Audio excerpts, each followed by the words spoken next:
The committee will come to order. We're meeting today to consider 14 bills that address critical issues facing our nation today. Before we begin, I'd like to make a few announcements about today's and future markups. We will continue our committee practice of alternating between Democratic and Republican sides for recognition of amendments, as well as giving priority to bipartisan amendments. We're continuing our committee's practice as announced in the notice of asking that amendments be submitted at least 2 hours in advance. And this practice allows members to have the full opportunity to review and understand the amendments before the debate begins. So I'm going to start by recognizing myself for 3 minutes for an opening statement, and then we'll turn to our ranking member.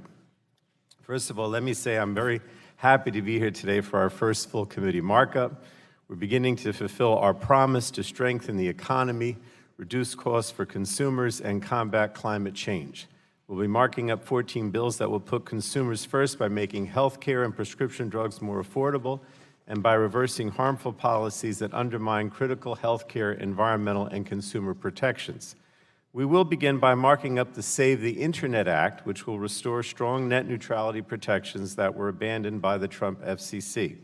Net neutrality is a popular policy that is overwhelmingly supported by both Democrats and Republicans. This legislation will protect consumers and small businesses from abusive and discriminatory practices while also protecting free speech. And it's time we restore a free and open internet by passing this legislation. We will then move to 12 health bills that are intended to rein in the soaring costs of prescription drugs, lower health insurance premiums and out-of-pocket costs, and put an end to the Trump administration's attempts to sabotage the Affordable Care Act. The first group of bills will lower the cost of prescription drugs by removing barriers and loopholes that prevent cheaper generic drugs from coming to market. And we know that one of the most effective ways to lower drug costs is to ensure that consumers have access to generic drugs, and that's exactly what these bills are intended to do. The second group of health care bills are part of our comprehensive proposal to lower Americans' health care costs, protect people with pre-existing conditions, and reverse the Trump administration's sabotage of the ACA.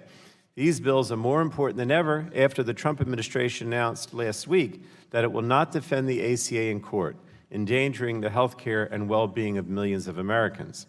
And finally, we'll mark up the Climate Action Now Act, which stops President Trump from pulling out of the Paris Agreement and requires him to submit a plan for meeting our obligations under that accord. This legislation is not only a critical first step to combating climate change, but it also is essential to strengthening our economy. A major transformation is taking place around the world to a low-carbon economy, and we can either lead that transition or watch American workers and industries get left behind. And in my opinion, we can't afford to wait another day to act on climate. So we have an opportunity today to make a real difference to the American people by pushing forward these bills. And I look forward to a robust discussion and hope that we can find bipartisan agreement on many of these bills. I know we already have accomplished that with some of them. So now I'd like to recognize our ranking member, Mr. Walden, for 3 minutes for an opening statement. Well, thank you very much, Mr. Chairman. Congratulations on your first full committee markup. We look forward to today's activities. At the outset, I do want to thank the committee leadership for working with us on a number of the drug pricing bills that we will take up today. We needed to ensure these bills did not intentionally stifle competition and drive up drug costs by accident. I'm pleased that we were able to work together since the subcommittee markup to come to agreements on the CREATES Act and Protecting Consumer Access to Generic Drugs Act. And I understand we've worked towards a compromise on the Orange Book Transparency Act as well. So we appreciate that work. Unfortunately, not every bill we discuss today will have a bipartisan agreement, and it didn't have to be this way. Regarding the 6 Obamacare-related bills before us today, despite their catchy yet misleading titles, these bills fail to address the underlying problem, which is the ACA is not working for many Americans. And despite spending hundreds of billions of dollars, none of these bills make structural changes to improve access, nor improve delivery of care, and none of these bills have a pay-for. Republicans want to work to develop solutions that will decrease costs. We want to develop solutions that will increase access to health care, that protect individuals who have pre-existing conditions and make the health care system work better for patients and families. That is our commitment. I'm hopeful that someday we will actually be able to get to work on those efforts as we did on the drug bills. On the subject of the government takeover of the internet, we spent a lot of time last week in this subcommittee asking questions, and it was valuable use of our time because the answers confirmed there is really a high level of uncertainty about what the so-called Save the Internet Act actually does or does not do. We have a strong bipartisan consensus on this committee, Mr. Chairman, to pass a bill that would prevent blocking and throttling and paid prioritization. We could get that done, and that could become law. But instead, Democrats seem to be dead set on using the net neutrality debate to give the federal government near unlimited and unchecked authority to regulate the internet. And finally, Mr. Chairman, I have to say I'm a bit surprised by the newest item on our agenda today, H.R. 9, the Climate Action Now Act. This is a piece of legislation that was introduced for the first time only last Thursday. We've not had a single hearing on this bill, and it was never marked up in the subcommittee. When our Democratic colleagues were in the minority, they consistently and constantly called for regular order in moving legislation through the committee. I'm disheartened that only 3 months into your majority, you're failing to hold yourselves to the same standard and instead are ramming through a piece of legislation on a very important issue in less than a week with no opportunity for Republicans to weigh in and others to be heard. For procedural and substantive reasons, Mr. Chairman, I'd ask you to withdraw H.R. 9 from today's markup, and let's put it through the regular order. We pledge to work with you on this and other issues. I look forward to discussing each of today's bills and more details are called up, and I yield back the balance of my time. Thank you, Mr. Walden. I now want to recognize Mr. Doyle, Chairman of the Subcommittee on Communications and Technology, for 3 minutes for an opening statement. Thank you, Mr. Chairman. I'm happy that today we will be marking up the Save the Internet Act, which we marked up in the Telecom Subcommittee last week, and which now has been co-sponsored by 182 of our colleagues here in the House.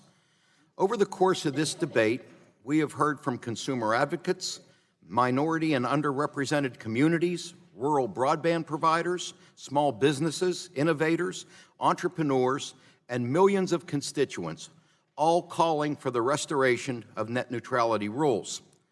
Polls show that 83% of Americans of all stripes, whether they be Republicans, Independents, or Democrats, strongly support these rules. People around the country care deeply about a free and open internet because it is critical for so many communities and sectors of our economy. Today, broadband connectivity touches almost every aspect of our economy, politics, and culture. First, this legislation would restore popular, bipartisan, common sense net neutrality protections and put a cop back on the beat to protect consumers, small businesses, and competitors from unjust and unreasonable practice by ISPs. Second, this bill gives the FCC the authority to protect consumers now and in the future through forward-looking regulatory authority. Third, this bill restores the Commission's legal authority to support broadband access and deployment programs through the Universal Service Fund. These programs pay for the deployment of broadband in rural communities through the Connect America Fund and support access to working families, seniors, and veterans through the Lifeline program. The Save the Internet Act would codify the FCC's 2015 Open Internet Order and in doing so, permanently prohibit the FCC from applying provisions that require rate setting, requiring that the broadband providers unbundle their network, or levying additional taxes or fees on broadband access. Based on input from the minority at our subcommittee markup, I have also filed a manager's amendment that would further clarify the intent and scope of the forbearance in this legislation to make crystal clear what we have said all along regarding this legislation. The approach that we are discussing here today charts a new course for net neutrality and would put in place 21st century rules for a 21st century internet. Together, we hope to advance this legislation through the Congress and restore these essential protections for all Americans. And I yield back. Thank you, Mr. Doyle. Now recognize Mr. Latta, Ranking Member of the Subcommittee on Communications and Technology, for 3 minutes for an opening. Well, thank you, Mr. Chairman, and good morning. Here we are at full committee, just a week after the committee's majority's takeover of the internet went through subcommittee on a party line vote. This should seem rushed to anyone following the debate, especially since the hearing and subcommittee markup raised substantial questions about exactly how much authority H.R. 1644 gives to the FCC, exactly what it may or may not prevent the FCC from doing in the future, and exactly what the impact of this onerous Title II regulatory regime will be on the American innovation, investment, and our ability to close the digital divide. However, the majority was given orders from the top to have this bill on the floor under a certain time frame, and that's apparently what it's doing. Fortunately, members of the minority have several very important amendments to address the questions and concerns that we raised last week. By working with us and accepting these amendments, the majority could significantly limit the impact of their heavy-handed Title II approach. If the majority insists on invoking Title II, they have the responsibility to ensure that no future commission could use the far-reaching power of the statute to regulate rates, tax the internet, take control of private networks, or even regulate speech online. We may hear from the majority that nothing in H.R. 1644 contemplates the commission getting involved in these issues, but that's exactly the point. Title II is so broad and so powerful that if this legislation were to be signed into law as is, the commission would have authority to do these things no matter what Congress contemplates in 2019. That is, unless we are explicit today in our intent that the commission should not have these powers. That is our job in Congress. That is our job here today. We can keep unrelated and dangerous power out of government hands, and we can keep in place the net neutrality protections that this is supposed to be about. If we don't want the government to do something, we need to make that very clear. I hope my colleagues in the majority will be on board with this approach, and Mr. Chairman, I yield back the balance of my time. Thank you. Next, I would recognize Ms. Eshu. I'm trying to go back and forth between the subcommittees. And so I'd like to recognize Ms. Eshu next. She's the chairman of the Subcommittee on Health for 3 minutes.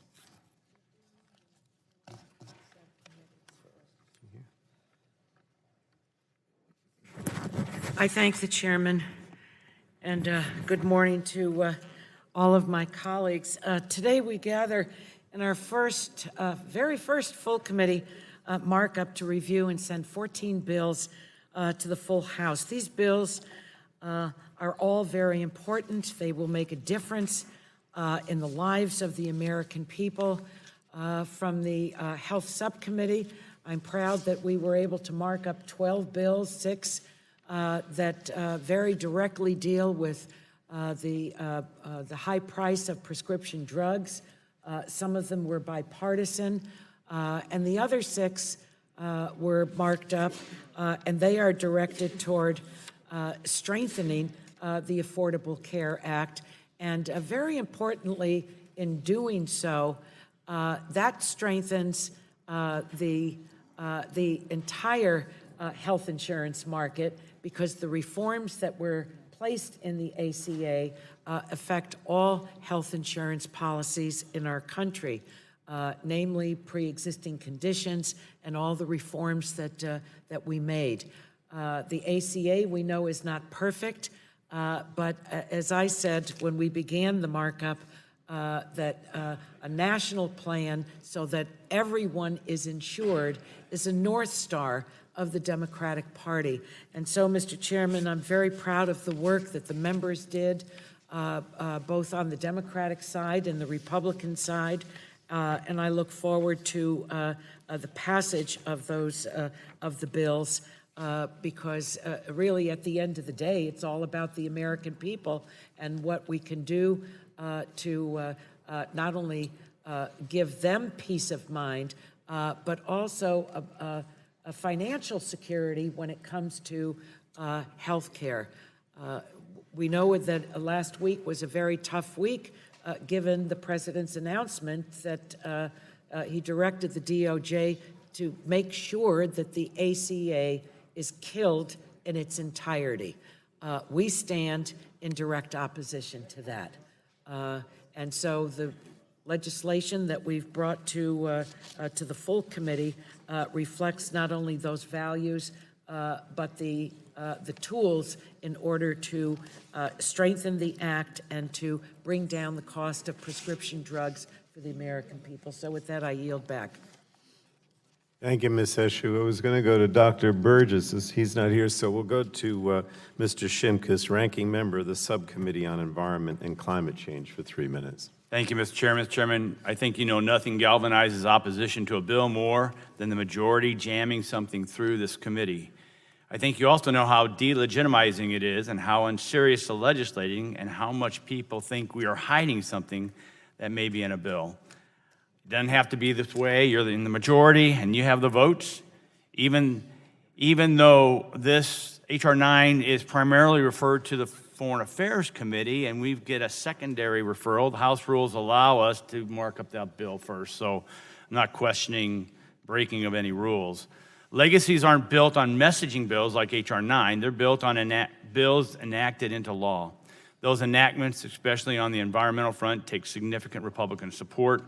I would urge you to be cautious in taking further actions that would push Republicans further away from acting in conjunction with you. Many of my Republican colleagues have significant questions about how this bill operates and its implications if enacted. Moreover, many of my colleagues and I have concerns about the Paris Agreement itself. With Paris, the Obama administration made expensive commitments that would bind U.S. action without broad-based support from congressional policymakers. The commitments, the financing pledges, and the costly and burdensome implementing regulations that would be needed to meet our obligations were not submitted to or approved by the Congress. That's a concern.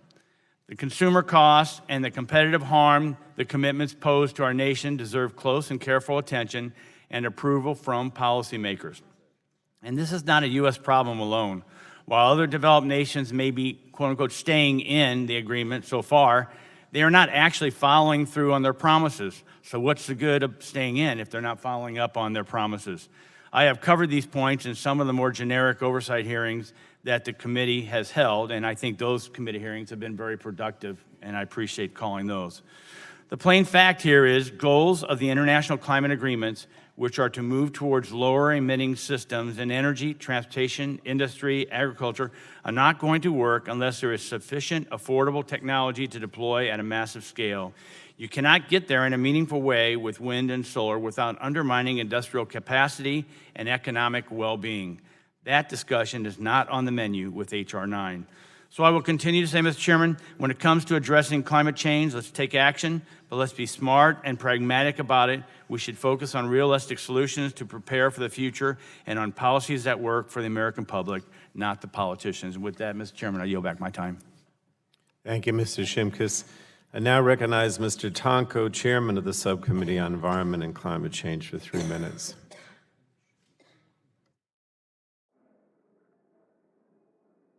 You don't want to make an opening? Okay. So we'll go to, he's still not back. So do any other members seek recognition to make opening statements? Everyone would be recognized for 1 minute. We just did, we'll go to Mr. Engel.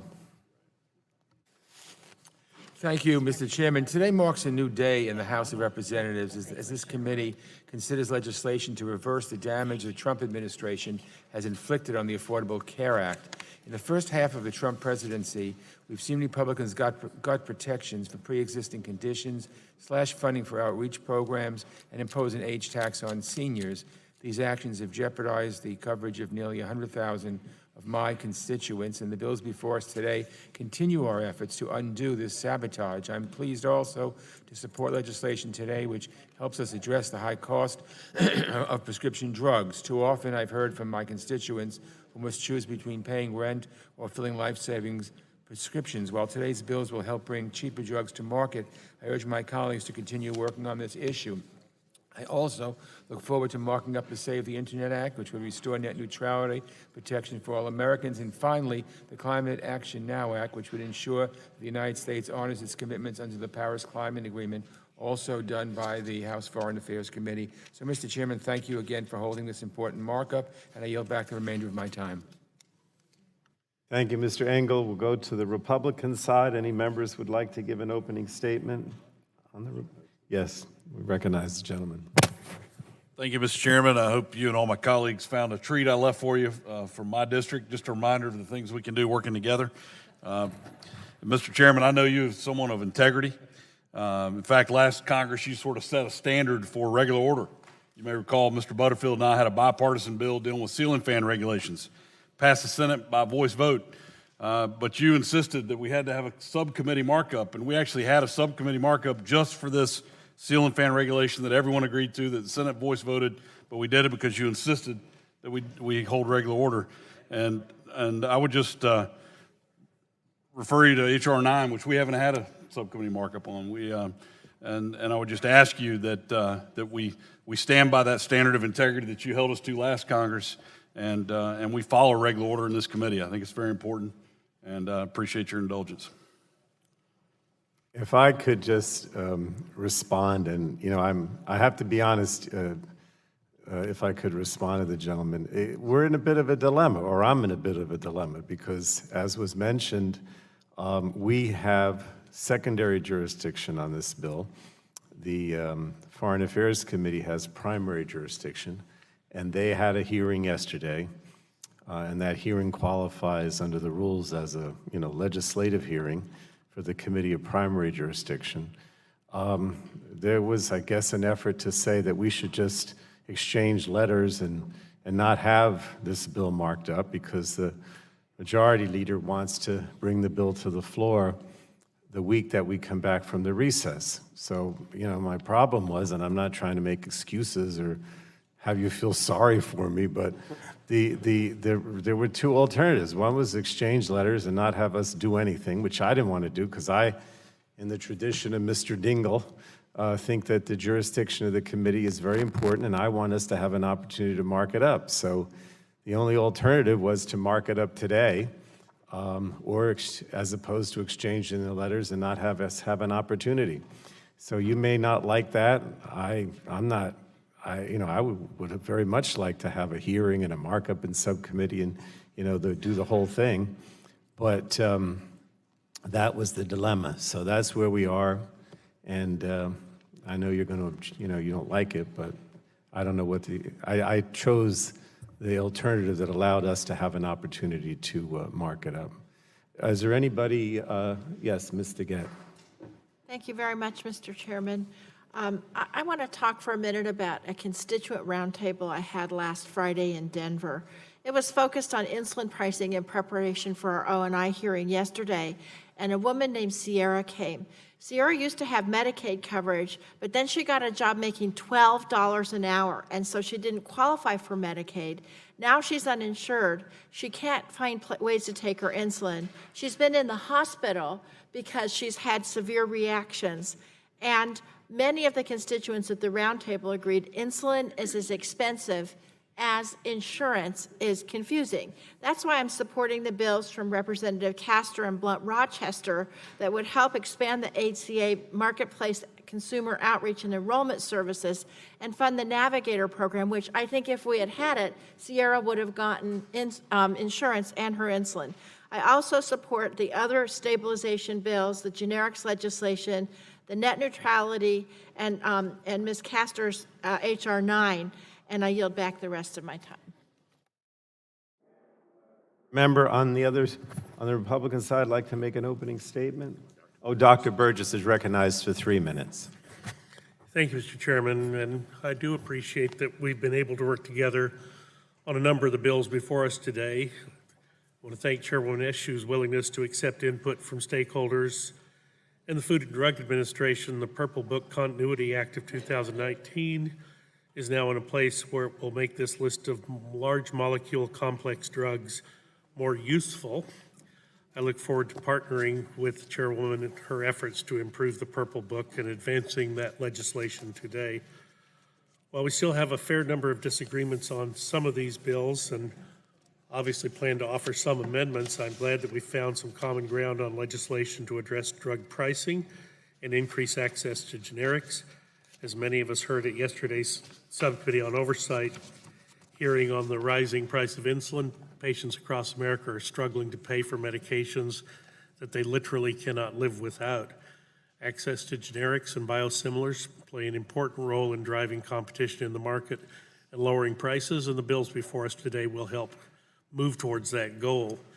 As I noted in the subcommittee markup last week, the Food and Drug Administration and its leadership are critical in ensuring that generics are moving quickly to market. Let us remember that under Commissioner Gottlieb last year, the Food and Drug Administration approved a record total of 781 generic drugs, up from the previous record of 763 set in 2017.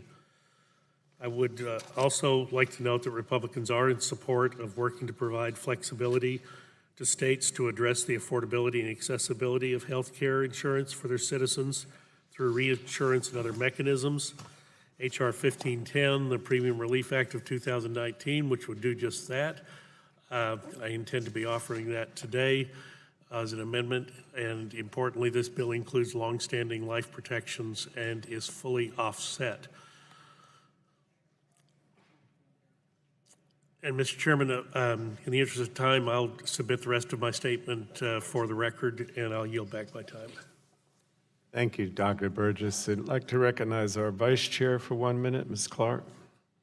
Thank you, Mr. Chairman. I thank you for holding this full committee markup today. We fulfill our promise to the American people to stand up for a free and open internet, lower drug prices, pre-existing condition protections, and action on climate change. These are common sense measures, which as Vice Chair of this committee, I'm proud to support.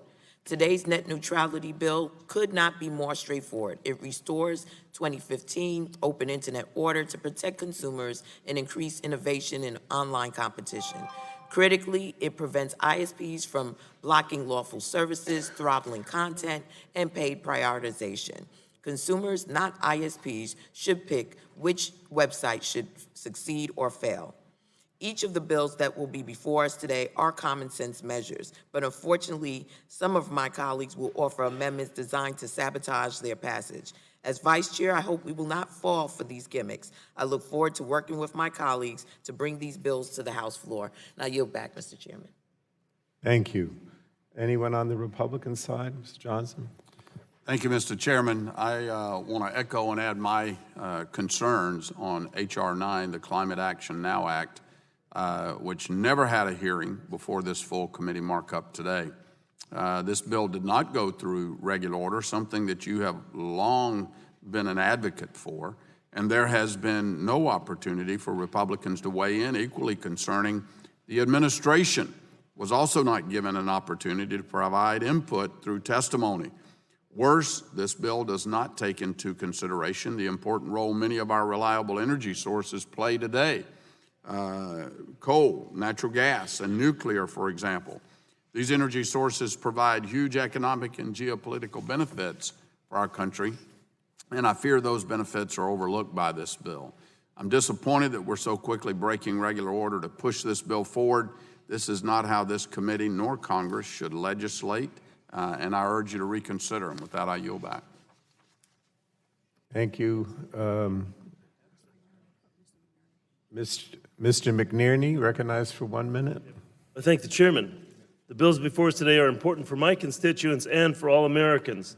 They will provide meaningful net neutrality protections, lower the cost of prescription drugs, undo the Trump administration's rollback of the ACA, and help mitigate the effects of climate change.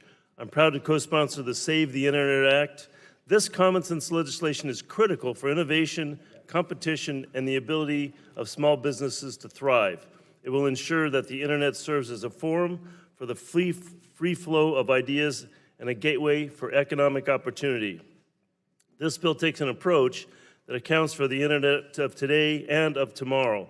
It restores the protections that Americans nationwide on both sides of the aisle strongly support, and the bill provides certainty for consumers and businesses.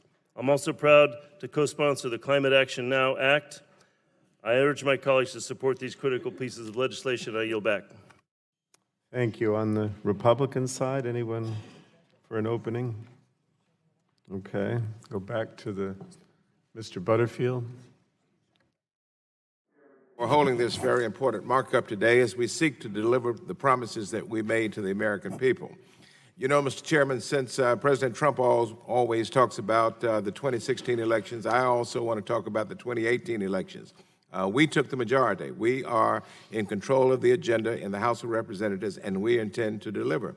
We believe in universal health care coverage as a fundamental right. We support lowering health care costs. We believe in making broadband accessible in rural communities and protecting consumers from anti-competitive behavior. We believe in science. Yes, we do. We believe in science that's behind climate change, and we want to address it, and we will begin that process today. Today, we will touch upon very, very important issues. We will have the opportunity today to vote in support of expanding health coverage and lowering costs and increasing broadband access to rural communities. And I want to thank you so very much for having this hearing today, and I look forward to the markup. I yield back. Thank you. Thank you. Anyone on the Republican side? Okay, Democrat, Ms. Matsui. Thank you very much, Chairman Pallone, for having this markup here today. I support the Save the Internet bill. As I said before, the core issue guiding our net neutrality principles must be making sure consumers don't pay more for the same goods and services online. Over the past 2 years, we've witnessed the Trump administration deliberately sabotage our healthcare system time and time again, and enough is enough. Repealing the individual mandate, cutting open enrollment, and most recently, arguing in court that the entire ACA, including pre-existing conditions, should be overturned. Today, we're taking steps to protect these Americans from buying junk insurance coverage, to fund the creation and promotion of stable marketplaces, and to address the rising cost of drugs. And last but not least, we're taking long overdue steps to address climate change.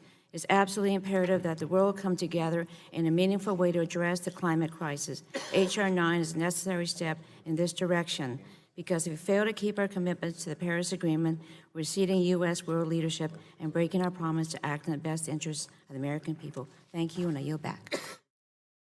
Thank you. I'm going to continue with Democrats unless somebody on your side raises their hand. So next, Mr. Peters.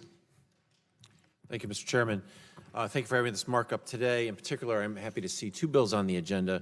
The first is H.R. 1425, the State Health Care Premium Reduction Act, which I've introduced along with Representative Angie Craig of Minnesota. This bill will use reinsurance programs to decrease health insurance premiums, stabilize the marketplace, and promote American access to affordable health care coverage. And it's one of the many steps we can take to improve and preserve the ACA, in contrast to President Trump, who seems to try to continue to sabotage health care insurance for an estimated 20 million Americans. The second bill is H.R. 9, the Climate Action Now Act.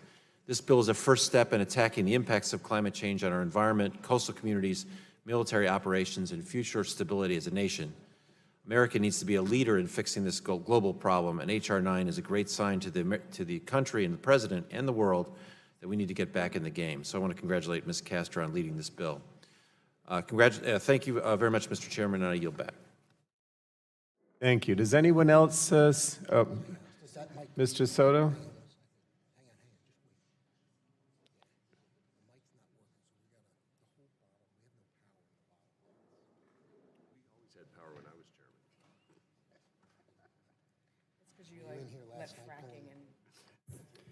Thank you, Mr. Chairman. You know, we've heard in Florida's 9th Congressional District and throughout America, Americans saying, when are we going to start doing things in this body that are for the people, that are going to help everyday Americans? When are we going to start lowering prescription drug prices? When are we going to start strengthening the ACA and continuing to make healthcare more affordable?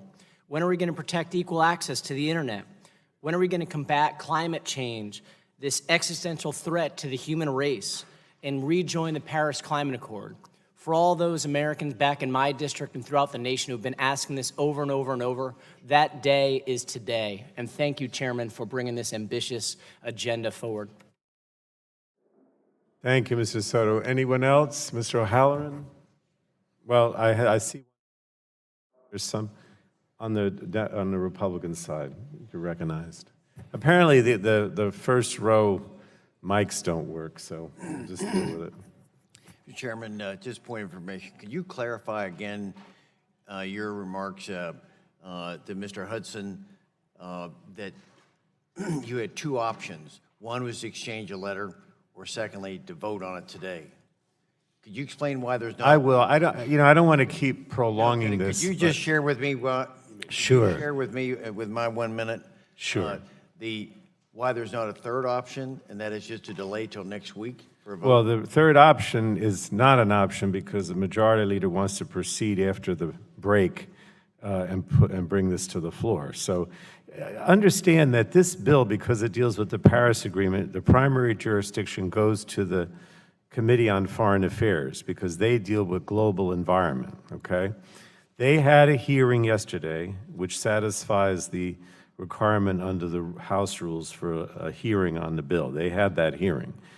So, you know, our option is that, you know, we could just exchange the letters, which was often done in the last 8 years when you were in the majority, and just say, okay, we already had a hearing and the legislation was marked up in the other committee of primary jurisdiction. I'm not just trying to say anything bad about the Republicans here, don't get me wrong, but I just feel that we should have an opportunity to deal with it. So the only option I had, because they're not going to delay the bill, is to have the full committee markup today.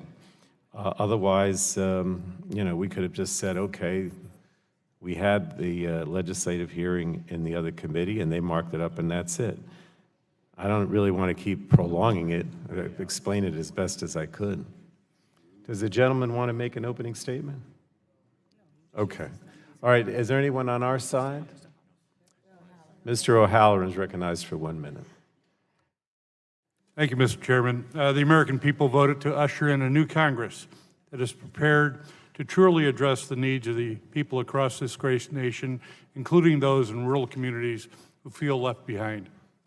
In that vein, I am pleased to participate in the Energy and Commerce Committee's first full markup this Congress in a wide range of bills to address consumer protections on the internet, provide quality health care to millions of Americans, and recommit the United States to the original goals it set in the Paris Climate Accord. I believe the internet must remain free, open, and allow consumers and businesses alike to thrive and innovate. I believe health care must be affordable, reliable, and transparent. I am pleased to see the Bipartisan Payment Commission Data Act, which I introduced with my colleagues on today's agenda. Lastly, I believe the efforts of climate change must finally be addressed by a comprehensive act from Congress. Arizonans are seeing the effects of climate change firsthand as raging wildfires devastate communities and the ongoing 19-year drought impacts crops and watersheds.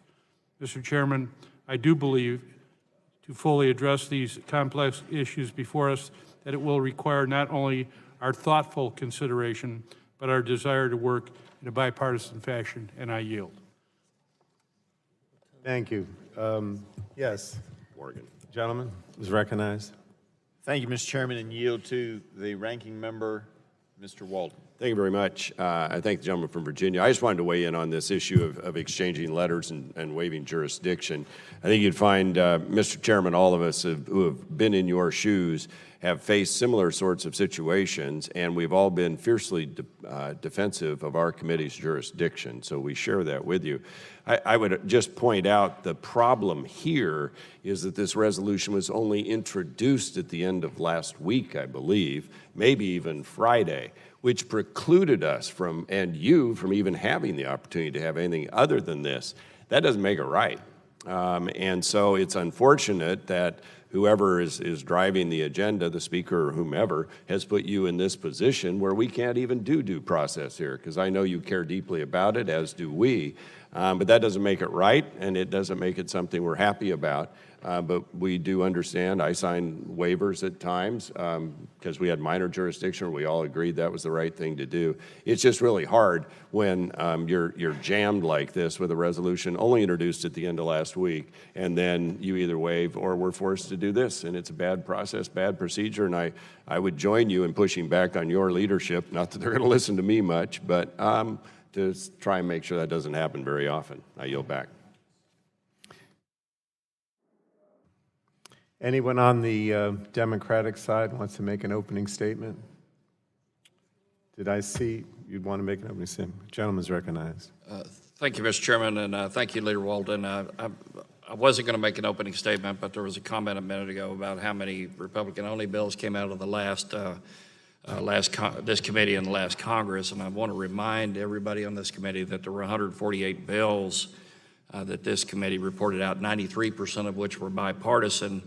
57 of those bills have been signed into law, all of which were bipartisan. So I just want to, while there are some bipartisan bills here, when it comes to helping our shared goal of lowering drug prices, there are a number of which that are not.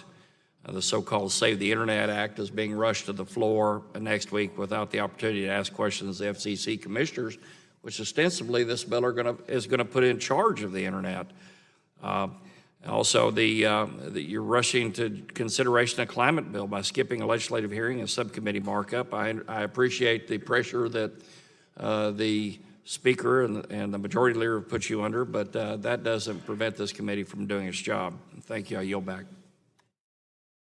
Thank you. Does anyone else on either side want to make an opening statement? All right. That concludes our opening statements. Pursuant to committee rules, members' written opening statements shall be made part of the record. Please submit written opening statements to the clerk's desk. And we will now begin consideration of the bills. Let me just mention that the ranking member asked about the joint session of Congress. We will recess at 10:40 so that the members can go to the floor for the joint session, and then we will reconvene 15 minutes, I guess, after the joint session concludes. So, the chair now calls up H.R. 1644, the Save the Internet Act of 2019, and the clerk will report the title of the bill. H.R. 1644, a bill to restore the Without open objection, internet the order. first reading of the bill will be dispensed with, and the bill is now considered as read. And without objection, the bill is now open for amendments. Are there any bipartisan amendments? If not, we'll proceed with the gentleman from Pennsylvania, Mr. Doyle, to offer an amendment in the nature of a substitute. Mr. Doyle, what is your amendment labeled? Mr. Chairman, I have an amendment at the desk. Clerk will report the amendment offered by Mr. Doyle.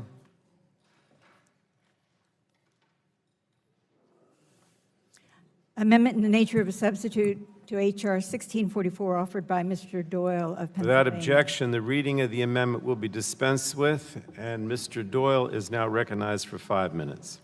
Thank you, Mr. Chairman. Mr. Chairman, there were a number of questions to council focused on the issue of forbearance and the effects of the bill. And I appreciated my colleagues' questions. And while I believe that the bill is clear, I want to take their concerns seriously and wanted to strengthen the legislation by reiterating its intent. As a result, I filed this amendment in the nature of a substitute, which will make the bill better for consumers and clear up the questions raised at the subcommittee. This amendment makes even clearer what authorities the FCC retains and which it does not. It makes doubly sure that the Save the Internet Act is locking in the forbearances we've discussed. It's so clear that I think it's worth a read. The bill adds a new section which defines and clarifies the operative phrase, restores as in effect on January 19, 2017. Which I believe was the source of many of the minority's questions at our subcommittee markup. The new section states that with respect to the declaratory ruling, which reclassified broadband, and the order, which sets forth the forbearances, are now permanently reinstated. Let me say that again, permanently. We meant what we said, and if there was any doubt about this, this amendment should put it to bed. This clarifying amendment specifies that Congress is stopping the clock and freezing the forbearances of the order in place. The amendment, however, leaves in place the FCC's ability to issue new rules to address future bad practices by ISPs that undermine net neutrality, but only under the limited statutory provisions that remained after forbearance. And separate from the forbearance, the FCC would not be able to repeal all or even part of the net neutrality protections that were adopted because the bill prohibits the FCC from ever doing anything substantially similar to rolling back net neutrality. That's an important change, and it makes the bill stronger for consumers and internet users across the country, which of course is why we're here today. With that, Mr. Chairman, I yield back. Gentleman yields back. Are there members who Mr. wish Chairman, parliamentary inquiry. Where? Oh, Mr. Oh, Mr. Griffith has a parliamentary inquiry. Could the gentleman state his parliamentary inquiry? Mr. Chairman, I don't serve on the underlying subcommittee, but I understand there were hundreds of forbearances, and I was wondering if a copy of those forbearances was currently at the clerk's desk. I don't know that that's a parliamentary inquiry, but what is it again you want? The parliamentary inquiry is there a copy of the forbearances, the hundreds of forbearances, is there a copy of that list at the clerk's desk for members to read? It's not a parliamentary inquiry. Point of order, Mr. Chairman. We'll try to get you the information. Point of order, Mr. Chairman. Yes.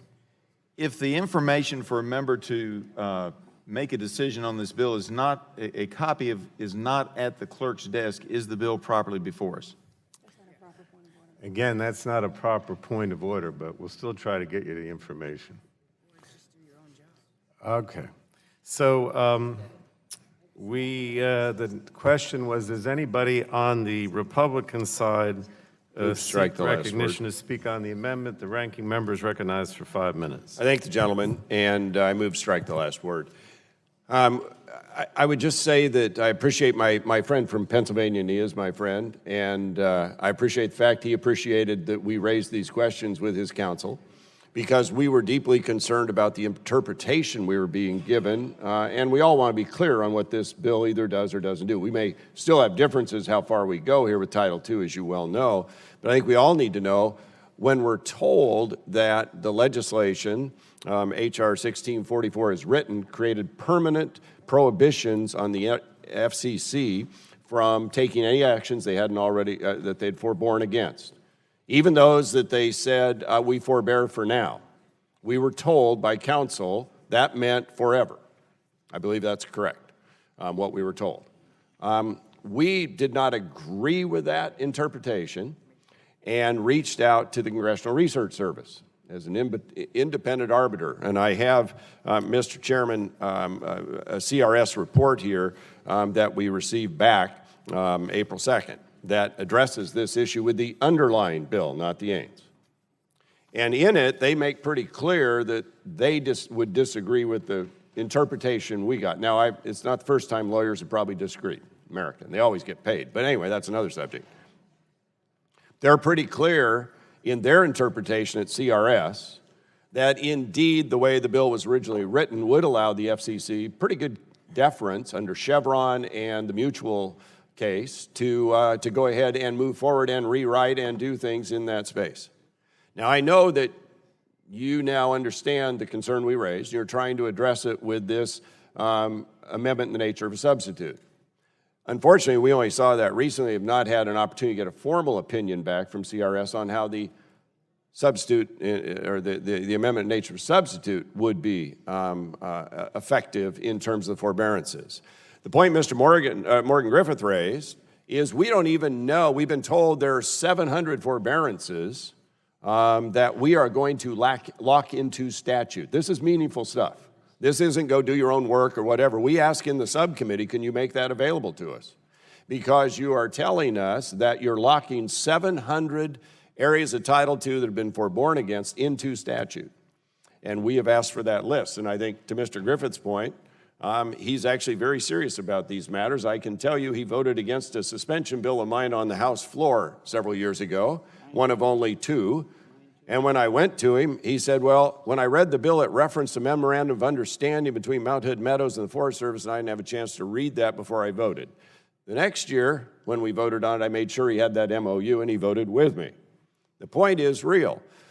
These are very powerful forbearances that you are locking into statute in your bill, and yet the majority cannot provide us with even a list of those. There are references in the forbearance, in the discussion about this underlying set of rules, that they're forbearing against 700. We asked in the subcommittee, we did not get it. Now, I would argue today that given the information we got from CRS, and I'm happy to put it in the record and I may do so later on, we'll make sure you have a copy of it, that you have not closed the door on this matter, and that it is still open to interpretation, either under the existing legislation or the wide open doors of Section 201 and 202. Those are both wide open, and CRS confirms that as well, as has the FCC independently to us. And so what we're being told this bill does, I don't believe it accomplishes. And even with the amendment, I think it is lacking to accomplish what you want to accomplish, which I realize is different than what I want to accomplish here. And so I would just, I'll have an amendment later that will, I believe, address this issue. If that is your intent, to lock these things in and make them so that the FCC has no wiggle room here, as you have advocated and others have advocated. I'm not convinced it's the best policy, and I'll talk about that later. But I would just say that I don't think you've closed the door with your amendment in the nature of a substitute the way you want to. I think it is still open to interpretation that will differ from what we're being told this does, as we believe the underlying bill did not accomplish. And now you've obviously admitted to that by your amendment here. And so with that, Mr. Chairman, I yield back the balance of my time, and I will oppose the underlying amendment nature substitute. I'm told that the way this joint session works, that the members have to, get there sooner than we thought. So I'm going to recess so you can all get to the floor, and then we will reconvene, as I said, 15 minutes after the speech is concluded. The committee stands in recess.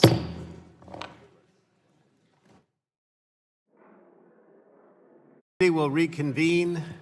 My understanding is we probably have votes about 1:30, so we probably have an hour before votes, but we'll see.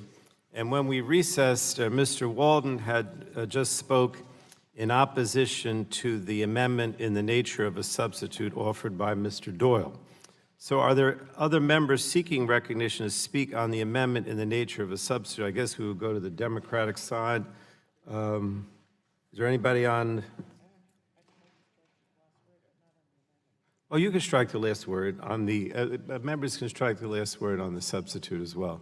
The gentlewoman is recognized for 5 minutes. I thank the chairman. I move to strike the last word.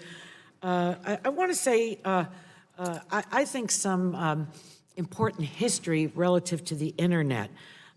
We know that that a free and open internet is critical for the future of American innovation, and I believe that this committee should pass 1664 as presented to us by Mr. Doyle. But I want to use my time to speak about a misconception that some have put forward about the role of government with respect to the internet. Some have suggested that the internet has flourished because the government hasn't played a role, so we should avoid any rules of the road. In fact, there should be no internet, there would be no internet without the federal government. So listen up for those that have suggested otherwise. In the 60s and 70s, the Department of Defense, through DARPA, funded the RAND Corporation, UCLA, UC Santa Barbara, and the University of Utah, and the Stanford Research Institute to develop packet switching, the Internet's technical underpinning, and the ARPANET, the original predecessor to the Internet. DoD employees helped write TCP and IP, which are still the main protocols of the Internet. In the 80s and 90s, the National Science Foundation funded the NSF-Net for academic network uses. Congress opened up the NSF-Net for commercial uses in the High Performance Computing Act of 1991, which also created funding for Mosaic, which was the first browser. The National Telecommunications and Information Administration, the NTIA, coordinated internet governance in the 1990s and the 2000s And today, many agencies participate in the many multi-stakeholder internet governance meetings. Of course, companies, academics, entrepreneurs, and other pioneers played essential parts in developing the internet. But we shouldn't be shy about celebrating what the federal government's foundational role in the history of the internet is. Government has historically set rules for powerful networks, such as railroad, telegraph, and telephone networks, and these networks produce previously unimaginable benefits. But it's our role to ensure that the operators of the network cannot abuse their power. ISPs have done so, and it's why we need to set appropriate rules. The 2015 order set out a light touch regime of rules and enforcement, and the order included very important public safety provisions that would have helped to avoid the Santa Clara County firefighters experiencing throttled data speeds last year as they were fighting and responding to the worst fires in my state's history. H.R. 1644 also codifies forbearance from most of Title II. That's forbearance from 27 of the 43 statutory provisions and over 700 regulations, including rate regulation, which industry has held out as a boogeyman. So I'm proud to be an original co-sponsor of the legislation. I hope some of the history of the internet has been enlightening, and I thank the chair and I yield back. Thank the gentlewoman. Are there any other members on the Republican side? Mr. Latta, recognized for 5 minutes. Thank you, Mr. Chairman, and move to strike the last word. Thank you very much. Mr. Chairman, and again, you know, the bill doesn't say what it says it does, and because we believe it's, especially under the AINS, I should say, doesn't state it. We just got the AINS yesterday, and we haven't had CRS able to have a independent interpretation of it. And for the past month, we've been hearing that the bill would do what it was supposed to do, but now we're hearing that the AINS would correct it. But again, we've only had a month. But when you look at the CRS report, and again, we haven't had the ability to really have this interpreted, what the AINS is saying. When you look at what it says in the report, and I believe the ranking member, the gentleman from Oregon, has asked that this be included in the record. It says that neither of the provisions appear to strike the FCC from revising its forbearance determinations contained in the 2015 report. It goes on to say, in contrast to these statutes, H.R. 1644 does not explicitly prohibit the FCC from rescinding the 2015 order or revising any of the determinations made in that order. Rather, it simply restores the orders as the effect on January the 19th, 2017. It's also important to note, what it states at the very end in their reasoning. It says, in light of these reasons discussed above, a court would likely hold that H.R. 1644 does not foreclose any FCC interpretation of the phrase restored as in effect simply gives the 2014 or 2015 order the same legal status that it had as of January the 19th, 2017. And then it says, and does not abrogate the FCC's authority under the Communications Act. So I think that, again, the bill's being rushed through, and I know that we reached out, we were willing to work on this legislation, but, there's some really serious issues here that need to be addressed, especially in light of the CRS report, and to see if the CRS would agree with what came through under the AINS that was just introduced yesterday.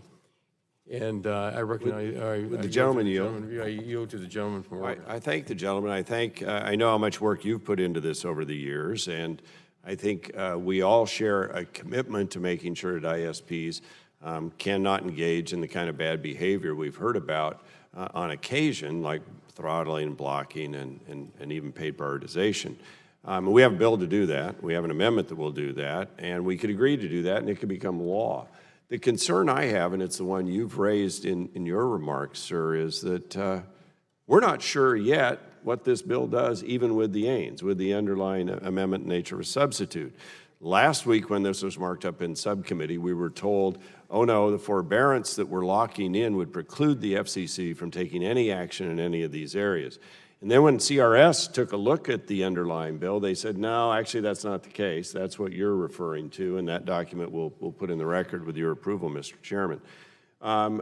And now we've got a change before us that we just found out about that alleges to make this locked in, the forbearances, but we're not sure it gets all the way there. And we don't have time, Mr. Chairman, to get that written information back from CRS. We've been talking to them. And so I just think this is being rushed through in a way that could end up not accomplishing what the chairman, subcommittee chairman are after. There is all this legal uncertainty, and that will end up with uncertainty in the marketplace if this were to become law, which we don't think it will. And that's not good for the internet.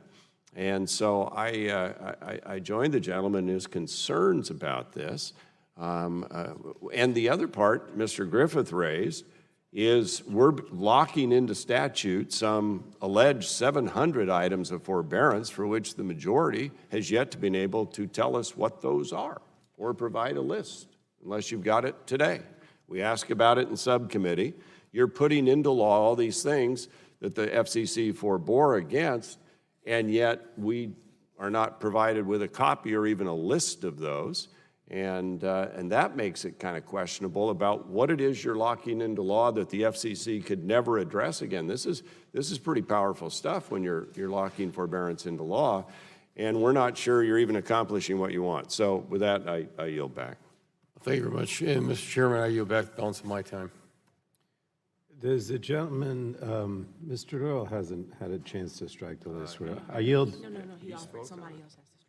Oh, could I ask one of my other colleagues, Mr. McNerney? I didn't strike the last Is one. I just offered the amendment. Yeah, but that's what we're on. All right, well, Mr. McNerney is recognized, and you want to yield? I'm just going to say a few things first. And the Save the Internet and the ANS are critical to more than 31,000 businesses in my district. These businesses, if you're starting a small business, if you don't have free and open access to the internet, you're competing against a world of businesses out there that do have access to it or that have some sort of paid access, and you're really not going to have a chance. For startups and small businesses, net neutrality does lower the barrier to entry and creates a level playing field. This is what we need. It allows small companies to compete with large companies. Now, I hear the ranking members say, well, just do it our way and things will go fine. Well, you had a chance last year and the year before to do it your way, and you didn't do it. And now we're going to do it, and it's going to happen. So I appreciate your inputs. We want to make sure that we get as much fair ideas as possible on this, but to have greater challenges for small businesses means less innovations. We need to have less challenges for small business. So I urge my colleagues to support the ANS and the bill, and I want to yield the remainder of my time to Mr. Doyle. Mr. Doyle is recognized. I thank the gentleman. Let me say to my friend, the ranking member, we believed that the language in the bill that was brought up in the subcommittee was solid and its intent was clear. And as my friend has said, attorneys can disagree with one another. All you have to do is offer them money to go to court, and they'll go to court. So if we're trying to somehow get some definitive legal answer that nobody disputes, I don't know that CRS is going to be able to provide that. So what we did in the amendment in the nature of a substitute was to try to even go one step further because of some of the concerns that were raised by the minority during questioning to council to make crystal clear what the intent of the forbearance was. So that's what we did. We think it's strong, and we think that it will survive any kind of legal challenge. Now, with the discussion about the 700 regulations, the FCC stated numerous times in different places that it was forbearing from over 700 regulations as part of its order. FCC staff stated it when the item was presented at the FCC's open meeting in 2015 when the order was adopted. The FCC said the same in the 2015 Open Internet order, and Chairman Wheeler noted it in his statement as well. In fact, even the ranking member of the Telecom Subcommittee, Mr. Latta, acknowledged it recently in a talk that he gave in February. So the FCC never publicly released the list of those regulations, but the companies really didn't need it because companies didn't have to worry about what regulations didn't apply to them. They only had to worry about the ones that did. So there was never a request by any company, but my understanding to my friend is that this number was arrived at by the Commission by adding up the regulations adopted by the Commission under the 27 plus sections of the Communications Act, and the Commission forbore from enforcing that the Commission forbore from enforcing the order. It's worth noting that the 2015 order was in effect for nearly 3 years, during which time no company asked the FCC to publish the list. Companies obviously felt comfortable enough with rules that did apply as we do now. So focusing on this list, in my opinion, is just really a delaying tactic and not really germane to anything. We don't need to worry about what isn't in the bill. We just need to worry about what is in the bill. And I believe what is in the bill is something that my colleagues, I hope, will support. Would the gentleman yield? Of course. I know it's Mr. McNerney. Mr. McNerney. Mr. McNerney has the time. Do you want to yield to Mr. Walden? Thank you, sir. I appreciate from my good friend from California, and we are good friends. I would just say to Mr. Doyle, we can't get that. We've not seen that list of 700 that's been referenced. The commission, I don't know, made it public, I think you said. Do you have you referenced a number of sections of code. Do you have what even code is being forborne from, what those sections are? You referenced that just now, I think, in your It's the regulations under the 27 sections of the communications. Do you have the list of those 27 sections of code and which? They're listed in the order. Yeah, so I guess and I know I'm on Mr. McNerney's time, but I guess the question is when we're locking into statute forbearances, and that's the whole concept of the bill here, you would think we would be able to get a list of those 700 forbearances so we know what we're locking into statute, right? You can look in the order and do It's that. not, though. If you want to do that exercise. I don't believe so. I don't think we can find the 700, right? I don't think it is. All right, well, Mr. McNerney's time has expired. Does someone on the Republican side want to strike the last word or speak on the amendment? Sure. Gentleman's recognized. Yeah, thank you, Mr. Chairman. I yield to the ranking member. And I thank the gentleman for that. So I guess that's what I'm trying to figure out. Look, we disagree on Title II being in here. We agree on the other principles here. And I just think, to do our due diligence on this side, we'd like to know what it is your side's locking into statute and telling the FCC they can never alter, right? That's your purpose here, is to say, point in time, what they forbore against then, even if in the forbearance they said, for now, because we've got other things pending, including looking at Universal Service Fund contribution reform, looking at TRS fund reform, you're saying in statute, no, you can never do that again. We're locking that in. And we don't know what the other things are you're locking in because we can't get that list. Right? Because there are 700 of them they're forbearing against. They're not going to do anything in. So what are those 700 we're telling the FCC you can never do anything again ever in your history going forward? And nobody can answer that question for us. And that's a pretty big thing. If the commission said we're not touching anything in this realm, and in some cases they said for now because the other thing's pending, this bill, if I understand your point here is, and you can never touch any of those 700 things again. So that's pretty big. That's pretty big. Will the gentleman yield? Sure, of course. I can't imagine that many ISPs are sitting around with their attorneys saying, what doesn't apply to us? What they're interested in is what does apply to them. And I think it's Mr. Bouchon's time, but I'll reclaim and yield back. Actually, I think that is an important argument to have, because if I'm in business and I go, what is it that I'm allowed to do under the law and what aren't I allowed to do under the law? And now this is going to be quote unquote permanent law. I think I need to know those bright lines, right? That the FCC is not going to use this statute against me or these provisions in this statute. I would want to know both what I'm regulated on and under the underlying sections of law what I'm not regulated on. I think that is actually pretty important. Gentlemen, yield. It's Mr. Bouchon's Sure. time. I'm happy to do yield. that. So this is funny. There's some regulations that don't apply anymore that you want to put on them? No. And reclaiming. You want That's some not it at all. regulations? Is that what you're saying? I'm not saying that at all. I'm saying let's have transparency and divulge them. Because we've had this argument about 700 provisions of law that the FCC is going to forbear against under Title II and the however many sections, right? It's still Mr. Bouchon's time. Gentlemen, yield. Yes. I'll yield. We explained the methodology of how the commission arrived at this number, okay? Anyone that wants to apply that same methodology can come up with the number. They didn't invent a number.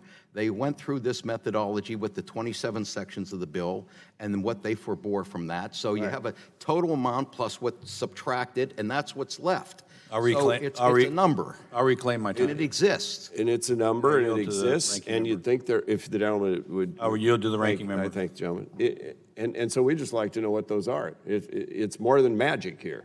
It matters. It matters in law. And what we're trying to do here is figure that piece out, because in part, then the other side of this is we're being told we're locking the FCC down from ever doing anything in this area, and that is what you want to do with the forbearance in statute. But the other piece of this is you're leaving the back door open under Section 201 and 202 for the FCC to go forward. And that's, I think, in our CRS report as well. And so that's kind of the next argument. We don't know what you're locking down.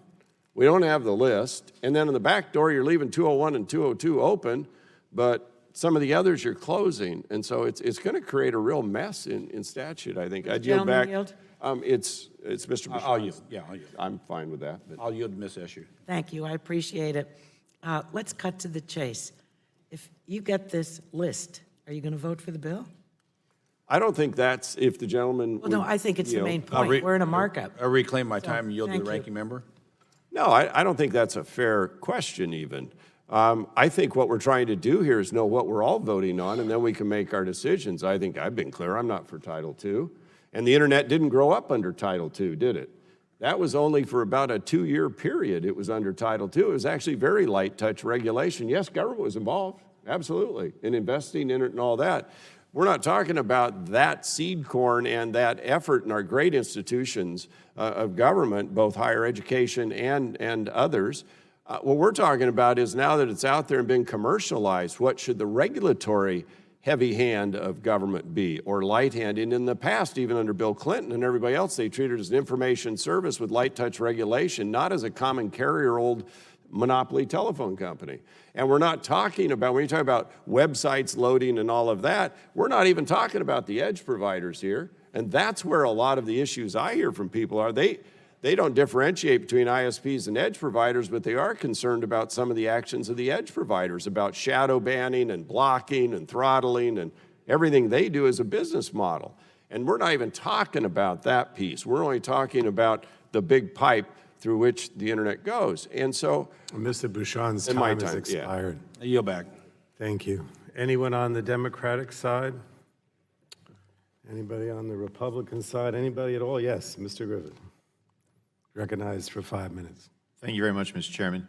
I was interested in that last debate because the argument was, well, why should we worry about something that's not in there? But oftentimes you can tell a lot about a measure or a bill by what's not in there and what is excluded. So I know this is not the case. I know this is not one of the forbearances, but what if if the law was supposed to apply to Republicans, but there was a forbearance for Democrats. Well, that tells us something about the bill.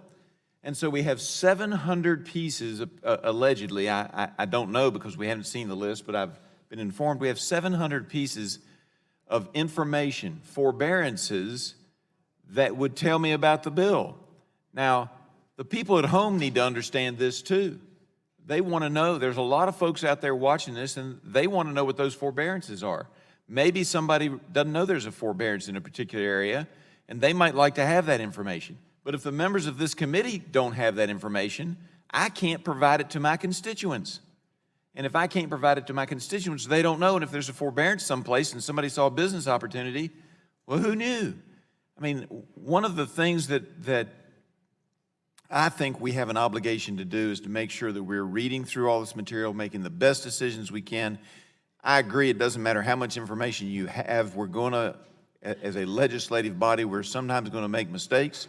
We're sometimes going to get things right by accident.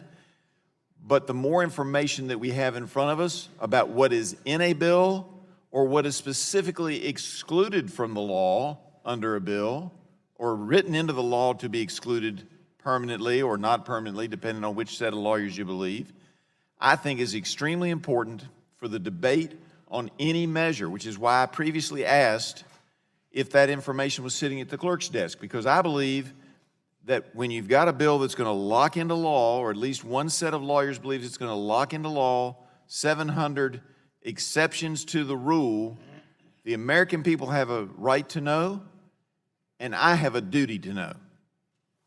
I yield to Mr. Walden. Well, I thank the gentleman from Virginia, and he actually is a lawyer, and I appreciate your counsel in these matters, sir. And you know, one of the things, two of the sections the FCC chose not to forbear from include sections 229 and sections 230. Now, 230 is where edge providers get their protection from what content flows across their platforms. So if I could inquire of learned counsel from Virginia, if the FCC did not forbear from section 230, under the majority's argument, does that mean the FCC can effectuate a rules activity under the APA under 230 if they didn't forbear against it? If they did not forbear and we're locking in that action, then based on that information and not being an expert on 230, I would submit to the gentleman that my opinion would be yes, the FCC could take the action the gentleman has posited. I guess these are the issues that we're trying to get resolution on. 230 is pretty important to the edge providers. And I don't know if we're opening the door here or not. Some would argue no. But in the last hearing, the argument was we weren't right on the initial forbearance platform and issues, and turns out, looks like we were. And I think we still are right that it's still not sealed down the way the majority wants. And I've actually got an amendment I think will get them closer, even though I don't support the underlying bill because of the Title II provisions. So with that, I'd yield back. I yield back. Thank the gentleman. Does anyone else want to speak on Mr. Doyle's amendment in the nature of a substitute? All right, we'll proceed then to, I don't think there are any bipartisan amendments, so we'll... Mr. Chairman, I have an amendment at the desk. Oh, the gentleman's recognized. Oh, I'm sorry. I think we go to... All right, we have to go, so what does the... Mr. Chairman? Yes. Is it this I have an amendment. You want to recognize me? Well, I assume your amendment is not bipartisan, or it is? No, it isn't. Oh, okay. All right, then we'll... Mr. Walden is recognized. What is your amendment labeled? It is an amendment at the desk. Code is forbear_02, I believe. And let me ask, Madam Clerk, was the amendment submitted 2 hours in advance, and are there copies for distribution? Yes, Mr. Chairman. All right, so the clerk will report the amendment. Amendment to the amendment in the nature of a substitute to H.R. 1644, offered by Mr. Walden. Without objection, the reading of the amendment will be dispensed with. Mr. Chairman, I bring up a point of order. There you go. Mr. Doyle reserves a point of order. Okay. Mr. Chairman, point of order. You also have a point of order, reserve a point of order? I do not wish to reserve, I just wish to state it.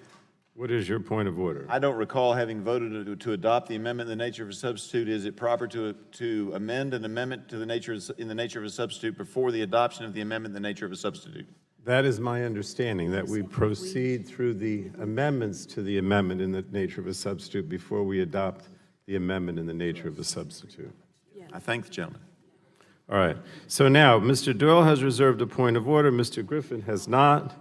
The gentleman from Oregon has submitted his amendment, and he is recognized for 5 minutes. Thank you, Mr. Chairman, and I appreciate the opportunity to put forward this amendment, which I believe is absolutely necessary to actually accomplish the quote-unquote permanent forbearance the majority has repeatedly claimed is enshrined in the amendment nature of a substitute.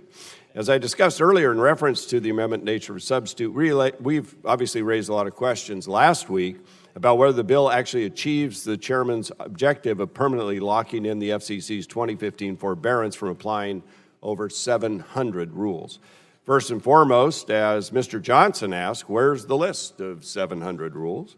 If we're going to lock the commission into those decisions forever, it seems pretty important to know what exactly are the rules that will and will not apply.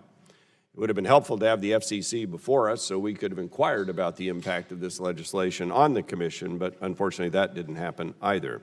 The majority was not able to produce the list last week or this week, and they simply pointed us to public statements by the commission in 2015 that it was forbearing from applying over 700 rules. Nowhere in the 2015 order or anywhere else has the commission ever listed those. So no one knows exactly what we're dealing with. And to complicate things further, in many instances, the 2015 order only forbore temporarily, partially, or on a limited basis.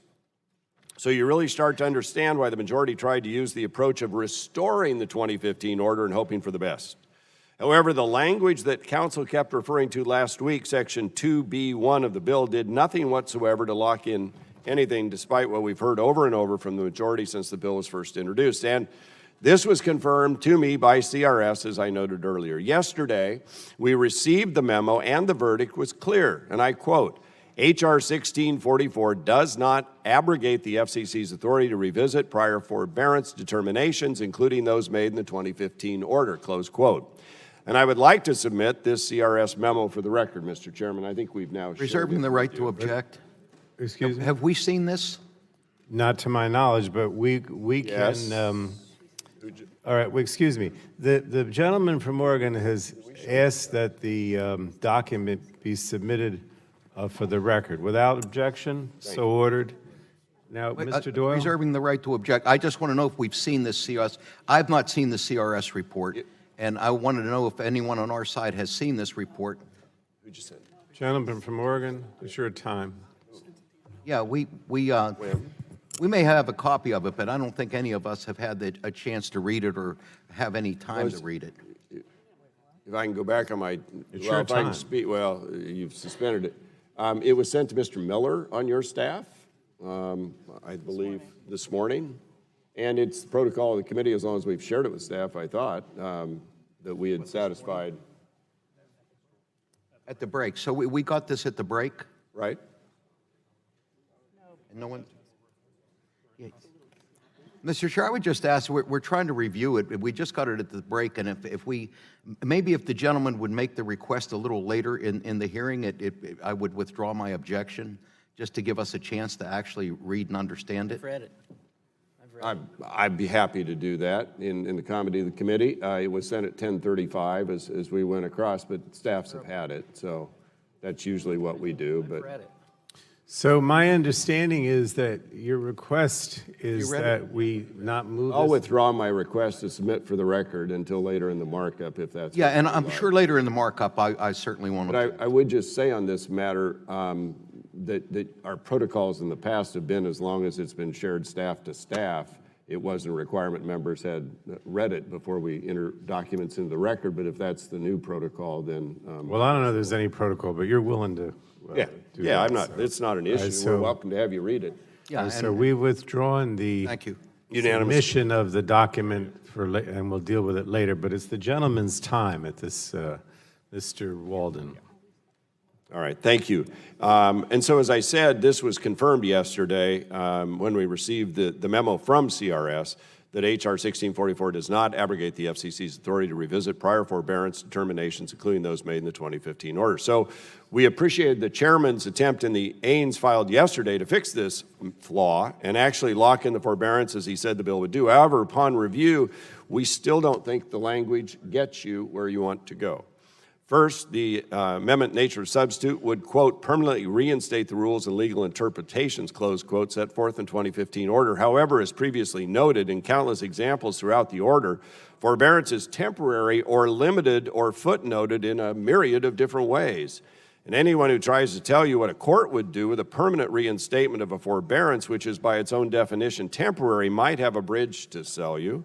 Seems to me a reasonable interpretation is this just permanently reinstates all the wiggle room the Commission wrote in there for itself in the first place.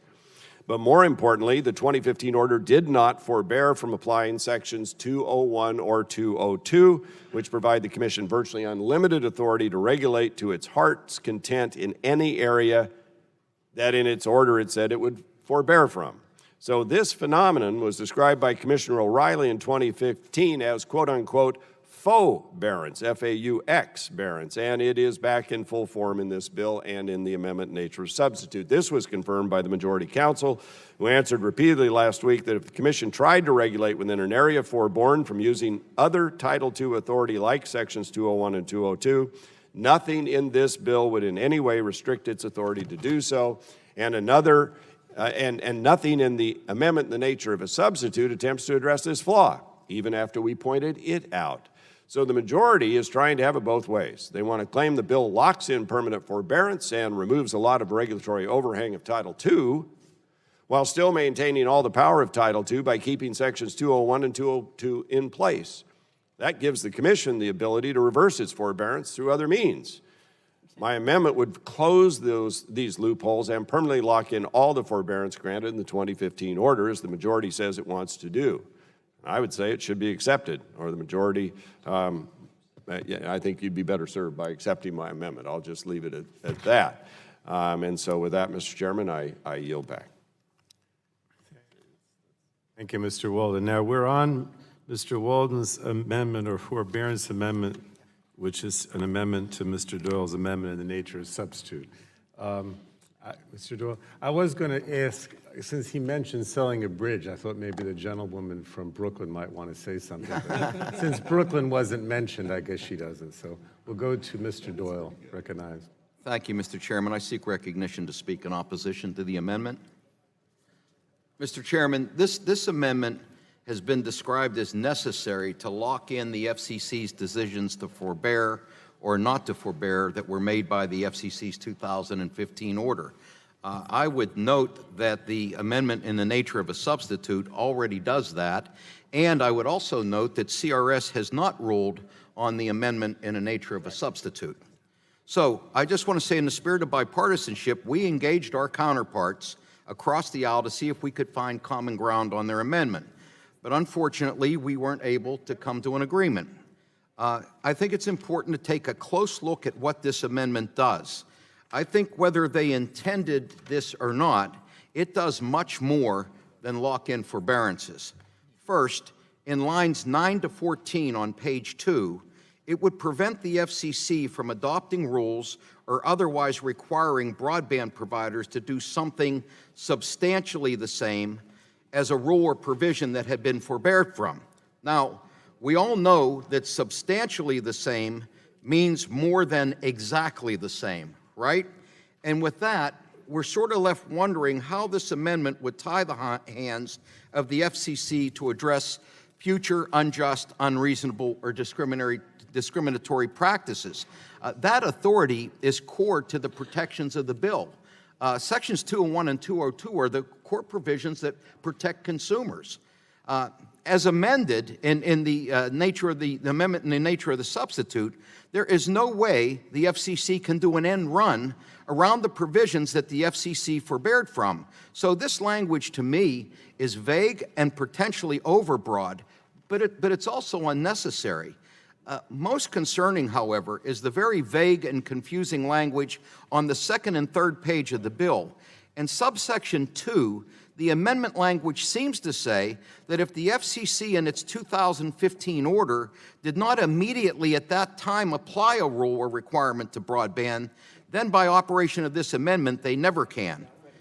This causes us great concern. It would seem to prevent the FCC from later adopting rules governing interconnection. It may also prevent the FCC from adopting zero rating rules. The bill is clear.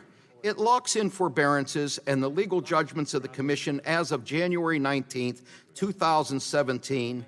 I worry that this amendment language is unclear, vague, and could have permanently undermined the carefully drafted net neutrality protections in the 2015 order.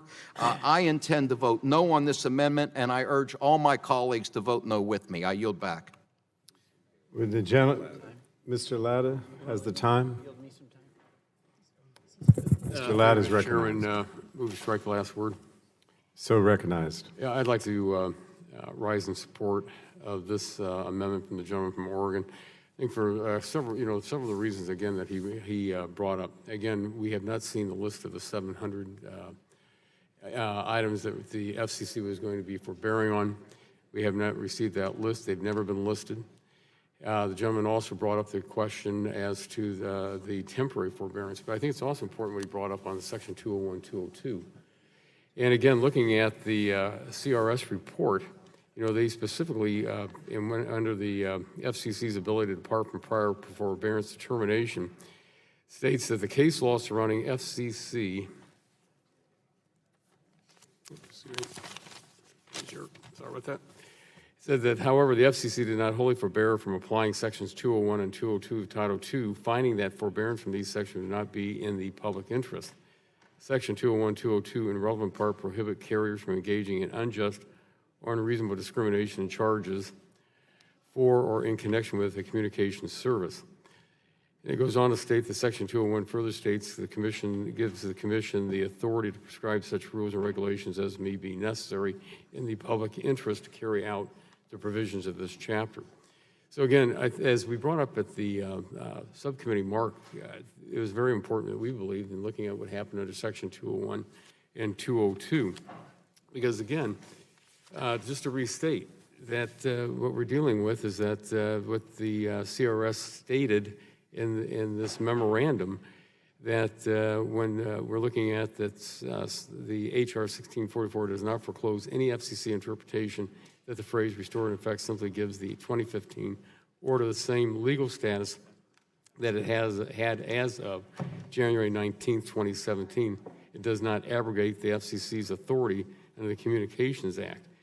But it goes on to state that that, however, as previously discussed, to the extent the FCC uses its Section 201 authority to promulgate a regulation imposing ex-ante rate regulations, this decision would depart from its prior forbearance decision in 2015. Order would be subject to arbitrary and capricious review. So I think that, where the gentleman is, I think that's with his amendment, that it is needed because, again, it brings forth the information that we have to have on the bill. And does the gentleman, I yield to the gentleman from Oregon. I thank the gentleman from Ohio, and I appreciate his leadership on this, and I think he's right on. It's interesting that my amendment basically uses the same language the underlying bill uses. And so it shouldn't be that confusing. It's pretty standard language about precluding the FCC. You'd find it on line 13 of page 2 of the bill. And it's very similar, if not identical, in its scope and language to what's in my amendment. So that's pretty boilerplate, actually. It's not new or radical or different. And I guess the heart of the argument here is that on the one hand, you're telling the American people you're going to forbear, we're going to prevent the FCC from doing anything in this area by locking in what it did in 2015, now 4 years ago. But on the other hand, we know as a statement of fact that you're leaving open the back door of 201 and 202 where former Commissioner McDowell and others have testified all they have to do is go through a standard rulemaking process and they can basically do whatever they want there. And so I'm trying to figure out what it is you're trying to accomplish other than create more uncertainty in one of the most vibrant parts of our economy that grew up under light touch regulation without Title II, not being treated as a monopoly telephone carrier. I think my amendment is sound. It gets you closer to where you say you want to go, and I would urge people to support it, and I would yield back to the gentleman from Ohio. Thank you very much, and Mr. Chairman, I yield back the balance of my time. Thank you, Mr. Latta. On the Democratic side, a gentleman from Vermont is recognized for 5 minutes. Strike the last word. Thank you. You know, here's the question. We're in agreement, both sides, that we want to prohibit blocking, throttling, and paid priority. We're in disagreement about whether we want to empower the FCC to be a cop on the beat. That's essentially what the difference is. It is possible that some actors in this space will act in ways that are unjust, unreasonable, and discriminatory. And if we have a cop on the beat, they're going to be able to respond to that. So it's really a simple question here. It's not about forbearance. We took the net neutrality issue out of Title II, which has all of this historical regulation that was applied to the big telephone companies. And we put it in its own title to make it clear that we want a different type of regulatory framework to apply. And we're going round and round on this forbearance as though in a statute we would, in addition to saying what we were authorizing or prohibited, we had to have an addendum where everybody who could imagine any scenario would have to put in there that that doesn't apply. We don't work that way. Fundamental question, do we have a cop on the beat in the event there are unjust, unfair, or discriminatory practices? It's a simple question, and I believe we should. Some folks here may believe we shouldn't, but that's really the question before us. I yield time to my colleague from California. I thank the gentleman both for his observation and you know, how you placed it forward about where there is a disagreement. I just want to make an observation because I think it's a very new day when our Republican colleagues are deeply concerned about all of our forbearance on regulations. And I will, you still have some time, Mr. Welch. Mr. Welch, that's all I wanted to say. So the gentleman I'll yield yield. back to you and thank you. Thank you. I thank the gentleman. You know, this bill locks in the forbearance decisions that the FCC made in 2015. That order is crystal clear. The forbearance in the order results in no unbundling of last-mile facilities, no tariffing, no rate regulation, and no cost accounting rules. The bill, however, does allow the FCC to review practices by ISPs and determine whether they were unjust, unreasonable, and discriminatory. This is called protecting consumers. Some ISPs apparently think that the FCC should have no power whatsoever to consider the rates charged by monopolies, even when they engage in price gouging, impose punitive fees and overage penalties, undertake fraudulent or faulty billing practices, or engage in other such harmful conduct. The public safety ramifications of the FCC abdicating this kind of authority was apparent last year when we learned that Verizon had throttled Santa Clara County firefighters responding to the historically devastating wildfire. Some said this wasn't a real net neutrality violation. It was just a data cap issue between the wireless broadband provider and its own customer, not discriminatory throttling based on the source or the sender of the data.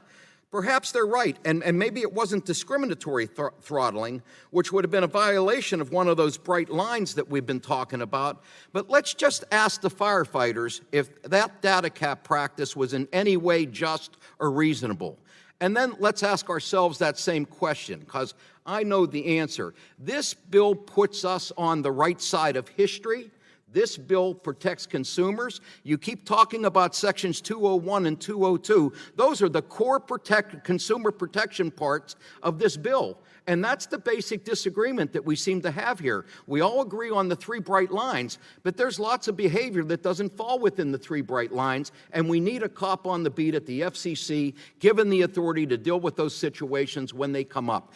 I'll say it once again. What unjust or unreasonable behavior do you think ISP should be able to engage in? I think that this is crystal clear. It's just an argument about whether we want to protect consumers after we draw these three bright lines and say we can't do these three things anymore. But, you know, if you come up with some new way to game the system, there's no cop on the beat. I yield back to Mr. Welsh.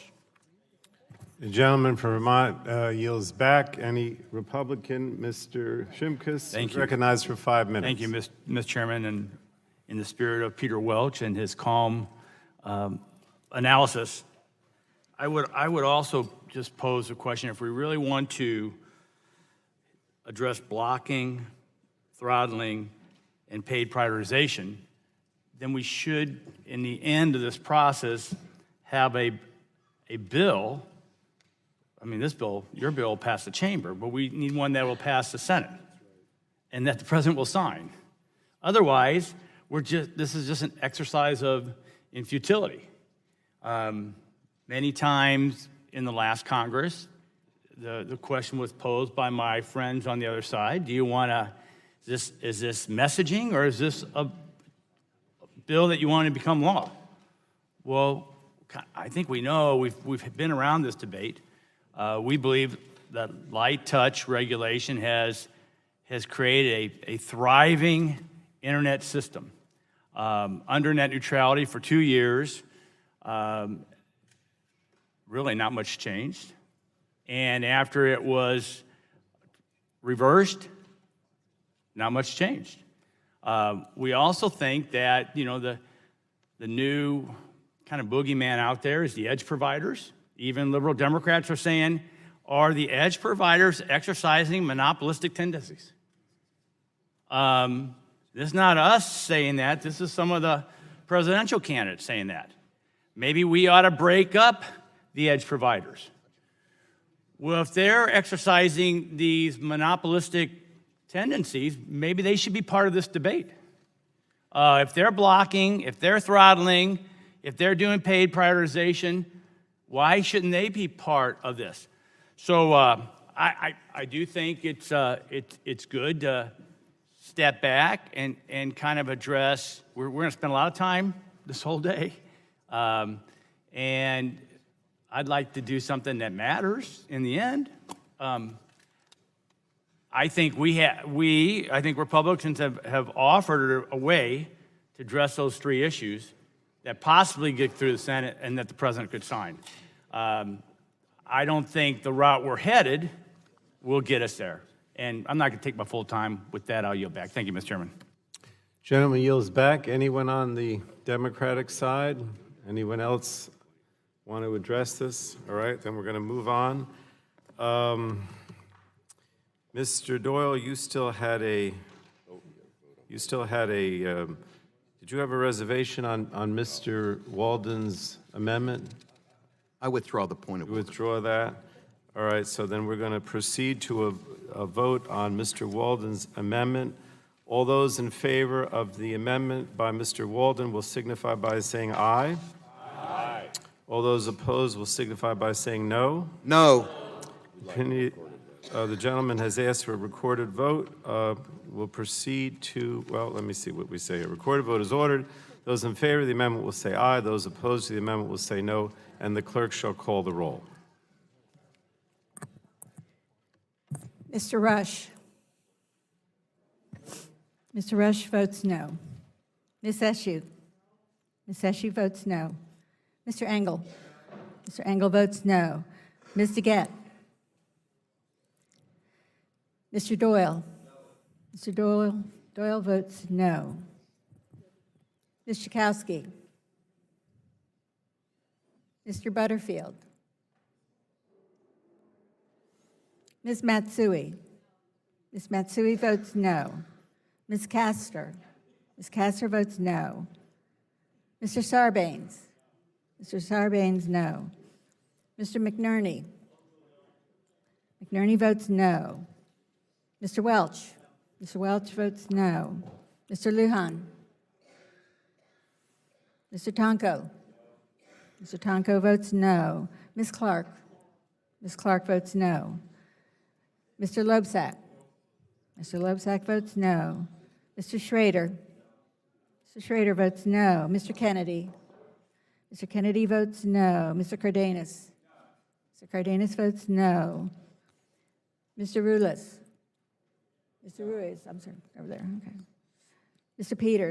Mr. Ruiz votes no. Mr. Peters? Mr. Peters votes no. Mrs. Stingle? Mrs. Stingle votes no. Mr. Vesey? Mr. Vesey votes no. Ms. Custer? Ms. Custer votes no. Ms. Kelly? Ms. Kelly votes no. Ms. Barragan? Ms. Barragan votes no. Mr. McEachin? Ms. Blunt Rochester? No. Ms. Blunt Rochester votes no. Mr. Soto? Mr. Soto votes no. Mr. Walden? Mr. Walden votes aye. Mr. Upton? Mr. Upton, aye. Mr. Shimkus? Mr. Shimkus, aye. Mr. Burgess? Mr. Burgess, aye. Mr. Scalise? Mr. Latta? Mr. Latta votes aye. Mrs. Rogers? Mrs. Rogers, aye. Mr. Guthrie? Mr. Guthrie, aye. Oh, I'm sorry. I'm sorry, I missed one of our members. Let's see. I apologize, Congressman. Mr. O'Halloran. Mr. O'Halloran votes no. I apologize. I'm back to Mr. Olson. Mr. Olson votes aye. Mr. McKinley. Mr. Kinley votes aye. Mr. Kinzler. Mr. Kinzler votes aye. Mr. Griffith. Mr. Griffith votes aye. Mr. Bilirakis. Mr. Bilirakis votes aye. Mr. Johnson. Mr. Johnson, aye. Mr. Long. Yes. Mr. Long, aye. Mr. Bouchon. Mr. Bouchon, aye. Mr. Flores. Mr. Flores votes aye. Mrs. Brooks. Mrs. Brooks votes aye. Mr. Mullen. Mr. Mullen votes aye. Mr. Hudson. Mr. Hudson, aye. Mr. Wahlberg. Mr. Wahlberg votes aye. Mr. Carter. Mr. Carter votes aye. Mr. Duncan. Mr. Duncan, aye. Mr. Giovanforte? Mr. Giaforte, aye. Mr. Pallone? Mr. Pallone votes no. Have all the members responded to the call to roll? Ms. DeGette? Ms. DeGette votes no. Ms. Schakowsky? Ms. Schakowsky votes no. Mr. Lujan? Mr. Lujan votes no. Mr. Butterfield? Mr. Butterfield votes no. Does any other member still need to record their vote? No? Okay. If not, the clerk will report the tally.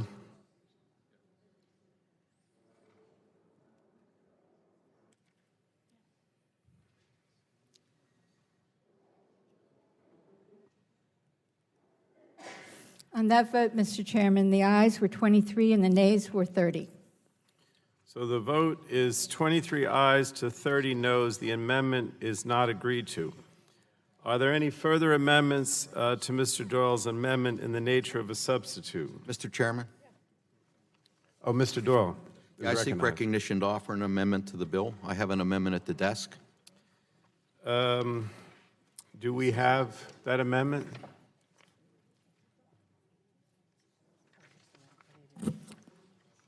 Yes, Mr. Chairman.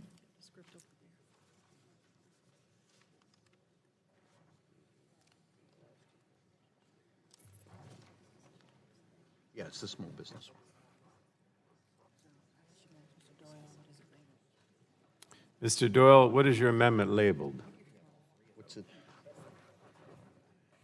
It's 1040. What is it, Mr. Chairman, we have the SLW correct one. 1040. Okay, Madam Clerk, you have it, and there are copies for distribution. The clerk will report the amendment. Amendment to the amendment in the nature of a substitute to H.R. 1644 offered by Mr. Doyle. Right now. At Without the end- objection, the reading of the amendment will be dispensed with, and the gentleman is recognized for 5 minutes. Thank you, Mr. Chairman. First, I want to thank my Republican colleagues for their engagement on this issue. Following the subcommittee markup, we engaged in negotiations, and we're actually exchanging offers as recently as last night. Ultimately, we could not agree on the scope of a reasonable exemption. That was disappointing because we were trying to work hard to get there. But regardless, we did hear their concerns, and we'd like to offer a small ISP exemption amendment.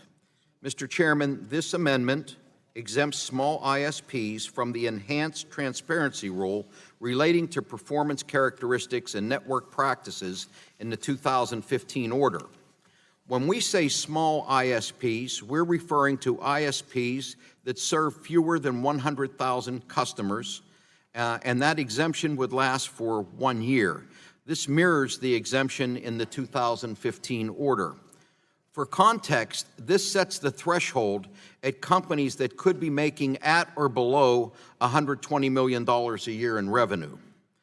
After 1 year, those small ISPs will have to start complying with the enhanced transparency requirements as well, because even the current FCC chairman in his 2017 order acknowledged that disclosure supports innovation, investment, and competition, and also ensures that the public will identify practices that infringe on internet openness.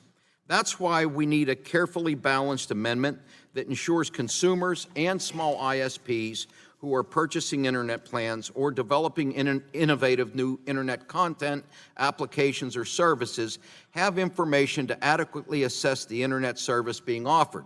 So, while this amendment would grant a narrow exemption, it would also require small providers to be transparent with consumers regarding commercial terms starting on day one.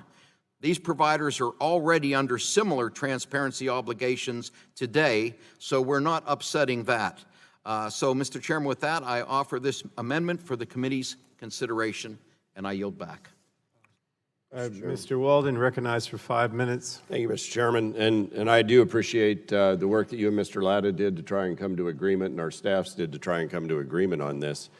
I guess from Republicans' perspective, we twice came to agreement with Democrats in the last two Congresses and twice passed this bill unanimously. I worked very closely with Mr. Loebsack from Iowa on this. He was a co-sponsor, and we set a little higher level of $250,000 and gave a 5-year exemption. And I know I've heard from small ISPs that they can either do paperwork and compliance issues or they can expand access to broadband in underserved and unserved areas. And we, I think, started at $500,000 and agreed in a bipartisan way to $250,000 and 5 years. And it's unfortunate. I realize we're not in the majority anymore. I've read that, I've heard that, I've seen that, and I get that. I've been there before. But I did think that this particular exemption would be more durable based on the good faith negotiations we had in the last two Congresses, but it's obviously not. And I understand we're in a different place and you have a different view on this.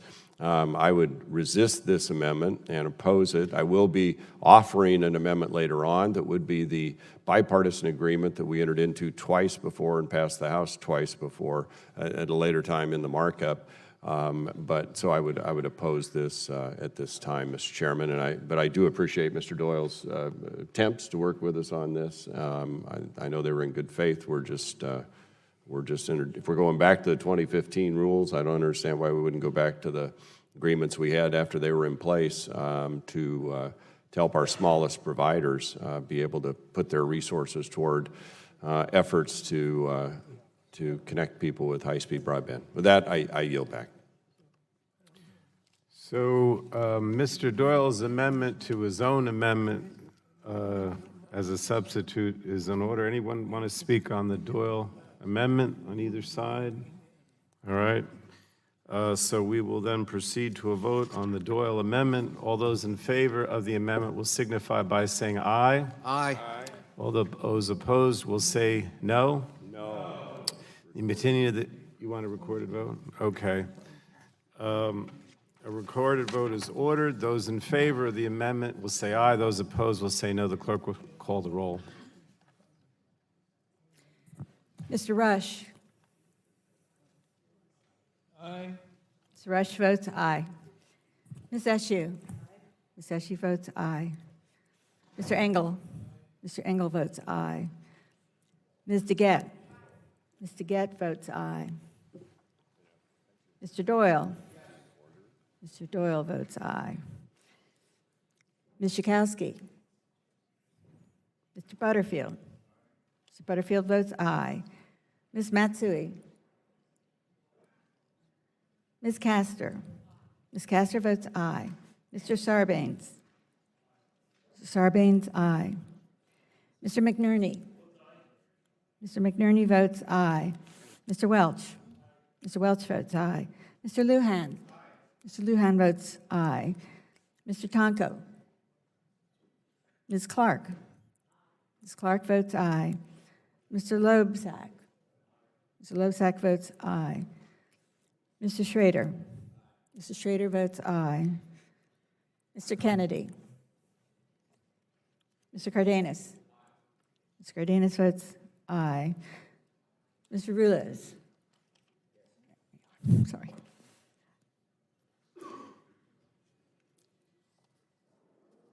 Mr. Peters. Mr. Peters votes aye. Mrs. Dingle. Mrs. Dingle votes aye. Mr. Vesey. Mr. Vesey votes aye. Ms. Custer. Ms. Custer votes aye. Ms. Kelly. Ms. Kelly votes aye. Ms. Barragan. Ms. Barragan votes aye. Mr. McEachin. Ms. Blunt Rochester. Aye. Ms. Blunt Rochester votes aye. Mr. Soto. Mr. Soto votes aye. Mr. O'Halloran. Mr. O'Halloran votes aye. Mr. Walden. Mr. Walden votes no. Mr. Upton. Mr. Upton, no. Mr. Shimkus. Mr. Burgess. Mr. Burgess votes no. Mr. Scalise. Mr. Latta. Mr. Latta votes no. Mrs. Rogers. Ms. Rogers votes no. Mr. Guthrie. Mr. Guthrie votes no. Mr. Olson. Mr. Olson votes no. Mr. McKinley. Mr. McKinley votes no. Mr. Mr. Kinzinger votes no. Mr. Griffith. Mr. Griffith, no. Mr. Bilirakis. Mr. Bilirakis, no. Mr. Johnson. Mr. Johnson, no. Mr. Long. Mr. Long votes no. Mr. Bouchon. Mr. Bouchon votes no. Mr. Flores. Mr. Flores votes no. Mrs. Brooks. Mrs. Brooks votes no. Mr. Mullen. Mr. Hudson.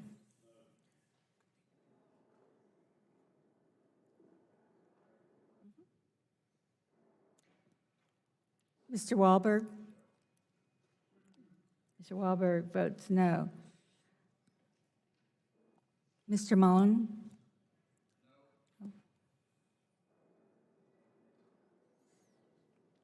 Mr. Carter. Mr. Carter votes no. Mr. Duncan. Mr. Duncan votes no. Mr. Giaforte. Mr. Giaforte votes no.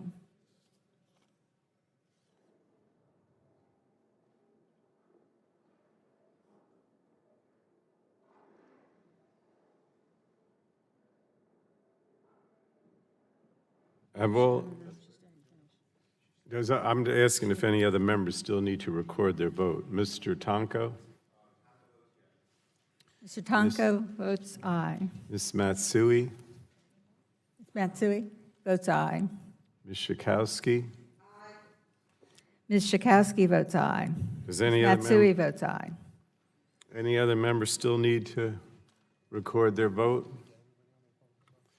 Do you have me recorded, Madam Clerk? Madam Clerk, do you have me recorded? No, sir. Oh, I vote aye. Mr. Pallone votes aye. Is there any other member that still needs to record their vote? All right, if not, the clerk will report the tally.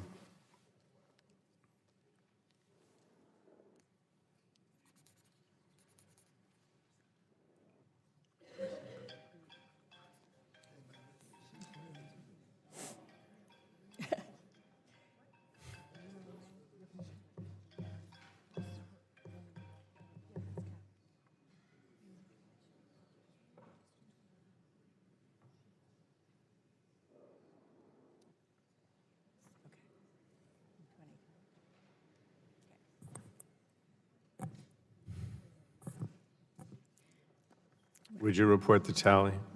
Yes, sir. Mr. Chairman, on that vote, the ayes were 29 and the yeas, apologize. The ayes were 29 and the nays were 22. All right, so the vote is 29 ayes and 22 nays, and the Doyle amendment is agreed to. Are there any other further amendments to Mr. Doyle's amendment in the nature of a substitute? Mr. Kinzinger has an amendment. What is your amendment labeled, Mr. Kinzinger? It should just be Kinzinger with the number. All right, there's only one. Madam Clerk? Mr. Chairman, Who seeks recognition? Mr. Doyle? I reserve a point of order. Mr. Doyle reserves a point of order. And Madam Clerk, do we have that amendment, and are there copies for distribution?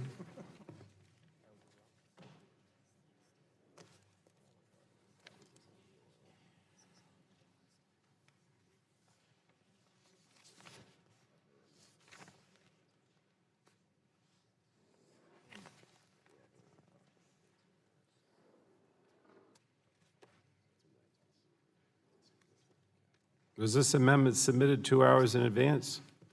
Okay. I believe so. Yes.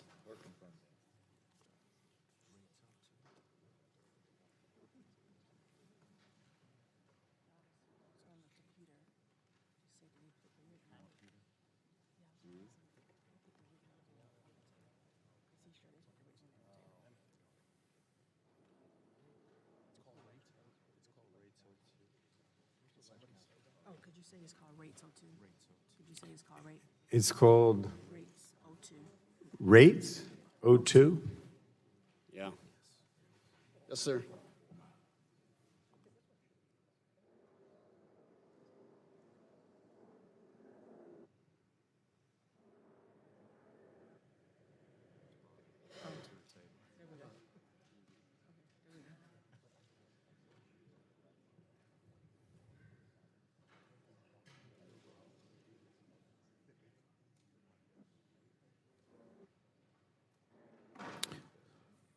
We have it?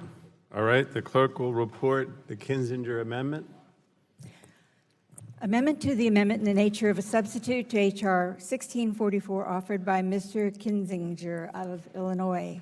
Without objection, the reading of the amendment will be dispensed with. Mr. Doyle has reserved a point of order, and the gentleman is recognized. Mr. Kinzinger for 5 minutes. Well, thank you, Mr. Chairman. When the 2015 order was adopted and broadband internet was reclassified under Title II, it meant the FCC had immense power to impose regulations on providers, including service rate regulation. While the order itself did not explicitly prescribe rate regulations, it did keep the ability to use Title II's rate regulation provisions in place so that the FCC could make a determination after the fact whether or not prices charged for broadband internet were just or reasonable. During public debate on the 2015 order, both President Obama and Chairman Wheeler promised us that the FCC would not regulate service rates. But as long as the Title II classification remained, a future FCC chairman could impose rate regulations. This uncertainty meant that the investment in rural broadband for millions of Americans plummeted. Since then, the 2015 order has been undone. Thankfully, the internet did not come to a screeching halt, as some had predicted, but there is still no law to prohibit broadband service rate regulation once and for all.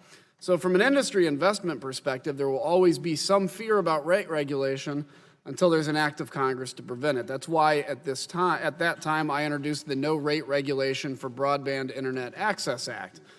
Given that President Obama and then Chairman Wheeler had promised not to regulate rates, it seems reasonable to enshrine this agreed-upon bipartisan principle into law. It was approved by this committee and passed through the House, but unfortunately it was not taken up in the Senate.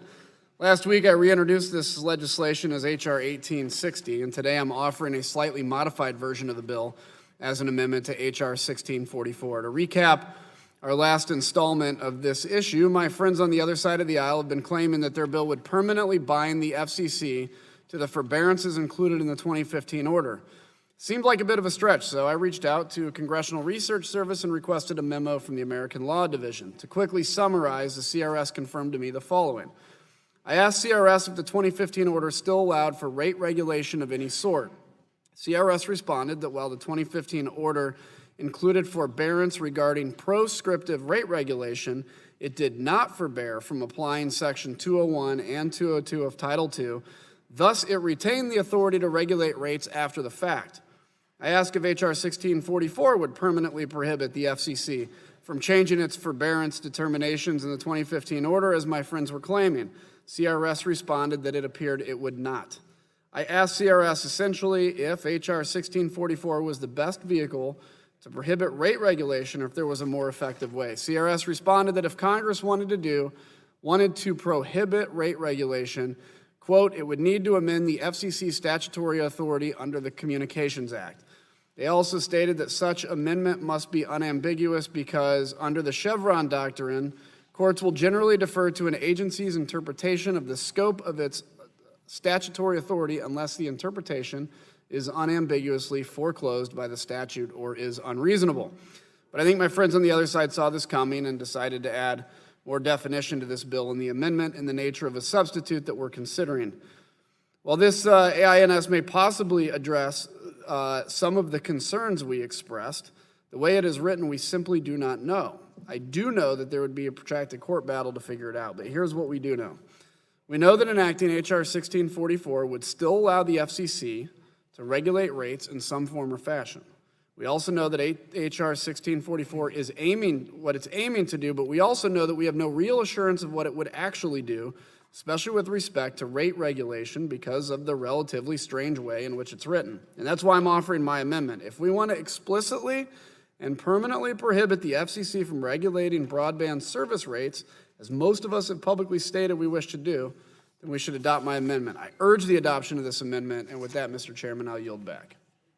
Thank you. So we have 11 minutes. I think we can hear Mr. Doyle for 5 minutes, and then we'll break and come back. Mr. Doyle is recognized for 5 minutes. Thank you, Mr. Chairman. Mr. Chairman, this bill locks in the forbearance decisions that the FCC made in 2015.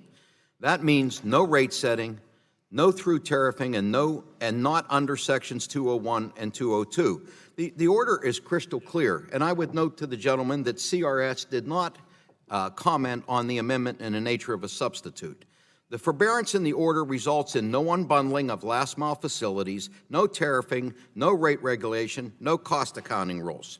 The bill, however, would allow the FCC to review practices by ISPs and determine whether they are unjust, unreasonable, or discriminatory. Once again, that's called protecting consumers. The Republicans are now suggesting that the FCC should have absolutely no power whatsoever to consider the rates charged by monopolies, even when they may engage in price gouging, impose punitive fees and overage penalties, undertake fraudulently or faulty billing practices, or engage in other such harmful conduct. That's not rate setting. That's just investigating consumer complaints.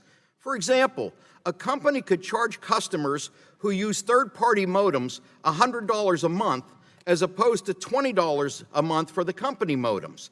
The intent here is clearly to discriminate against third-party equipment, but these are arguably rates under this gentleman's amendment. And given how broadly a rate can be defined, this appears just to be another way to undermine these protections. This would be a travesty. Preventing the FCC from protecting consumers from even the most egregious ISP abuses is just bad planning, and it does a disservice to our constituents. I would urge my colleagues to vote down this anti-consumer amendment and vote yes on the Save the Internet Act, and I yield back. And my understanding is that we're going to have more debate on this, so we'll recess now, and we have 3 votes on the floor, but please come back immediately afterwards. The committee is in recess.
The committee will reconvene.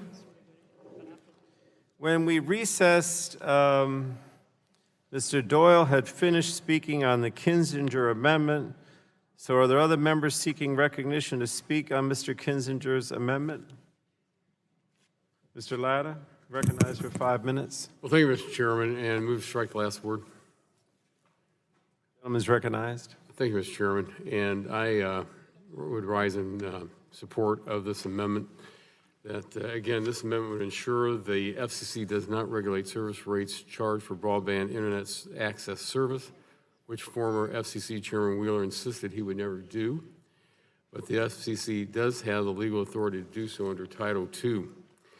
Again, this amendment makes clear that the FCC cannot reverse its forbearance from rate regulation of broadband internet access service providers of such service or otherwise regulate rates through any other means such as adjudication. The 2015 orders as would be adopted by the STIA locked in various forms of rate regulations while claiming to forbear, specifically forced BIS providers to give edge providers terminating access for free a regulated rate of $0. And then in the 114th Congress, H.R. 2666, the No Rate Regulation of Broadband Internet Access Act prohibited the FCC from regulating the rates charged for broadband. The bill is intended to prevent the Commission from using the reclassification of BIS under Title II of the Communications Act of 1934 to engage in rate regulation, whether directly through tariffing or indirect through enforcement actions. And again, we want to make sure that because you're looking at Title II, we are making sure that they don't have that authority. I would, again, support the gentleman's amendment and ask for its passage by the full committee. I yield back. Thank you.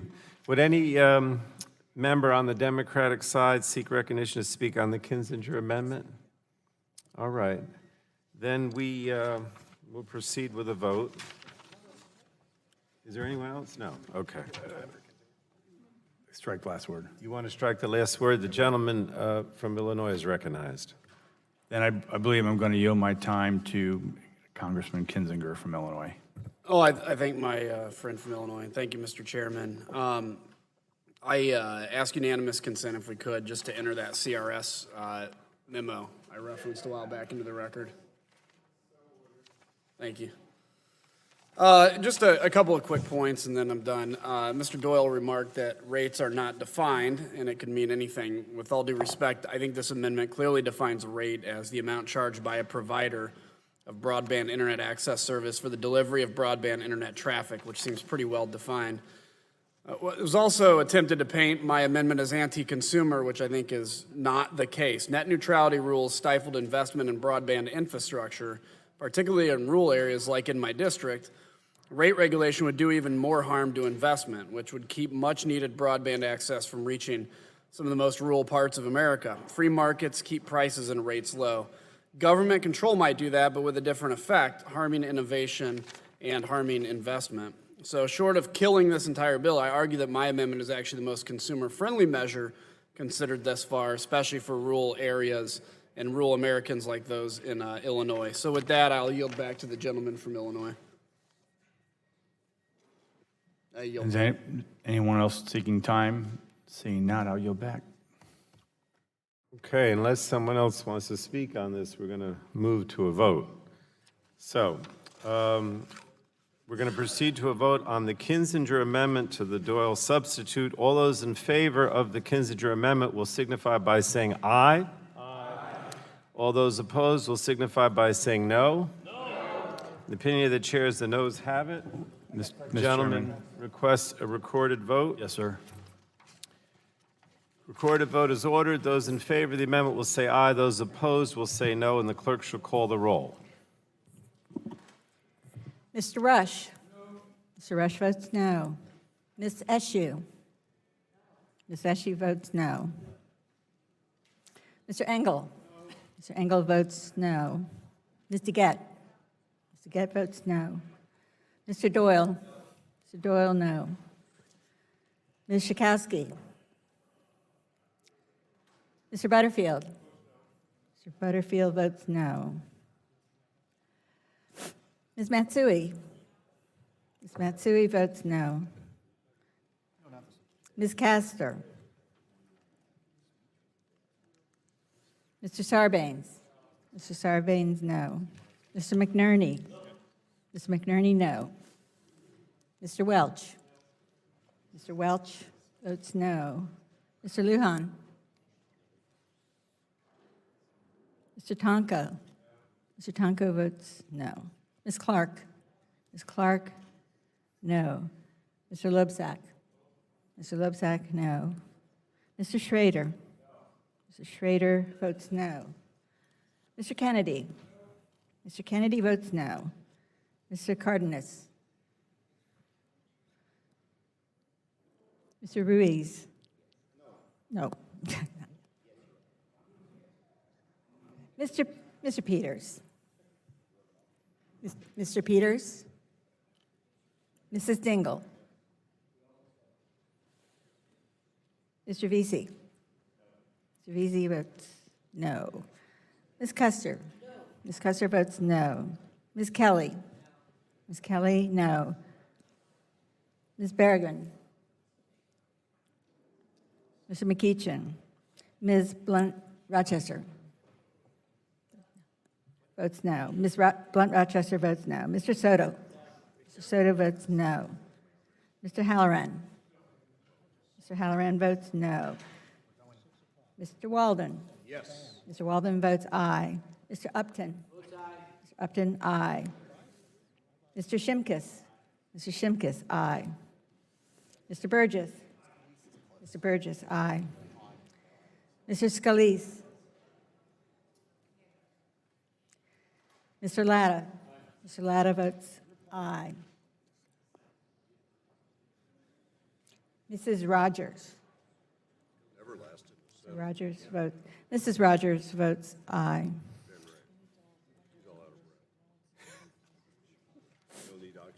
Mr. Guthrie? Mr. Guthrie votes aye. Mr. Olson? Mr. Olson votes aye. Mr. McKinley? Mr. McKinley votes aye. Mr. Kinzinger? Mr. Kinzinger votes aye. Mr. Griffith? Mr. Griffith, aye. Mr. Bilirakis?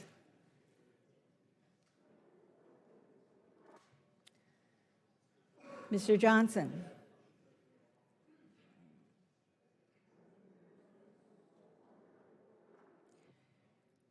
Mr. Long? Mr. Long votes aye. Mr. Bouchon? Mr. Bouchon votes aye.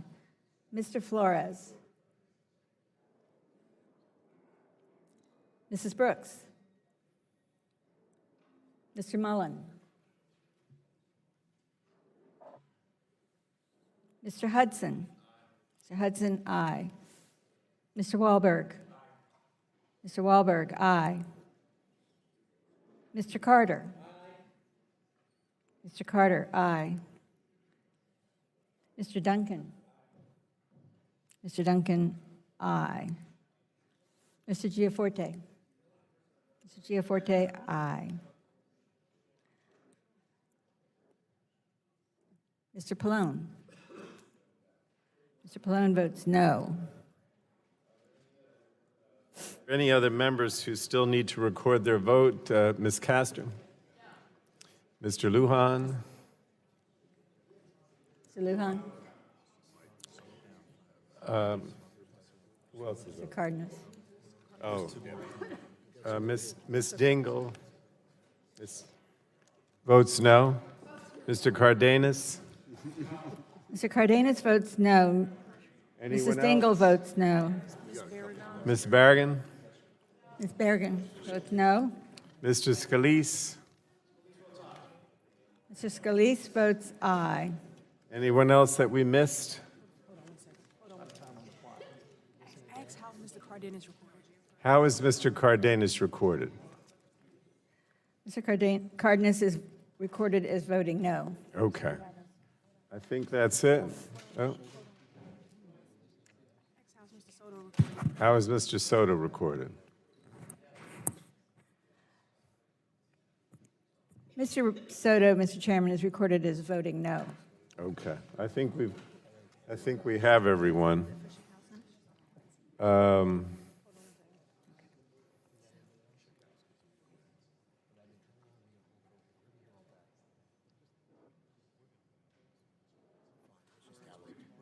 All right. The clerk will report the tally.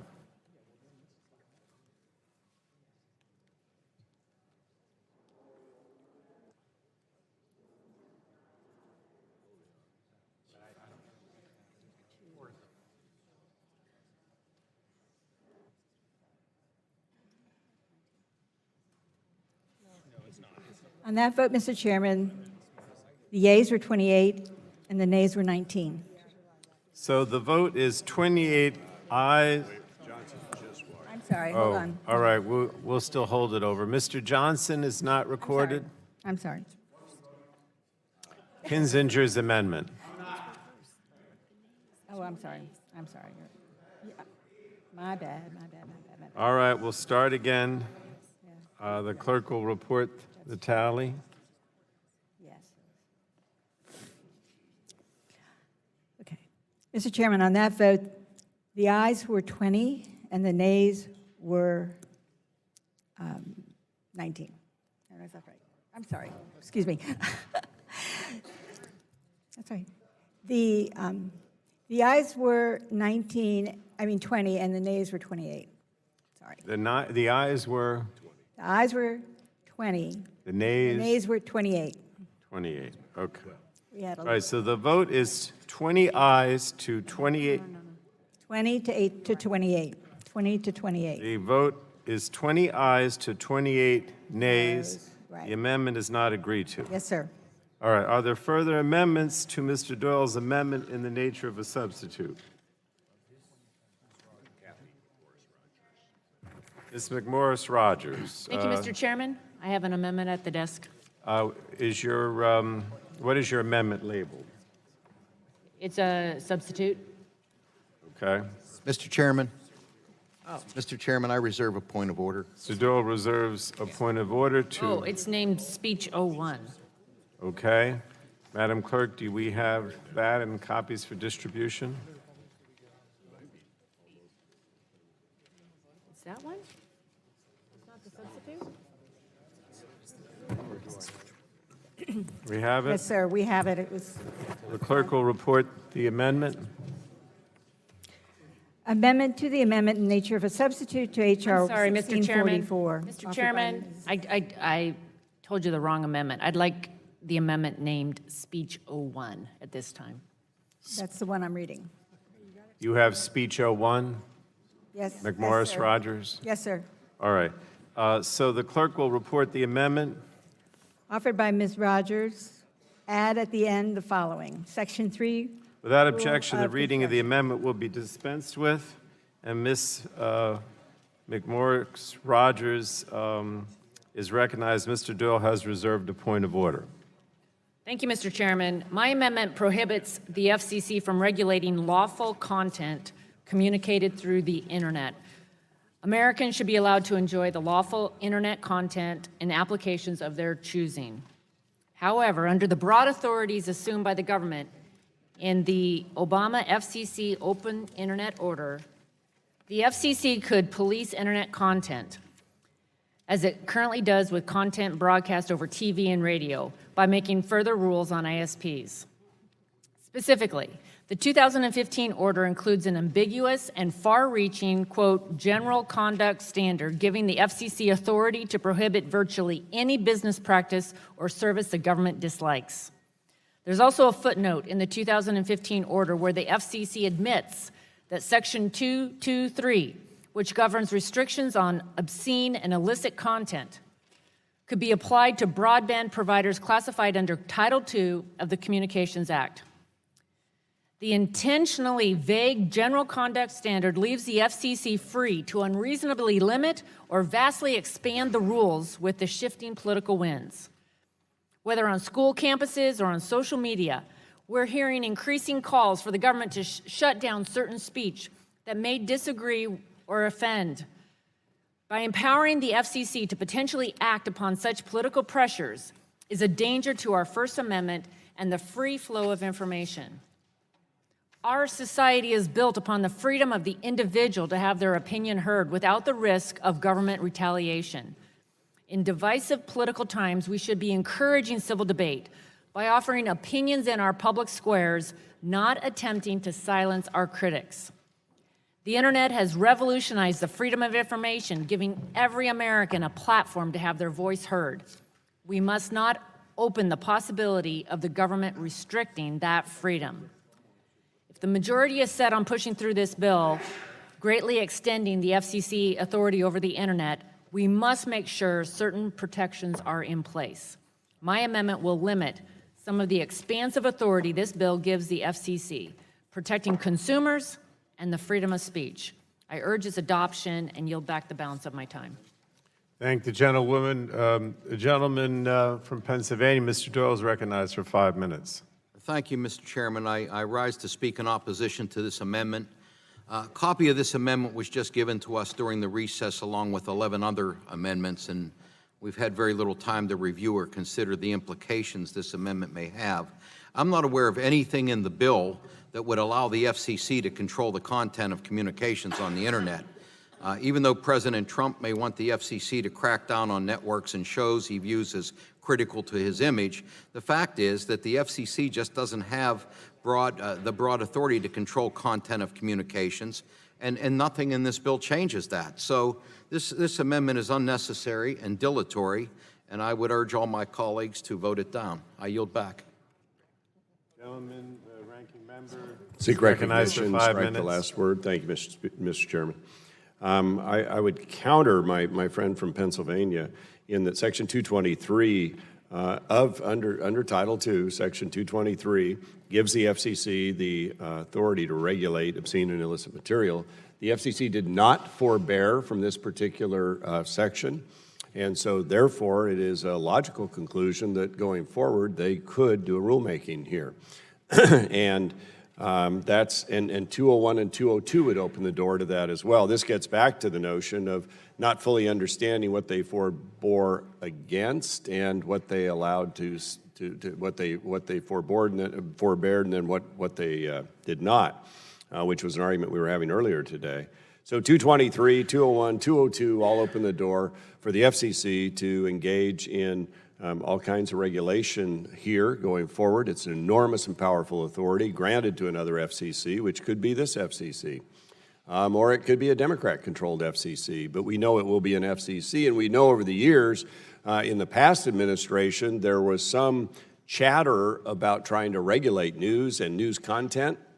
We saw a lot of that. We actually had a hearing that delved into some of that. I have a degree in journalism, and I want to protect First Amendment rights of journalists, and I don't want the FCC being speech police, and I think you're opening the door by putting the internet under the FCC to have speech police show up from our nation's capital and begin to get engaged in different activities here.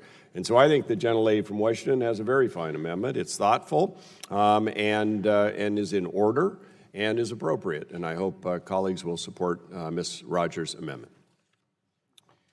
Does anyone else want to speak on the McMorris-Rogers amendment? On the Democratic side, on the Republican side, not? If there's no further debate, we'll proceed. Mr. Chairman, I withdraw my point of order.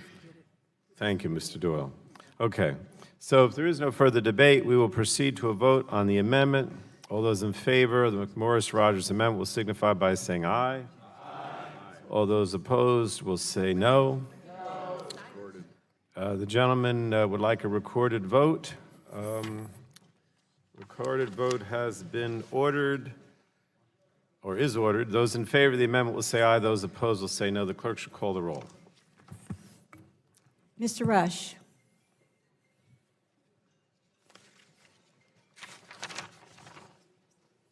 Ms. Eshoo.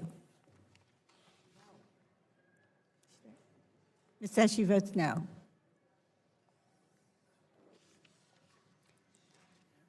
Mr. Engel.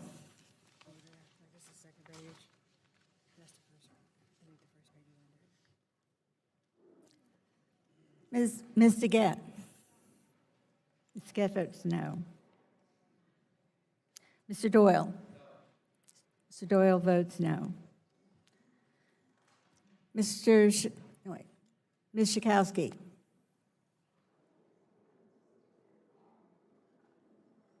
Mr. Butterfield. Mr. Butterfield votes no. Ms. Matsui. Ms. Matsui votes no. Ms. Castor. Ms. Castor votes no. Mr. Sarbanes. Mr. Sarbanes, no. Mr. McNerney. Mr. McNerney votes no. Mr. Welch. Mr. Lujan. Mr. Tonka. Mr. Tonko votes no. Ms. Clark. Ms. Clark votes no. Mr. Loebsack. Mr. Loebsack votes no. Mr. Schrader. Mr. Schrader, no. Mr. Kennedy. Mr. Kennedy votes no. Mr. Cardenas. Mr. Cardenas votes no. Mr. Ruiz. No. Mr. Ruiz votes no. Mr. Peters. Mr. Peters votes no. Mrs. Dingle. Mrs. Dingle votes no. Mr. Vesey. Mr. Vesey votes no. Ms. Cusser. Ms. Cusser votes no. Ms. Kelly. No. Ms. Kelly votes no. Ms. Berrigan. Ms. Berrigan votes no. Mr. McEachin. Ms. Blunt Rochester. Ms. Blunt Rochester votes no. Mr. Soto. Mr. Soto votes no. Mr. O'Halloran. Mr. O'Halloran votes no. Mr. Upton, I'm sorry, Mr. Walden. Mr. Walden votes aye. Mr. Upton. Mr. Upton votes aye. Mr. Shimkus. Mr. Shimkus votes aye. Mr. Burgess. Mr. Burgess, aye. Mr. Scalise. Mr. Latta. Mr. Latta votes aye. Mrs. Rogers. Mrs. Rogers, aye. Mr. Guthrie. Mr. Guthrie, aye. Mr. Olson. Mr. Olson, aye. Mr. McKinley. Mr. McKinley, aye. Mr. Kinzinger. Mr. Kinzinger votes aye. Mr. Griffith. Mr. Griffith votes aye. Mr. Bilirakis.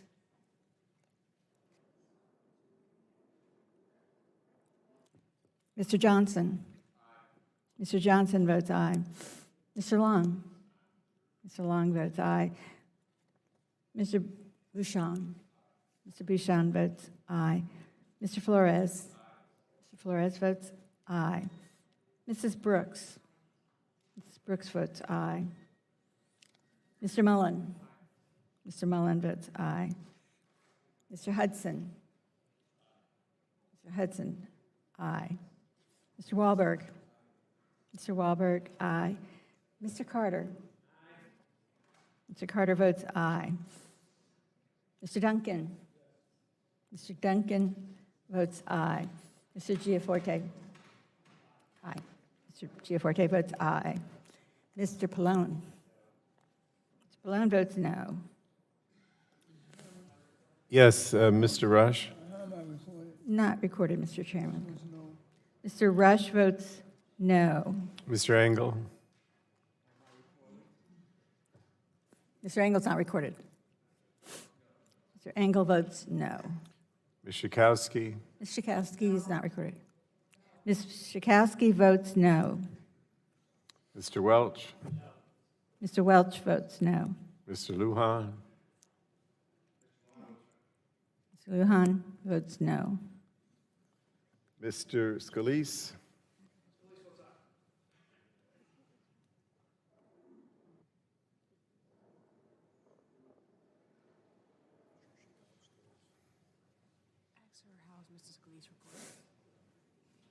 How is Mr. Scalise recorded? I apologize. Mr. Solis votes aye. Any other member who's not recorded and wants to vote? Okay. The clerk will report the tally.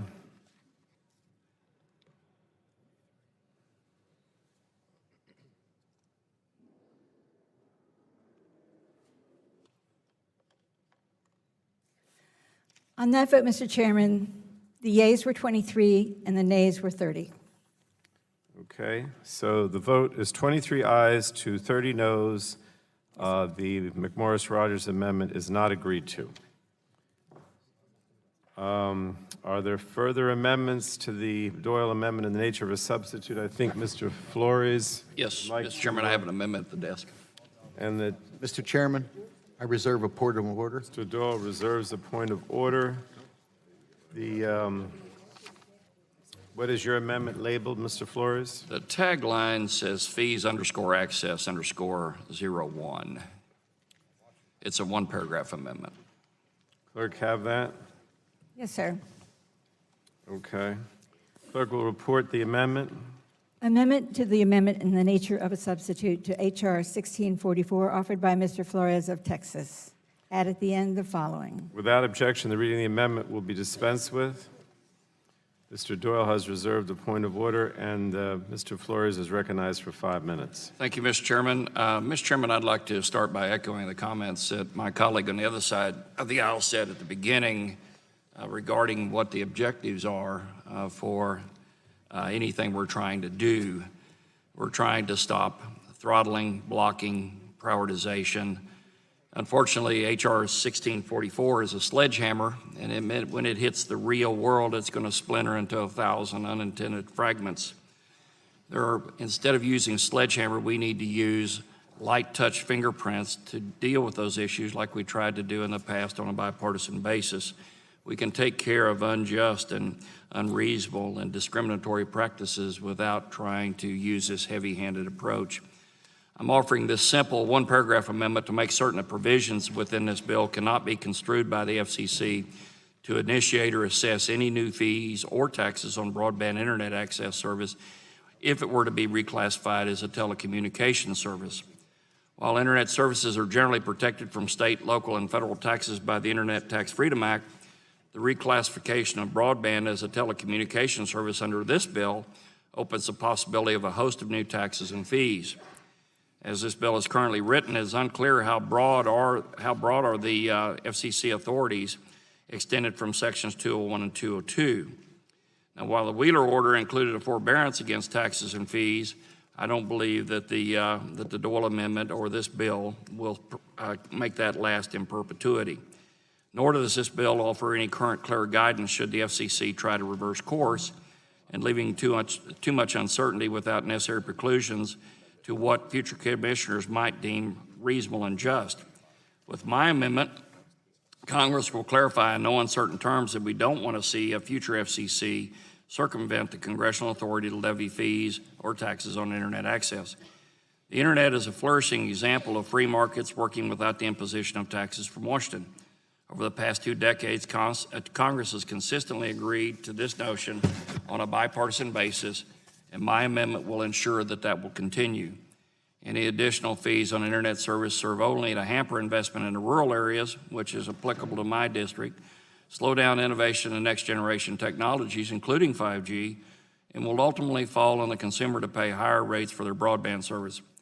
It's necessary that we preclude the FCC with the congressional action rather than rely on vague forbearance. Mr. Chairman, my amendment, again, is simple. No new taxes on our internet service. I believe that this is an easy, pro-consumer policy that we need to enshrine in this legislation should we pursue this heavy-handed approach. I urge my colleagues to support the amendment, and I yield back the balance of my time. Thank the gentleman. Anyone, Mr. Doyle, would like to speak? 5 minutes.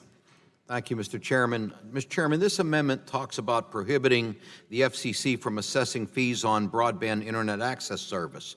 But the order already makes it very clear that there will be no fees or taxes on the internet. More specifically, the order prohibits government entities from imposing taxes on internet access. In 2016, the Internet Tax Freedom Act was made permanent. Locking in the order means locking in the prohibitions against taxing the internet or assessing fees against broadband internet access service.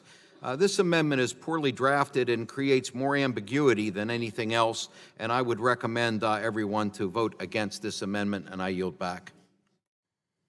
Mr. Chairman. Mr. Walden, Thank you, recognized for 5 minutes. Thank you, Mr. Chairman. And I just want to thank Mr. Flores for bringing this issue to our attention, because we all know how important the Internet Tax Freedom Act is and was. And the fact that this underlying bill could open the door to it being vitiated is pretty serious stuff. Because I don't know about you all, but I don't think my constituents were hoping for the internet to get taxed, to get new fees established, however you want to describe it. And there's potential that the legislation that the Democrats have brought forward would open the door for state and local fees and taxes as well. This is a pretty simple amendment that Mr. Flores has crafted. It is germane to the bill, and it would ensure that what the majority says they're doing would actually happen and prevent the FCC from taxing the internet. We're going through each one of these in part. There's always a reference back from the other side about what's being forborne. But we can't get a list of the 700 items that I guess we're locking into statute that we're forbearing. We've been asking for that, and nobody can produce it. And then we're told, oh, don't worry about it, basically. Well, we do worry about it because things like the Internet Tax Freedom Act are pretty important. And a lot of us supported that and still do. And the concern we have on the Republican side is that the FCC could actually circumvent congressional authority to levy fees on internet access. And I don't know how that helps get broadband into unserved and underserved areas or help hold down costs for consumers. So this shouldn't be a controversial amendment. And it should be something we could agree to on a bipartisan measure if we're all committed to making sure the internet doesn't end up getting taxed and feed to death. And so I would encourage my colleagues to support Mr. Flores' amendment. I think it's reasonable, it's simple, it's direct, and it's yet comprehensive and protects consumers.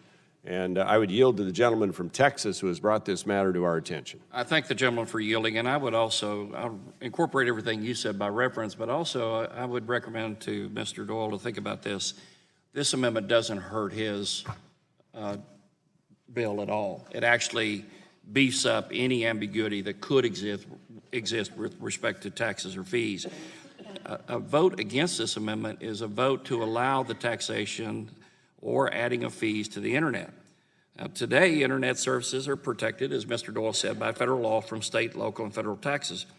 But the Save the Internet Act reclassifies broadband internet under Title II as a telecommunications service which enjoys far fewer protections regarding taxes and fees. The action exposes the Internet Services Taxes and Fees of both the Telecommunications Act of 1996 and the Internet Tax Freedom Forever Act intended to ban. The Internet Tax and Freedom Act currently precludes state and local taxes from being imposed on charges for Internet access.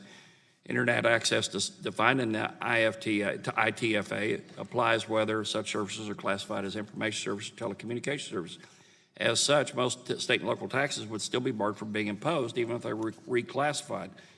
So while much of the tax risk is mitigated by the IFTA, there are still potential taxes and fees that could be imposed on broadband internet access solely as a result of the reclassification, including expansion of federal, state, universal service fees and 911 fees, broadband internet access service providers and/or subscribers, and expansion of new and/or existing utility special privilege and right-of-way fees to broadband internet access providers and/or subscribers.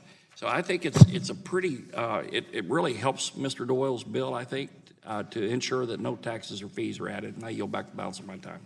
And I would agree with the gentleman from Texas. And again, this vote is pretty simple. You're either for making sure the internet doesn't get taxed or you're not. And we hope you'll join us in supporting that. And I yield back the balance of my time. The gentleman from North Carolina is recognized for 5 minutes. Thank you, Chairman Pallone. Mr. Chairman, while we're talking about fees, let me just take a couple of minutes to mention a few of my concerns. I've been waiting for the right opportunity to jump in, and I think this may be the best time. First of all, thank you for introducing this bill. Mr. Doyle, I voted for it last week, and I certainly intend to vote for it again today. But as we move forward, I want us to keep in mind the other issues that are surrounding internet access that plague vulnerable communities. And I represent many of those, and many of you represent those. There are areas in my district where even the largest service providers fail to provide consistent and reliable broadband access.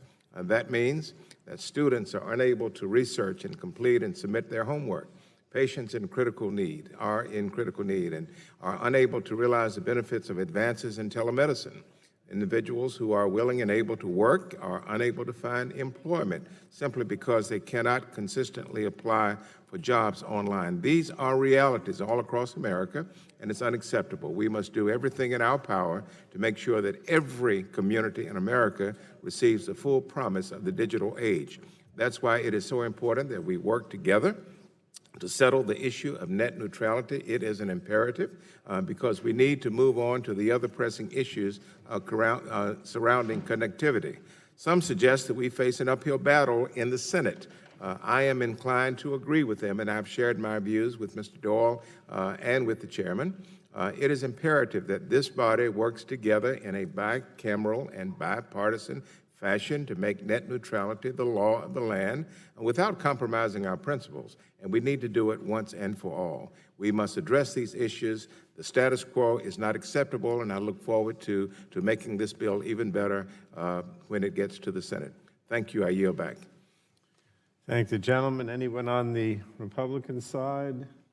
Anyone else who wants to address the Flores amendment? If not, we will proceed to a vote on the amendment from Mr. Flores from Texas.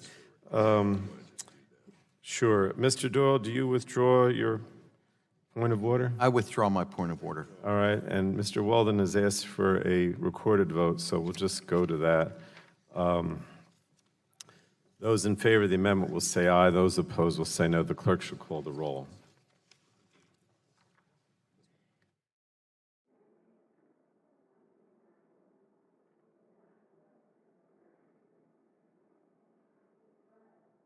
Mr. Rush. Ms. Eshue. Ms. Eshue votes no. Mr. Engel.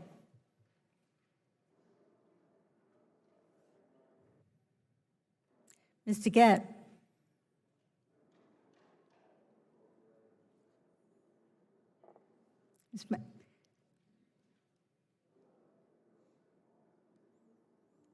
Mr. Doyle. Mr. Doyle votes no.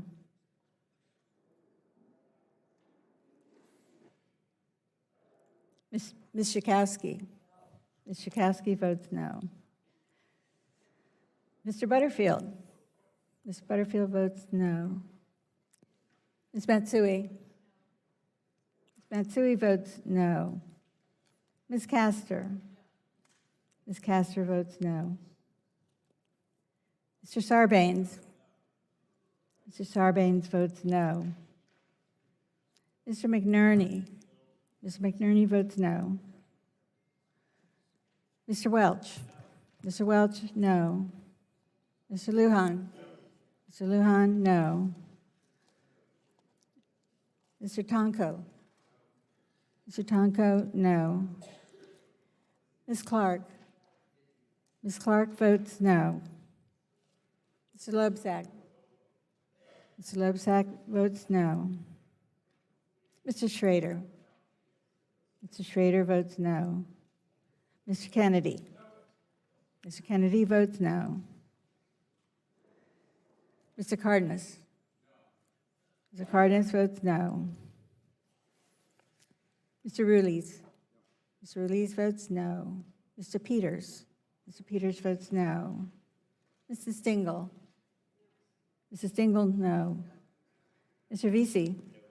Mr. Vesey, no. Ms. Custer? Ms. Custer, no. Ms. Kelly? Ms. Kelly votes no. Ms. Berrigan? Ms. Berrigan votes no. Mr. McEachin? Ms. Blunt Rochester? Ms. Blunt Rochester votes no. Mr. Soto? Mr. Soto, no. Mr. O'Halloran?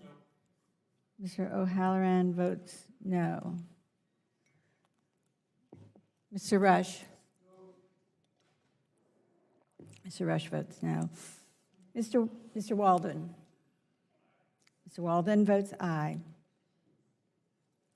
Mr. Upton? Mr. Upton votes aye. Mr. Shimkus? Mr. Burgess? Mr. Burgess votes aye. Mr. Scalise? Mr. Latta? Mr. Latta votes aye. Mrs. Rogers? Mrs. Rogers votes aye. Mr. Guthrie? Mr. Guthrie votes aye. Mr. Olson? Mr. Olson votes aye. Mr. McKinley?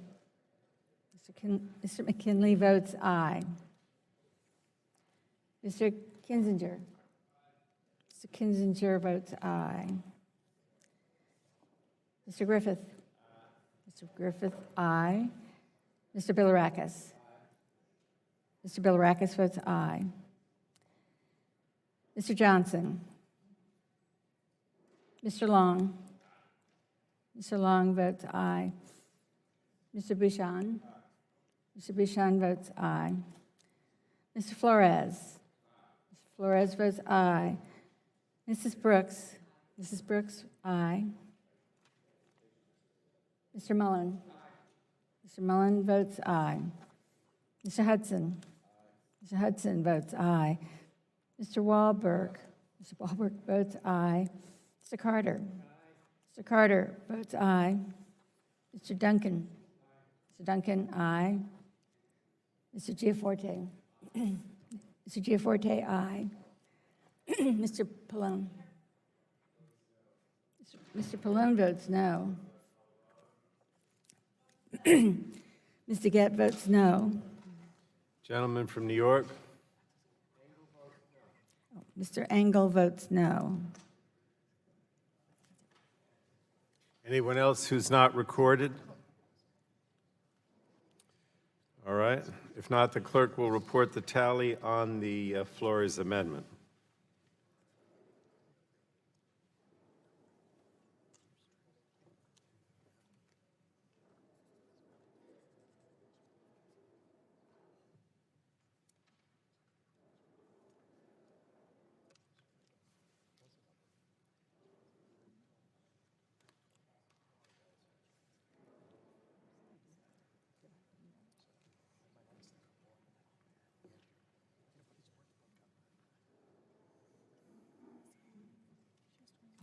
Yes, sir. Mr. Chairman, on that vote, the yeas were 21 and the nays were 30. So the vote is 21 ayes to 30 noes. The Flores amendment is not agreed to. Are there any further amendments to the Doyle amendment in the nature of a substitute? The gentleman from Montana. Yes, Mr. Chairman, I have an amendment at the desk. And how is your amendment labeled? Fees _ MGMT _ 01. That's the file name.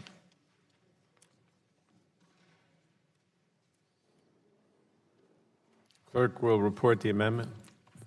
Amendment to the amendment in the nature of a substitute to H.R. 1644, offered by Mr. Giovanforte of Montana.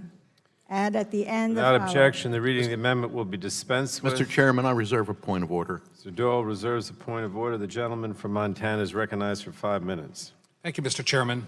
This is a very simple amendment that is pro-consumer. I would ask my colleagues on the other side of the aisle to seriously consider this. We have a digital divide in this country where broadband access is not as accessible in rural parts of the country. Many of you have rural parts of your districts. This simple amendment would help us.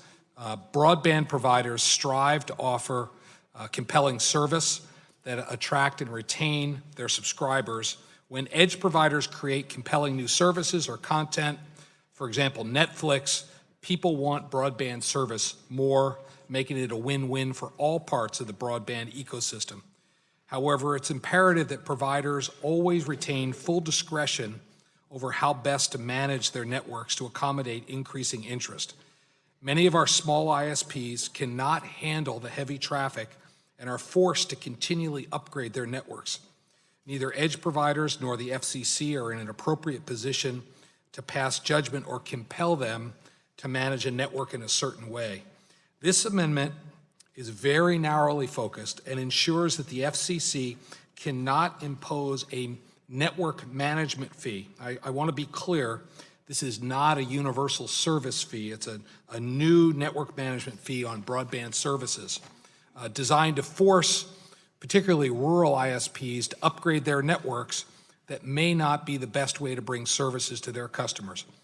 Without this amendment, any fees that the FCC would assess would be passed on to consumers, creating higher costs for the same or slower content while taking resources away from a build-out of rural broadband. Rural broadband is not built out to the same level as urban networks, and one size doesn't fit all, and accompanying network management fees would unduly penalize rural broadband providers and expand this digital divide. As an example, if the FCC were to decide that 100 megabit per second was the standard, and yet many of our rural networks just getting to 10 megabit per second is a good first step, this would penalize them, particularly in these rural areas. Ensuring that broadband providers have flexibility to make decisions about how to manage their own network, it's critical to promoting future broadband investment and deployment and protecting consumers from unjust fees established by unelected bureaucrats is in the best interest of all consumers and particularly helpful in rural America. So again, I appeal to my colleagues on the other side to vote for this simple amendment that would just say network management fees are not assessed on our ISPs. And with that, Mr. Chairman, I yield back. Thank the gentleman. Mr. Doyle, recognized for 5 minutes. Thank you, Mr. Chairman. Mr. Chairman, this amendment talks about network management fees, but it doesn't define that term. So it's hard to really know what that means. Is a network management fee the annual license fees? Is it the spectrum auction revenues? Because if that's the case, this little amendment could end up costing the Treasury billions of dollars. I'm sure ISPs will argue the exemption is as broad as possible. Mr. Chairman, this amendment is poorly drafted and potentially robs the American people of billions of dollars. I would recommend a no on this amendment. And I will yield to Mr. McNerney. Well, I agree that with the gentleman from Montana, there's a huge digital divide in our country, and that's exactly why we need to pass this bill. We need net neutrality. If you don't have net neutrality, we're going to be seeing bigger fees from the network providers. We're going to see blocking. We're going to be seeing all the things that we say we don't want. So right now, there's no cop on the street. And I think this whole effort today is an effort by the Republicans to keep us from putting on any restrictions on the network. In other words, they don't care that there's blocking or paid prioritization. They just want to keep the system as it is. And this bill is going to stop that. And I urge my colleagues to support the bill and oppose this amendment. I yield back to Mr. Doyle. If no one else wants time, I yield back, Mr. Chair. Does anyone on the Republican side want to speak on this Gianforte amendment? Mr. Flores? Move to strike the last word. Recognized for 5 minutes. Thank you. I will be brief. I'd like to remind all of our colleagues on both sides of the aisle that a no vote on my amendment was essentially a vote to allow the taxation of the internet. Same thing with Mr. Gianforte's amendment, which is very simple. It's not poorly constructed. It's crystal clear on its face. It's only one paragraph, and it specifically prohibits the imposition of a management fee. This doesn't preclude the revenues from the sale of spectrum or anything like that. So just again, a no vote on Mr. Gianforte's bill is a vote to raise the cost of the internet to consumers. Would the gentleman yield? Would the gentleman yield?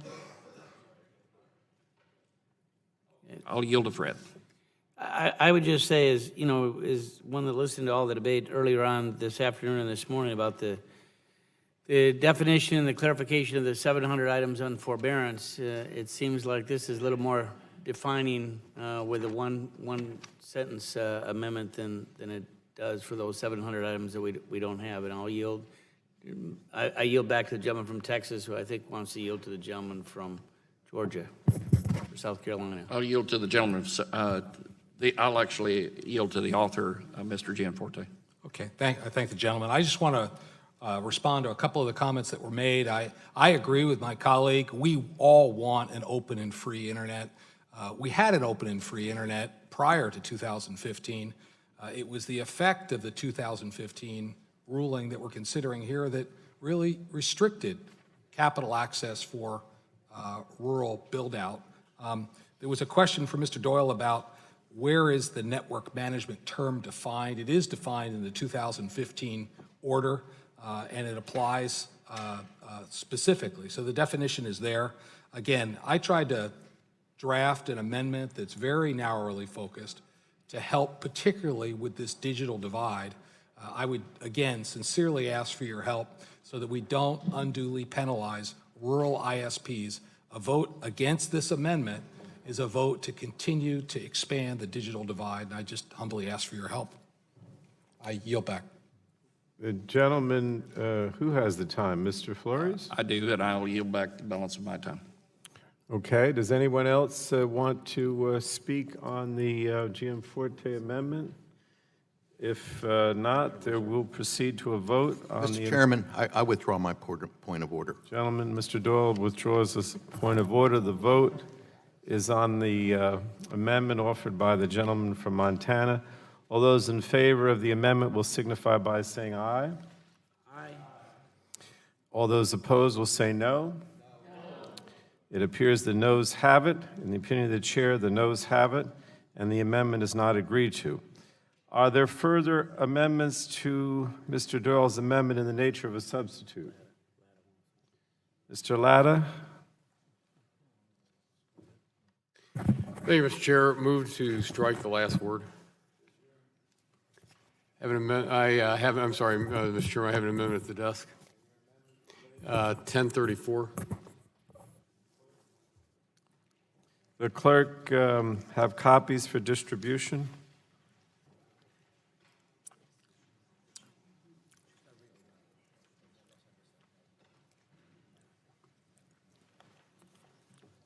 Clerk will report the amendment. Yes, sir. Mr. Chairman, I reserve a point of order. Mr. Doyle has reserved a point of order on the latter amendment. The clerk will report the amendment. Amendment to the amendment in the nature of a substitute to H.R. 1644 offered by Mr. Latta. At the Without end, objection, the reading of the amendment will be dispensed with. Mr. Doyle has reserved a point of order. The gentleman, Mr. Latta, is recognized for 5 minutes. Well, thank you, Mr. Chairman. I'm offering this amendment with the gentlelady from Indiana, from the Indiana's 5th District, to ensure that our nation's 5G network is built, maintained, and secured by private companies, not the United States government. Our country won the race to 4G by getting the government out of the way. We freed up spectrum for commercial use and modernized our infrastructure rules. This success was not because of increased government control. We cannot win the race to 5G by following China's footsteps and allowing the government to take control over next generation wireless infrastructure. Since 1985, wireless carriers invested $489 billion in network infrastructure. Unfortunately, recent capital investment has slowed with a rapid decline in 2016. That decline coincided and was likely caused, at least in part, with investors and the industry's reaction to the 2015 Open Internet Order. Excuse me. If the majority pushes through the Save the Internet Act, which will give the government free rein to take over the internet by codifying the 2015 order, they will be inadvertently reducing private investment in broadband and wireless infrastructure. Furthermore, they will be giving the government the ability to create a nationalized 5G network. A government-run network will likely heap red tape on carriers, creating substantial obstacles for deployment and delaying delivery of 5G benefits to consumers. Furthermore, it's important that this committee, not another, take leadership on this topic. Many members on both sides of the aisle have voiced their support to keep 5G in the private sector. Therefore, I ask that my colleagues do not support the government's establishing a nationalized 5G network, that you join Ms. Brooks and me in adopting this amendment. And thank you, Mr. Chairman, and I will yield to the gentlelady from Indiana. Thank you. I thank the gentleman for yielding. As I've said at previous subcommittee markups, I'm ready to work with my colleagues on the other side of the aisle to address net neutrality. We've heard about the flexibility that H.R. 1644 would give the government in regulating the internet, flexibility that would not give peace of mind to internet providers to plan the continued build out of their networks or upgrade their services.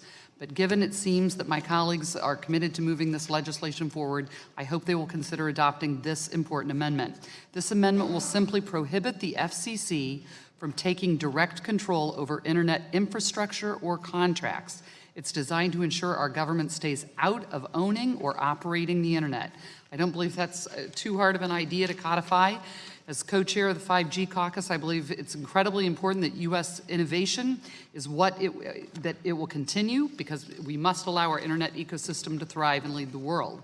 We're seeing this already in 5G because a report from Analysis Mason, a leading telecom consultancy group, shows that the United States is now tied with China in the race to deploy 5G.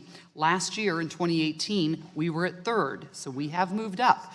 I know my colleagues all believe in the American industry and ingenuity and innovation, and hope that we all recognize that we have to ensure our nation's internet ecosystem remains free from the threat of a government takeover. So I encourage all of you to support it. Thank the gentleman from Ohio for yielding and allowing me to partner with him on in offering this amendment. And I yield back the balance of your time. Unless another member on our side would like the time, I yield back the balance of my time, Mr. Chairman. Gentleman yields. Gentleman from Pennsylvania for 5 minutes. Thank you, Mr. Chairman. I seek recognition to oppose this amendment. I'll start off by noting that this amendment was provided to us during the recess along with 11 other amendments. If the Republicans really want to work with us on this issue, I think they would have provided it a little more time for us to consider it. But as it is, we are looking at it with very little opportunity to consider its ramifications. To begin with, I'm not aware of anything in the bill that would allow the FCC to direct control or seize any provider's investments, contracts, or infrastructure. But we don't know the impact that this seemingly short amendment would have. An important aspect of this bill is giving the FCC the ability to enforce the net neutrality protections if a provider is found to violate them. Could this amendment prevent the FCC from recovering a fine or forfeiture I believe the ISPs will read the amendment this way, and therefore I don't believe we can vote to approve an amendment with, that has so many unknowns in it. I would urge my colleagues to vote against it. I yield back. Gentleman from Oregon, ranking members, recognized for 5 minutes. Thank you, Mr. Chairman. I appreciate that. You know, the internet really has thrived well without nationalized control. It's a real contrast to the telephone system that, even though it was held by a private company, was a nationally regulated monopoly. That's really not what we have with ISPs. We have a lot of them. And we didn't have competition in the phone system until 1985. But all the internet really knows is competition, because we had light touch regulation, and we didn't treat it like a monopoly telephone company. Since 1985, wireless carriers have invested $489 billion, 19% of revenue in network infrastructure. Unfortunately, recently, capital investment has actually slowed with a precipitous decline in 2016, and that decline coincided with and was likely caused, at least in part, by investors and the industry's reaction to the 2015 Open Internet Order. And so this amendment makes sense. It's easy to read. It's not complicated. It just says they can't take over the internet and nationalize it. And I think that's something we ought to be for, not against. And in terms of not being able to see this, we're still waiting for the 700 forbearances that you all are going to put into statute that we don't know what they are. So we're kind of, anytime you want to put that list on the table, we'd like to see it, because you're going to lock whatever it is into statute. It seems to be a mystery document, but it will have force of law if this becomes law. But we know, frankly, this will not become law. The Senate's not going to agree to this. President's not going to agree to this. And that's why I hope we can get to a day, once this kind of passes through the political bloodstream, where we can work together and at least agree on the things where we can: blocking, throttling, paid prioritization, give customers protection from bad behavior, and look at an ecosystem-wide set of issues about bad behaviors, because we've heard about a few of those from others. And so we look forward to going forward after this is done. And I would support this amendment, and I hope my colleagues will as well, and I yield back. Is there a Democratic member who would like to speak? Gentleman from California, Mr. Peters, recognized for 5 minutes.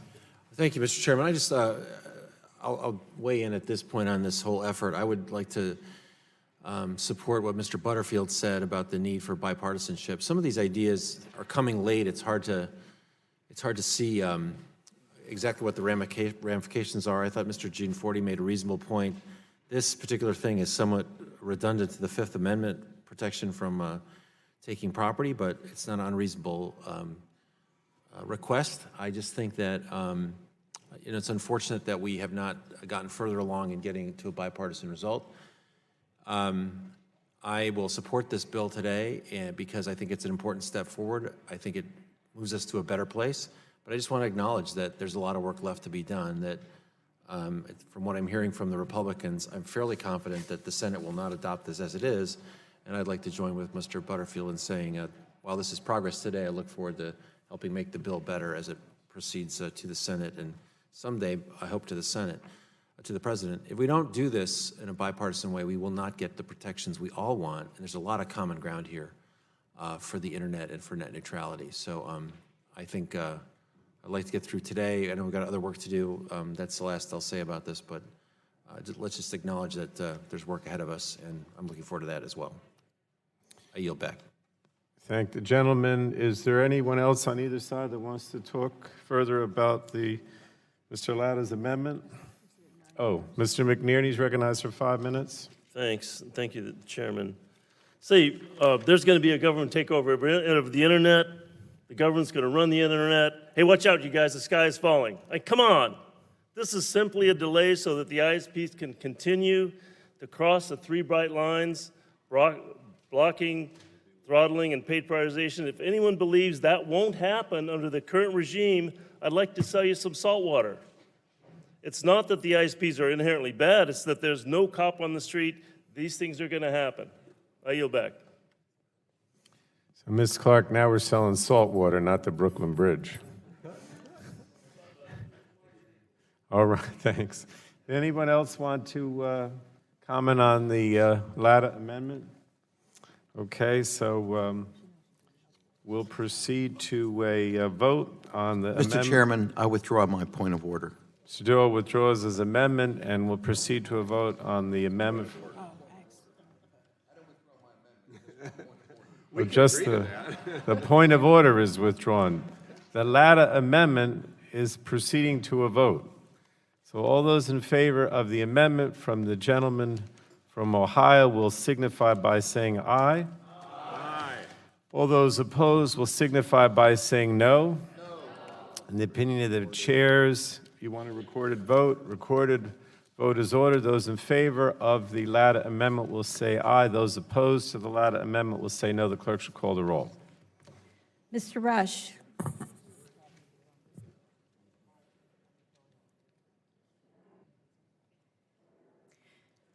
Ms. Eshoo. Ms. Eshoo votes no.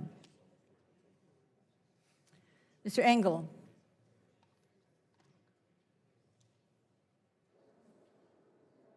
Ms. Taguette.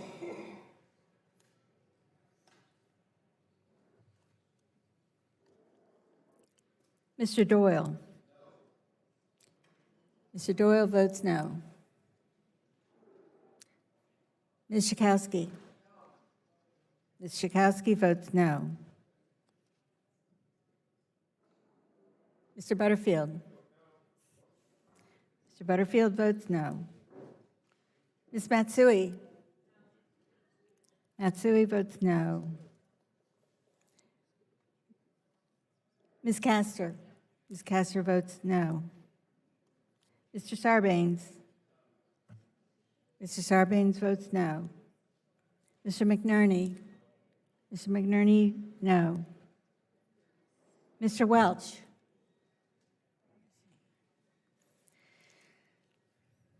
Mr. Lujan. No. Mr. Lujan votes no. Mr. Tonko. Mr. Tonko votes no. Ms. Clark. Ms. Clark votes no. Mr. Loebsack. Mr. Loebsack votes no. Mr. Schrader. Mr. Schrader, no. Mr. Kennedy. Mr. Kennedy, no. Mr. Cardenas. Mr. Cardenas votes no. Mr. Ruiz. Mr. Ruiz, no. Mr. Peters. Mr. Peters votes no. Mrs. Dingle. Mrs. Dingle votes no. Mr. Vesey. No. Mr. Vesey, no. Ms. Custer. Ms. Custer votes no. Ms. Kelly. Ms. Kelly votes no. Ms. Berrigan. Ms. Berrigan votes no. Mr. McEachin. Ms. Blunt Rochester. Ms. Blunt Rochester votes no. Mr. Soto. Mr. Soto, no. Mr. O'Halloran. Mr. O'Halloran, no. Mr. Walden. Mr. Walden votes aye. Mr. Upton. Mr. Upton, aye. Mr. Shimkus. Mr. Shimkus, aye. Mr. Burgess.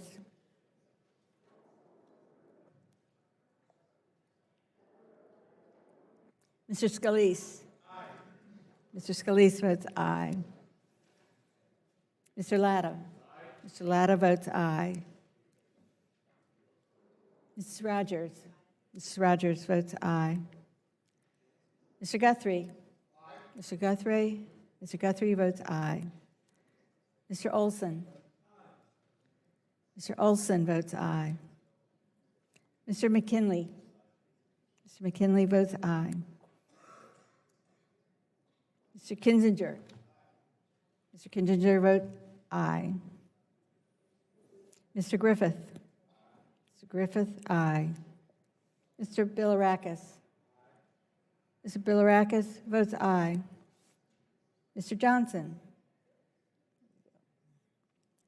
Mr. Long. Mr. Long votes aye.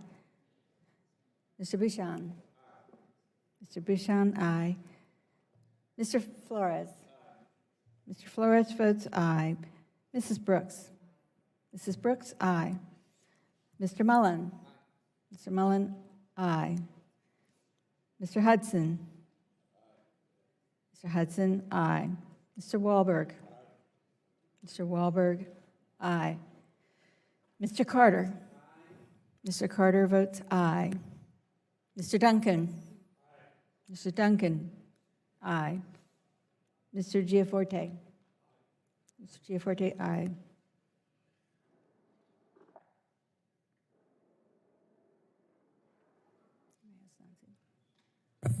Mr. Pallone.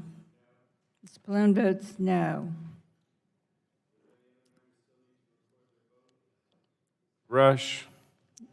Mr. Rush votes no. Mr. Engel. Votes no. Ms. DeGette. Mr. Gett votes no. Mr. Welch. Mr. Welch votes no. Anybody else? Missed the vote so far? No. All right, the clerk will report the tally. Mr. Sarbanes is recorded or not? Mr. Sarbanes is recorded as voting no. Okay. Everyone else has recorded their vote. Who wants to be recorded? The clerk will report the tally. Mr. Chairman, on that vote, the yeas were 22 and the nays were 30. So the vote is 22 ayes, 30 noes on the latter amendment, and the amendment is not agreed to. Are there further amendments to Mr. Doyle's amendment in the nature of a substitute this time? Mr. Guthrie? Mr. Chairman, Yes. I have an amendment at the desk. And what is your amendment labeled? Amendment 1035. Mr. Chairman, Yes. reserve a point of order. Mr. Doyle reserves a point of order on the Guthrie amendment.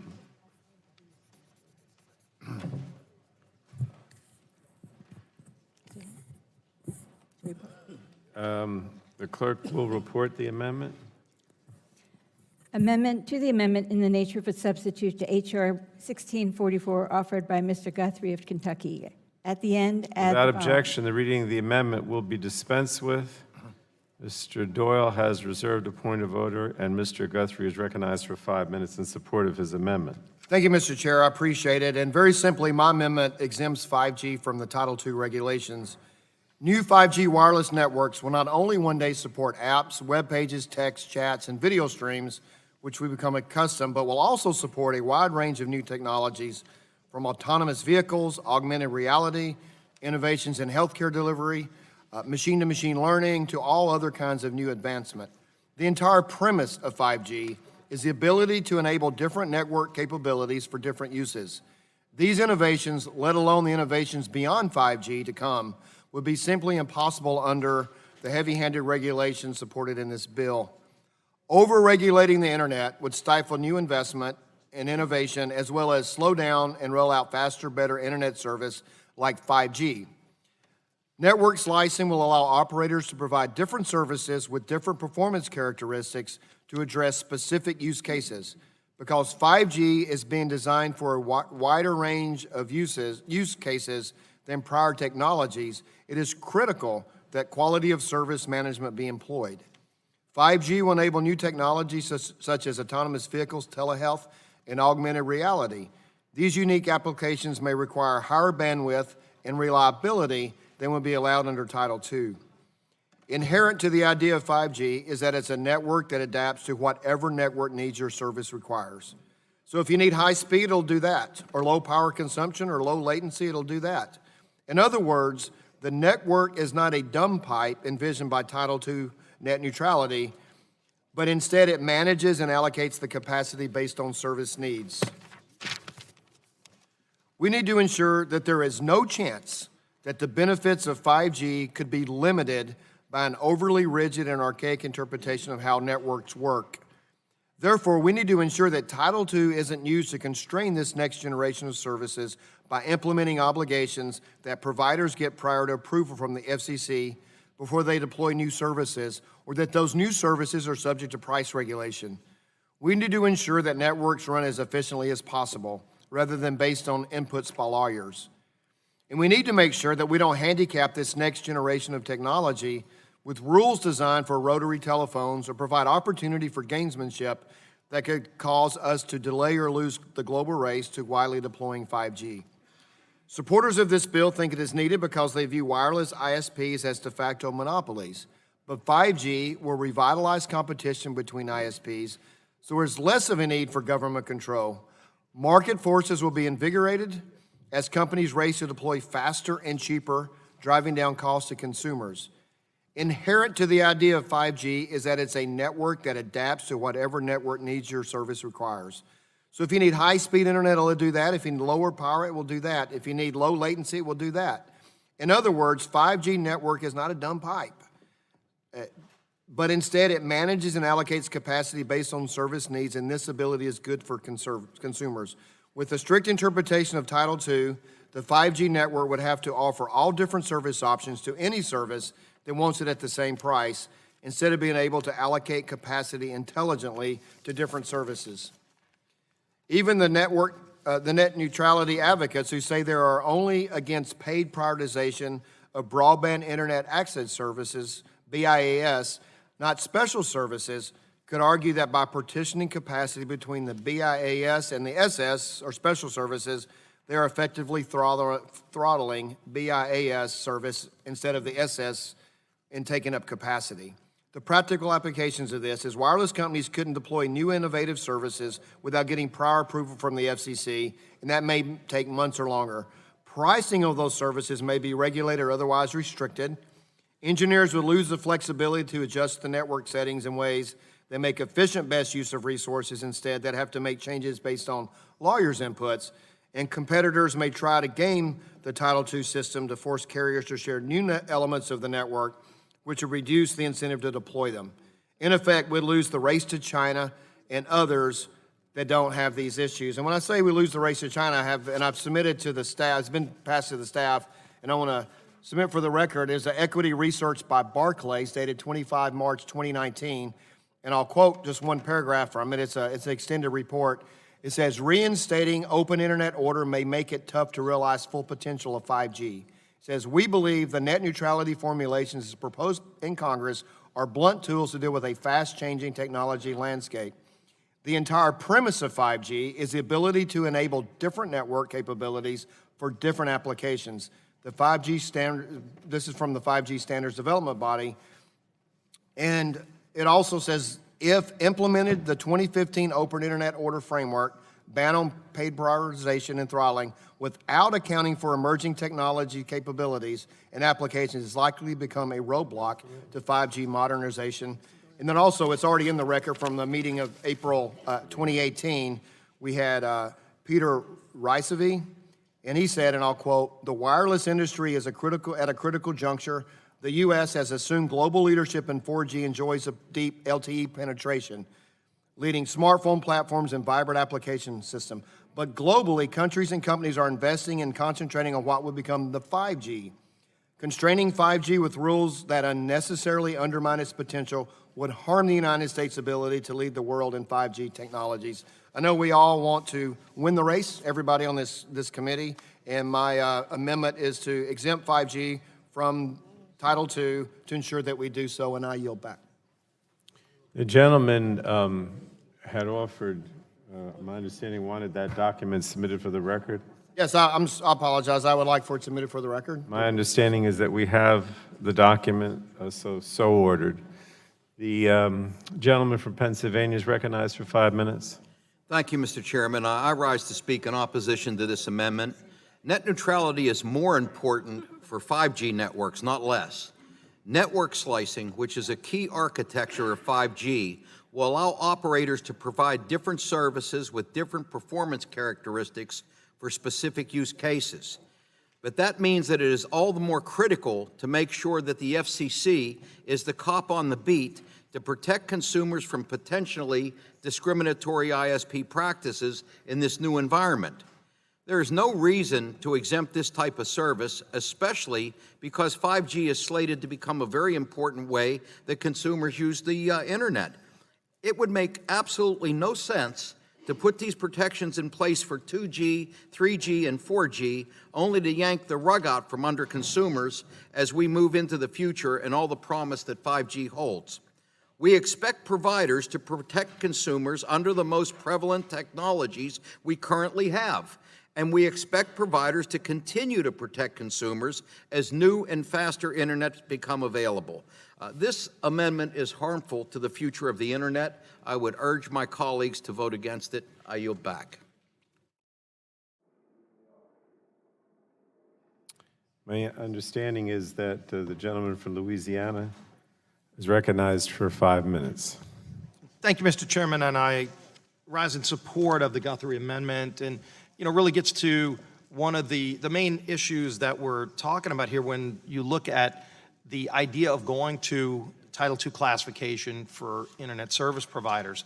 And 5G network is being built out by private investment. This isn't taxpayer money. This isn't part of some government program. It's a lot of big companies who compete fiercely against each other for consumers, who are each spending billions of dollars, not just because they want to go and build something that nobody uses, because they want to build something that they hope somebody's going to buy. And if they're not building it good enough, if they're not delivering their product effectively enough, then people are going to go somewhere else. I know it sounds like a crazy idea. Free market economics to some people around here has been lost in this whole shuffle because maybe they want government money to be paying for it. I don't. I want the private sector to be the ones that build out 5G. That's how we got 3G, 4G. You look at your device and people today, what they expect out of a 4G network, they would have loved back when you just had maybe a brick phone, which we brought around before. But they wouldn't allow that today because we've come so far through this private investment. And then you come along and say, after all those people have spent private money, we're going to now treat it like a regulated utility, which it's not. And oh, by the way, if it goes there, then guess what happens? Government gets to regulate it. It's not regulated today. All these people are going, we need to save the internet. Who's right now running around going, gee whiz, I can't wait till the government saves me from the internet because it's so broken. What's so broken about the internet that you need the government to come in and fix it? But once the government's in, they're all in.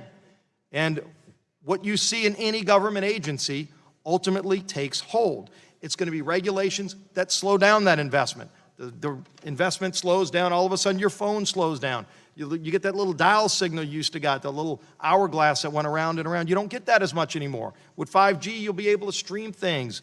You can go to YouTube, you can go to Netflix, and you can see things in live action without buffering. One day they're going to actually have to Google the term buffering because of all of the private investment so that you don't have it anymore, so that people can see things much quicker, much faster, access and retrieve more data that's out there in a quicker time. And it happens because there's fierce competition. In fact, the competition is so fierce for consumers, there's also competition for the people that pitch the ads. You remember the guy that used to go on TV and go, can you hear me now? He's now working for the opposing company, selling internet service against the company that paid him to say, can you hear me now? That's how fierce the competition is. And competition is a great thing. We still need to fight for competition because that's what pushes people to advance. And if somebody's selling a bad product, nobody's going to buy it. If you want the efficiency of the post office from 30 years ago when they didn't have competition, that's what you'll get with Title II regulation. Today, there's finally competition. We've got a private marketplace that is so fierce and so competitive, prices actually go down and consumers get more today because of the world we live in. So beware, buyer beware, if you want the government to come and save you from the ills of the internet, please show me what's so broken about the internet that you need the government to come in and save you from it, because once you bring the government in, they are all in. All the regulations, taxes, the things that ultimately will slow down the innovation, just like they do in so many other places where they go all in. We have something that's working. I think what my colleague, Mr. Guthrie from Kentucky, is showing is that 5G is something we should all be anticipating and applauding and encouraging, not slowing down with the heavy hand of government through Title II regulation. So hope we're all able to adopt this amendment and finally continue to have this free and open internet that we enjoy today. Yield back. Are there any other members who would seek recognition to speak on the Guthrie amendment? Hearing none, we will proceed. I'm sorry, Mr. Doyle, where do you go? Mr. Chairman, I withdraw my point of order. Thank you. So we will proceed to a vote on the amendment. All those in favor, gentlemen, would like a recorded vote. Recorded vote is ordered on the Guthrie amendment. Those in favor will say aye. Those opposed will say no. The clerk shall call the roll. Mr. Rush. Mr. Rush votes no. Ms. Eshoo. Ms. Eshoo votes no. Mr. Engel.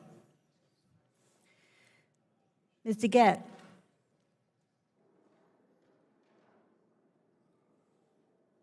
Mr. Doyle. Mr. Doyle votes no. Ms. Schakowsky. Mr. Butterfield. Mr. Butterfield, no. Ms. Matsui. Ms. Matsui votes no.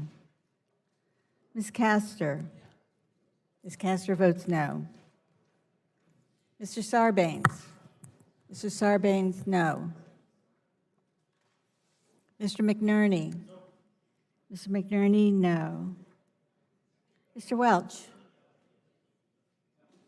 Mr. Welch votes no. Mr. Lujan.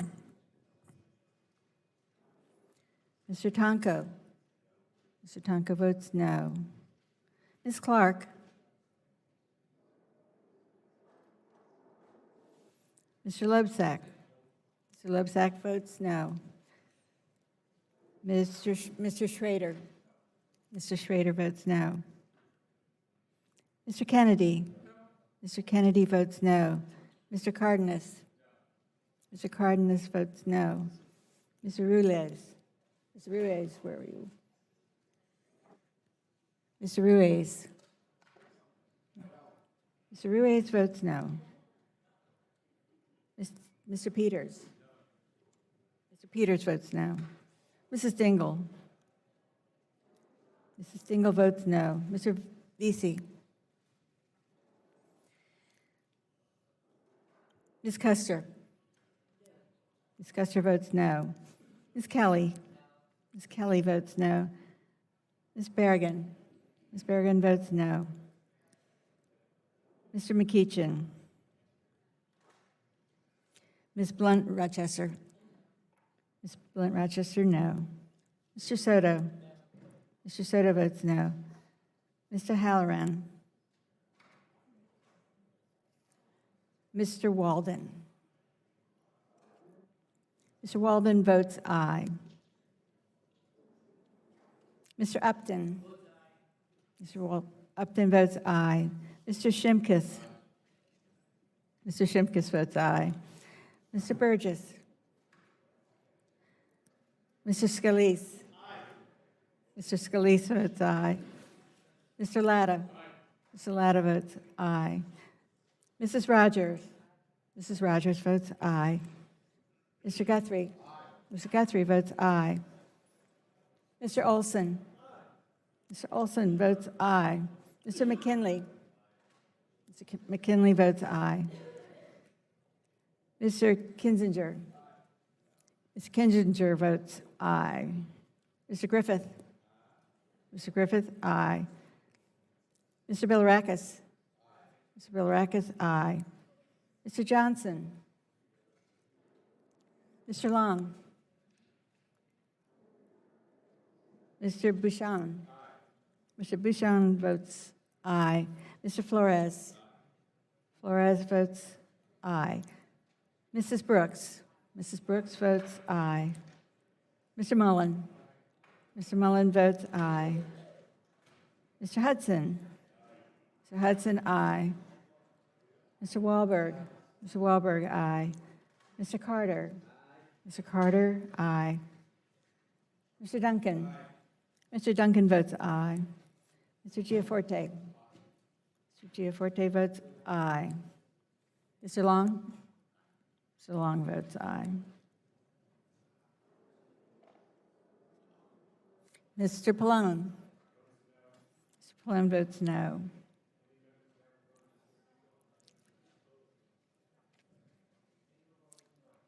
Mr. Engel votes no. Mr. Gett votes no. Ms. Schakowsky votes no. Ms. Clark votes no. Mr. Vesey votes no. Mr. Lujan votes no. Mr. O'Halloran votes no.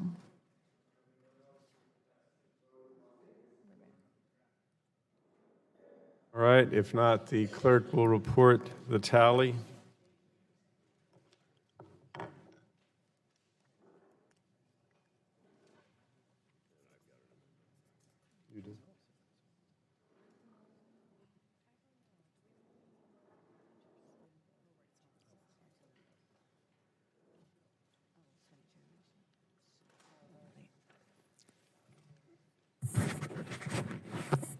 The clerk will report the tally on the Guthrie Amendment. Yes, sir. Mr. Chairman, on that vote, the yeas were 22 and the nays were 30. So the vote is 22 ayes, 30 noes on the Guthrie Amendment. The amendment is not agreed to. Mr. Walden has an amendment at the desk. It should be small_business, small business.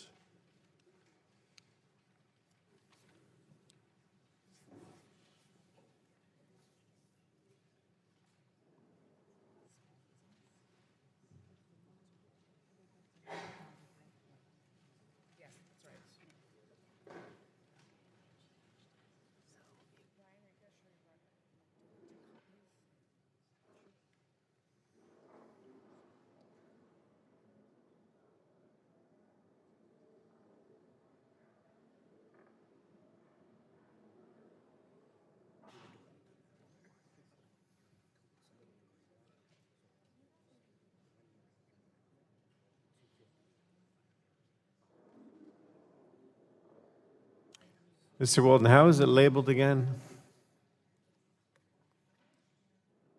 It should be small_business. Walden.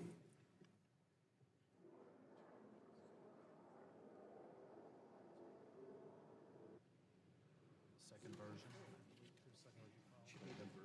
So maybe that wasn't copied. Okay, I don't have that.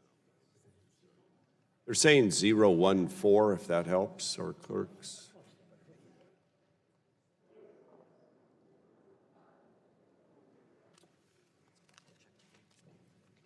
Can you check the time on that one, because there was a minor change? 121. Clerk will report the Walden Amendment. Mr. Chairman, I reserve a point of order.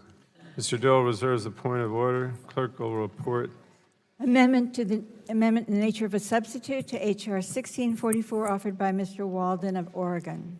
Without objection, the reading of the amendment will be dispensed with. Mr. Doyle has reserved a point of order. The ranking member is recognized for 5 minutes. Well, thank you, Mr. Chairman. And I told you all I would be bringing this amendment to help our small businesses, as they have requested, not have to suffer under some of the onerous and costly reporting requirements, even though they would still have to go through transparency. As you know, last week at our subcommittee markup, after reviewing the text that left out this bipartisan small business compromise that passed the House not once but twice to ease the burden on small rural ISPs, I agreed to withdraw my small business amendment based on a commitment to try and come to a resolution between subcommittee and full. Unfortunately, we could not get that done. So this amendment is almost exactly the same as the one we negotiated in 2 prior Congresses in a bipartisan way that was approved with 411 to 0 on the House floor, and then by voice vote in consecutive Congresses, that would extend the exemption for small ISPs from the Obama/Wheeler FCC enhanced transparency rule for 5 years, and if they have under 250,000 subscribers. So up to 250,000 subscribers, they'd be exempt from these onerous and costly reporting requirements for 5 years.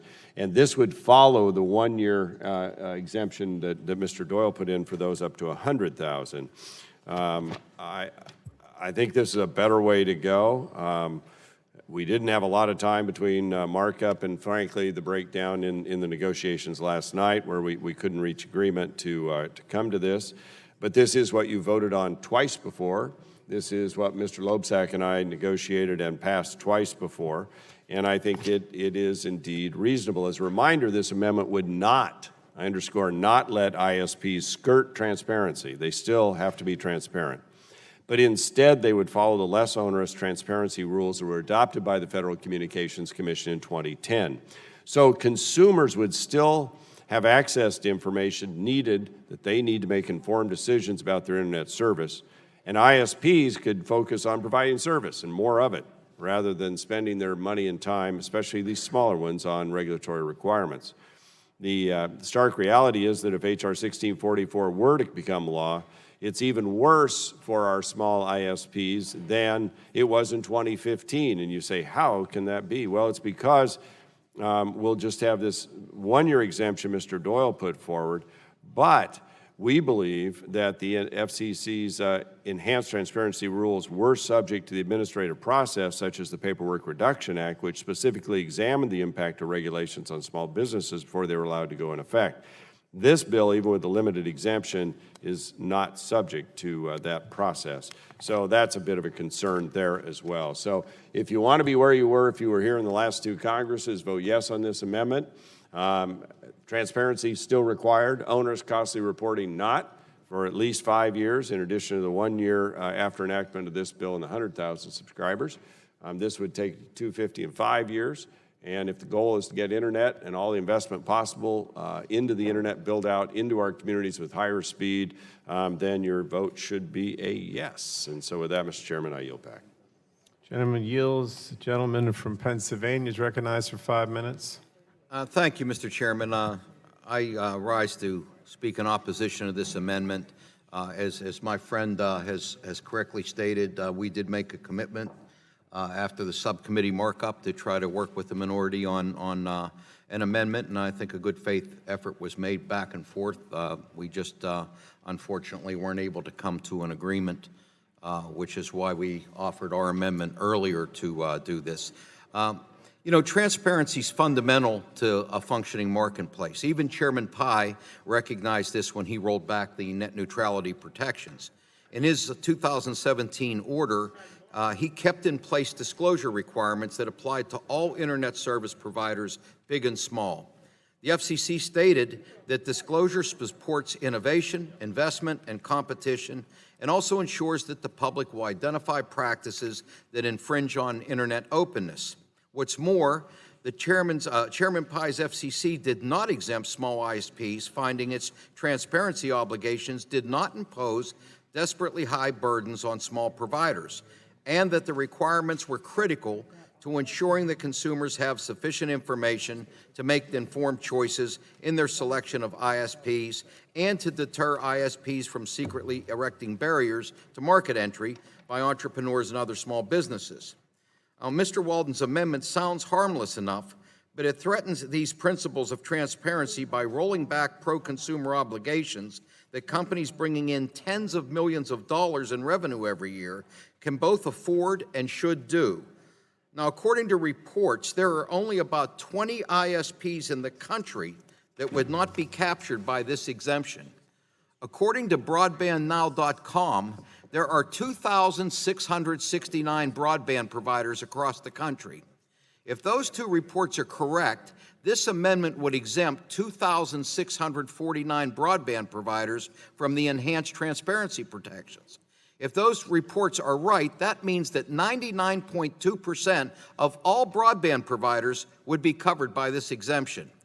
Moreover, unlike the 2015 order, the amendment does not make clear that the 250,000 subscriber cap is aggregated over all providers' affiliates. This is a loophole that could sweep in the largest ISPs. Many of the providers covered by this exemption may be served in rural areas, where we can all agree more broadband deployment is needed. But why should rural customers be on the losing side of this? Why should we not require that rural customers get accurate information about the promotional rates their providers advertises, information as basic as how long the promotional rate will last, or public disclosure of all one-time and recurring fees that will be charged to activate or discontinue service? I mean, this seems pretty common sense to me, and that's among the information the FCC required in the 2015 transparency enhancements. Promotional fees, one-time fees required to initiate or discontinue service, data caps. All providers are currently required to disclose the accurate pricing information. The FCC in the 2015 order just noted with increased specificity the kinds of information it would expect providers to disclose. The 2015 transparency enhancements also required that certain details about network performance to give consumers and entrepreneurs reasonable expectations about how the service would perform in different geographic areas. So, if I drive 30 minutes from home to sign up for a provider's plan, I'll have some idea of how it will perform when I get back home. Basic common sense consumer and business-friendly disclosures.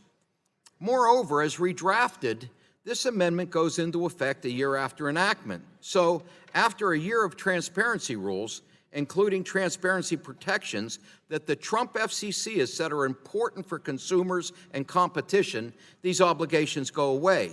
I just believe this to be an anti-consumer amendment, and given that which ISPs it covers, it's anti-rural consumers in particular. So I would urge my colleagues to vote against this amendment, and I yield back. Thank the gentleman. Mr. Chairman? Mr. Upton is recognized for Strike 5 the minutes. last word, and I'll yield to the top Republican on the committee. I thank the gentleman for yielding, and I would just say, if it is that anti-consumer, it's odd that we had unanimous votes for it 2 years running, 2 cycles running, 2 sessions running. And if you want to go back to Chairman Pai and quote him and his views on this matter, then we should go back to the 2017 order from which you are really referencing. It's kind of an apples and orange reference here.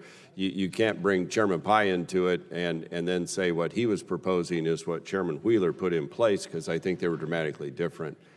And frankly, part of our goal is to, big guys, the big operators, they can deal with all this extraordinary reporting. It's more than what you just outlined there, and I'm not even sure everything you outlined is exactly what we're getting at here.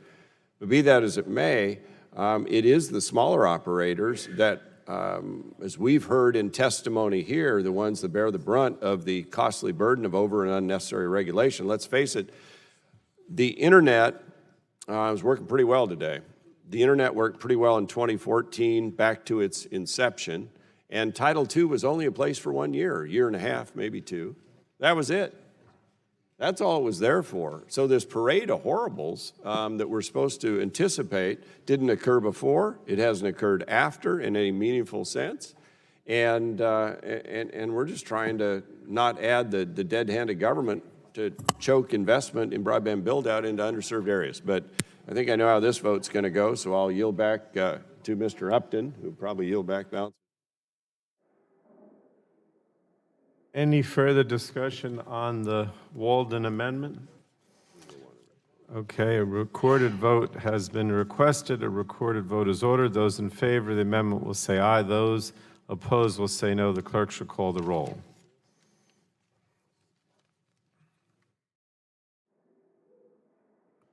Mr. Rush.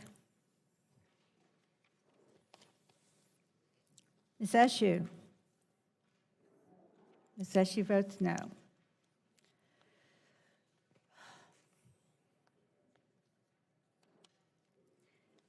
Mr. Engel. Mr. Engel, no. Mr. Gett. Mr. Gett votes no. Mr. Doyle. Mr. Doyle votes no. Ms. Schakowsky. Ms. Schakowsky votes no. Mr. Butterfield. Mr. Butterfield, no. Ms. Matsui. Ms. Matsui votes no. Ms. Castor. Ms. Castor votes no. Mr. Sarbanes. Mr. Sarbanes, no. Mr. McNerney. Mr. McNerney, no. Mr. Welch. Mr. Lujan. Mr. Tonko. Mr. Tonko votes no. Ms. Clark. Ms. Clark votes no. Mr. Loebsack. Mr. Loebsack, no. Mr. Schrader.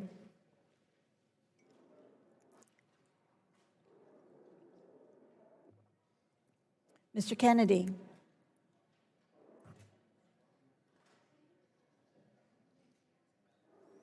Mr. Cardenas. Mr. Cardenas votes no. Mr. Ruiz. Mr. Ruiz votes no. Mr. Peters. Mr. Peters votes no. Mrs. Dingle. Mrs. Dingle votes no. Mr. Vesey. Mr. Vesey votes no. Ms. Custer. Ms. Custer votes no. Ms. Kelly. Ms. Kelly votes no. Ms. Berrigan. Ms. Berrigan votes no. Mr. McEachin. Ms. Blunt Rochester. Ms. Blunt Rochester, no. Mr. Soto. Mr. Soto votes no. Mr. O'Halloran. Mr. O'Halloran votes no. Mr. Walden. Mr. Walden votes aye. Mr. Upton. Mr. Upton, aye. Mr. Shimkus. Mr. Burgess. Mr. Burgess votes aye. Mr. Scalise. Mr. Latta. Mr. Latta votes aye. Mrs. Rogers. Mr. Guthrie. Mr. Guthrie votes aye. Mr. Olson. Mr. Olson, aye. Mr. McKinley. Mr. McKinley votes aye. Mr. McKinley votes aye. Mr. Kinzinger. Mr. Griffith. Mr. Griffith votes aye. Mr. Bilirakis. Mr. Bilirakis votes aye. Mr. Johnson. Aye. Mr. Johnson votes aye. Mr. Long. Aye. Mr. Long votes aye. Mr. Bouchon. Mr. Bouchon votes aye. Mr. Flores. Mr. Flores votes aye. Mrs. Brooks. Mrs. Brooks votes aye. Mr. Mullen. Mr. Mullen votes aye. Mr. Hudson. Mr. Hudson, aye. Mr. Wahlberg. Mr. Wahlberg, aye. Mr. Carter. Mr. Carter votes aye. Mr. Duncan. Mr. Duncan, aye. Mr. Giaforte. Mr. Giaforte, aye. Mr. Pallone. Mr. Pallone votes no.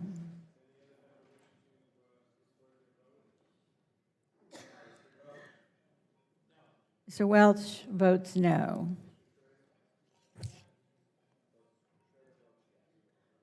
Mr. Rush. Mr. Schrader votes aye. I mean, sorry. Is that, I couldn't ask him again. Mr. Rush votes no. Anyone else who? I'm sorry, I Mr. didn't Lujan? get Mr. Lujan votes no. Mr. I'm Kennedy? sorry, Mr. Schrader, I didn't get his vote. Did you vote? Did you vote? Mr. Kennedy? Mr. Schrader. Mr. Kennedy votes no. Any other, Ms. McMorris Rogers? Mrs. Rogers. Mrs. Rogers votes aye. Anyone else who We missed Mr. Long? No, Mr. Long is recorded. Mr. Schrader, I'm sorry, I didn't hear your vote. Aye, thank you. Anyone else who we missed? All right. The clerk will report the tally.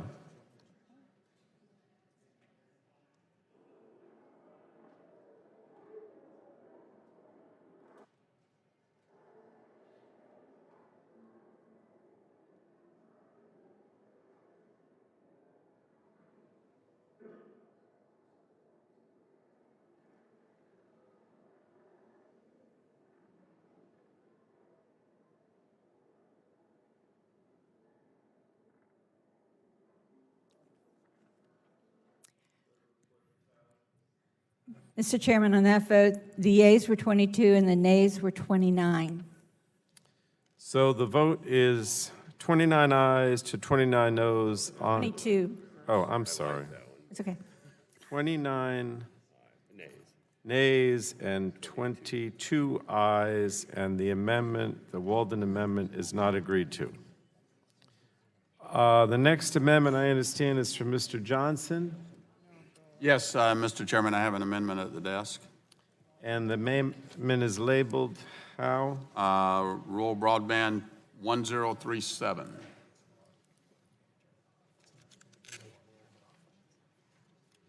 Clerk has it.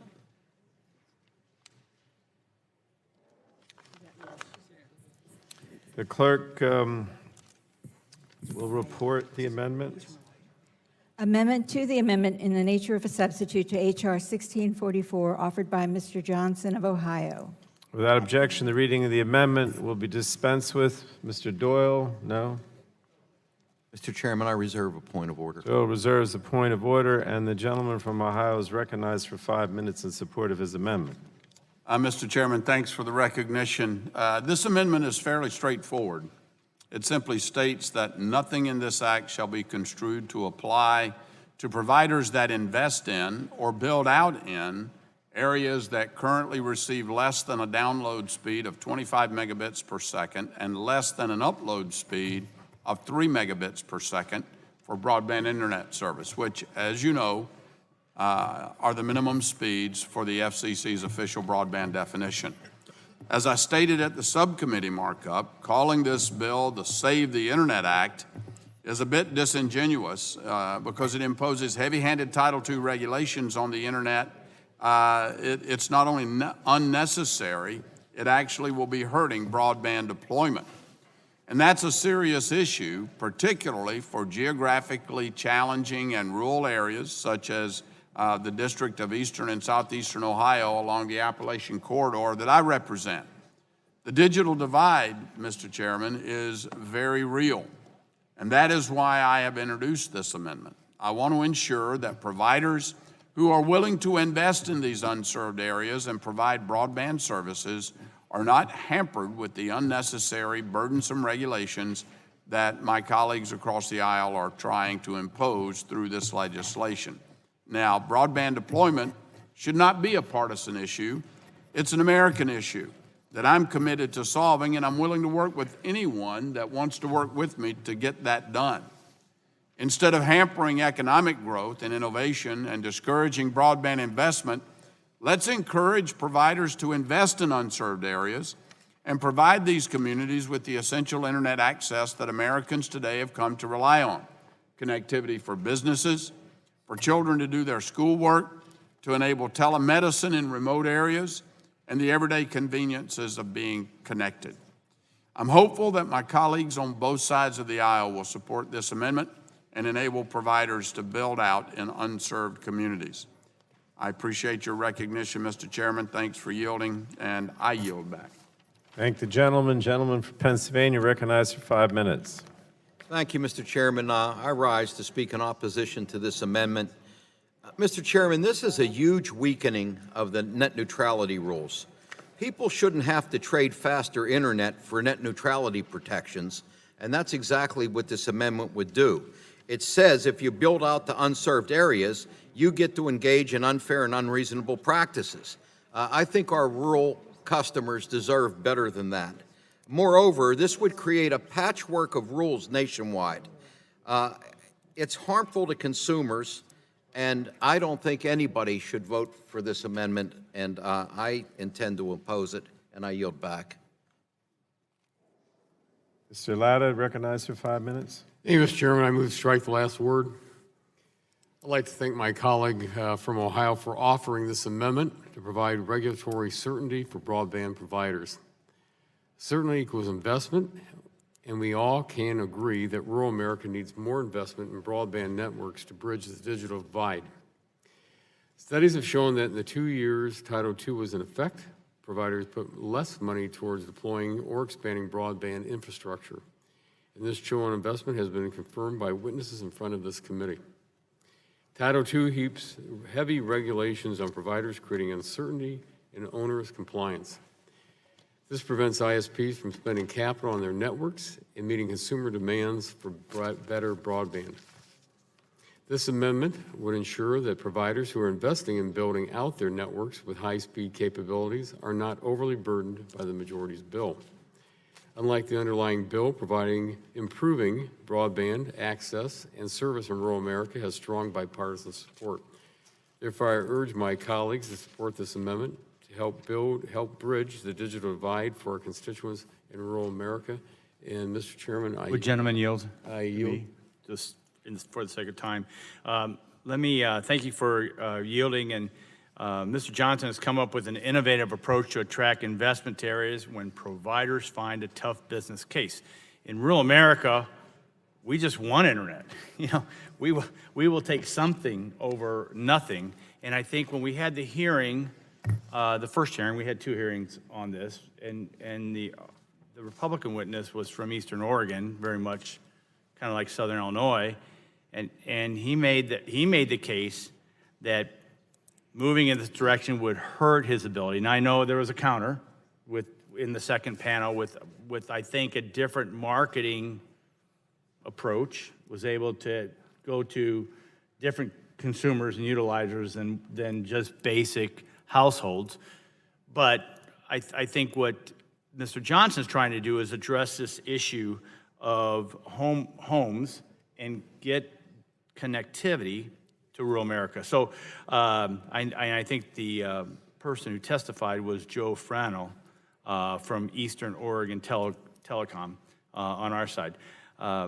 This reminds me of other models for investment that have been bipartisan approach in the past, especially in the last spending bill. We did something through RUS and the FCC to help in connectivity. So our argument would be leverage what we did with the dollars we have and the private capital to get connected. We think it's a better way. Obviously, we're not a big Title II fans, as you all know that from today, but this amendment would help. And with that, I'll yield back to my colleague from Ohio. Unless there's another member seeking my time, I'll yield to Mr. Johnson.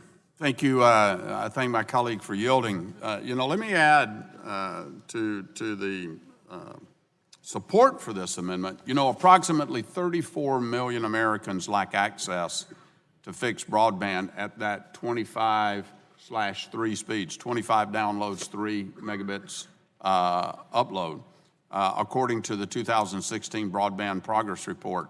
In these rural areas, broadband providers should be focused on increasing their deployment and speeds and not complying with onerous FCC regulations. Among the nation's 12 largest internet service providers, this is the history, this is what the facts show. Domestic broadband capital expenditures decreased by 5.6%, or $3.6 billion between 2014 and 2016, the first 2 years of the Title II era. So while I agree with my colleague from Pennsylvania that rural Americans deserve better, if we put them under this Title II structure, they're not going to get better. They're not going to get anything. We're not going to see progress in unserved and underserved broadband expansion. I yield back to my colleague.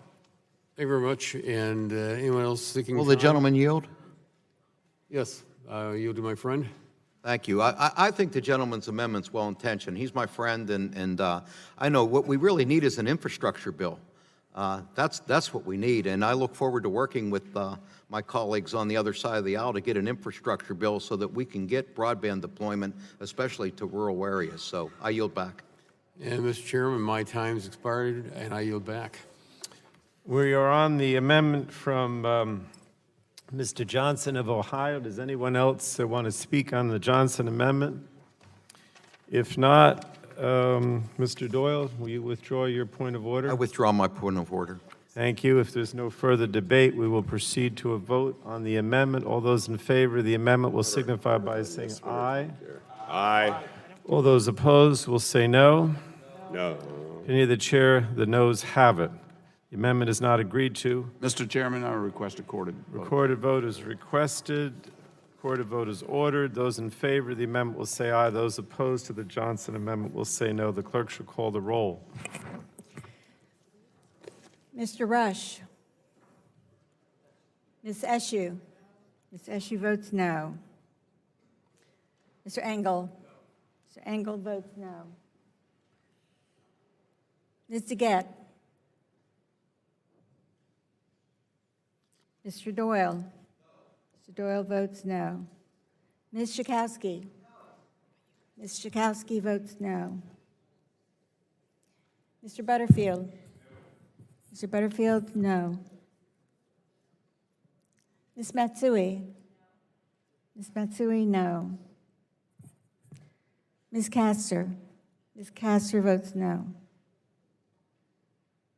Mr. Sarbanes. Mr. McNerney.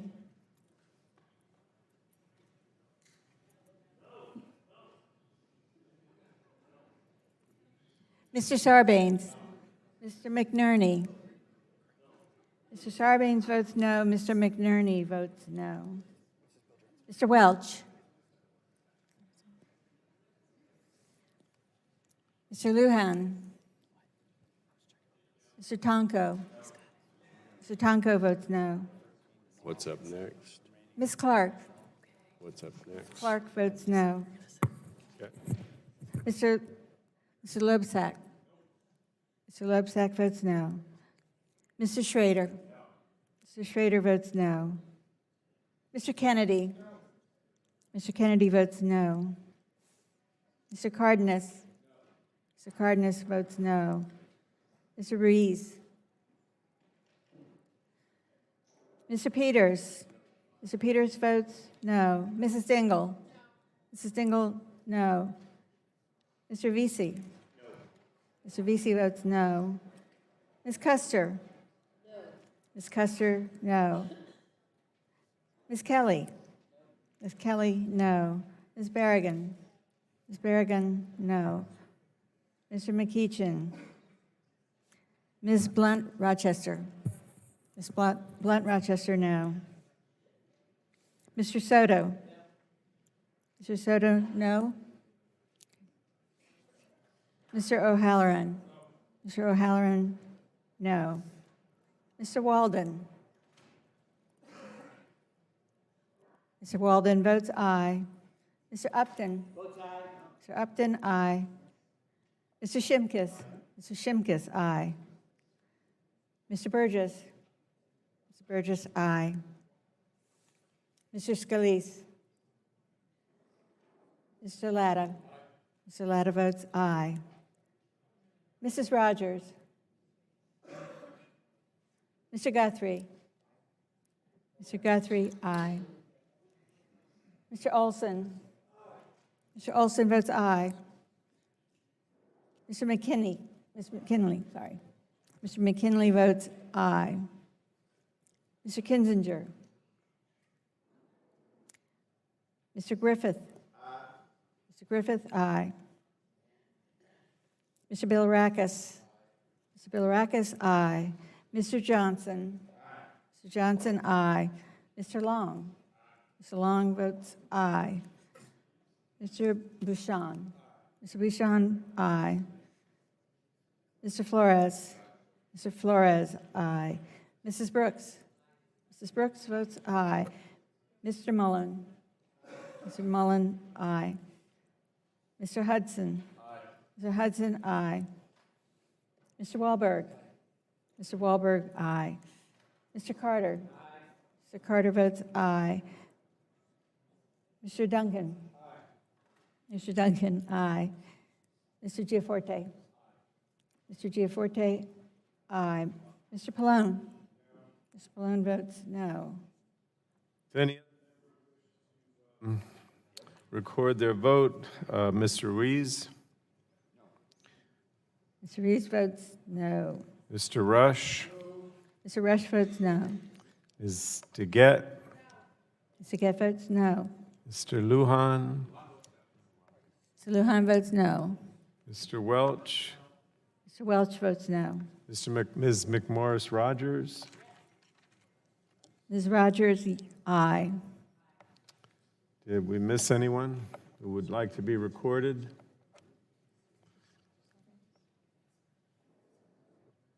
Everyone who wishes to be recorded is recorded.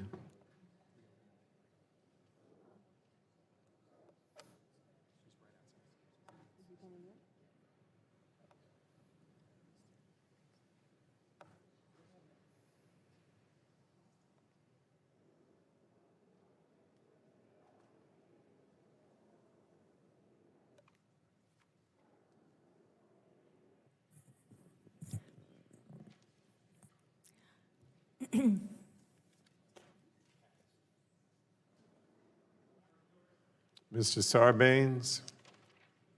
Mr. Sarbanes is recorded as voting no. Okay, I think we got everybody. The clerk will report the tally. On that vote, Mr. Chairman, the yeas were 22, the nays were 30. Okay. So the vote on the Johnson amendment is 22 ayes to 30 noes. The amendment is not agreed to. There are further amendments. Mr. Bilirakis has an amendment. How is that labeled? Yeah, it's Amendment 1038, Mr. Chairman. 1038. Mr. Chairman, I reserve a point of order. Mr. Doyle reserves a point of order. Clerk have the amendment. Yes, sir. Clerk will report the amendment. Amendment to the amendment in the nature of substitute to H.R. 1644 offered by Mr. Bilirakis of Florida. Without objection, the reading of the amendment will be dispensed with. Mr. Doyle has reserved a point of order, and the gentleman from Florida is recognized for 5 minutes. Thank you, Mr. Chairman. This is a very important amendment. This simple one-sentence amendment would exempt providers of broadband internet access services and healthcare providers receiving universal service support funds from onerous Title II regulations. As members of this subcommittee, we have all seen the benefits of telehealth services, what they offer now, and it's the potential future of these services, including mental health services through the telehealth, including helping out our veterans with PTS. Those with the greatest need, again, for these services are the senior population, to help them age in place with more independence, and our rural communities who have limited, if any, access to physicians. Streaming important doctor appointments and the possibility of remote surgery options require prioritization in order to ensure low latency. This legislation as written would prohibit this prioritization and effectively end the possibility of telehealth remote surgeries due to latency fears. Again, I believe we all agree on prioritization, Mr. Chairman, when it comes to the safety of our people and the health of our constituents. So again, streaming a movie is not as important as telemedicine. So my amendment would effectively remove this emerging internet sector from Title II restrictions, so it has the same opportunity to flourish the way the internet framework did starting in the late 1990s. There are already providers working together to provide these services, and others are looking to expand. Telehealth should not be an area saddled with more restrictions. We've already have been advocating, again, for 5G and highlighting the innovations it will bring to health care delivery. Let's pass this amendment and ensure telehealth options continue to advance for the sake of our seniors and our rural communities, our general population, including our veterans. With that, if anybody would like my time. Yes, you're recognized, sir. Thank you. I thank the gentleman. I support my friend from Florida's amendment to ensure crucial rural health services are reaching my constituents in Montana. Many rural areas have one internet service provider that are typically bandwidth constrained. This exemption allows for arrangements between ISPs and health providers to prioritize telemedicine over other services, which would ensure that quality health care continues to be cost-effective and reach our most rural communities. Broadband is really a lifeline for our rural communities and is particularly important to telemedicine, and I fully support this amendment, and I appreciate my friend bringing this change. With that, I yield back my friend from Florida. I yield back, Mr. Chairman. Gentleman yields. Gentleman from Pennsylvania recognized for 5 minutes. Thank you, Mr. Chairman. I rise to oppose this amendment. Mr. Chairman, this amendment is incredibly broad and confusing. It essentially says that if some large ISP receives any funding at all under the Rural Health Care Program, it is exempt from the net neutrality rules. So that ISP could provide broadband to one hospital, and in return, it would become completely exempt from net neutrality throughout the rest of the country. That just makes no sense, and I don't think anybody wants to create this kind of loophole for a major provider. Moreover, I'm not sure why an ISP should be able to engage in unjust and unreasonable practices, even if this amendment is limited to the internet service provided to that particular hospital. So for those reasons, I would urge all of my colleagues to vote no on this amendment, and I yield back. Anyone else want to discuss Mr. Bilirakis' amendment? If not, we'll proceed to a vote. All those in favor? I'm sorry, would the gentleman from Pennsylvania withdraw I'm sorry, his? Mr. Chairman, I withdraw my point of order. Thank you. If there's not further debate, we will proceed to a vote on the Bilirakis amendment. All those in favor of the amendment will signify by saying aye. Aye. All those opposed will say no. Opinion of the chair, the noes have it, and the amendment is not agreed Chairman, to. I ask for a recorded vote. Gentleman from Florida asked for a recorded vote. The recorded vote is ordered. Those in favor of the Bilirakis amendment will say aye. Those opposed will say no. The clerk shall call the roll. Mr. Rush. Ms. Eshoo. No. Ms. Eshoo, no. Mr. Engel.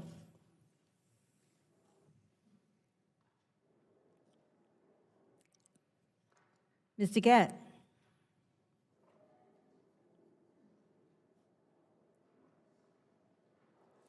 Mr. Doyle. Mr. Doyle, no. Ms. Schakowsky. Mr. Butterfield. Mr. Butterfield votes no. Ms. Matsui. Ms. Matsui, no.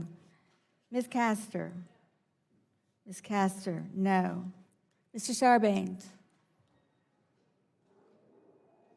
Mr. McNerney. Mr. McNerney, no. Mr. Welch. Mr. Welch votes no. Mr. Lujan. Mr. Tonko. Mr. Tonko, no. Ms. Clark. Ms. Clark votes no. Mr. Loebsack. Mr. Loebsack, no. Mr. Schrader. Mr. Schrader votes no. Mr. Kennedy. Mr. Kennedy, no. Mr. Cardenas. Mr. Cardenas, no. Mr. Ruiz. Mr. Ruiz, no. Mr. Peters. Mr. Peters votes no. Mrs. Dingle. Mrs. Dingle, no. Mr. Vesey. Mr. Vesey, no. Ms. Custer? Ms. Custer, no. Ms. Kelly? Ms. Kelly votes no. Ms. Berrigan? Berrigan votes no. Mr. McEachin? Ms. Blunt Rochester?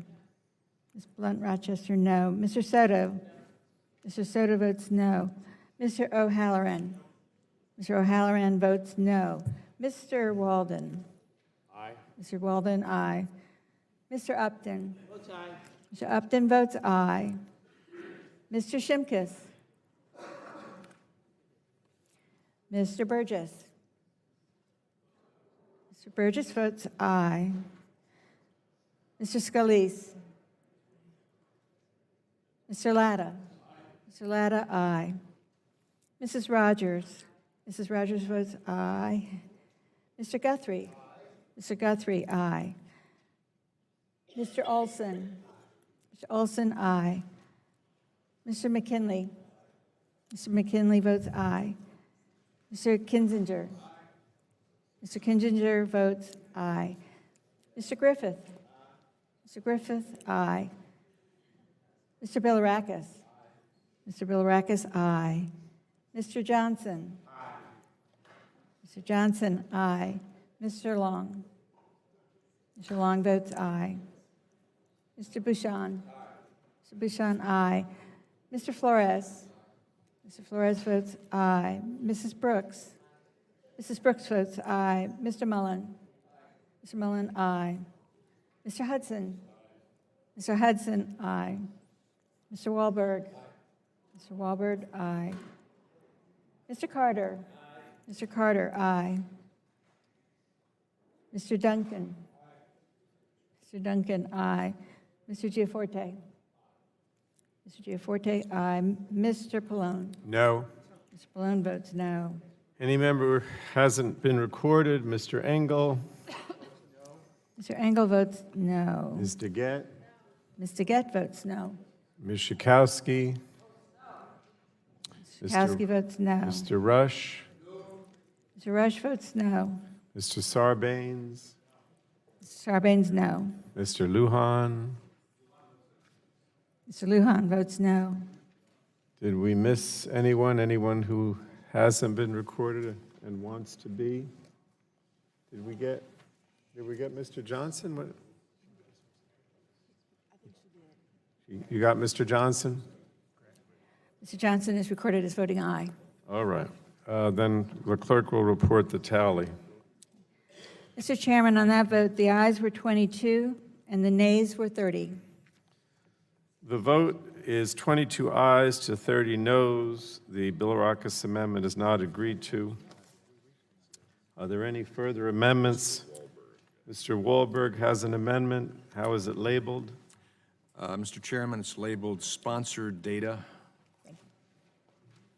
Mr. Chairman, I reserve a point of order. Mr. Doyle has reserved a point of order. See if the clerk has the amendment.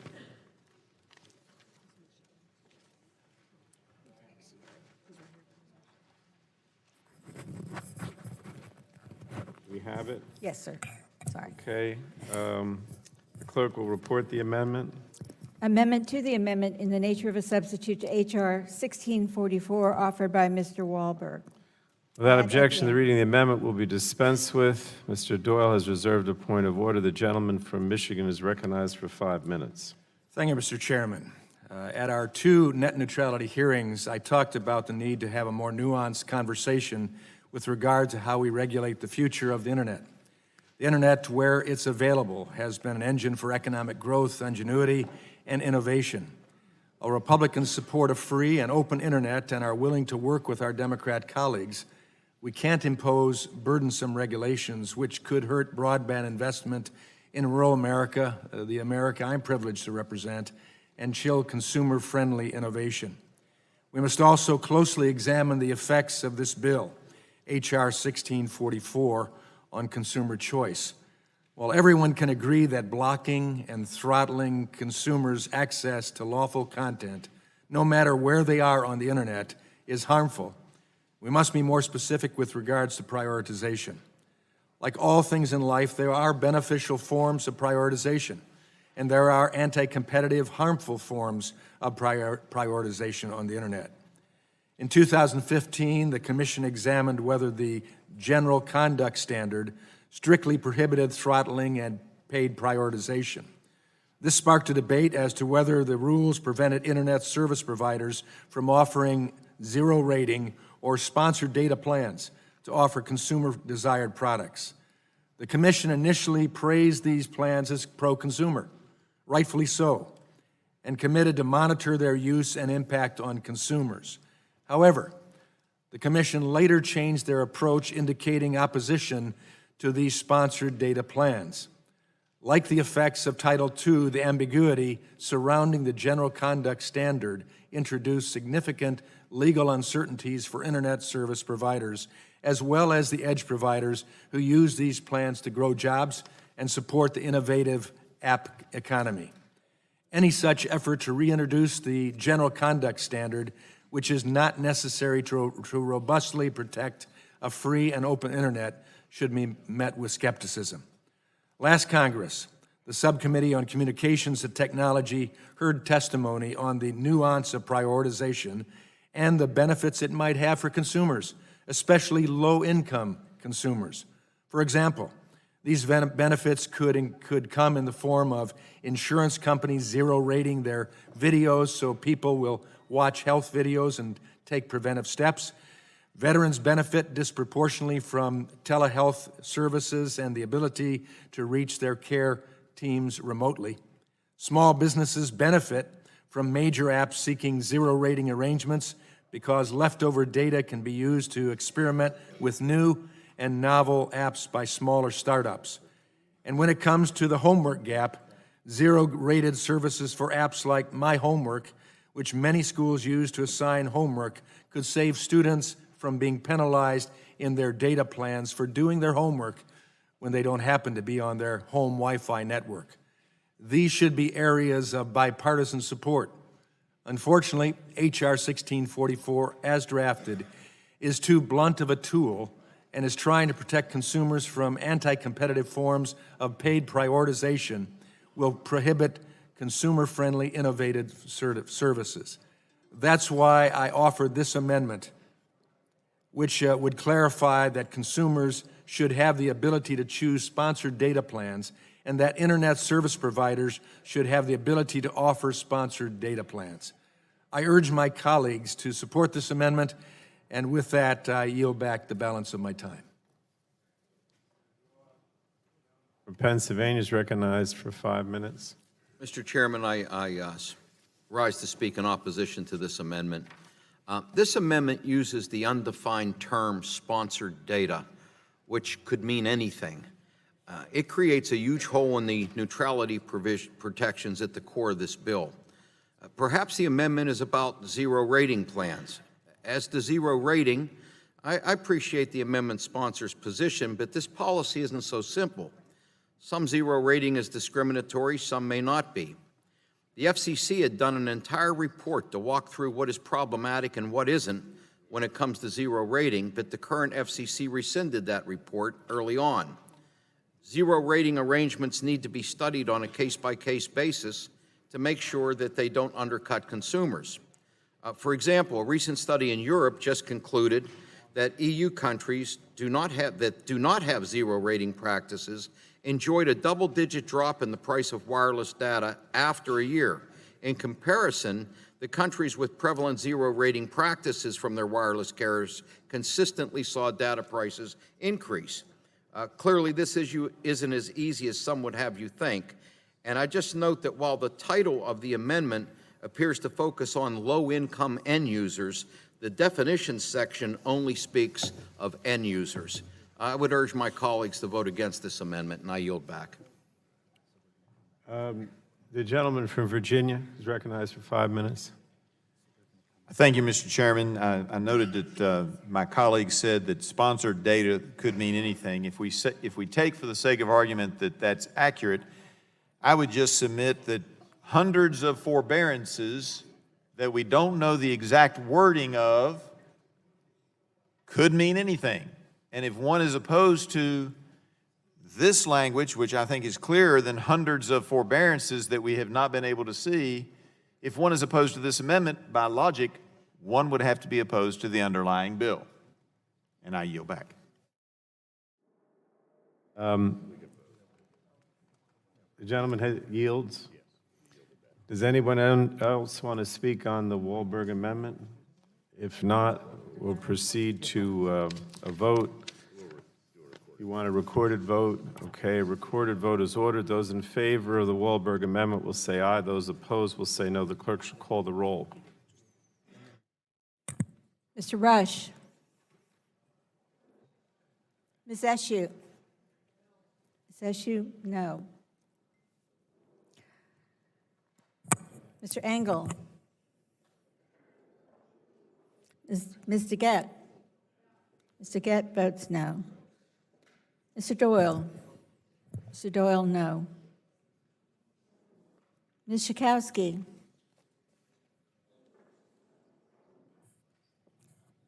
Mr. Butterfield. Mr. Butterfield votes no. Ms. Matsui.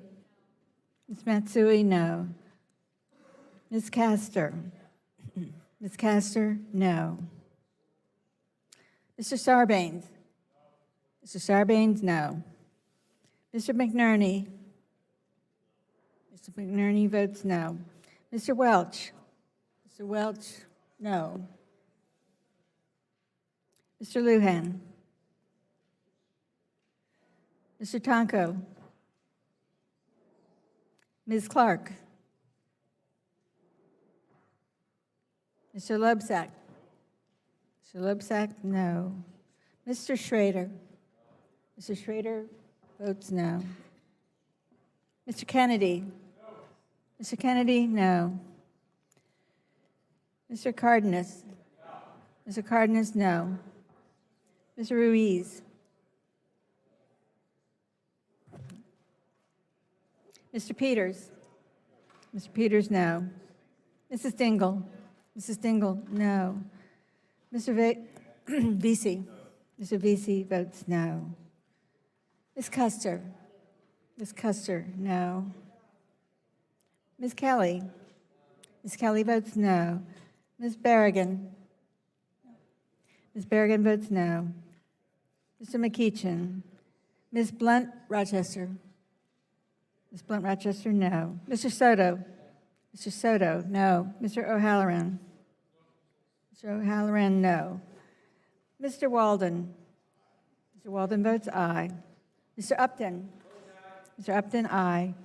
Mr. Shimkus. Mr. Burgess. Mr. Burgess votes aye. Mr. Scalise.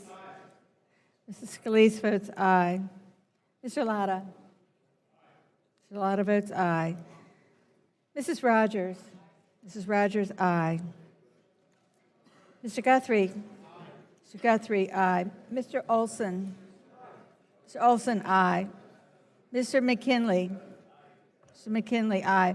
Mr. Kinzinger. Mr. Kinzinger, aye. I don't think we can hear. Could everybody please quiet down while the roll call progresses? Mr. Griffith. Mr. Griffith votes aye. Mr. Bilirakis. Mr. Johnson. Mr. Johnson, aye. Mr. Long. Mr. Long votes aye. Mr. Bouchon. Mr. Bouchon votes aye. Mr. Flores. Mr. Flores, aye. Mrs. Brooks. Mrs. Brooks, aye. Mr. Mullen. Could you Mullen, just, aye. could the clerk just wait, because I see Yes, sir. members are leaving.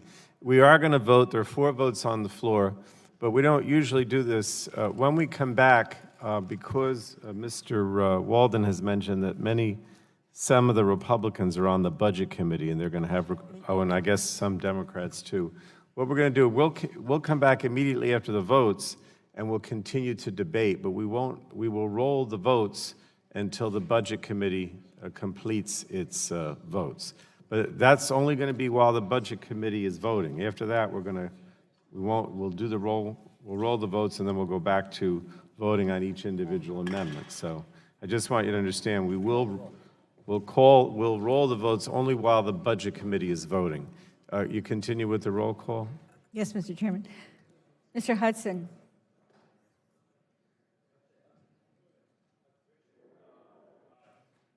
Mr. Hudson votes aye. Mr. Wahlberg. Mr. Wahlberg, aye. Mr. Carter. Mr. Carter, aye. Mr. Duncan. Mr. Duncan, aye. Mr. Giaforte. Mr. Giaforte, aye. Mr. Pallone. Mr. Pallone votes no. Mr. Ruiz votes no. Votes no. Ms. Ruiz. Mr. Ruiz votes no. Mr. Tonko. Oh, I'm sorry. Ms. Schakowsky votes no. Mr. Bilirakis? Mr. Bilirakis votes aye. Mr. Rush? Mr. Rush votes no. Mr. Engel? Mr. Engel votes no. Ms. Clark? Ms. Clark votes no. Mr. Lujan? Mr. Lujan votes no. Mr. Shimkus? Mr. Shimkus, aye. Mr. Tonko? Mr. Tonko votes no. Did we miss everyone? I mean, anyone? Did we miss? All right. Will the clerk give us the tally? Yes, sir. I'm ready. Mr. Chairman, on that vote, the yeas were 24 and the nays were 30. All right, so the vote is 24 ayes, 30 noes. The Wahlberg amendment is not agreed to. And again, we're going to recess for the 4 votes. We're going to immediately come back and debate amendments. We'll only roll the votes on those amendments as long as the Budget Committee is voting. Otherwise, we're going to go back to the regular procedure. And so at this point, the committee's in recess. No, I haven't seen it yet. So. All right. The committee will reconvene. When we left, we had just finished the Wahlberg amendment. Again, we're on Mr. Doyle's amendment in the nature of the substitute. I understand Mr. Long would like to, has an amendment, again, to the amendment, to the Doyle amendment in the nature of the substitute. Thank you. You have your amendment, is it labeled? Yes, sir. What is it labeled? 1036, gig 1036.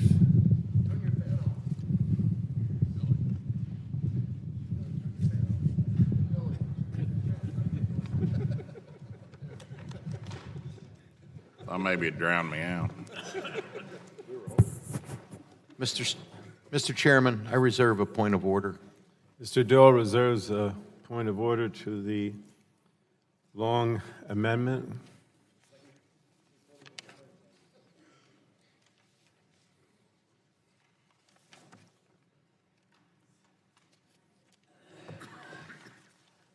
Clerk has the amendment.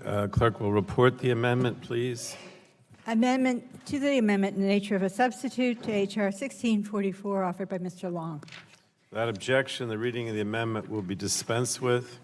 Mr. Doyle reserves a point of order. The gentleman from Missouri is recognized for 5 minutes. Thank you, Mr. Chairman. It was recently announced that a number of broadband companies will be rolling out 10G, which will enable them to eventually reach 10 gigabit per second speeds.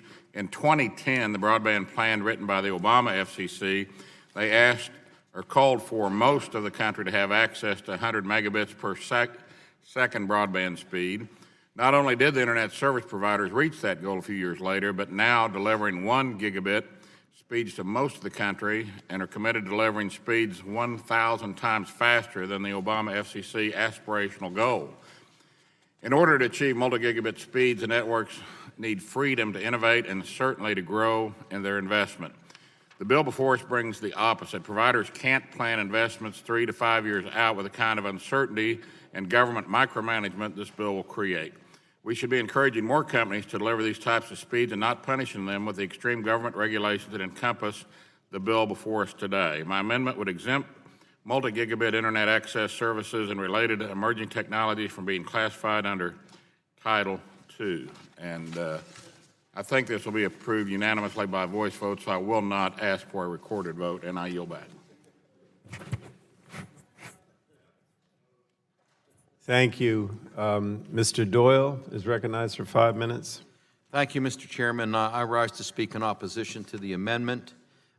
This was another amendment that we got late this morning, and this is not a serious effort to find compromise. It's really a weakening of the rules by creating a net neutrality exemption for fast internet service.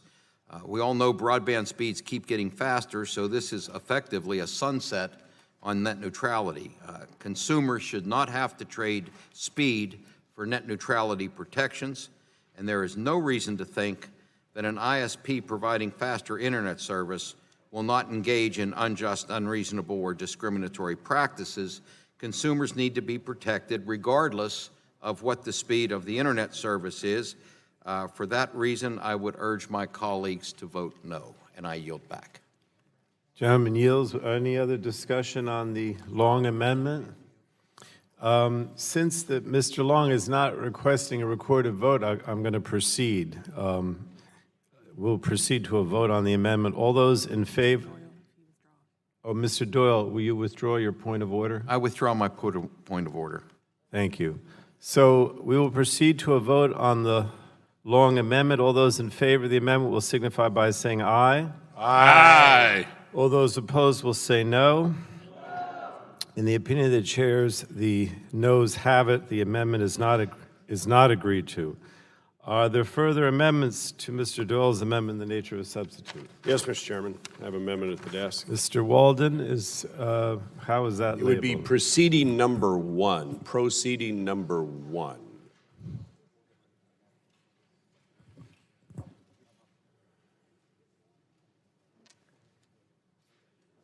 Mr. Chairman, I reserve a point of order. Mr. Doyle reserves a point of order. The clerk will report the amendment. Amendment to the amendment in the nature of a substitute to H.R. 1644 offered by Mr. Walden. Without objection, the reading of the amendment will be dispensed with. Mr. Doyle reserves the point of order. The ranking member is recognized. Mr. Chairman, if they could reset the clock, too. Can we reset the clock? Thank you. Thank you.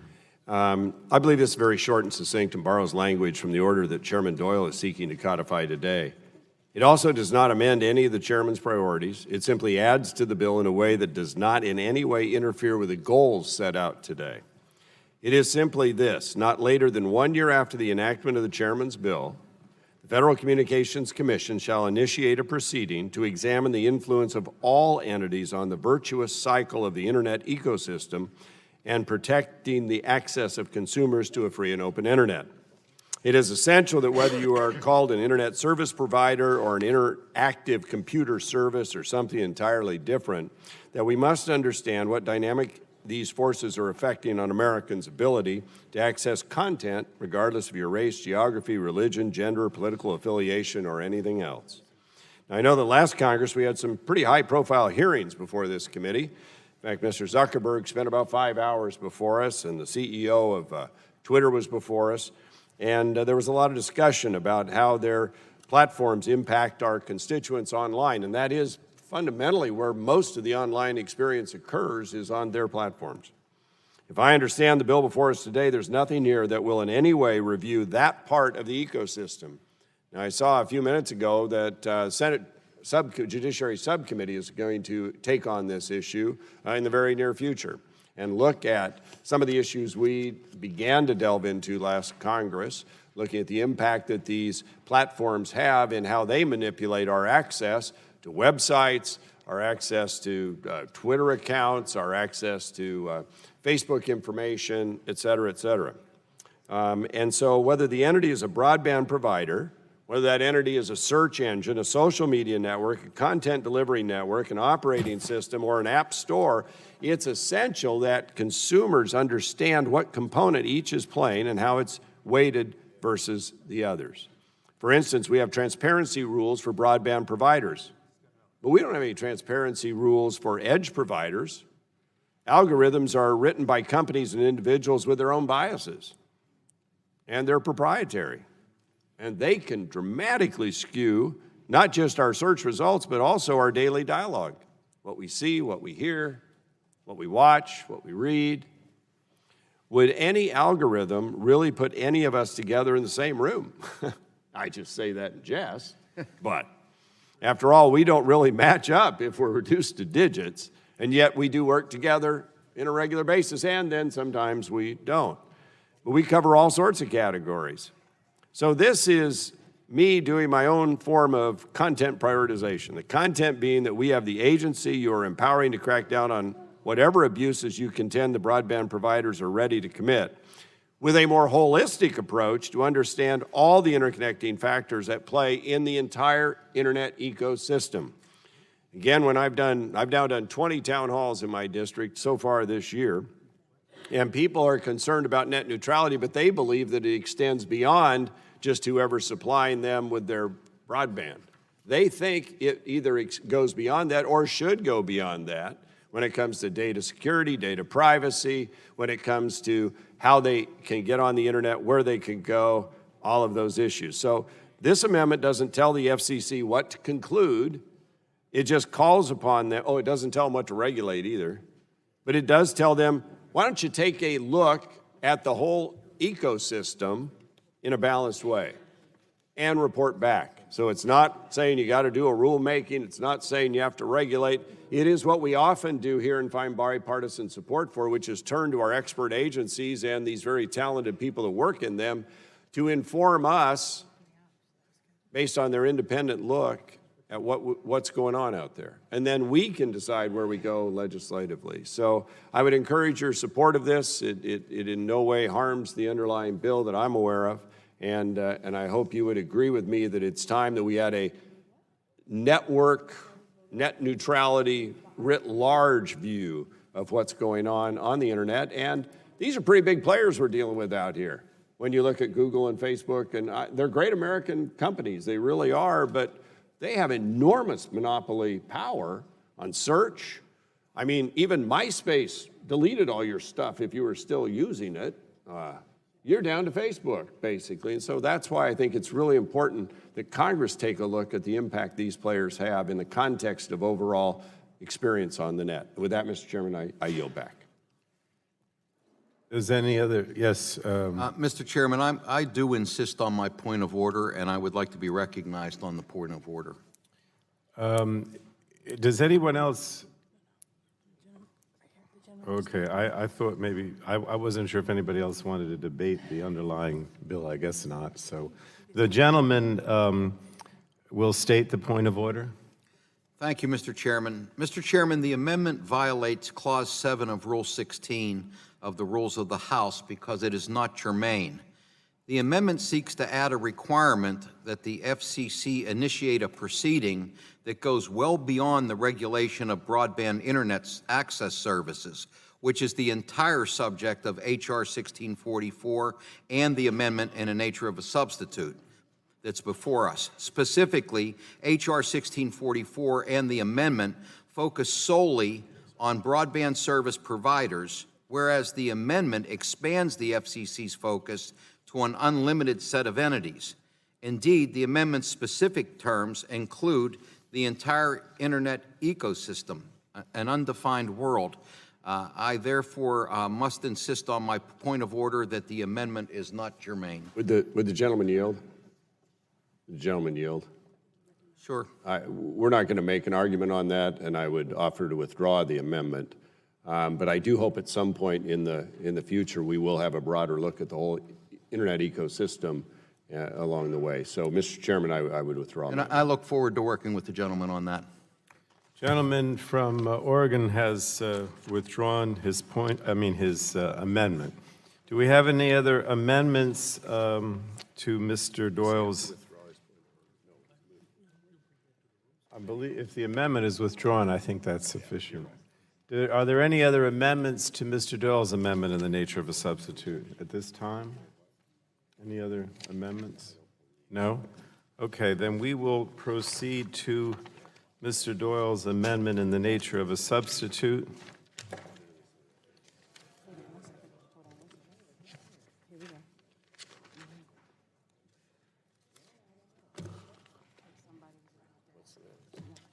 We have to adopt Mr. Doyle's amendment in the nature of substitute first.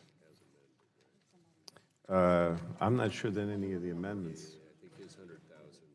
Oh, okay. One of your amendments passed. Okay.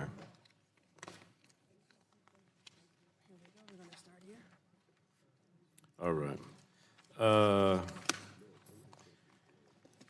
But I think that's been amended, so we don't have to do that, right? Okay, so we know that if there's no further discussion or amendments, we will proceed to a vote on the amendment in the nature of a substitute introduced by the gentleman from Pennsylvania. I would ask all those in favor of the amendment in the nature of a substitute to H.R. 1644 as amended will signify by saying aye. You want a recorded vote? Okay, we'll just proceed to the recorded vote then. All right, a recorded vote is ordered. Those in favor of the amendment in the nature of a substitute to H.R. 1640, oh, we're rolling, I'm sorry. So you're still in the budget. Okay, let me have that then. Pursuant to Committee Rule 7 and House Rule 11, Clause 2, further proceedings on the question of adopting Mr. Doyle's amendment in the nature of a substitute to H.R. 1644 shall be postponed. And I'm going to rely on you to tell us when they're back, when the Budget Committee has finished their deliberations. Thank you. So we're going to have to now go to the next set of bills. But we haven't voted on these. We haven't moved to the end of it.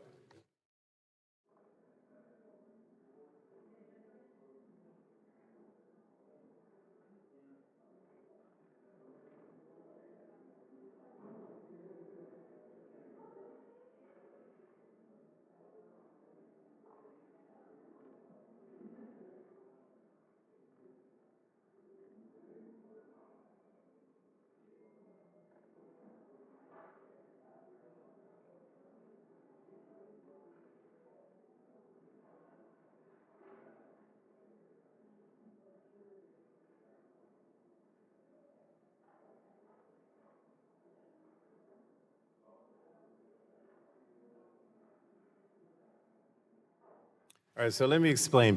Because we're waiting on the Budget Committee, we're not going to vote, as I said, on the Doyle amendment in the nature of substitute. But and we can't vote on the final bill either, but Mr. Walden and anybody else who'd like to speak on the underlying bill is welcome at this time, so I'm going to yield to the ranking member 5 minutes. I thank the gentleman. I appreciate the spirit with which we're working with our Budget Committee members who are required to vote over there. And so I would move strike the last word on the underlying bill. And two things. One, I do have an article here we have shared with staff called the California Wildfire Net Neutrality, the conversation we should really have, which I would ask unanimous consent be entered into the record. In this article, it makes clear that even in the footnotes of the government's own brief challenging the reversal of the 2015 order, the petitioners acknowledged that Verizon did not violate the 2015 rules, and those rules being the net neutrality rules, well, when responding to the Santa Clara Fire Department. There's so much more to that story, and I think it'd be important for our members to know that. So without objection, I would ask that that be put in the record. So ordered. And then, Mr. Chairman, just to wrap up here on the, I know we put a lot of time into this, and I know there's been passionate but good debate today. We've been debating this Save the Internet Act, or some of us might think of it as a government takeover of the Internet all day, and we still have more questions than answers on the unbounded authority this bill will give the FCC, including the Trump FCC, if passed, to regulate the Internet under Title II. We still do not know the 700 regulations that the FCC is supposedly forborne from, and we do not have a comprehensive list of all the sections of the FCC that actually apply to the ISPs, the Internet Service Providers.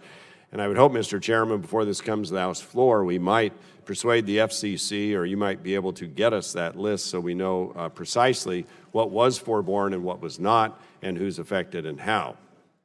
Now, even if we had that list, it does not remove the fact that rather than exercise forbearance, the 2015 FCC order was an exercise as think it was Commissioner O'Reilly called it forbearance, F-A-U-X, bearance, because whatever provisions the FCC said it was forbearing from in one hand, it actually retained the authority to do in the other hand under Sections 201 and 202, which provide the Commission virtually unlimited authority to regulate in any area that it wants. And I think that's really important, because we've heard the argument all day and in the subcommittee that on the one hand, the FCC was boxed into what it had done forbearing, but we all know the dirty little secret is Section 201 and 202 give them almost unlimited authority.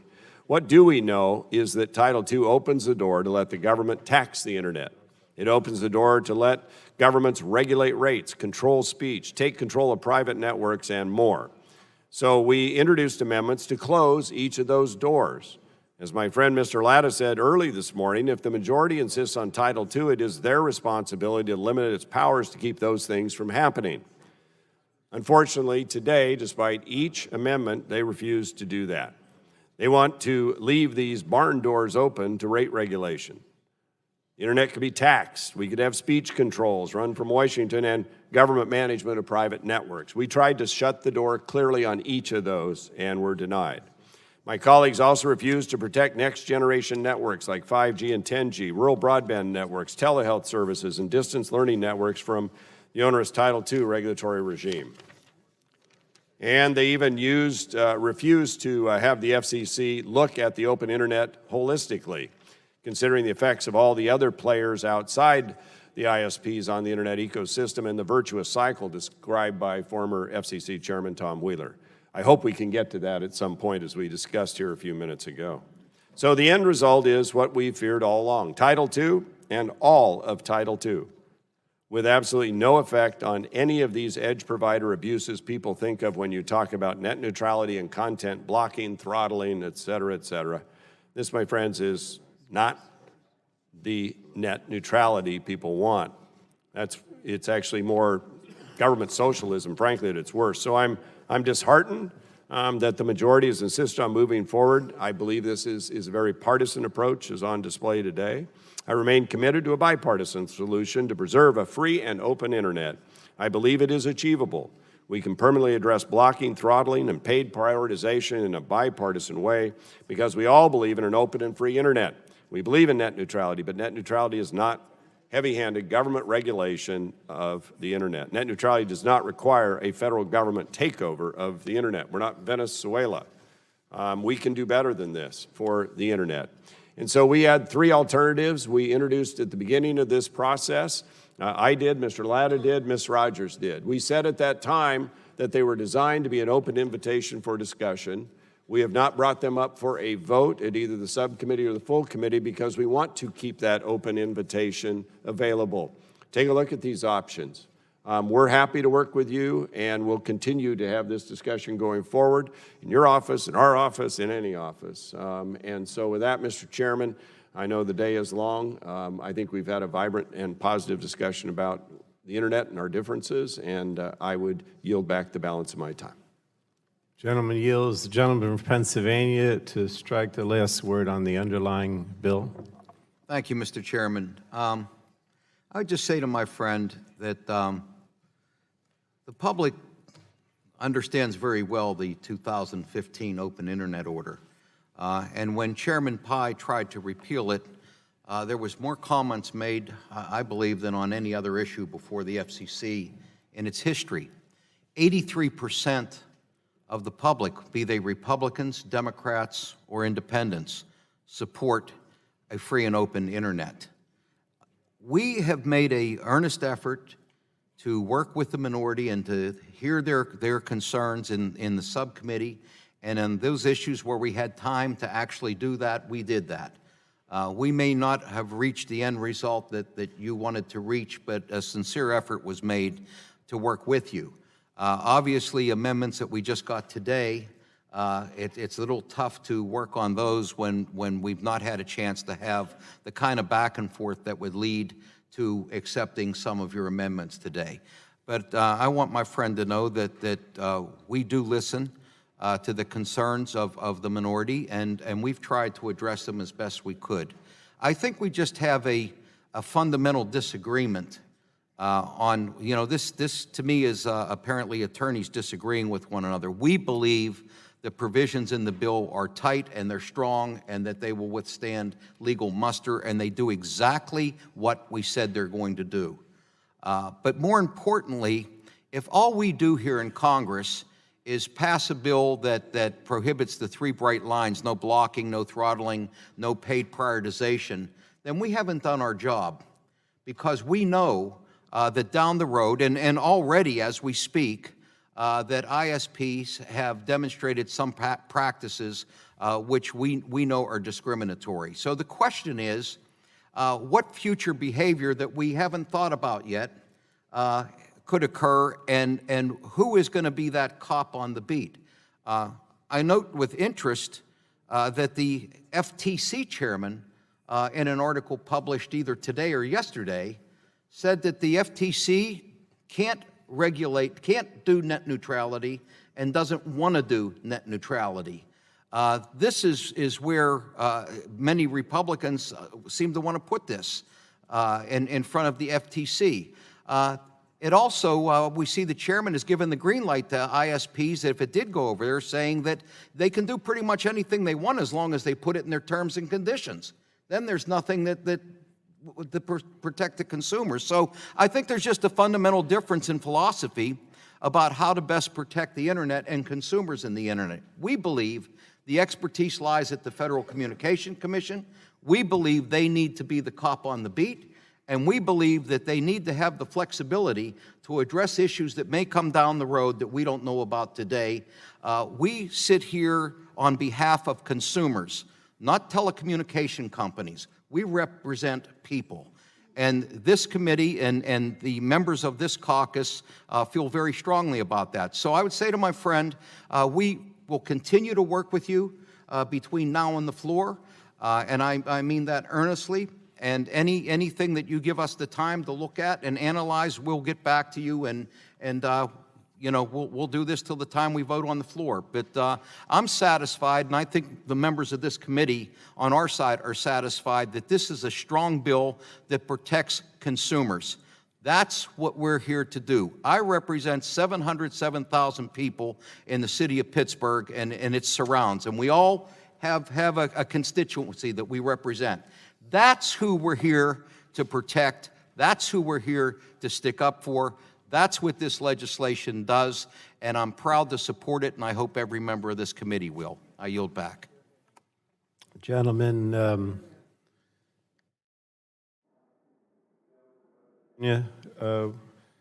is recognized for 5 minutes. Thank you, Mr. Chairman, for recognizing West Virginia.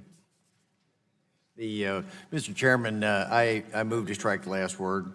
But before I start, I'd like to ask unanimous consent to submit a letter for the record from the West Virginia Cable Telecommunications Company Association dealing with... Is the gentleman, has that been made available to the committee members? It will be in a minute.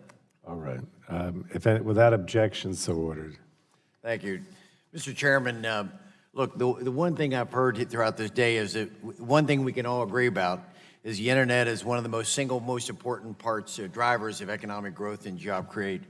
A free and open internet is important, but Title II is not the only way to achieve net neutrality. Republicans support no blocking, no throttling, and no paid prioritization, and have proposed legislation to support this. But Title II imposes a heavy-handed regulatory structure that has been burdensome to ISPs, especially small providers, and slowed the deployment of broadband in rural West Virginia and America.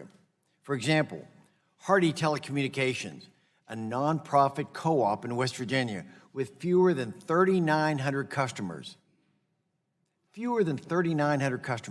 was subject to the same heavy-handed approach on Title II. They didn't engage in prioritization, but in lieu of expanding broadband coverage throughout West Virginia, they were forced to reallocate their limited resources to comply with the extensive rules, write new policies, and take employees' time and money to complete verifications, all with just 3,900 customers. This excessive bureaucracy is harmful to innovation, especially to small providers, as I've just pointed out in rural America. I oppose this partisan bill in its present form. and encourage my colleagues across the aisle to consider a more bipartisan solution. And I yield back my time. Is there a member on the Democratic side that would like to be acknowledged on the underlying bill? Anyone else? All right. A gentleman from Georgia. Mr. Chairman, I move to strike the last word. Is recognized for 5 minutes. Mr. Chairman, I find it very concerning today that we're moving a partisan piece of legislation that could have a reverberating impact on millions of Americans. What is being described as an effort to maintain a free and open internet actually has a negative effect on those who would use the internet for any number of reasons. While my friends on the other side of the aisle pitch this as a solution to an array of problems which really never surfaced after the Title II order was put in motion, it raises a number of concerns about how the internet will evolve over time. I think we all agree on the core principles of no blocking, no throttling, and no paid prioritization. My good friend, Mr. Walden, has publicly said many times that he's willing to help lead the charge on finding a solution for all Americans, but this isn't it. Instead, this bill could lead to newfound regulation of the internet that has the potential to not only stifle investment in critical broadband networks in areas such as rural Georgia, but also in the ways in which people are able to use it for good. Mr. Chairman, I urge you to work with my colleagues and I on a bipartisan solution that increases investments and allows innovation to flow. Unfortunately, this legislation will have the opposite effect. Mr. Chairman, in response to Mr. Dole, I'd like to highlight that all three Republican bills that were filed, Mr. Walden's, Mr. Latta's, and Ms. Rogers, use the FCC authority, not the FTC authority. Thank you, Mr. Chairman, and I yield back. I recognize our Vice Chair, the gentlewoman from Brooklyn Town. Thank you very much, Mr. Chairman. As Vice Chair of the Energy and Commerce Committee, I'm proud to co-sponsor H.R. 1644, the Save the Internet Act. When ISPs pick winners and losers, the only winners are the ISPs. The 2015 Open Internet Order, which our bill restores, includes preventing ISPs from blocking lawful services, throttling content, and paid prioritization. It also ensures that there is a proverbial cop on the beat, the career staff of the FCC with the authority to prevent anti-competitive and discriminatory practices. In addition, it reestablishes the FCC's authority to promote broadband access, which is a basic prerequisite for participating in the 21st century economy. In districts like mine, many lower-income families lack high-speed internet access and thus are not able to participate in the online economy on equal terms. These are not controversial ideas. Yet, in 2017, the Trump administration decided to repeal net neutrality with the so-called Restoring Internet Freedom Order. But it does not restore freedom. It denies consumers the very thing it claims to protect. Our legislation restores real internet freedom because letting telecom monopolies decide which websites load fast or load slow or even load at all means consumers aren't able to browse freely. And ultimately, this chills online competition and innovation, the very principles which have allowed the internet to become such a powerful force in our society. An overwhelming majority of Americans support a free and open internet. What they don't support are gimmicks in the form of amendments which serve only to undermine the success of this legislation. We need to stand together to pass this bill out of committee and bring it to the House floor. With that, Mr. Chairman, I yield back.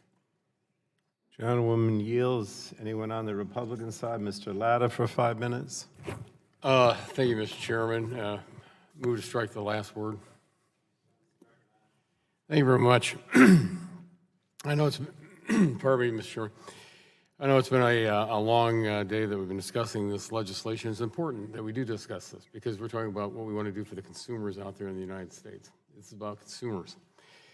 And as the gentleman from Oregon mentioned, that we had 3 bills that we have introduced, one being the bill that I introduced that mirrors the gentleman up here on the wall, Mr. Waxman's bill from 2010, to make sure that we would protect these freedoms that the consumer out there wants. Also, we have the gentle lady from Washington's bill that the Washington legislature passed.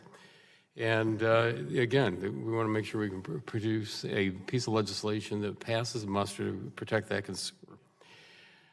And then last night, when the amendment in the nature of a substitute was filed, we didn't get a chance to look at that. But at the same time, on the memorandum that came through from the Congressional Research Service dated yesterday, April the 2nd, again, we hear on one side that this will pass muster, but we don't think it will.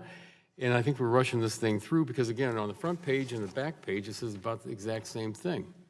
For reasons discussed in more detail below, the memorandum concludes that a reviewing court would appear likely to uphold an FCC interpretation that H.R. 1644 does not abrogate the FCC's authority to revisit prior forbearance determinations, including those made in the 2015 order.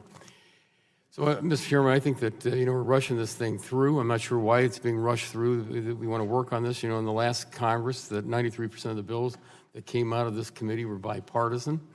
We've offered to work together, but I think we're pushing this thing too quickly. And with that, Mr. Chairman, I yield back the balance of my time. Gentleman yields. Gentleman from Vermont recognized for 5 minutes. Well, I just want to say one thing. I don't see this as a partisan issue. I think the Republicans have been very constructive on this. I see it as a policy debate. There's a real different point of view, and the three bills that have been offered by the Republicans have a different policy underpinning than Mr. Doyle's bill. And the apprehension, as I understand it, on the Republican side, is that if you do have what we think is important, a cop on the beat, that'll stifle innovation. And hence, you are opposed to this. I don't fear that. I do not believe, this is a judgment call, but I don't believe it'll stifle innovation. And I think not having a cop on the beat, as Mr. Doyle said, could lead to consumer harm. So I've really seen there to be a genuine effort, not just on this, but we've got legislation coming down on drugs to work together. And there are times when we simply have a different point of view. And that's what I see this to be about. So I strongly support this legislation, not out of any partisan concern, but my judgment that there needs to be a cop on the beat to protect consumers down the line. And I don't share the judgment of some of my colleagues that somehow this is going to stifle innovation. I don't believe that is at all a threat. So I just want to make it clear that I do not see this as partisan, and I appreciate the work Mr. Walden, you as a ranking member, and your colleagues are doing on this and other items. Would the gentleman yield? I will. Mr. Kine, thank you. And I appreciate your approach to this, and I share it. I think you have hit it on the head. There is a difference here in how much we think an agency should have the power to regulate. I would just say in our alternatives, the FCC would be in charge to enforce anti-throttling, anti-blocking, paid prioritization rules, so they'd still be there. The FTC would have anything related, as they do now, to unfair competition and anti-competitive behavior and that sort of thing. And I hope going forward we can continue to analyze this and look at the edge providers as well. My edge providers are great, but yeah, they engage in a few things here and there too. They're pretty big. So anyway, I appreciate your attitude and look forward to continuing to work in that spirit. All right, in reclaiming my time, I yield to my colleague from California, Mr. McNerney. I thank the gentleman for yielding. I thank the chairman and the ranking members. I thank all the members for their work today. But today we have a situation where there's no cop on the beat. And I think somehow deep down inside, your side doesn't want a cop on the beat. Ours does. And I think that's really what differentiates us. We think that the consumers need protection from the Federal Communications Commission. And you all had the majority 2 years ago. You didn't provide that protection, and now it's our turn, and we're going to provide that protection the best we can, and that's what we're trying to do here today. So I think we're going to move forward, and maybe we can find a more constructive decision on this. But for right now, this is where we are. I yield back to the gentleman from Vermont. Thank you, and I yield back. From Vermont has the time. I yield back. He yields back. Is anyone else? Gentleman from New York, Mr. Tonko, recognized for 5 minutes. Thank you, Mr. Chairman. I move to strike the last word. I rise as a strong supporter of the Save the Internet Act. I've been inspired in my advocacy for this issue by many young people I've met who are leading the way, including high school students in my district who hosted a tele-town hall with FCC Commissioner Rosenworcel and myself. And over the last year, my office received more mail about this issue than any other by something like a 3-to-1 margin. It's clear what the people want here. This common sense bill simply codifies important protections that will ensure that special interests and big corporations don't dictate how people are able to use the internet. What could be simpler than that? So while I understand and appreciate the minority's sincere engagement on this issue, the writing on the wall is clear at this point. Let's move forward, let's pass the bill, get it done, and provide consumer protection. With that, Mr. Chairman, I yield back. Gentleman yields. Are there any, on the Republican side, gentleman from Virginia? Recognized for 5 minutes. Thank you, Mr. Chairman. I appreciate it. You know, I started off this morning asking questions about the hundreds of forbearances, and then we talked about the thousands of words that might be included in those forbearances that we've never had an opportunity to see. I appreciate the chairman saying he'll eventually get us that information, but I'm required to cast a vote now. And accordingly, in keeping with my prior statements, I will have to cast my vote no, because I do not believe that we fully understand all of the aspects of this bill. And while I think there are good intentions on both sides, I like to know, to the best of my ability, what is actually in a bill. And we're missing 700, I've heard, forbearance clauses. And those forbearance clauses need to be read and understood before we can affirmatively vote for this bill. So I will cast my vote no and encourage others who care about words and think that words matter to vote no also. I yield back. The gentlewoman from California, Ms. Eshu, recognized for 5 minutes. I thank the chairman.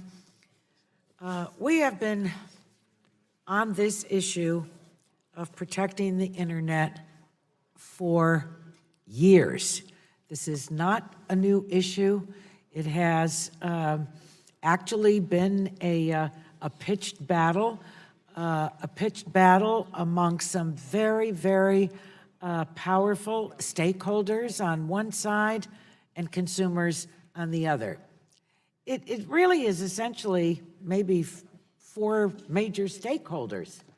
It's cable, Comcast, Verizon, AT&T. On the other side, this number of that's been cast about today, 700. Look at the list from A to Z of organizations that represent millions of Americans through not only individuals, but through organizations across the country. I've said it before. I'll say it again.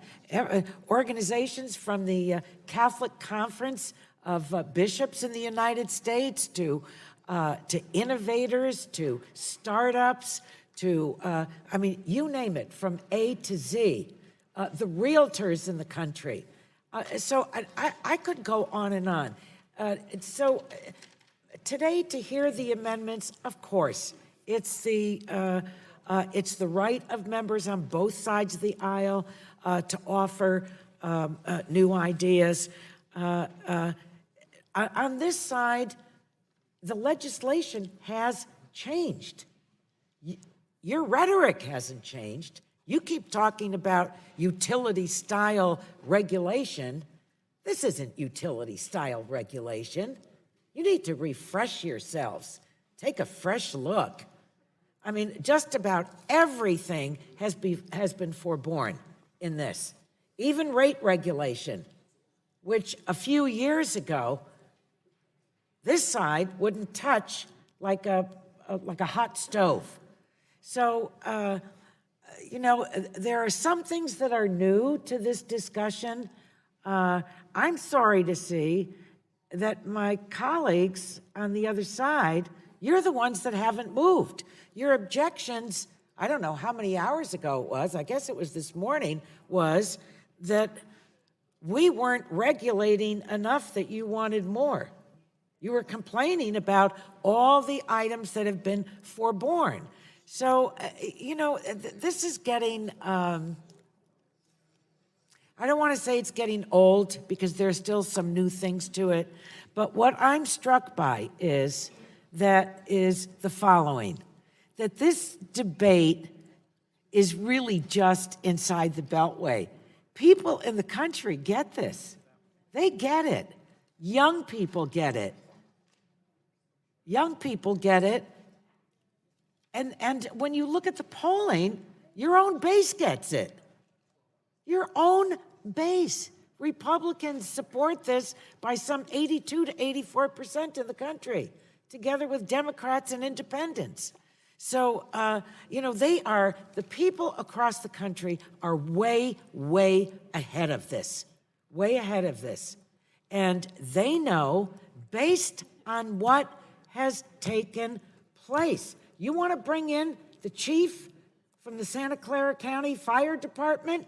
Bring him in so he can talk and tell everyone exactly what was done as California was burning and people were dying. I mean, this is absurd for any company or any corporation to throw any sand in the gears, excuse the expression, while something like that is taking place.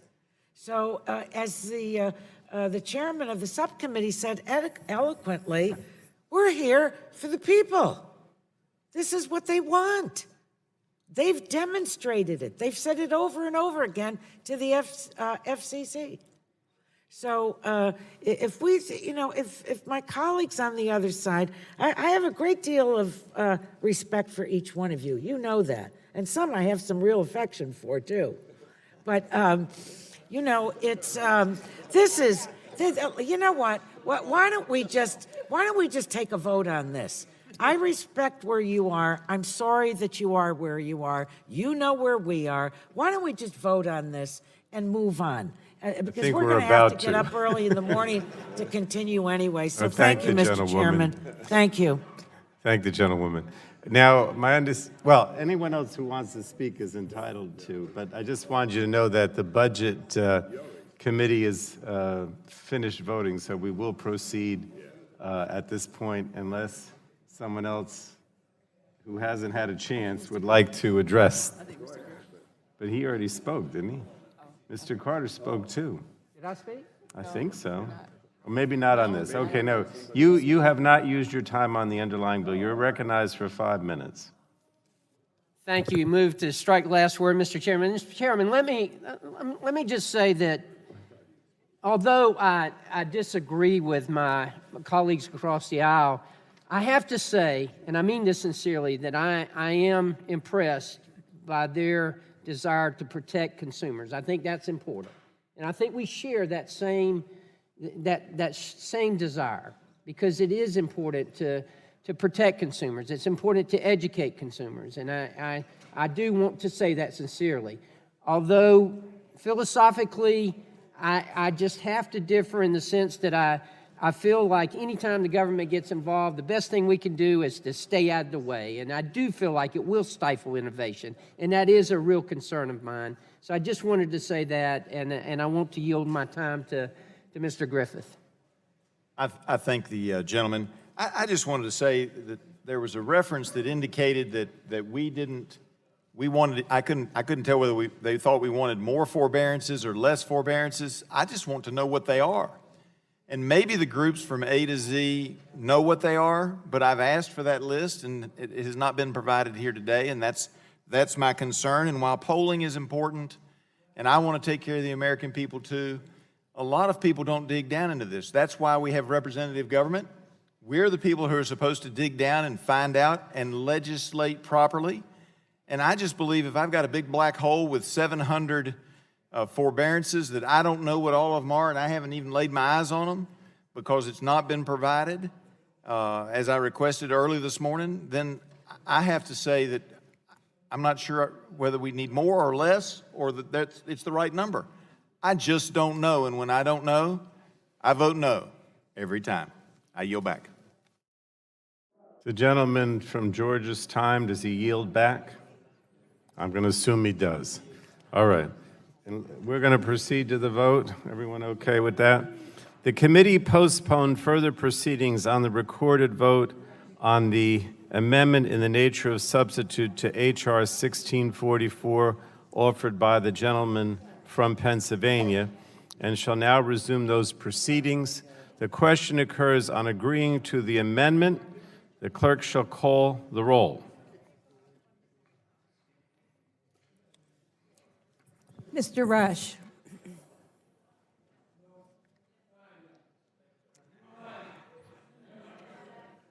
Mr. Rush votes aye. Ms. Eshoo. Ms. Eshoo votes aye. Mr. Engel. Mr. Engel votes aye. Ms. DeGette. Ms. DeGette votes aye. Mr. Doyle. Mr. Doyle, aye. Ms. Schakowsky. Ms. Schakowsky votes aye. Mr. Butterfield. Mr. Butterfield, aye. Ms. Matsui. Matsui votes aye. Ms. Castor. Ms. Castor votes aye. Mr. Sarbanes. Mr. Sarbanes votes aye. Mr. McNerney. Mr. McNerney votes aye. Mr. Welch. Mr. Welch votes aye. Mr. Lujan. Mr. Tonka. Mr. Tonka votes aye. Ms. Clark. Mr. Loebsack. Mr. Loebsack votes aye. Mr. Schrader. Mr. Schrader votes aye. Mr. Kennedy. Mr. Kennedy votes aye. Mr. Cardenas. Mr. Cardenas votes aye. Mr. Ruiz. Mr. Ruiz votes aye. Mr. Peters. Mr. Peters votes aye. Mrs. Dingle. Mrs. Dingle, aye. Mr. Vesey. Mr. Vesey, aye. Ms. Custer. Ms. Custer votes aye. Ms. Kelly. Ms. Kelly votes aye. Ms. Berrigan. Ms. Berrigan votes aye. Mr. McEachin. Ms. Blunt Rochester votes. Ms. Blunt Rochester votes aye. Mr. Soto. Mr. Soto, aye. Mr. O'Halloran. Mr. O'Halloran votes aye. Mr. Walden. Mr. Walden votes no. Mr. Upton. Mr. Upton, no. Mr. Shimkus. Mr. Burgess. Mr. Burgess votes no. Mr. Scalise. Mr. Latta. Oh. Mr. Latta votes no. Mrs. Rogers. Mrs. Rogers votes no. Mr. Guthrie. Mr. Guthrie, no. Mr. Olson. Mr. Olson, no. Mr. McKinley. Mr. McKinley votes no. Mr. Kinzinger. Mr. Kinzinger votes no. Mr. Griffith. Mr. Griffith votes no. Mr. Bilrakis. Mr. Bilrakis, no. Mr. Johnson. Mr. Johnson, no. Mr. Long. Mr. Long votes no. Mr. Bouchon. Mr. Bouchon votes no. Mr. Flores. Mr. Flores, no. Mrs. Brooks. Mrs. Brooks, no. Mr. Mullen. Mr. Hudson. Mr. Hudson votes no. Mr. Wahlberg. Mr. Wahlberg, no. Mr. Carter. No. Mr. Carter, no. Mr. Duncan. No. Mr. Duncan votes no. Mr. Giaforte. Mr. Giaforte, no. Mr. Pallone. Mr. Pallone, aye. Need to record their vote, the vice chair. Ms. Clark votes aye. All right. I think we have some other members coming, so we're going to wait. Mr. Scalise is here. Mr. Scalise votes Mr. no. Lujan is here. Mr. Lujan votes.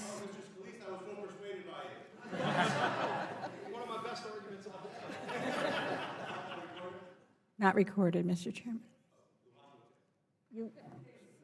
You're voting aye, Mr. Lujan? Thank you. Is there anyone else who isn't recorded or who we should be waiting for here? No?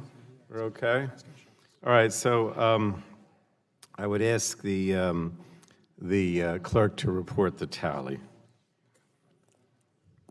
On that vote, Mr. Chairman, on I'm sorry, let me ask Mr. Engel. Has not been recorded. How is he recorded? I have him recorded as voting aye, Mr. Chairman. Oh, you do? Okay.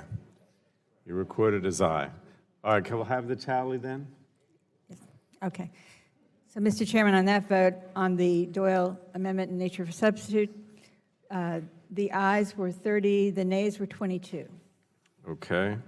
The vote is 30 ayes to 22 noes on Mr. Doyle's amendment in the nature of a substitute, and the amendment in the nature of a substitute to H.R. 1644 is agreed to. Now, remember, we still have to vote on the underlying bill.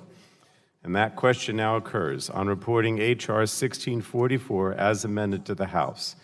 I assume you want to have a recorded vote. Okay. So we will, a recorded vote is ordered. Those in favor, favorably reporting H.R. 1644 as amended to the House will say aye. Those opposed will say no. And the clerk shall call the roll. Mr. Rush? Aye. Mr. Rush votes aye. Ms. Eshoo? Ms. Eshoo votes aye. Mr. Engel? Mr. Engel votes aye. Ms. DeGette? Ms. DeGette votes aye.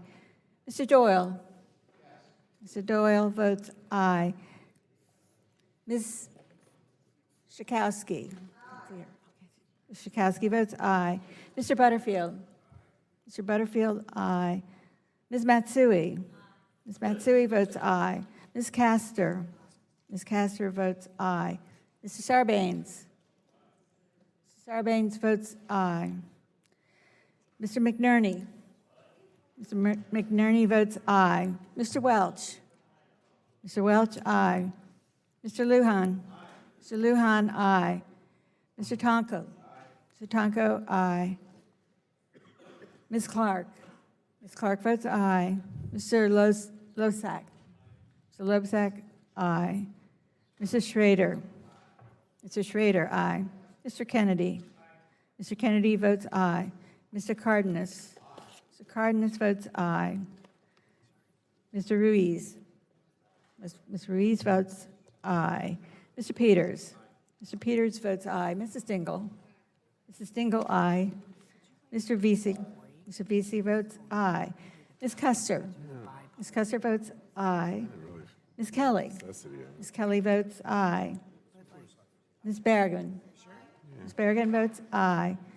Mr. McEachin? Ms. Blunt-Rochester? Ms. Blunt-Rochester votes aye. Mr. Soto? Mr. Soto, aye. Mr. O'Halloran? Mr. O'Halloran votes aye. Mr. Walgren? Mr. Walgren votes no. Mr. Upton? Mr. Upton, no. Mr. Shimkus? Mr. Burgess? Mr. Burgess votes no. Mr. Scalise? Mr. Scalise votes no. Mr. Latta? No. Mr. Latta votes no. Mrs. Rogers? Mrs. Rogers, no. Mr. Guthrie? No. Mr. Guthrie votes no. Mr. Olson? Mr. Olson, no. Mr. McKinley? Mr. McKinley votes no. Mr. Kinzinger? Mr. Kinzinger votes no. Mr. Griffith? Mr. Griffith, no. Mr. Bilirakis? Mr. Bilirakis votes no. Mr. Johnson? No. Mr. Johnson, no. Mr. Long? No. Mr. Long votes no. Mr. Bouchon? No. Mr. Bouchon votes no. Mr. Flores? Mr. Flores votes no. Mrs. Brooks? Mrs. Brooks votes no. Mr. Mullen? Mr. Hudson. Mr. Hudson votes no. Mr. Wahlberg.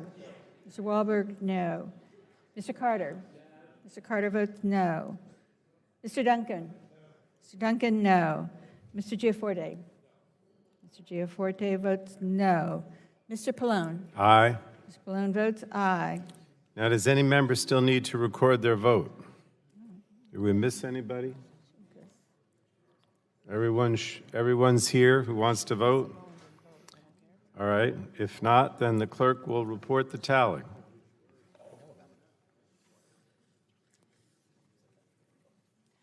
Mr. Chairman, on that vote, final passage on H.R. 1644, the yeas were 30 and the nays were 22. Okay, the vote is 30 ayes to 22 noes on final passage of H.R. 1644. Yes, sir. So H.R. 1644, as amended, is favorably reported to the House. All members shall have 2 additional days in which to file supplemental, additional, minority, and dissenting views, and the chair intends to file the report for H.R. 1644 with the House on Friday. Now, what we're going to do is move to the package of generic competition bills, for which I believe we have a consensus, and therefore those should go fairly quickly, I hope. The chair calls up H.R. 1781, the Payment Commission Data Act of 2019, and the clerk will report the title of the bill. H.R. 1781, a bill to amend Title 18 and 19 of the Social Security Act to provide the Medicare Without payment. objection, the first reading of the bill will be dispensed with. The bill is now considered as read. And the bill will be open for amendment at any point. Are there any bipartisan amendments to the bill? Mr. Chairman, The gentleman from Georgia? I have an amendment at the desk. Does the amendment, how is it labeled? It's the only one. Only one, Mr. Carter? Yes, sir. 01? Yes, sir. I've got it. 01. Yes, We sir. got it? Amendment to H.R. 1781 offered by Mr. Carter. In paragraph 3 of section 1860D 15F of the Social Security Act, 42 U.S.C. 1395. Without objection, the amendment will be considered as read. Mr. Carter is recognized for 5 minutes in support of his amendment. Thank you, Mr. Chairman. First off, I want to say I'm proud to have introduced this bipartisan bill with Representative Tom O'Halloran, Representative Tom Rice, Representative Jimmy Panetta, Representative Peter Welch, and Representative Greg Gianforte. This bill is a great first step to what I hope is a robust bipartisan effort to take on drug pricing. We deal with a lot of very important issues here on the Energy and Commerce Committee, but I would argue few match the importance of taking on the rising cost of prescription drugs. As a pharmacist, I know firsthand how out-of-control drug prices can hurt patients. I'm encouraged by the progress we are making today to address this critical issue and glad my bill, H.R. 1781, is playing a part in our efforts. H.R. 1781 will allow CMS to provide the Medicare Payment Advisory Commission, or MedPAC, and the Medicaid and Chip Payment and Access Commission, or MACPAC, drug pricing data they previously could not access. MedPAC and MACPAC were established to give Congress recommendations on how we could improve the healthcare system and have been making recommendations to Congress about drug pricing. If they are going to be making recommendations, we need to make sure they have the data they need to make those recommendations as informed as possible. Last year, both MedPAC and MACPAC wrote to this committee asking for access to drug pricing and rebate data that technicalities and statute were preventing them from receiving from CMS. While this data can be confidential in nature, these commissions are built to handle healthcare data like this and use that data to inform their work. This bill will finally allow both MedPAC and MACPAC to have the data they need to provide us with informed recommendations. These recommendations will only help to guide us in the important task at hand, lowering prescription drug prices for Americans across the country. For example, this data could help MedPAC and MacPAC provide Congress with insights such as understanding how prices change through the drug supply chain, recommendations on lowering prices at the point of sale, or suggestions on how to improve the Medicaid drug rebate program. This bill is a great first step to increasing transparency to the drug supply chain and working towards lowering drug prices for patients. The amendment before us makes technical changes to clarify that Medicare Advantage prescription drug plans rebate data is also included for MedPAC and MacPAC to review. I encourage my colleagues to support this amendment and the underlying bill. Before I yield back, I'd like to ask for unanimous consent to submit these two letters from MedPAC and MacPAC addressed to the committee requesting access to this data for the record. I know we're all working together here, but have those letters been submitted? Yes, sir, they have. All right, so ordered. Thank you. Thank you. With that, Mr. Chairman, I'd like to thank you and yield back my time. Thank you. The gentleman yields back. Is there any other member on either side that would like to speak on Mr. Carter's amendment? The gentlewoman, the chairwoman of the Health Subcommittee, Ms. Eshoo. Thank you, Mr. Chairman. I just want to compliment the gentleman on his work, thank him for it, and yield back. Thank you. Move to strike. Mr. Weldon? Yeah, I just moved to strike the last word, Mr. Chairman. I want to thank Mr. Carter for his excellent work on this and the other members and our staffs on both sides of the aisle. And my friend from California who chairs the Health Subcommittee, I want to thank Ms. Eshoo for her work on this. And I think we came a long way on all of these bills together and got to a really good place. And so I appreciate the spirit with which we were able to negotiate and get those done. And we support this measure, and I yield back. Thank you. Would anyone else like to speak on Mr. Carter's amendment? Hearing none, we will proceed to a vote on the Carter amendment. All those in favor of the amendment will signify by saying aye. All those opposed will say no. In the opinion of the chairs, the ayes have it. The amendment is agreed to. Are there any further amendments to H.R. 1781 at this time? Okay, then we will proceed to voting on the underlying bill. The question now occurs on reporting H.R. 1781 as amended to the full House. All those in favor of favorably reporting H.R. 1781 as amended will signify by saying aye. Aye. All those opposed will say no. Opinion of the chair, the ayes have it. And H.R. 1781 as amended is favorably reported to the full House. Now, the next bill in this generic package is H.R. 938, which is the Bringing Low-Cost Options and Competition While Keeping Incentives for New Generics or Blocking Act of 2019. And the clerk will report the bill. H.R. 938, a bill to amend the Federal Food, Drug, and Cosmetic Act with respect to eligibility for approval of a subsequent generic. I see the clerk has changed. Without objection, the first reading of the bill will be dispensed with, and the bill is now considered as read. Are there any amendments to H.R. 938? Bipartisan? Partisan? Does anyone want to speak on the bill? Gentleman from Oregon is recognized. Thank you, Mr. Chairman. Move to strike the last word. Gentleman is recognized for 5 minutes. Appreciate you bringing the bipartisan bill before the committee today. Much thanks to my friend, colleague, Buddy Carter for his support as the lead Republican on the Blocking Act here. This bill demonstrates that bipartisan work can get done in this Congress and address the high costs of drug pricing. Glad to see it moving forward. Bringing generic drugs to market faster will increase competition. And as we all know, more competition in the marketplace we have, more savings we see. Generic drugs save patients tens of millions of dollars every year. In fact, it's estimated this bill could save up to $1.8 billion.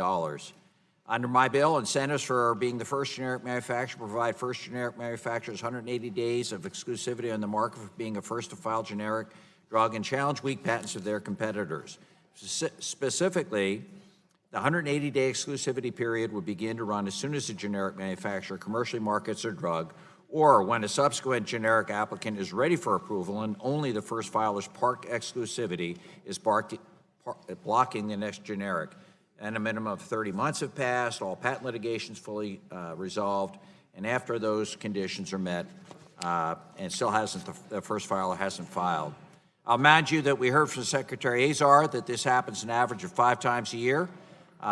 Because there are many times the applications are deficient, the manufacturer hasn't fixed their application. There might be other times when a manufacturer has actually struck a deal with a brand manufacturer to refrain from moving this drug to the market. Any of these actions delays market entrance or competition for an average of 12 months or longer. Had there been no parking, this is far longer than that 180 days of exclusivity that the Congress created as an incentive. If generic drugs are going to save money, they need to be on the market. This bill preserves incentives for manufacturers while helping ensure that we have adequate competition and patients have access to affordable medicines. It is the support of the administration, bipartisan support on the committee. I urge my colleagues to support the bill so we get affordable drugs on the market as soon as possible, and I yield back. I thank Mr. Schrader, who's the sponsor of this bill. Would anyone on the Republican side, the other gentleman from Oregon? Thank you, Mr. Chairman, and I join my friend and colleague from Oregon and those on the committee in supporting this bill as well. Again, it's a good piece of legislation. We were able to work things out, and I appreciate the leadership from my friend from the Willamette Valley. And I look forward to supporting the bill and would encourage my colleagues to do so as well. And with that, I would yield back, and thank you. Does anyone else want to speak on this bill? Mr. Carter is recognized for 5 minutes. Thank you, Mr. Chairman. Move to strike the last word. I'm thrilled to be working with my friend, Mr. Schrader, on this great bipartisan bill. The United States is developing a thriving generic drug marketplace. In fact, last year, FDA set a record for number of generics approved. While it's great to have so many new generic drugs being approved by the FDA, we need to ensure those drugs are coming directly to market. Currently, the first generic competitor to a brand name drug is given 180 days of market exclusivity as an incentive to bring more competition to the marketplace. While we rightly want to incentivize new generic drugs to come to market, but we don't want those very incentives to be abused to block subsequent generics from coming to market. Secretary Azar was here testifying before the committee and told us that FDA sees about 5 incidents a year of generic manufacturers parking their exclusivity window, blocking other generics from coming to market. This bill keeps the pipeline of innovation moving by preventing companies from gaming the system by starting the clock on the 180-day exclusivity as soon as a second competing generic is approved by FDA. This will prevent manufacturers from using their 180-day exclusivity to unreasonably and indefinitely block up the generic pipeline. This was a proposal that was included in the President's FY19 and FY20 budget. This is a bipartisan proposal that will help generic drugs come to market sooner, increase competition in the marketplace, and ultimately lower drug prices for patients. I want to thank Mr. Schrader for his leadership on this bill and for working with me to address the critical problem of drug pricing. Thank you, and I yield back. Gentleman yields. Would anyone else want to speak on H.R. 938? The gentlewoman from California, the Health Subcommittee Chair is recognized. Thank you, Mr. Chairman. I want to thank both Representatives Schrader and Carter for their excellent work on this bill. One of our top-line priorities is to allow more generics to come to the market. And this bill really advances that. It really helps make it happen. Even though it was informal, the CBO analysis estimated that it would save taxpayers approximately $500 million over 10 years. So it's excellent policy. It discourages the 180-day squatting that has taken place. It saves money. It's bipartisan. It's going to help the American people. What more can I say about this good bill? So I thank the authors. You've done a great job, and I hope all members of the full committee will vote for it, and I yield back. Thank the gentlewoman. Any other member want to speak on H.R. 938? Seeing none. Now, we did not have any amendments, so we're just going to proceed to the bill itself. Question now occurs on reporting H.R. 938 to the House. All those in favor of favorably reporting H.R. 938 will signify by saying aye. All those opposed will say no. And in the opinion of the chair, the ayes have it. And H.R. 938 is favorably reported to the House. Our next bill is H.R. 1520. The chair calls up H.R. 1520. The Purple Book Continuity Act of 2019 is forwarded by the Subcommittee on Health on March 27th of this year, and the clerk will report the title of the bill. H.R. 1520, a bill to amend the Public Health Service Act to provide for the publication of a list of licensed biological products and for other purposes. Without objection, the first reading of the bill will be dispensed with. The bill is now considered as read. My understanding is we have a bipartisan manager's amendment, and I will now recognize the gentlewoman from California, the Health Subcommittee Chair, to offer the manager's amendment. Thank you, Mr.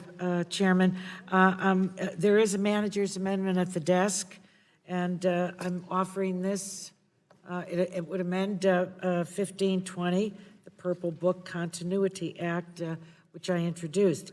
I'll just be very brief. Well, let me about see. it. The clerk has to report the amendment first. Amendment to H.R. 1520, offered by Ms. Eshoo of California. Without objection, the reading of the amendment will be dispensed with, and I now recognize Ms. Eshoo for 5 minutes to speak in support of her amendment. Thank you, Mr. Chairman.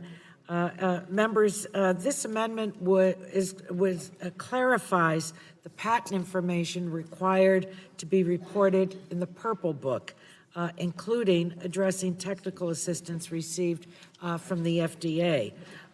The underlying bill, the Purple Book Continuity Act, would require publication of the patents of approved biological products in the Purple Book, including listing the official and proprietary name of each biological product, its date of licensing, and the type of bioequivalent study required for applications.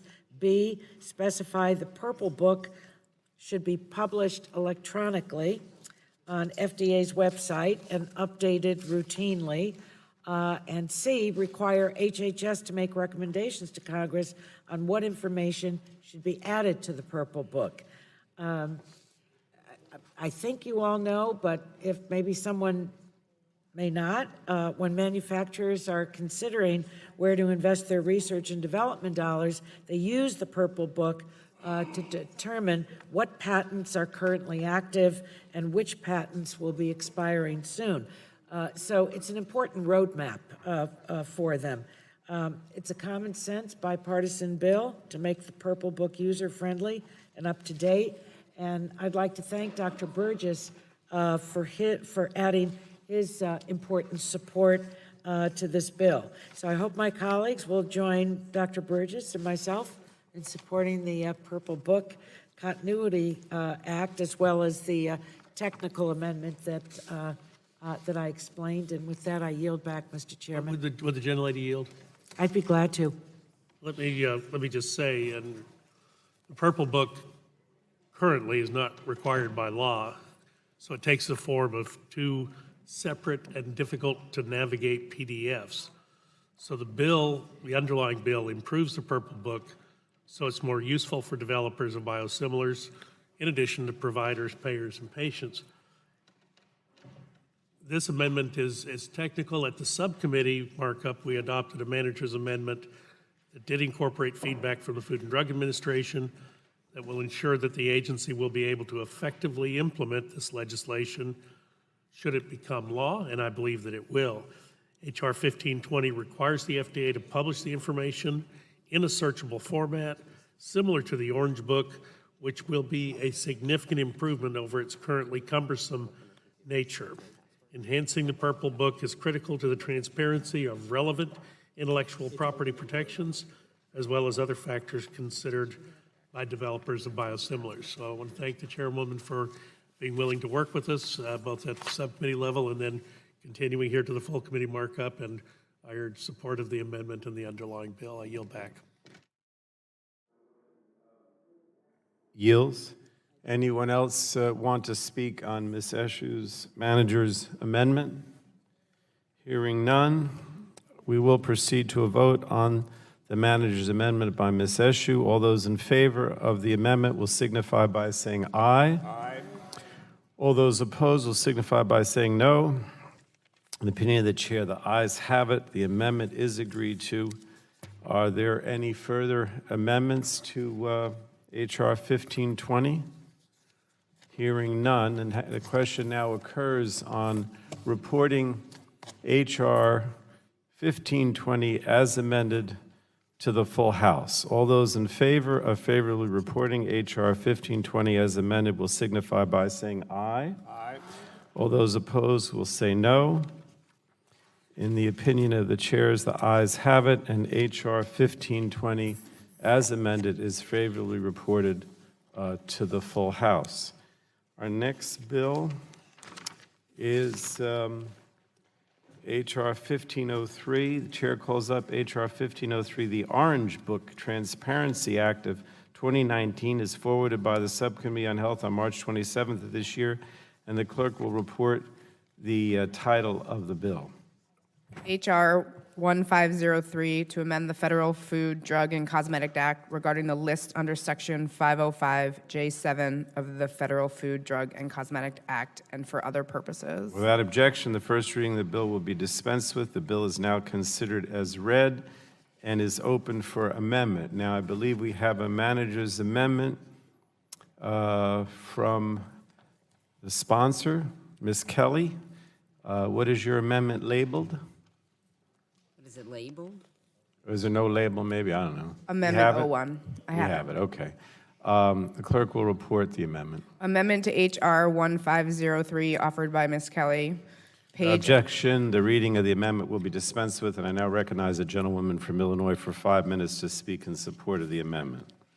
I again want to thank the chair for uplifting the critical issue of transparency in the drug and medical device development space before the committee today. As promised since last week, I've been working with the committee and with my colleagues across the aisle to refine the Orange Book Transparency Act and to identify ways to more efficiently achieve lowered costs and higher quality life-saving medicines for consumers. The amendment that I offer today would strike the requirement that drug delivery device patents be removed from the FDA Orange Book and instead replace the previous requirement with a Government Accountability Office study on the effects of listing such patents in the Orange Book. I'm glad to have reached this amendment in a good faith bipartisan nature, particularly alongside my colleague from Kentucky, Mr. Guthrie, and after soliciting feedback from key stakeholders. This amendment embodies the heart of Congress with still beats of collaboration and shared interests in the health of our nation. Moving forward, I look forward to the results of the GAO study and to continuously working to advance transparency in the medical drug development space. Again, I ask my colleagues to pass this legislation and will continue to avail myself to my colleagues in a bipartisan fashion so that the patients, their caregivers, and families may benefit from improved access to high quality and lower drug costs. I yield back. Will the gentlelady yield? Yes, I will. Thank you very much. And we were in Health Subcommittee and said we'd work on this together. You actually just described the changes as I was going to describe. Thanks for working together on this amendment. This amendment is something we accept or have accepted, and I appreciate that, and I urge my colleagues to support it. Does the gentlewoman yield her time? Is anyone, thank you. Is anyone on the Republican side like to speak on this manager's amendment by Ms. Kelly?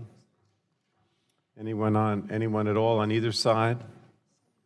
Well, then we're going to proceed to a vote. If there's no further debate, we will proceed to a vote on the manager's amendment to H.R. 1503, sponsored by the gentlewoman from Illinois. All those in favor of the amendment will signify by saying aye. All those opposed will say no. In the opinion of the chair, the ayes have it. The amendment is agreed to. Are there any further amendments to H.R. 1503? Okay, seeing none, the question now occurs on reporting H.R. 1503 as amended to the House. All those in favor of favorably reporting H.R. 1503 as amended will signify by saying aye. All those opposed will say no. In the opinion of the chair, the ayes have it. And as a consequence, H.R. 1503 as amended is favorably reported to the full House. Next, we have H.R. 1499. Chair calls up H.R. 1499. The Protecting Consumer Access to Generic Drugs Act of 2019 is forwarded to the Subcommittee on Health on March 27th of this year, and the clerk will report the title of the bill. H.R. 1499 to prohibit brand name drug manufacturers from compensating generic drug manufacturers to delay the entry of a generic drug into the market, and to prohibit biological product manufacturers from compensating biosimilar and interchangeable product manufacturers to delay entry of biosimilar and interchangeable products and for other purposes. Without objection, the first reading of the bill will be dispensed with. The bill is now considered as read. Open for amendments. I understand we have a bipartisan manager's amendment for Mr. Rush. Clerk, do we have that? Yes. Okay, the clerk will report the amendment. Amendment to H.R. 1499 offered by Mr. Rush, page 2, line 24. Without objection, the reading of the amendment will be dispensed with. I now recognize Mr. Rush for 5 minutes to speak in support of his manager's amendment.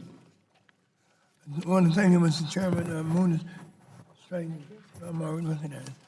Mr. Chairman, in last week's markup, I listened closely to the concerns raised by my colleagues about retroactivity and the importance of including language to ensure protections for pro-competitive deals. Following discussions over the past week, I'm pleased to introduce a bipartisan amendment with my friend, Mr. Upton, in the hopes of addressing these concerns. The amendment, Mr. Chairman, would do the following. First, it would remove the retroactivity provision, making the bill only prospective. My understanding is that even with this change, the FTC is still able to go after anti-competitive paid-for-delay deals through the authority provided by the activist Supreme Court decision, but I hope that the striking of the retroactivity provision will ease concerns by ensuring that we are not changing the definition of what types of settlements are considered legal after the fact. Secondly, Mr. Chairman, the FTC is given the discretion to use its rulemaking authority to exempt certain agreements, which it finds to be in the furtherance of market competition and for the benefit of consumers. This provision gives the FTC the discretion to make these exemptions, but does not require it. Finally, Mr. Chairman, the amendment strikes the provisions in the underlying bill which currently prohibits an agreement between a brand manufacturer and an authorized generic if the generic, as a result of this agreement, halts the development, manufacturing, marketing, or selling of their own alternative. While I believe this provision is important, I've heard the concerns that this provision, as currently drafted, may reduce access to any generic option. As such, this amendment strikes the provision. The provisions in this bipartisan amendment are designed to ensure increased certainty, provide abuse of the system by those bad actors, and ultimately, Mr. Chairman, ensure access to generic competition. With that, Mr. Chairman, I urge all of my colleagues to support this amendment and the underlying bill, and I yield back the balance of my time. Gentlemen, yield the balance. Gentlemen, I yield to Mr. Sarbanes. Sarbanes. Thank the gentleman for yielding. I just want in the short remaining time to thank Congressman Rush for his work on this bill. This has always been, the goal here has always been to make sure that the FTC has the tools in its toolkit to actually pursue anti-competitive and anti-consumer pay-for-delay deals that are entered into, and this certainly does add teeth to what the FTC has to operate with. It shifts some presumptions in a consequential way. It certainly, as Congressman Rush indicated, is mindful of the discretion that we want the agency to have in bringing its judgment to bear in specific instances. So I want to thank Congressman Rush for strengthening the agency's ability to protect consumers in this very, very important space. With that, I yield back. Mr. Rush's time has expired. Is there anyone else who would like to speak? Mr. Chairman. Mr. Upton is recognized for 5 minutes. Strike the last word in support of the amendment. Gentleman is recognized. Well, Mr. Chairman, first of all, thank you for the time, and I just want to commend my friend, Mr. Rush. He and I have worked together on lots of issues over the last number of years, and, you know, this particular amendment and this bill will, in fact, help the goal of bringing more generics into the market by ensuring that generics that are already subject to past agreements are not going to be removed. Now, we had a lot of discussion about this when we had the legislative hearing a couple weeks ago. As I pointed out last week at the subcommittee, Mark, every witness, Republican and Democrat, when asked this question, all supported the removal of the language that would have made it retroactive. And we had a little bit of a debate last week, and I'm just glad to say that good to your word.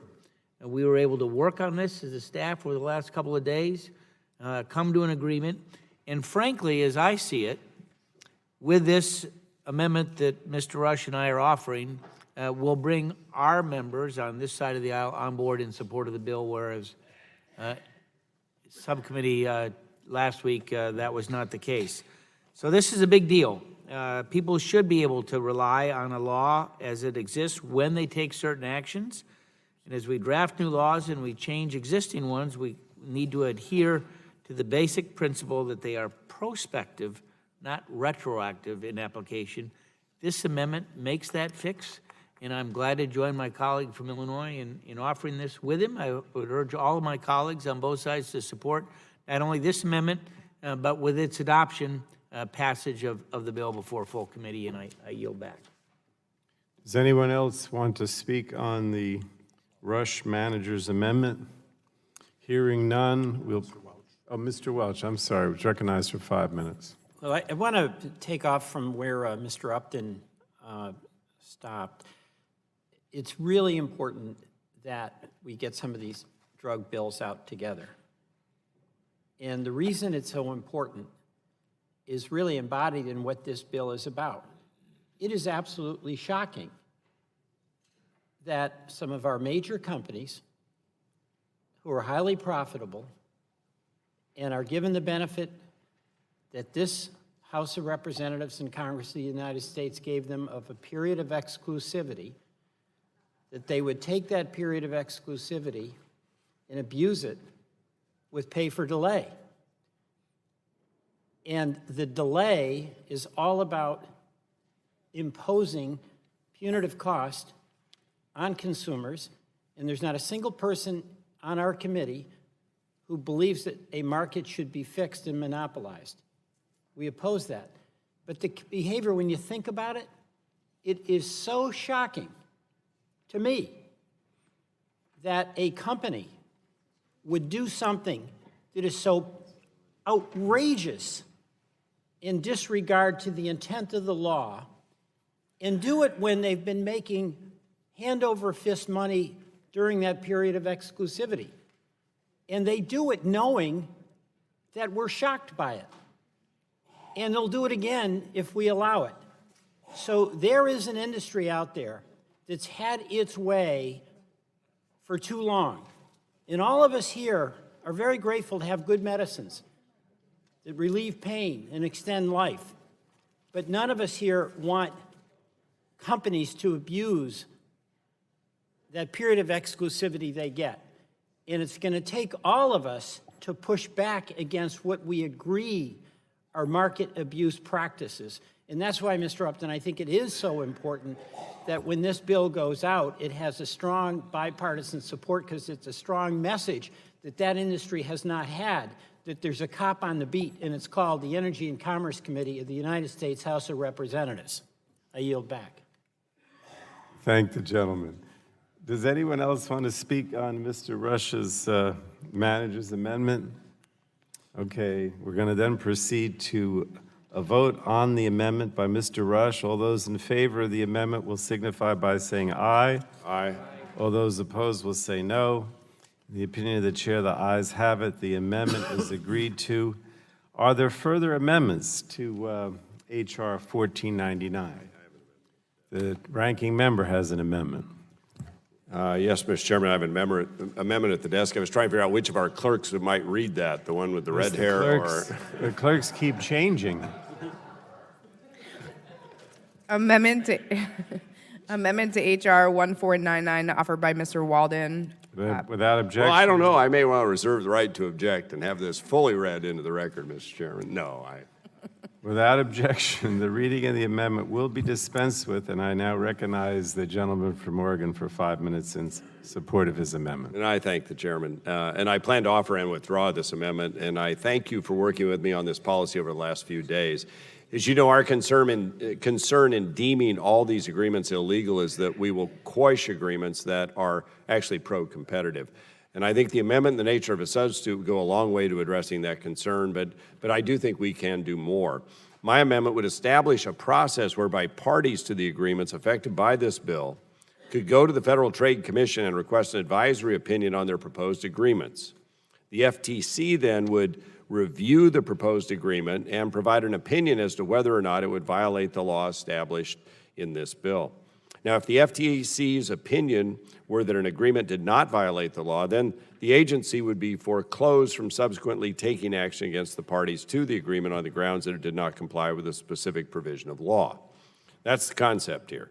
This idea is one that we have been working on together, and it is intended to provide a consistent and reliable regulatory environment for generic and brand product developers both.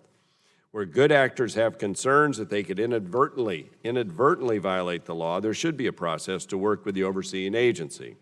This amendment would do just that, and I sure appreciate the commitment of the chairman and Congressman Rush to continue to work with us on this policy before the bill goes to the floor for a vote. I think it's a good concept. We're not just quite there on the actual language, but I think there's room to work together on this, and I appreciate your willingness to do that.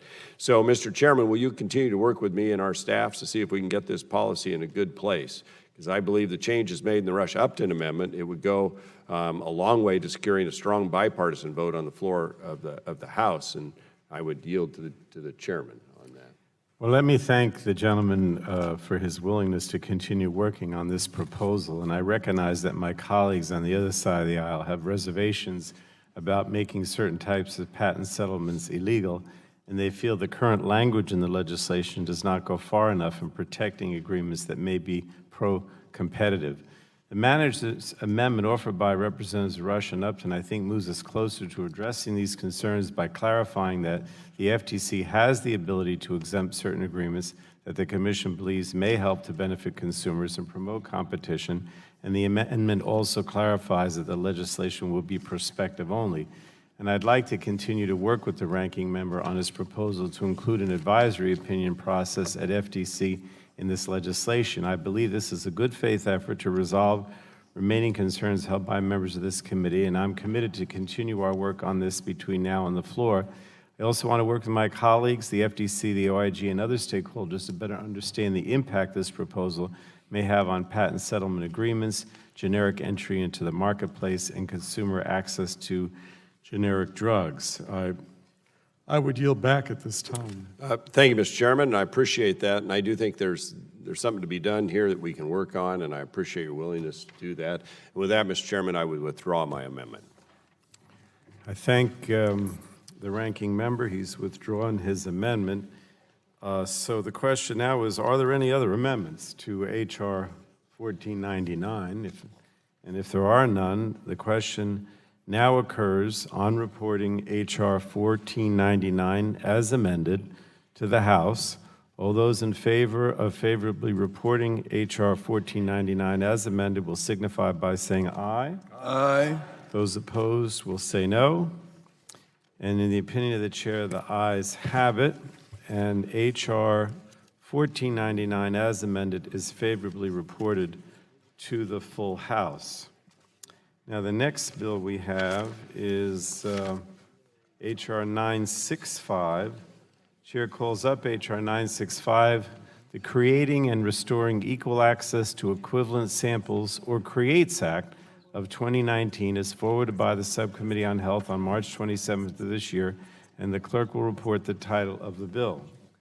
H.R. 965 to promote competition in the market for drugs and biological products by facilitating the timely entry of lower-cost generic and biosimilar versions of those drugs. Without objection, the first reading of the bill will be dispensed with. The bill is now considered as read. Are there any amendments to this bill? Mr. Chairman, I have an amendment at the desk. I have an amendment in the nature of a substitute. Oh, here we go. Sorry. I have an amendment. Does the clerk have it?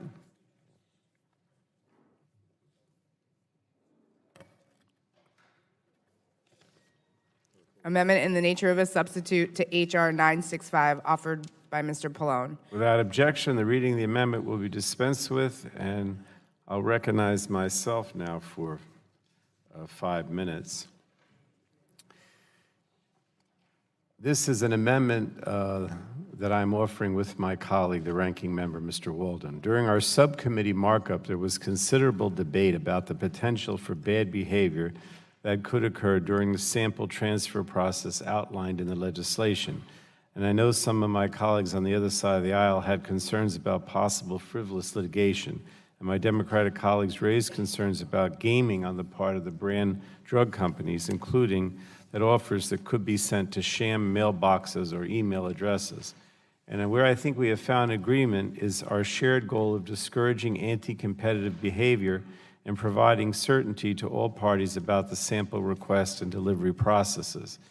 The amendment in the nature of a substitute filed by myself and Mr. Walden addresses these concerns by providing brand drug companies with an additional affirmative defense in cases where they have made an offer of sufficient samples consistent with the defined terms in the legislation under commercially reasonable market-based terms.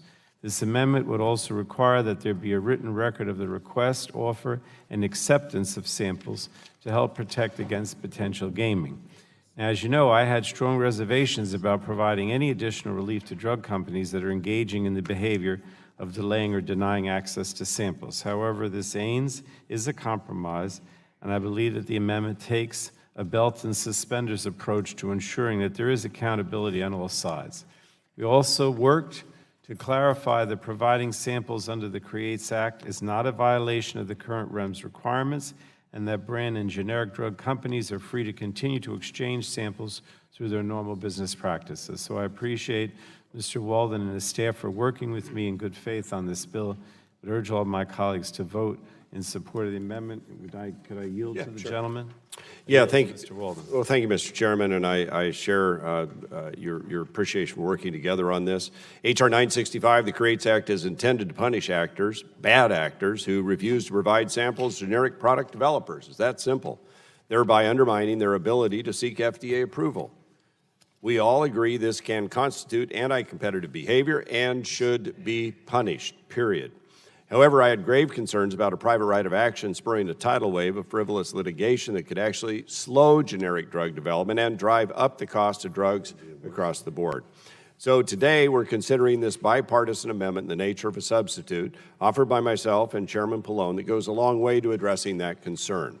A court should be able to dismiss a case where a brand manufacturer sought to provide samples to a product developer and the developer declined those samples and filed a lawsuit instead.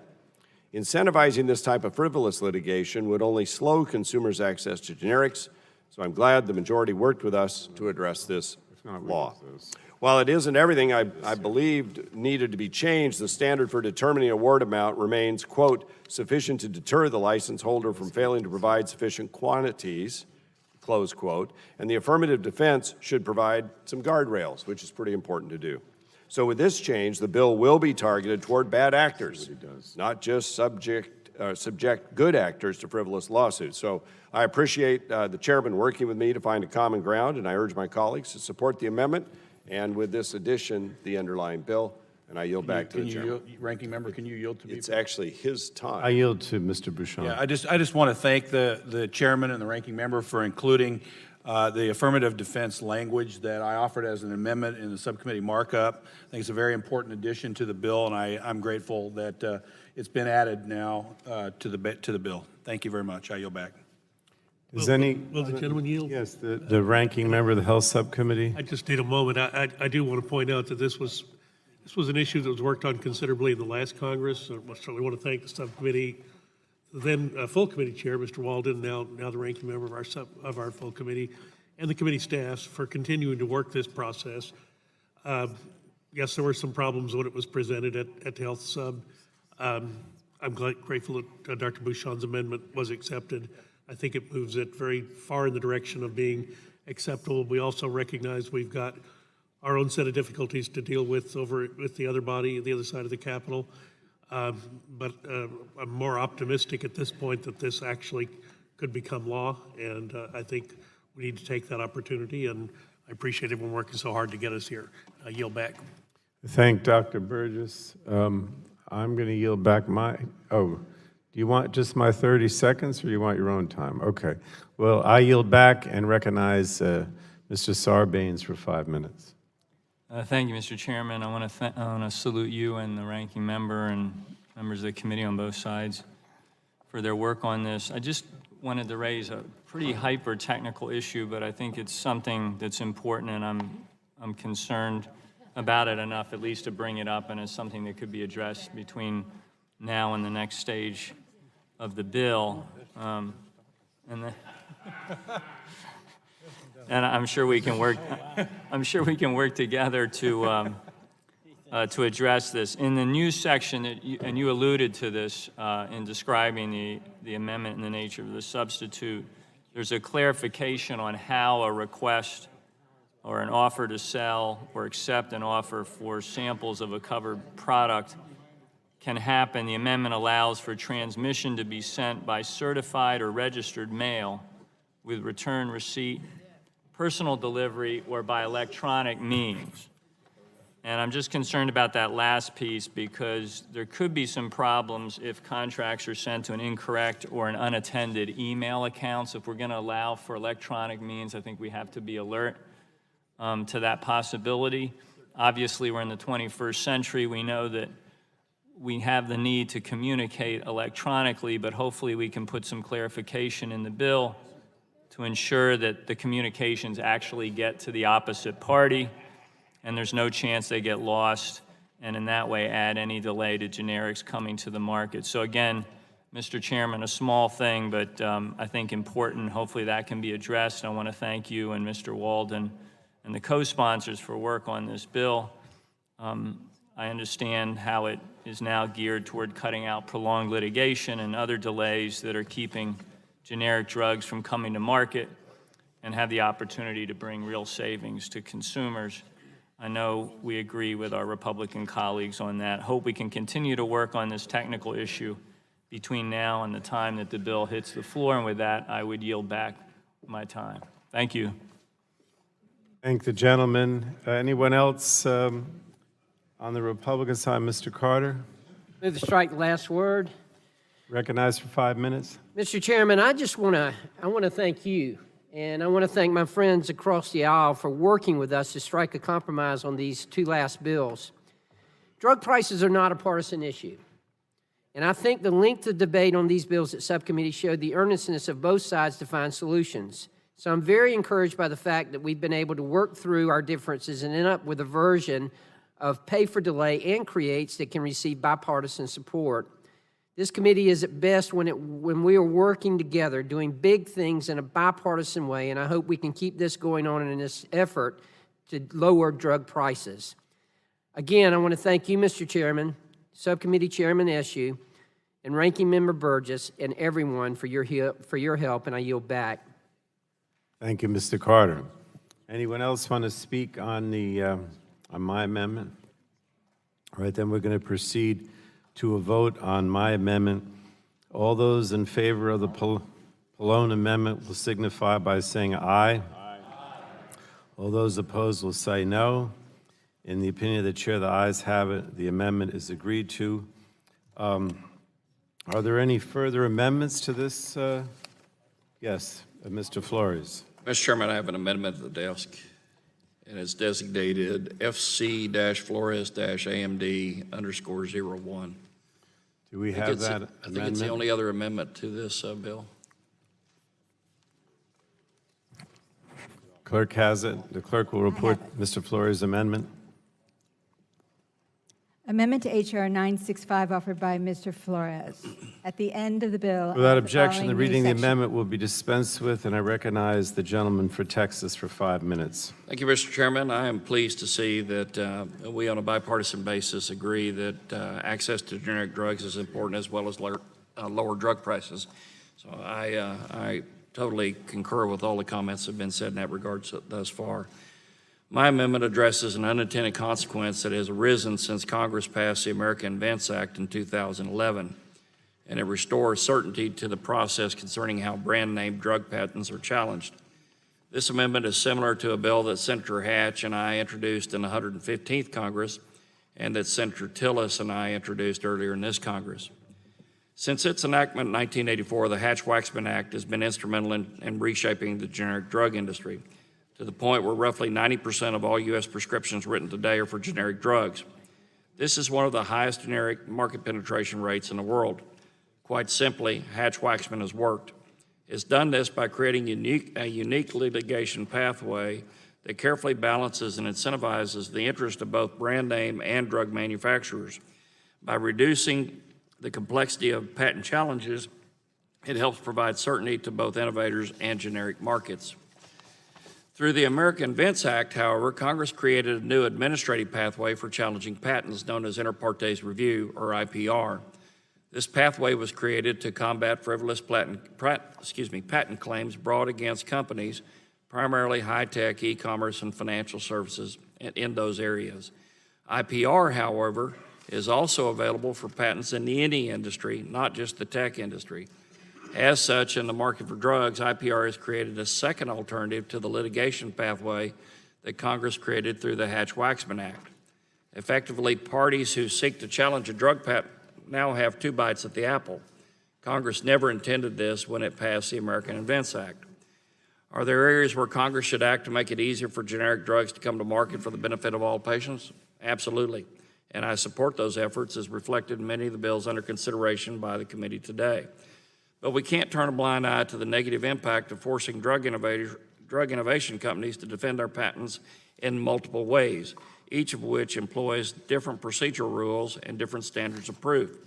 To do so creates significant business uncertainty for these drug companies that our most vulnerable patient populations rely upon to innovate to find new cures. Congress intended the Hatch-Waxman litigation framework to be the sole pathway by which a generic company challenges a drug patent. Congress never intended to disrupt this framework when it passed the American Invents Act. We can and we should fix this. This amendment will require a generic manufacturer who desires to challenge a brand name drug patent to choose one option. They could choose either to follow the Hatch-Waxman framework as envisioned by Congress, which affords certain advantages, such as being able to rely on the drug innovator's safety and efficacy studies for FDA approval, or they can choose IPR, which is cheaper and faster than Hatch-Waxman litigation, but does not provide the advantages of a streamlined generic approval process. But they should not be able to choose both.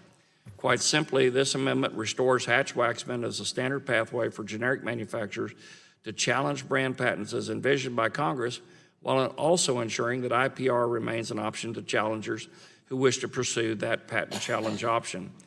I will also note that this amendment is narrowly tailored to have no impact on the process of challenging patents outside of the pharmaceutical industry, thus not interfering with the American Invents Act that we passed in 2011.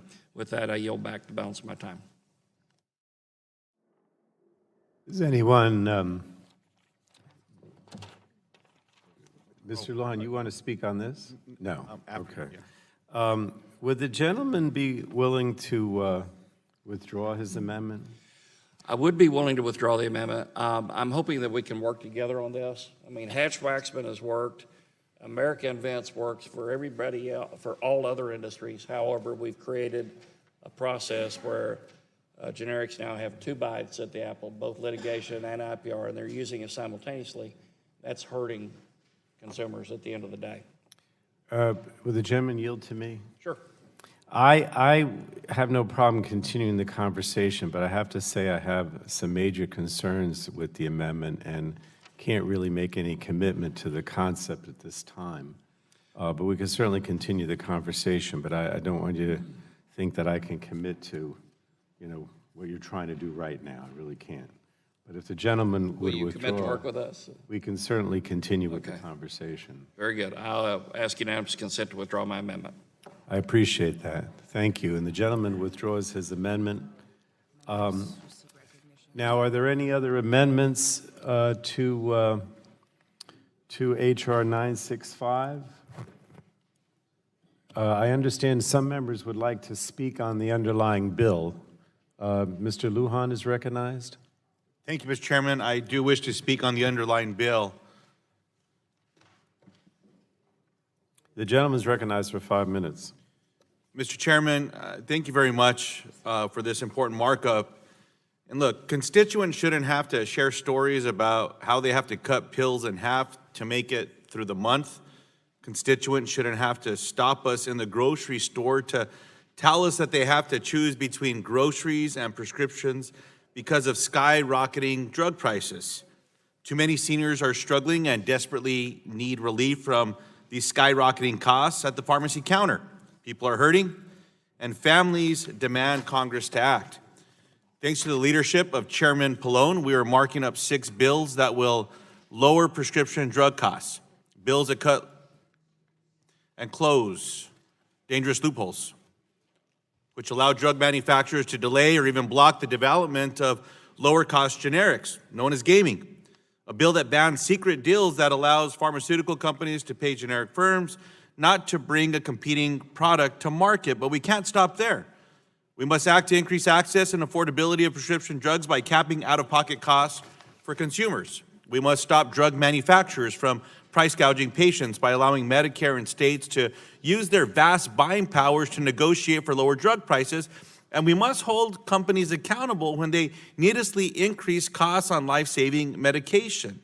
And finally, we must shine a light into the black box controlled by the drug makers and the pharmacy benefit managers by requiring them to justify dramatic price increases and costs.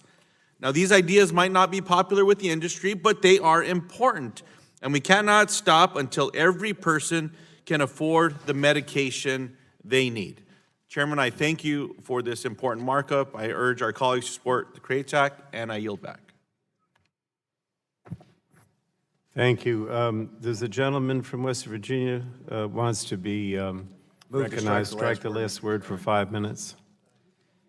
Thank you, Chairman, and thank you to all my colleagues on both sides of the aisle for bringing attention to this issue that we all face. The high cost of prescription drugs, which is the most expensive component of healthcare systems. The bill before us will address the problem by getting generic drugs to market quicker. It would end the gamesmanship whereby brand drug companies abuse the regulatory system and refuse to hand over samples of their product to a licensed generic developer. These practices block competition and increasingly drive up costs for consumers. Our office has been working on this matter for well over 4 years. We want to get generics to the market more quickly. And previously, I've introduced the Fast Generic Act with my colleague, Mr. Welch, on this committee, and I want to thank him for his focus and attention to this matter. Coincidentally, we're both co-sponsors on this particular legislation, the CREATES Act, and we'll be supporting it today because we are confident it will lower the cost of health care. Prescription drugs are the most expensive component of healthcare costs. Look, our constituency they've been acting for years that we act on this drug pricing issue. So by virtue of this bipartisan compromise, it should be viewed as a positive thing. It shows that we can move forward in a bipartisan manner and get this matter put to rest. Thank you, and I yield back the balance of my time. The gentlewoman from Delaware is recognized for 5 minutes. Thank you, Mr. Chairman. I move to strike the last word. Gentlewoman's recognized. Thank you.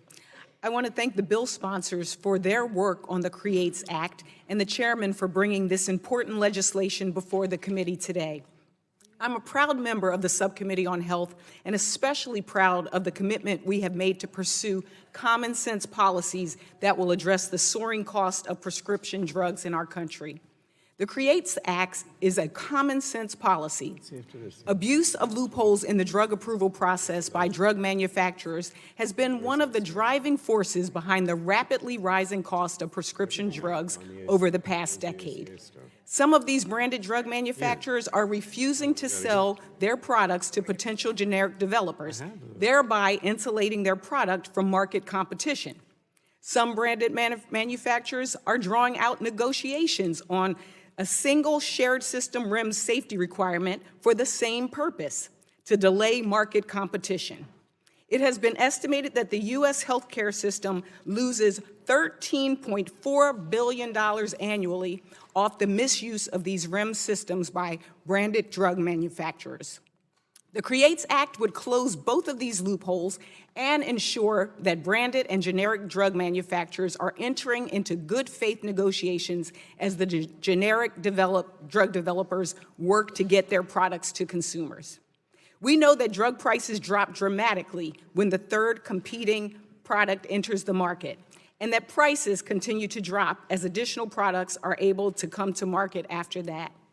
This legislation will help to align incentives to encourage better, fairer market behavior to ensure that generic products can come to market, lowering prescription drug prices for all consumers. Once again, I want to emphasize this is a market solution to a market problem. Many of my Republican colleagues stress the importance of markets being able to function properly, and this bill will help to ensure that the pharmaceutical market functions as it was intended to, again, and that's why it's bipartisan. It discourages abusive behavior and provides a method by which generic drug developers could access the samples they need to develop their products. This policy is a win-win for all of us. It incorporates feedback from all of the relevant experts. It has bipartisan support in the House and the Senate, and it encourages robust competition in the pharmaceutical market. Most importantly, it lowers drug costs. I support this legislation and urge my colleagues to pass this bill today. Thank you, and I yield back. Thank the gentlewoman. Does anyone else want to speak on the underlying bill, H.R. 965? If not, we're going to, oh, I'm sorry. I recognize the the chair of the subcommittee, the gentlewoman from California, for 5 minutes. Thank you, Mr. Chairman. I want to thank all the members who have worked on this bill. Some are not on the committee, but we have members here that have, including Mr. Welch, and Mr. McKinley. The FTC has been asking for increased authority to close many of the loopholes that are in this legislation since the Supreme Court ruled on this behavior going back to 2013. So it takes very important steps to close the loopholes that were identified. Now, over 6 years later, I think that there should be a great deal of pride here that the Congress is delivering on this important protection. It also, very importantly, addresses the, I think this one does, the sample issue. And we heard a lot of testimony about that. So I don't want to use all my time. Most importantly, terrific legislation, great work on the part of the two bipartisan members on our committee.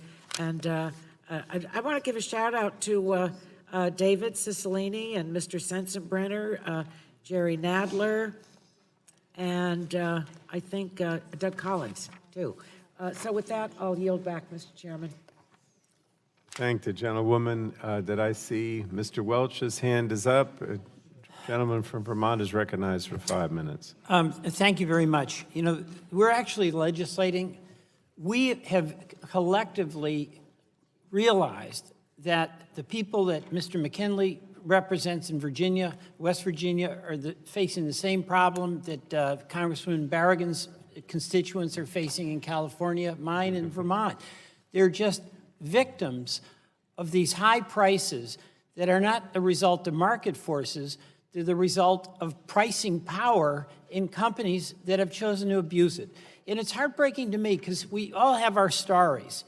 But what is at the root of this are these companies are willing, you know, if you have somebody you love that needs medication, you'll mortgage your house. And then, you know, you use the college education fund. Whatever it takes, you're going to do it. And how in the world can these companies essentially prey on the pain and the insecurity that some of the people we love have to just boost these prices when they do it because they can get away with it? What we're doing also, we've had some really good amendments on the Republican side, including in this one. And by the way, we had a lot of Republican work on this when you were in the majority, so we laid a foundation for it. So we've got an identified problem where what we're focusing on is something that's going to be good for everyday people that we represent. This is not a corporate battle. It's not about innovation and all these other things that come up sometimes that are important but also abstract. It's real people that we represent that are in real jeopardy. And the other thing on our legislation is it's specific. We're coming up with bills that are targeted to a particular problem rather than having it be a piece of legislation where everybody who wants anything piles onto it and then we end up voting against it because there's something in it that brings it down. And we've got more work to do on this because the industry has had a blank check. They pushed and pushed and pushed, and now they're getting resistance. We had Secretary Azar who was in here. He supports this legislation. President Trump is pretty clear, wants us to do something aggressive on pricing, and there's going to be more specific bills that come up where we'll have to have our debate, but where at the end of the day, our goal is to have the market work, but not be abused by companies that have enormous pricing power. So I thank all of my colleagues, the people who've worked on this for a very long time, and we have more work to do. I yield back. I love the gentleman from Vermont's energy after 10 hours of debate.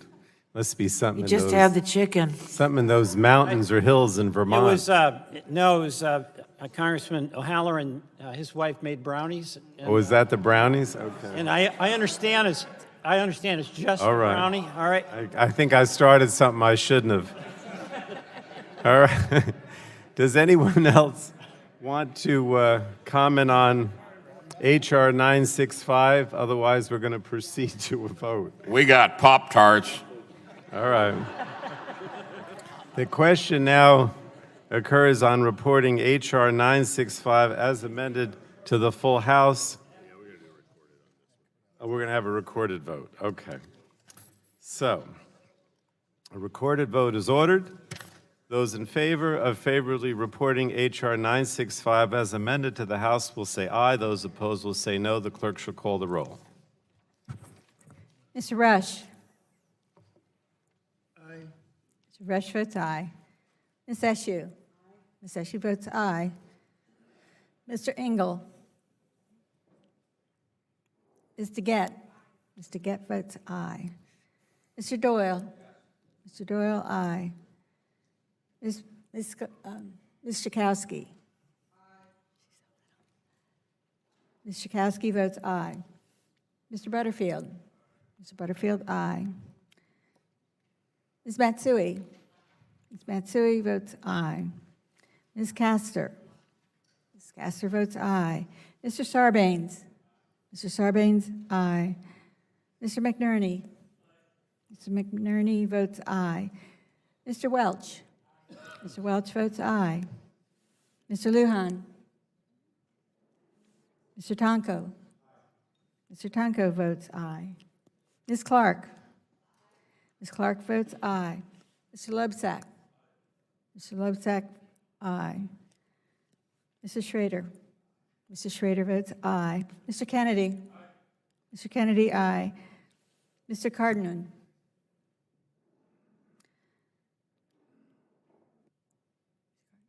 Mr. Ruiz. Mr. Ruiz votes aye. Mr. Peters. Mr. Peters votes aye. Mrs. Stingle. Mrs. Stingle, aye. Mr. Vesey. Mr. Vesey, aye. Ms. Custer. Ms. Custer votes aye. Ms. Kelly. Ms. Kelly votes aye. Ms. Berrigan. Ms. Berrigan votes aye. Mr. McEachin. Ms. Blunt Rochester. Ms. Blunt Rochester, aye. Mr. Soto. Mr. Soto, aye. Mr. O'Halloran. Mr. O'Halloran, aye. Mr. Walden. Mr. Walden votes aye.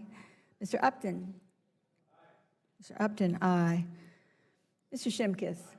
Mr. Shimkus, aye. Mr. Burgess. Mr. Burgess votes aye. Mr. Scalise. Mr. Latta. Mr. Latta, aye.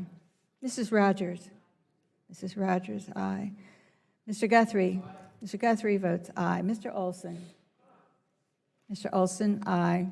Mr. McKinley. Mr. McKinley votes aye. Mr. Kinzinger. Mr. Kinzinger votes aye. Mr. Griffith. Mr. Griffith, aye. Mr. Bilirakis. Mr. Bilirakis, aye. Mr. Johnson. Mr. Johnson, aye. Mr. Long. Aye. Mr. Long votes aye. Mr. Bouchon. Mr. Bouchon, aye. Mr. Flores. Mr. Flores, aye. Mrs. Brooks. Mrs. Brooks, aye. Mr. Mullen. Mr. Hudson. Mr. Hudson votes aye. Mr. Wahlberg. Mr. Wahlberg, aye. Mr. Carter. Mr. Carter, aye. Mr. Duncan. Mr. Duncan, aye. Mr. Giaforte. Mr. Giaforte, aye. Mr. Pallone. Mr. Pallone votes aye. The other member still need to record their vote. Mr. Lujan. Mr. Lujan votes aye. Mr. Cardenas. Anybody else over there? Mr. Cardenas. Mr. Cardenas votes aye. Sorry. Anybody on the Republican side? We're okay to proceed? All right. If not, the clerk will report the tally.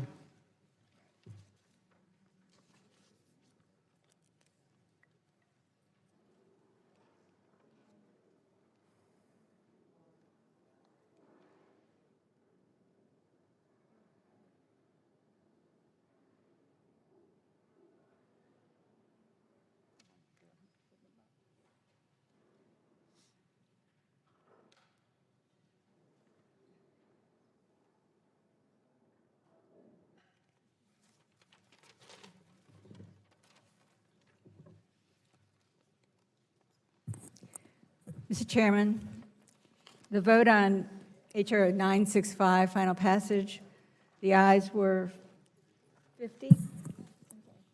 51, the nays were 0. The vote, thank you. The vote is 51 ayes to 0 noes. H.R. 965, as amended, is favorably reported to the full House. Now, we did the generic competition bills. That package is done. But now we go to the package of bills related to the Affordable Care Act. And the first one on that list is H.R. 1385, the State Allowance for a Variety of Exchanges or SAVE Act. And I would ask the clerk to report the title of the bill.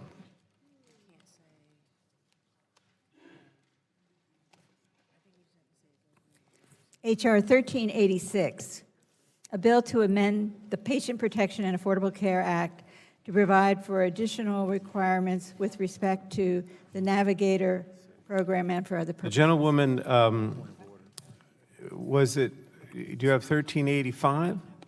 I'm sorry, I have 1386 in Yeah, my we wanna file do- that says 1385, so that's not. We want to do 1385, so let's call that up. I don't have it in this file.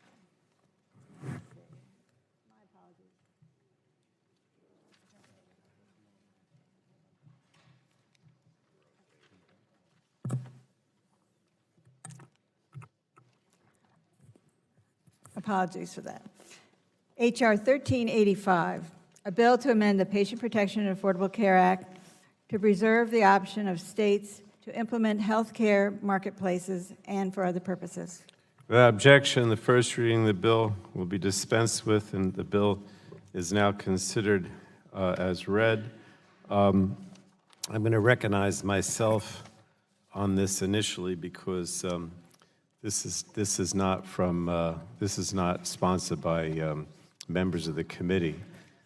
I recognize myself for 5 minutes. The SAVE Act is a bipartisan bill introduced by Representatives Andy Kim and Brian Fitzpatrick and co-sponsored by a number of other members, and I want to commend my colleagues for the work on this bill. The Trump administration has made it difficult for American families to access and sign up for coverage. The administration is taking actions that have increased premiums and out-of-pocket costs for working families. In 2017, the Trump administration stopped cost-sharing payments that help reduce out-of-pocket costs for low-income Americans. This act alone increased premiums by 20%. The administration slashed the open enrollment period in half and gutted funding for outreach and enrollment by 90%. Last year, the administration expanded junk plans, harming Americans who need comprehensive coverage and get their health insurance through the ACA. In states that opt not to regulate these plans, consumers will see their premiums increase and their health care options dwindle. The Trump administration's sabotage efforts have resulted in the highest uninsured rate in 4 years, and the ACA enrollment has decreased by 3 million. While all states have been negatively affected by the Trump administration's sabotage, state-based marketplaces have been better able to weather these storms. State-based marketplaces have made significant investments in advertisement and outreach, held longer open enrollment periods, and expanded coverage to more people. And as a result, state-based marketplaces are reporting lower premiums and increased enrollment. In 2018, premiums in state-based marketplaces were 17%, I should say, lower than in the federally facilitated marketplace, and enrollment in these states outpaced enrollment in the federally facilitated marketplaces states. For instance, Massachusetts experienced a 31% increase in new enrollment. The state-based exchange framework gives states the opportunity to tailor the program and implement policy solutions to meet the needs of their state residents. For instance, the Trump administration has made it harder for Americans to compare plans and access coverage. The administration ended standardized plans that provided consumers apples-to-apples comparisons of plans. Meanwhile, state-based marketplaces such as Massachusetts and California make it easier for consumers to evaluate their health care options by facilitating apples-to-apples comparisons of plans and helping consumers enroll in plans that are right for them. The ACA provided grants to states to establish marketplaces, but the grants could not be awarded after January 1st of 2015, and some state legislatures who wanted to establish state-based marketplaces were unable to due to the opposition in many cases, of their Republican governors. For instance, in my state of New Jersey, Governor Christie vetoed a bill by the New Jersey State Legislature that would have established a state-based marketplace. And I've been heartened by the recent news that Governor Phil Murphy, that under Governor Murphy, the state of New Jersey will be moving to establish a state-based exchange, which will provide greater options for New Jerseyans and greater protection from the Trump administration's sabotage. So this bipartisan bill would provide states with $200 million in federal funding to set up state-based marketplaces, and I support Mr. Kim and Mr. Fitzpatrick's bipartisan bill to provide funding for states to set up marketplaces, and I urge my colleagues to vote in support of this legislation. This is just one of many steps towards expanding the availability of health insurance so that all Americans have access to quality and affordable health care. And I would yield back at this time and ask if anyone on the Republican side would like to strike the last word and speak on the underlying bill before we go to amendments. Then we will go to amendments. I have an amendment at the desk, and I would ask the clerk to report my amendment.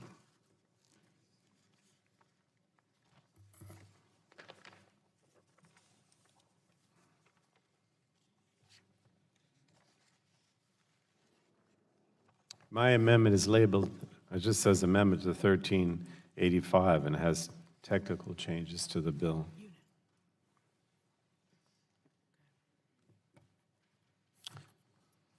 Clerk will report the amendment. Amendment to H.R. 1385, offered by Mr. Pallone. Without objection, the reading of the amendment is dispensed with, and I recognize myself for 5 minutes to speak in support of the amendment very briefly. As I said, this would make technical changes to the bill. It would ensure that any state that is not currently a state-based exchange can receive federal funding to set up marketplace, including state-based exchanges that are currently leasing the federal platform. The state-based exchange framework gives states the opportunity to tailor the program and implement policy solutions to meet the needs of their residents. Again, I said that, I think state-based marketplaces have kept the advertising outreach, held longer open enrollment, and expanded coverage to more people. So I would urge my colleagues to support this amendment, and I yield back. Would any member on the Republican side like to speak on the amendment? Anyone else want to speak on the amendment? Okay. So then we are now going to move to proceed to a vote on my amendment. All those in favor of the amendment will signify by saying aye. All those opposed will say no.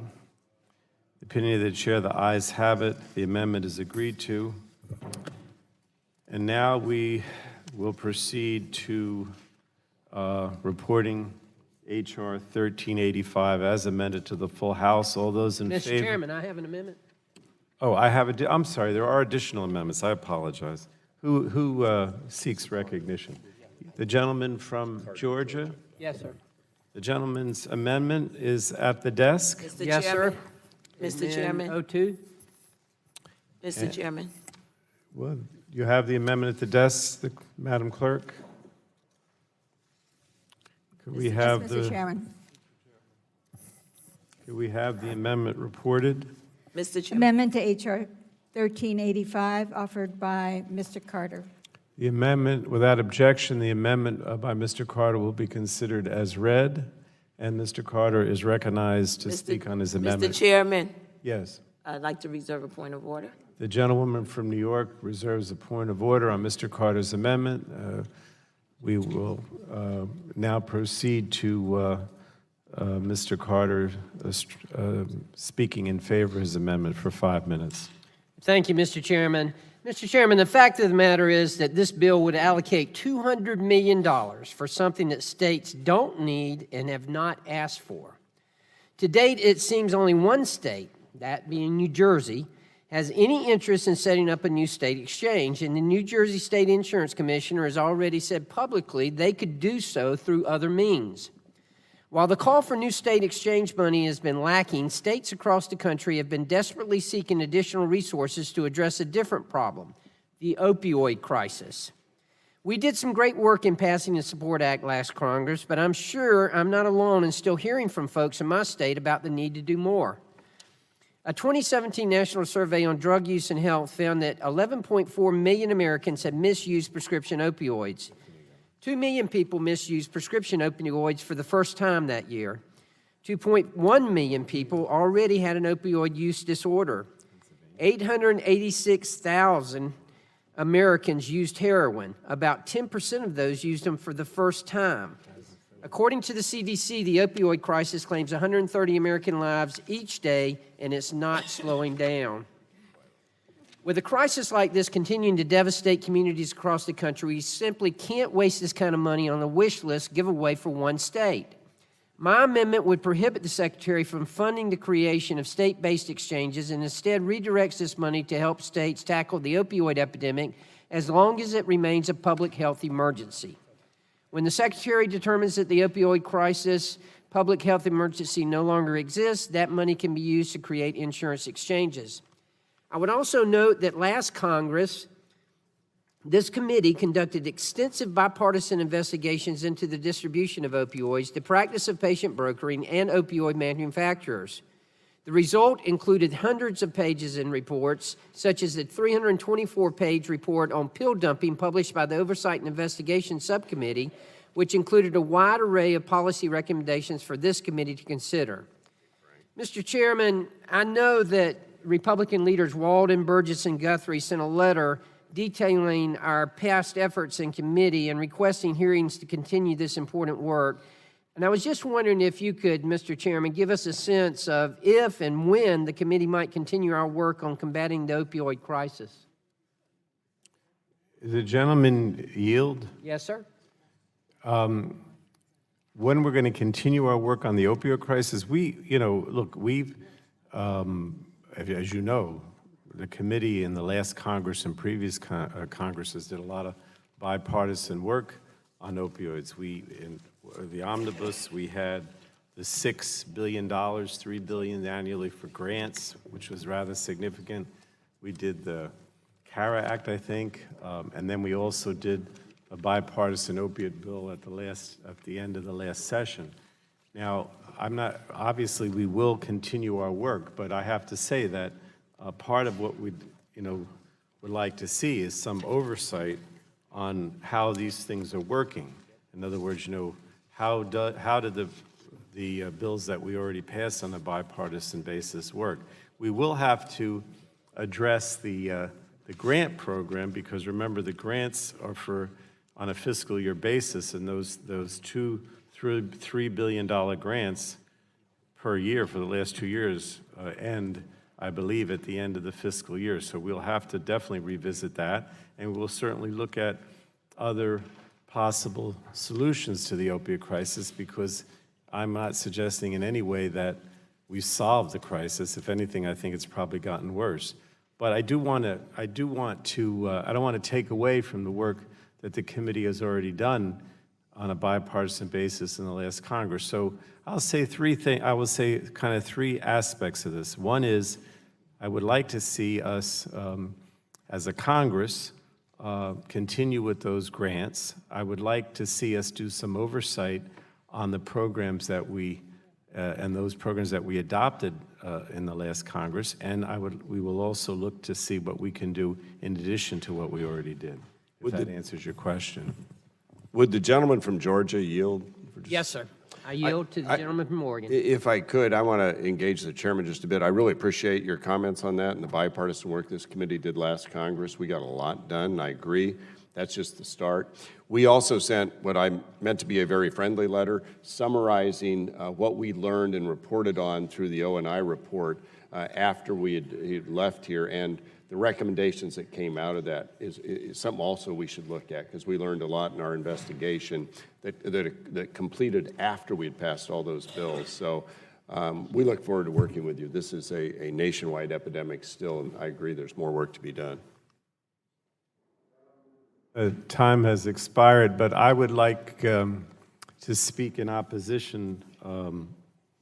Did the gentleman say he was going to withdraw the amendment? No, you didn't say that, did you? No, all right. Let me speak in opposition to the gentleman's amendment. I recognize myself for 5 minutes. Look, first of all, I hate to say the gentleman's wrong, but he is. I mean, the bottom line is that, Mr. Fitzpatrick, as you recognized, is a co-sponsor of this legislation with Mr. Kim, Mr. Fitzpatrick being from Pennsylvania. And the gentleman suggested that New Jersey was the only state that was seeking to move to the state exchange. That's not accurate. Mr. Fitzpatrick sponsored the bill as a Republican because the state of Pennsylvania is seriously considering this as well, in the same way that New Jersey has. The gentleman also made the statement that our secretary or our insurance commissioner in New Jersey said that we have the money to do this. That's not what she said. I mean, what she said is that New Jersey basically should be getting money back because New Jersey sends so much money to the federal government, they should be getting something back in return if they want to set up a state exchange. The third thing I would say is also, I was one of the drafters of the ACA. I think I may be the only one left of the 6 that did on the House side. And when we did this, we really wanted states, when we did the ACA, we really wanted states to move towards state exchanges for the reason that I said, because they're tailored to the state and they're basically better. But we only had a certain amount of money because we have a pay-for rule, as you know. And so we said that we would allow this, we would give states money to set these up through 2015, which, was, I guess, about, 4 or 5 years. Now, some states wanted to, including mine, at least the state legislatures did, but the governor, in our case, Governor Christie, a Republican, wouldn't do it. I don't want to be too critical of him because he was pretty good. He supported the ACA in every other respect, but he wasn't willing to set up a state exchange. So I don't see this as anything particularly special here. I mean, this is just a continuation of what we were doing before because we know, based on experience, and I cited it, that state exchanges are better. More people are insured in those states. I used Massachusetts as an example. Costs and premiums are less, and overall, it's tailored to the state. So I think it's wrong for the gentleman to give the impression that only New Jersey's doing this or only New Jersey would want to benefit from this. That's not the case, and I would yield back. Well, the gentleman, yeah. Oh, I'm sorry. To the chairman of the Health Subcommittee. I thank the gentleman. I would just like to make a couple of comments about state marketplaces. I think that we all want to see more people having the ability to purchase health insurance for themselves and their families. Now, the state-based marketplaces are actually outperforming the federal marketplace in signing people up for coverage, and I think that's a very important consideration for everyone here.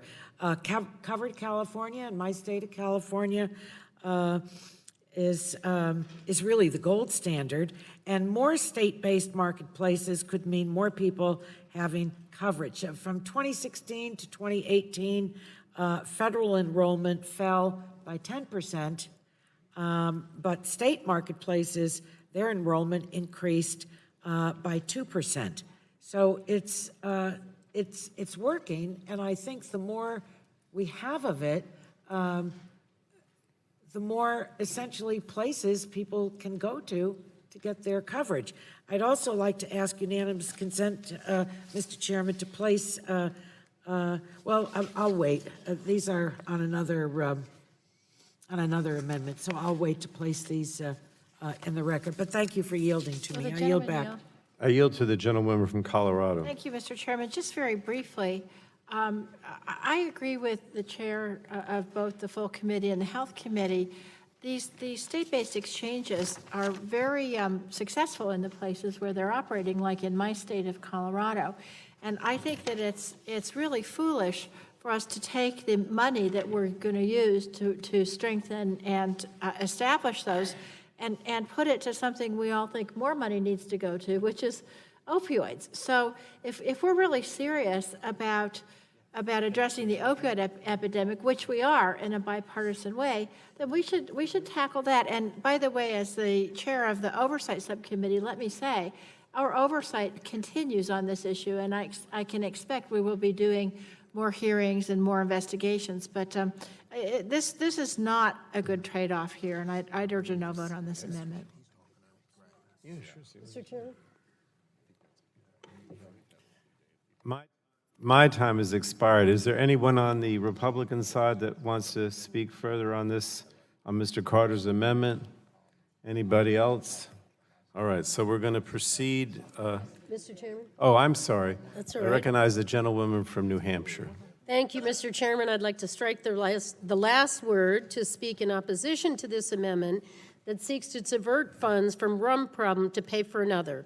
New Hampshire has been on the front lines of combating our nation's opioid epidemic, and during my time in Congress, I've worked tirelessly with Republicans and Democrats to advance bipartisan legislation to curb the crisis. That's why I founded the Bipartisan Task Force to combat the opioid epidemic, which brought together over 100 members of Congress, half Republican, half Democrat, to advance common sense legislation.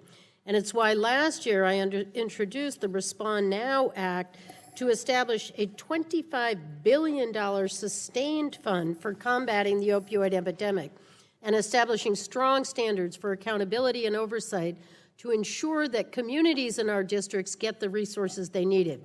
This is the kind of sustained funding we need.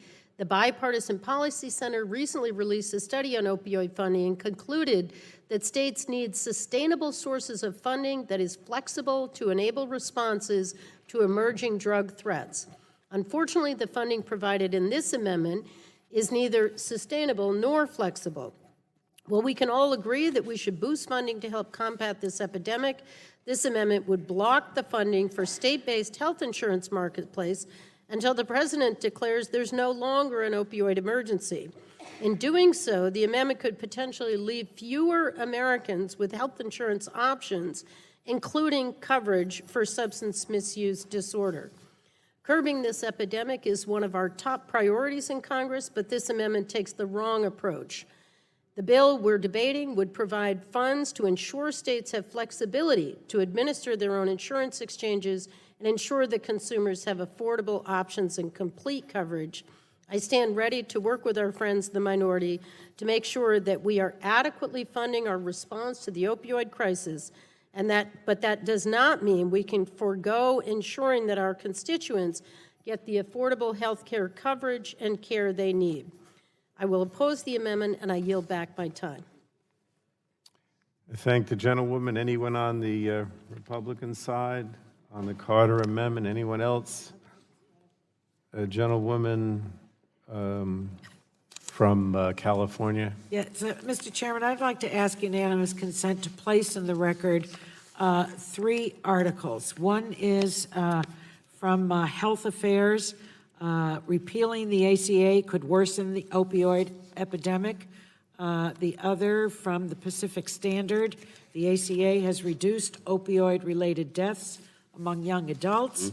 Obamacare is helping West Virginia fight the opioid crisis. That's from U.S. News and World Report. And from the National Health Law Program, Medicaid and the Affordable Care Act, vital tools in addressing the opioid epidemic. Mr. Chairman, reserving the right to object. Yes. I don't believe our side has seen those in any way, shape, or form. Why don't we do this? The gentlewoman can give them to us. We will make copies and pass them out, and then we can come back and we can put them into the record a little later, if the gentlewoman agrees. Because I know we had a discussion earlier. We'll pass them out, and then we'll come back. For the time being, they won't be put in the record. Thank the gentlewoman. Anyone else on Mr. Carter's amendment? All right. Then, well, I know there was a point of order.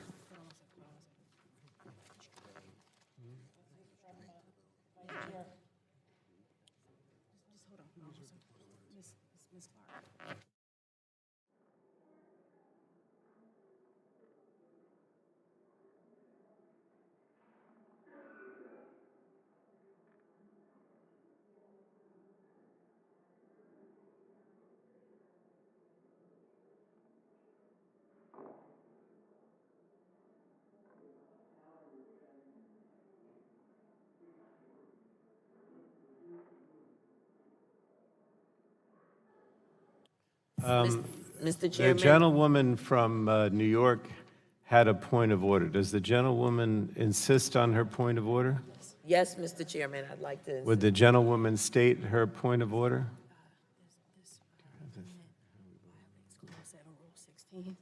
This amendment violates Clause 7 of Rule 16. The topic of the underlying measure is state-based marketplaces. The topic of the underlying measure is state-based marketplaces. And the topic of the amendment is opioid funding. Mr. Chairman? And the topic of the amendment is opioid funding. Therefore, the amendment. What section was that again? Therefore, this amendment goes beyond the scope of the subject matter of the underlying measure. Will the gentlewoman yield? I urge you to sustain the point of order, Mr. Chair. Will the gentlewoman yield? Yes, Mr. Chairman. My understanding is the gentlewoman is raising a germaneness issue, Mr. Carter. And if you'd like to speak on it, you can. If the gentlewoman can either yield or I will yield, Mr. Chairman. yield to the gentleman from Georgia. I yield to the gentleman from Georgia. So I'm sorry, I didn't catch the code again. Can you repeat that for me? It violates Clause 7 of Rule 16. Clause 7 of Rule 16. 16. I Of the thought it did. I'll withdraw that. I withdraw the amendment, Mr. Chairman. I thank you. I thank the gentleman. And I assure you, we will continue to work on a bipartisan basis on the opioid issue. Nothing is more important for this committee. All right. The question now occurs, well, I don't know, are there any other amendments to the underlying bill? Does Mr. McKinley has an amendment, another amendment to 1385? Madam Clerk, do you have Mr. McKinley's amendment? Yes, Mr. Chairman. Would you report the amendment? Amendment to H.R. 1385 offered, I'm sorry, I don't know who's offering. Offered by the gentleman from West Virginia. Oh, offered by Mr. McKinley. Sorry. And without objection, Mr. McKinley's amendment will be considered as read, and the gentleman from West Virginia is recognized in support of his amendment for 5 minutes. Thank you, Mr. Chairman. This amendment is very similar to what was just offered by Mr. Carter. Mr. Chairman, The gentlewoman has a point of order. I do. I'd like to reserve a point of order. Excuse me, Mr. McKinley. Gentlewoman from New York reserves a point of order. The gentleman from West Virginia is recognized. Except that it does not set up another fund. This simply, have it, attention. Can we have order? I can't hear the gentleman from West Virginia. Gentlemen, continue. Let me start again, Mr. Chairman. It's similar, but it does not set up another fund, another account. So I don't think we may not have a problem with the germaneness of it. But so what we're saying is we want to continue the prioritization of fighting an opioid crisis. Everyone on this committee has seen the devastation across this country on the opioid problem. West Virginia happens to lead the nation in drug death overdoses, but it's Ohio and New Hampshire are close behind in addressing and having this problem strike home to them. Last year, the Energy and Commerce Committee opened 4 investigations into opioid distribution, patient brokering, the rise of fentanyl, and the opioid manufacturing. Our work on this investigation is not done, and hopefully the majority will continue these investigations. But we also did major bipartisan victory with the passage of H.R. 6, a comprehensive opioid bill. But again, our work is not finished. Before we take on a new initiative, why shouldn't we finish something that's ravaging our nation? So let's be clear. I'm not criticizing the worth of any new state agencies or exchanges. They have their own merit. This amendment says we will not create a new state exchange using supplemental federal funds until we can be, until and when we could be supporting this opioid crisis with necessary funds. If states want to set up their own fund they're free to do so. Look, the federal government has to make choices. This amendment does this by preventing the HHS from funding new state exchanges, and simply until the secretary lifts the opioid crisis public health declaration. That could be next week, it could be next month, it might be next year. It simply says, focus on the fight instead of chasing more rabbits, different directions. Finish the job that we've been starting with. And Mr. Chairman, as you pointed out, it may not be getting any better.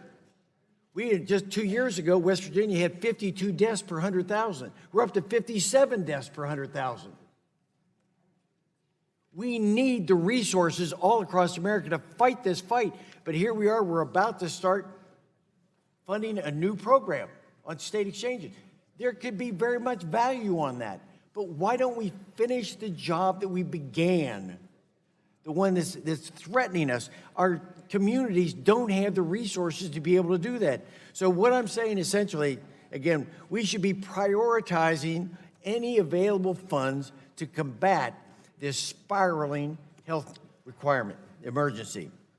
So I'm asking my colleagues that simply until the opioid health emergency declaration is withdrawn, just until it's withdrawn, we don't start a new health program. It may be next week, could be next month, it may be a year from now. At that point, then I would embrace the idea of the exchanges. But let's not start another program until we've done a better job addressing the opioid crisis across. And I can't implore you more. It's a choice. Do we start a new program or do we fight the opioid crisis? Every one of us is facing the opioid crisis back in our districts. Let's focus on this. Let's put the resources where they need to be. Once the declaration comes down, I will support any effort to increase our state exchanges, but not until that time. I yield back. Thank the gentleman. I recognize myself in opposition to Mr. McKinley's amendment, and I won't take the 5 minutes. Look, there's no question that we have to continue to fight the opioid epidemic. I was serious when I said I think it is actually getting worse, and we will continue to do that. But that in no way takes away from the need to establish state exchanges, because state exchanges, as we pointed out, gave you some information, actually have been reducing costs, expanding coverage, the number of advantages of state exchanges over federal, and they're not a new program. I mean, we've had state exchanges, we've had federal exchanges. My point is that the state exchanges are better, and that we always had until 2015 money that was available to states to help set up the exchanges, and we're just continuing that. It's not a new phenomena. But I don't want to prolong this. I don't know if anybody wants my time on the Democratic side. The gentlewoman, chair of the Health Subcommittee, is recognized. Thank you, Mr. Chairman, for yielding. I think it's important, obviously, for us to with a laser beam focus on opioids, because what we did last year, while it was good, and the 53 some bills and all of that, and by no means have we eradicated the problem. It seems odd to me that some of my colleagues are opposed to the state-based marketplaces, but those are Medicaid platforms. How do you think your constituents who have an opioid addiction and need to be treated, how are they going to afford the treatment? It's Medicaid that's going to pay for it. So in your opposition to these sensible platforms for health care coverage with the money in them, it doesn't make sense to me. And I think it's very important to point that out. Medicaid is the largest provider of substance abuse treatment in our country. The largest provider, not midway, not seventh, not 11th, not second. It's number one. So we should all be interested in these platforms because they are accessible. They're good for our constituents, but they are the very platforms that pay for what is ailing and killing America, opioids. So I appreciate the gentlewoman's remarks. Will the gentleman yield? The gentleman from California, I'll yield to you, yes. Thank you. And I appreciate my friend from West Virginia's concern here. This is a really serious and tragic problem, but I think it's a fundamental disagreement about what's going to help. All right, we'll do it. First of all, if you, there's not going to be a time when an official can say the crisis is over. This is a crisis that's going to go on, and it's going to take a lot of resources for years and years to deal with. And secondly, the exchange in the state might be the vehicle that state needs to establish the programs to help the people that are suffering from this epidemic. So, I mean, I really appreciate that this is heartfelt, and I understand that, but I think it's a fundamental disagreement on what works here, what might be more effective. So I'm just throwing it out there for consideration, and I yield back to the chairman. I thank the gentleman. Now, my understanding from the gentlewoman from California is that those documents she wanted to include in the record have been shared with the Republican side. So at this point, I would ask unanimous consent that those documents be included in the record, and that'll be so ordered. We're still on Mr. McKinley's amendment. Mr. Chair. Anyone else on the Chairman. Republican side? Mr. Shimkus, recognized. Just strike last word now, and I'll be brief. Let's don't confuse Medicaid with the exchanges. The state exchanges are covering the people who aren't Medicaid qualified. They are 130% to 400% of poverty. They're the state exchanges are driving people to buy the Obamacare plans, right? The qualified plans, not Medicaid. So I just want to clarify that in the debate, just so we don't confuse this. It's not a Medicaid issue. It's an individual plan purchase issue that states can then have these plans and have their own exchange. And I yield back. would the gentleman yield? I will. What the gentleman leaves out is that they are platforms for Medicaid and for private insurance plans. Both. Not that I know of. Well, you know now. Well, there's 50 states, so maybe we better look at all 50 states. Well, I think you better examine it, though, because I don't believe that it's what you stated was correct. Thank you for yielding. Does the gentleman yield back?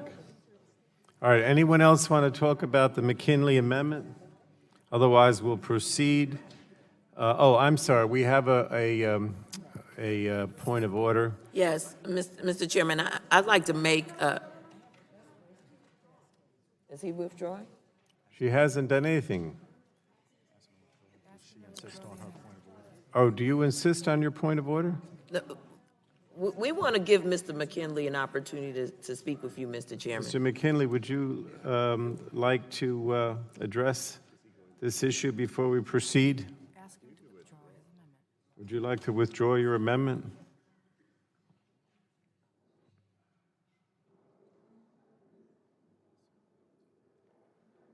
I think you have the time. The gentlewoman from New York has the time. She's yielding to Mr. McKinley at this point. They're telling me that Mr. Chairman, I'm being told that it may not be germane. Well, I think that's true, but the question is, because all it does is under what we were talking about was we're not setting up a new fund. It's just you can't spend the money. Why is that not germane? Look, the problem that I see is that we're talking about money that goes to a state exchange, and you're now expanding this to talk about. No, we're just limiting it. I'm sorry, Mr. Chairman. We're just limiting it. We're saying you just can't spend the money on it right now. And there's no link to the opiates? I'm sorry? You're not linking it to the opiates in any way? I think you do. Fair enough. Fair enough. And on that issue, that's the timeline on the exchange, on why it would do. If it's not germane. Well, if it's not germane, then why don't you just withdraw it? If it's not germane, then I would withdraw it. All right, I appreciate it. Thank you. I want the point to be clear here. All right, We're Mr. trying to Chairman. make a priority of what we're gonna Reclaiming do my with our money. time, reclaiming my time. I want to insist on the point of order, Mr. Chairman. But wait a minute, look, let me just, would the I gentlewoman just yield to me for a minute? Okay. yield to you, sir. My understanding is that we understand your point, that you want us to address the opioid crisis. You don't like giving money to states to help them set up a state exchange. I understand that. But the point we're saying is that it's not germane. So if you're willing to withdraw it, I'd appreciate it. But I understand what you're trying to achieve. It's just that it's not germane. You've already made your point. All right, and you've offered to withdraw it. So the amendment is withdrawn, and I would ask the gentlewoman to withdraw the point of order. Withdraw my point of order, Mr. All right, Chairman. thank you.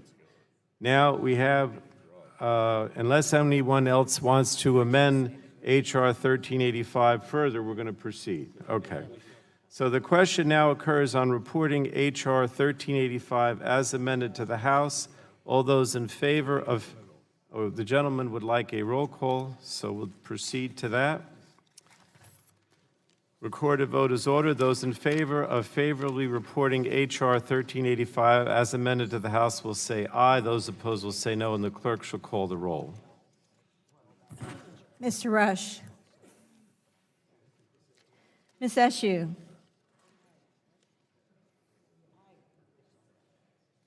Ms. Eshoo votes aye. Mr. Engel. Ms. DeGette. Ms. DeGette votes aye. Mr. Doyle. Mr. Doyle votes aye. Ms. Schakowsky. Ms. Schakowsky votes aye. Mr. Butterfield. Mr. Butterfield, aye. Ms. Matsui. Ms. Matsui, aye. Ms. Castor. Ms. Castor, aye. Mr. Sarbanes. Mr. Sarbanes, aye. Mr. McNerney. Mr. McNerney, aye. Mr. Welsh. Mr. Welsh, aye. Mr. Lujan. Mr. Lujan, aye. Mr. Tonko. Mr. Tonko, aye. Aye. Ms. Clark. Ms. Clark votes aye. Mr. Lobsack. Mr. Lobsack votes aye. Mr. Schrader. Mr. Kennedy. Mr. Kennedy votes aye. Mr. Cardenas. Mr. Cardenas, aye. Mr. Rulli. Mr. Rulli, aye. Mr. Peters. Aye. Mr. Peters votes aye. Mrs. Dingle. Mrs. Dingle votes aye. Mr. Vesey. Mr. Vesey, aye. Ms. Custer. Ms. Custer votes aye. Ms. Kelly. Ms. Kelly, aye. Ms. Berrigan. Ms. Berrigan, aye. Mr. McEachin.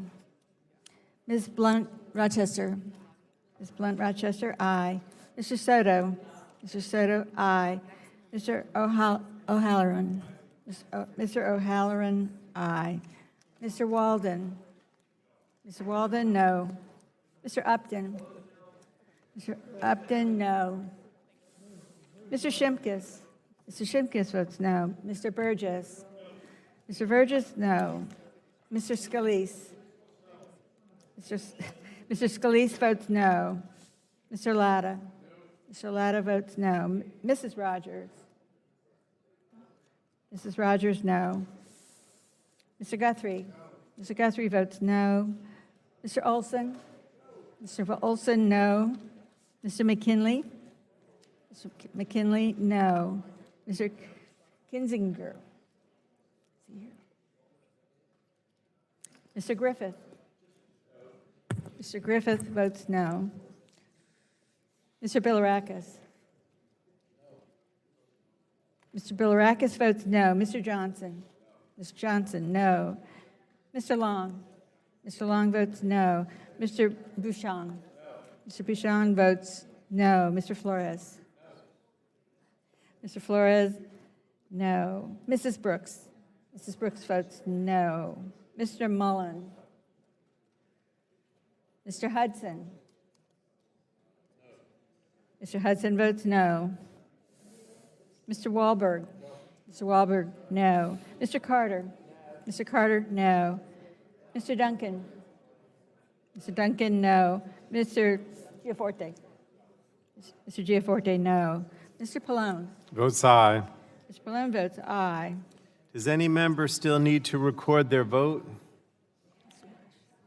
Mr. Rush? Mr. Rush votes aye. aye. Mr. Schrader? Mr. Schrader, have you voted? Mr. Schrader. Votes aye. Mr. Schrader votes aye. Anyone else on the Republican side? Everyone has been recorded who wants to be recorded? Who?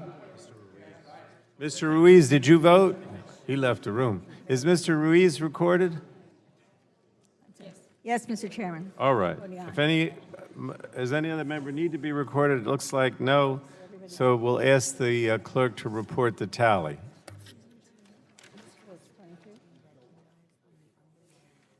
Mr. Chairman, on H.R. 1385 final passage, the yeas were 29 and the nays were 22.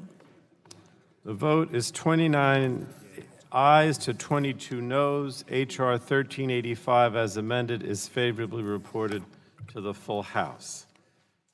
So now we're going to move to the next bill, which is H.R. 1386. I believe that's Ms. Castor's bill.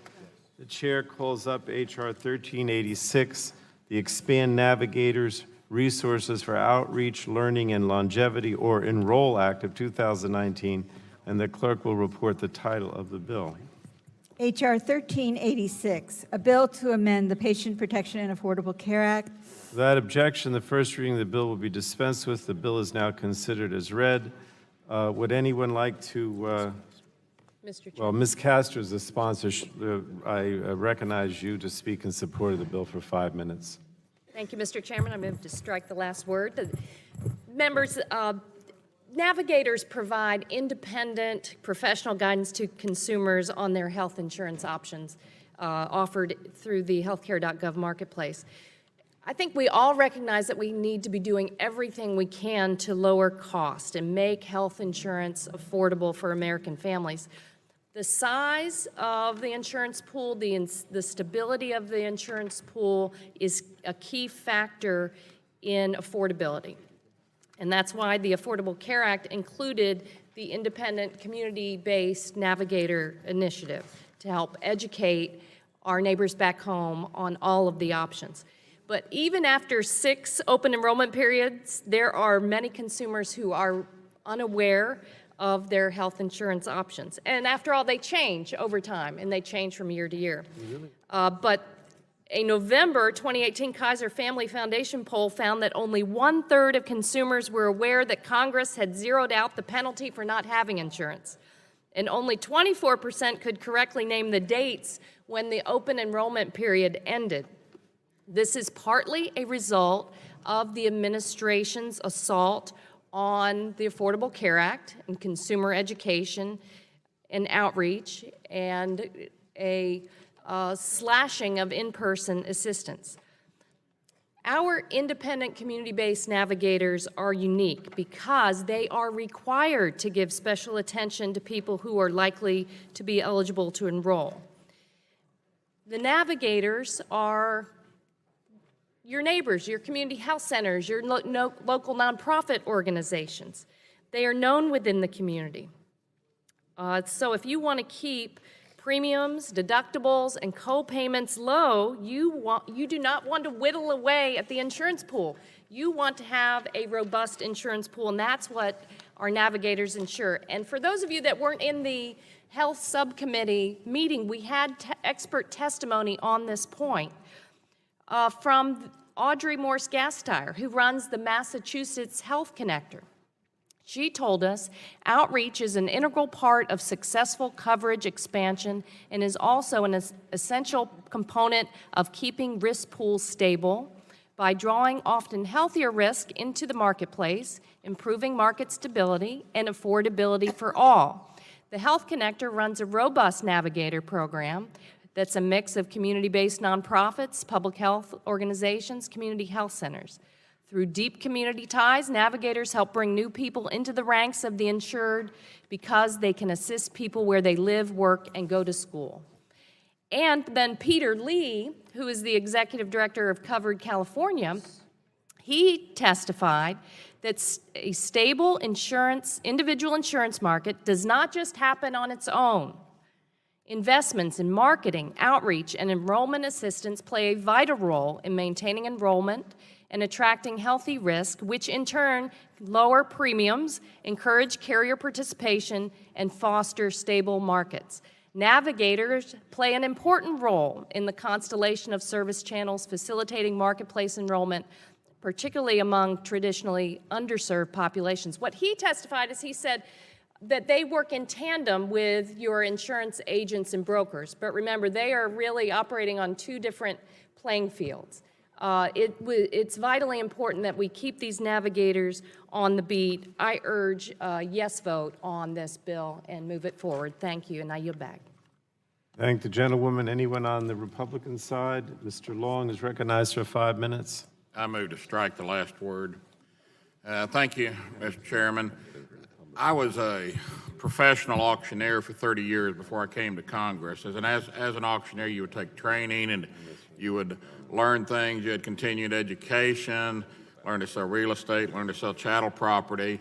And so we were professional auctioneers. That was our business. In 1989, the Resolution Trust Corporation was stood up with the federal government to bail out the debacle that was the savings and loan debacle, I guess you would say. And they had a lot of assets to liquidate. And they didn't stand up a group of people that didn't know anything about real estate auctions. They went out and they hired professional auctioneers to liquidate. I mean, you're talking about some huge real estate auctions all around the United States. And they did an outstanding job of it, but they didn't try and they didn't exclude people that knew how to auction. What we're facing here with this navigator situation, and I fought this battle before Obamacare went into effect. They were telling me that they were going to have navigators, but to be a navigator, you couldn't know anything about insurance. You couldn't know anything about health insurance. That'd be like the Resolution Trust Corporation in 1989 saying, we want people to liquidate this real estate, but we don't want anybody to know anything about selling real estate. It makes just as much sense. The Obamacare severely disadvantages agents and brokers from doing their job. These agents are cost-effective and knowledgeable about the system and the needs of their customers. They're professionals. Navigators are a government-invented position comprised of untrained people, mostly novices about health care and options. And they were told if you have experience, if you know anything about health care, you can't be a navigator. I remember at the time, I brought that up last week in the hearing, and they're forced to sell only the government-approved plans, not what's best for the customer, but just the government-approved plans. With this in mind, if we weren't so far down the rabbit hole with Alice, we'd be taking off the handcuffs of these agents and brokers and eliminating the funding for navigators. Experts could continue and expand their ability to provide this expertise to customers and find the right insurance that fits the individual customer's needs. Unfortunately, many Democrats believe that the nobility of the profession is determined by the divine providence of the federal government. I categorically reject that type of command and control philosophy, and I oppose this bill. If the other side were serious about addressing people's ability to access information and insurance options, they would be working to unleash the agents and brokers, the professionals who have dedicated their lives Just like I dedicated my life for 30 years to being a professional auctioneer, they've dedicated their lives to that profession rather than doubling down on the failed government creation. I yield back. Gentlemen, would gentlemen yield? Mr. Long, would you yield to me? Shimkus from Illinois. I yield to my friend, Mr. Shimkus. I appreciate that. Thank you. And I just want to add, just briefly, so, and I think Billy's point is important. Let's get people who sell insurance, who are certified to sell insurance, to sell insurance. And even on the stats, and we talked about this during the subcommittee, the cost-benefit analysis of a navigator selling a health insurance was like $800 per plan. That's how much it costs overall for a navigator to sell a plan, if you do the math, where agents and brokers, the cost was $2.40. So we have a pool of citizens who are knowledgeable, who are trained. This is what they do. And I think the money would be better spent empowering them to sell these products than to create a sales force of folks who really don't know the business. And with that, I yield back to my colleague. Thank you, and I yield back. Does anyone on the Chairman. Democratic side, Ms. Matsui, I move to recognized for strike- 5 minutes? I move to strike the last word. I yield to Ms. Castor, Florida. I thank the gentlewoman for yielding time.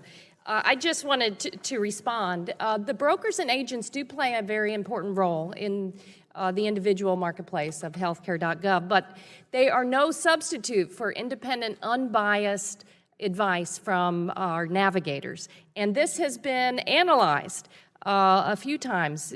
Soon after passage of the ACA, by the way, well before its implementation, the National Association of Insurance Commissioners examined how each might interact with the exchanges, finding that the regulatory and client environment for agents and brokers compared to navigators is quite different.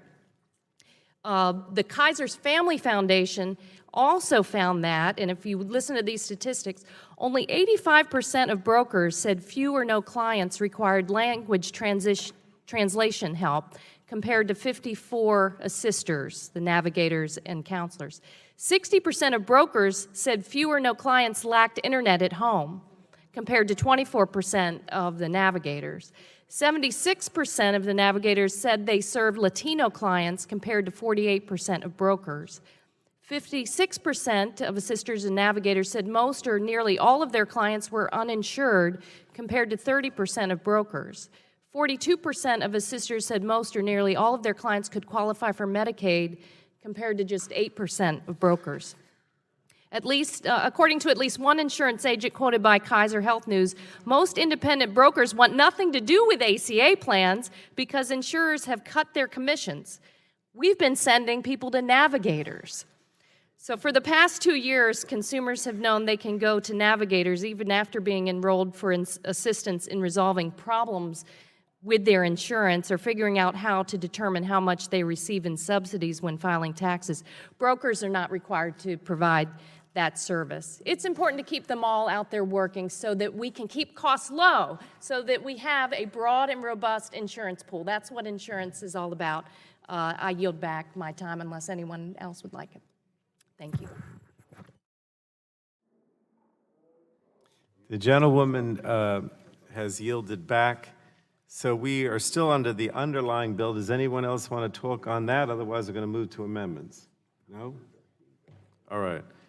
I don't think we have any bipartisan amendments, so are there any, and I don't think there are any Democratic amendments. Do we have any Republican amendments?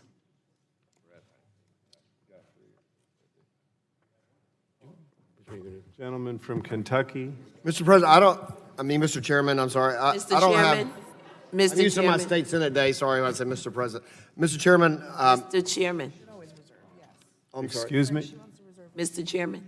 Oh, the gentlewoman from New York reserves a point of order. Yes, I'd like to reserve a point of order. Thank you, Mr. Chairman.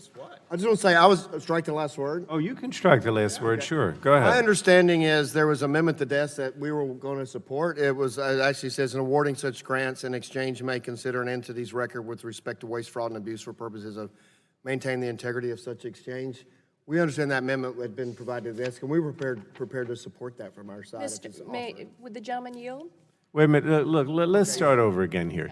Does the gentleman, are you just wanting to strike the last word on the underlying bill and not Underlying bill. offer an amendment? Okay. Not offering an amendment, I'm sorry, to strike the last one, underlying bill, that we're prepared to, we understood there was an amendment, we're prepared to support it. We don't have any Democratic amendments. Well, nobody's offering one. You either have to offer. We were just asking if there was one. We had discussed it and we're ready to support it, but that's, okay, if it's not going to be offered, it's not going to be No, offered. it's not being offered. All right, can we move to amendments? You guys have amendments or not? Mr. Latta?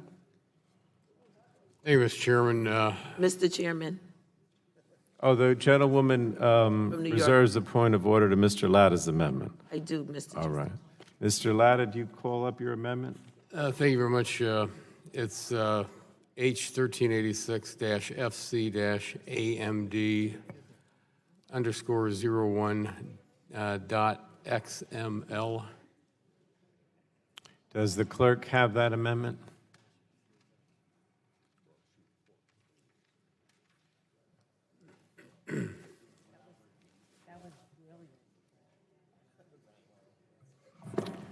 Yes, sir, I think. The clerk will report Mr. Latta's amendment.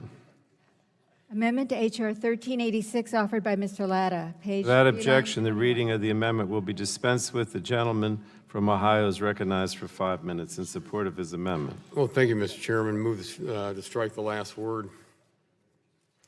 I'm offering this amendment because I firmly believe that the American people should not be forced to unknowingly pay for abortions through their health care plan. My amendment would simply require that Obamacare navigators, individuals or organizations trained to help consumers and businesses look for health care coverage options through the Obamacare marketplace disclose that the plan they are considering covers abortion services and what the monthly surcharge is for the coverage. Under current Obama-era regulation, many consumers who sign up for coverage on the exchanges end up paying for a hidden abortion surcharge as part of their monthly premium. The longstanding Hyde Amendment, which protects most discretionary federal health care spending, has two parts. One, it prohibits funds for most abortions, and two, it stops funding for insurance plans that include elective abortion. Obamacare created new federal funding streams not protected by the Hyde Amendment, and it established unprecedented federal funding of health care plans that cover abortion on demand. Also, the ACA required health care plans to create a separate account to fund on-demand abortions for its enrollees. This account must be entirely composed of separate payments for other enrollees. However, even this modest transparency measure was not enforced. The Obama-era rule interpreted separate as together, allowing plans to embed the abortion surcharge within the monthly premium. This created a hidden abortion surcharge many consumers do not know they are paying. As a result, each year millions of Americans purchase plans that cover abortion and never know they are paying a hidden abortion surcharge. Consumers purchasing these plans in the future deserve to know that they are paying an abortion surcharge. My amendment will ensure that consumers are informed by their navigator of an abortion surcharge and will provide greater consumer control over their coverage. I urge my colleagues to support my amendment so that Americans are able to make informed healthcare decisions according to their conscience and know if they are subsidizing abortions. And with the 240 left on it, I have on my time. Is there anyone on our side wishing to claim it? If not, I will, oh, I'm sorry, you to the gentleman from Illinois. I thank my colleague, and so it's tough debate, tough issue, I know, for the committee. Going back to the Obamacare markup, we struggled with this all the way through the floor. Many of our friends and pro-life Democrats kind of held out, and there was a provision placed on the floor to make sure that people would be able to know if their subsidized health insurance plans covered abortion services. So those pro-life citizens who did not want their money going to those insurance plans could be ensured that that would not happen. Now, the Obama administration didn't comply. We had the Secretary of HHS here numerous times not complying. This is just a continuation of that debate that we had. It's a tough debate. I'm not trying to sensationalize it. I'm just saying this is a debate we had when Obamacare was passed. This is the debate we're having now, and I appreciate my colleague for offering the amendment, and I yield back to him. Thank you very much, Mr. Chairman. I yield back the balance of my time. Thank the gentleman. Anyone on the Democratic side want to speak? Ms. Schakowsky is recognized for 5 minutes. Thank you, Mr. Chairman. I move to strike the last word and speak in opposition to the amendment. This amendment is solely designed to stigmatize comprehensive reproductive health coverage by forcing navigators to specifically and affirmatively tell potential enrollees if the plan they are considering includes abortion coverage. There is absolutely no purpose for this amendment other than Republicans wanting to inject once again their anti-choice politics into this debate. The way this amendment is drafted, it appears that navigators would be forced to misleadingly tell potential enrollees that they would have to pay a, quote, surcharge, unquote, for coverage for abortion services. In fact, the Affordable Care Act already requires the segregation of funds for abortion coverage in qualified health plans and to refer this segregation as a, quote, surcharge is intentionally deceptive and designed to discourage potential enrollees from choosing that plan that offers abortion coverage. This amendment singles out one specific medical procedure as required to be discussed and force navigators to engage in a discussion on abortion, which they should instead be, when they should just be focused on helping individuals obtain health insurance. This amendment is part of the Republicans' ongoing attack. You mentioned beginning with Obamacare. Actually, it began in 1973, and we are still having this debate. Ongoing attack on women's health, and is further evidence that my colleagues on the other side of the aisle are not interested in working together to improve access to care for the American people. I urge my colleagues to oppose stigmatizing and offering this unnecessary amendment, and I'm happy to yield to my colleague, Ms. DeGette. I thank the gentlelady for yielding, and she's exactly right. Furthermore, I hear my colleagues on the other side of the aisle trying to relitigate the debate that we had during the Affordable Care Act, in which it was a compromise that said that the funds would be segregated so that the federal subsidies wouldn't be used for abortion. There's no abortion surcharge. I don't even know what my colleagues are talking about. And what this amendment does, it doesn't do anything to change any of that. It just simply impacts what the navigators are telling people who enroll in insurance. And Ms. Schakowsky is exactly right. The navigators should be trying to help people get into insurance plans, and the ACA already talks about how we're going to do that. And so this is sort of a false issue, and I would urge a no vote on this amendment. I would like to yield the balance of my time to the author of this legislation, Ms. Castor. I thank Ms. Schakowsky for yielding the time, and the only thing I would add is that the overriding goals of the Democratic bills that we're moving forward today are to lower health care costs and to expand access and coverage. The gentleman's amendment does the exact opposite, and it should be defeated. I yield back. Anyone on the Republican side? Mr. Hudson? Thank you, Mr. Chairman. Listen, we all agree on the principle of transparency. This amendment requires navigators to tell consumers if the health plan they're considering provides coverage for abortions, along with the cost of any surcharge for abortion coverage. There's no consistent way for Americans to determine whether their plan includes abortion on demand, and they may be paying an invisible abortion surcharge even without knowing it. This is a common sense amendment. And both sides of the abortion argument agree that the lack of easily accessible information on whether and how plans cover abortion care is a problem. In responding to my friend from Illinois, I would say even the pro-choice Guttmacher Institute agrees that, quote, given the special treatment of abortion care under the ACA and the confusion it has created, individuals covered by or shopping for a plan should be at least able to easily discern whether or to what extent a plan covers such care. So even pro-choice groups agree we ought to provide the information. And I think, again, this is a principle we all agree upon. Let's have transparency. Let's have information.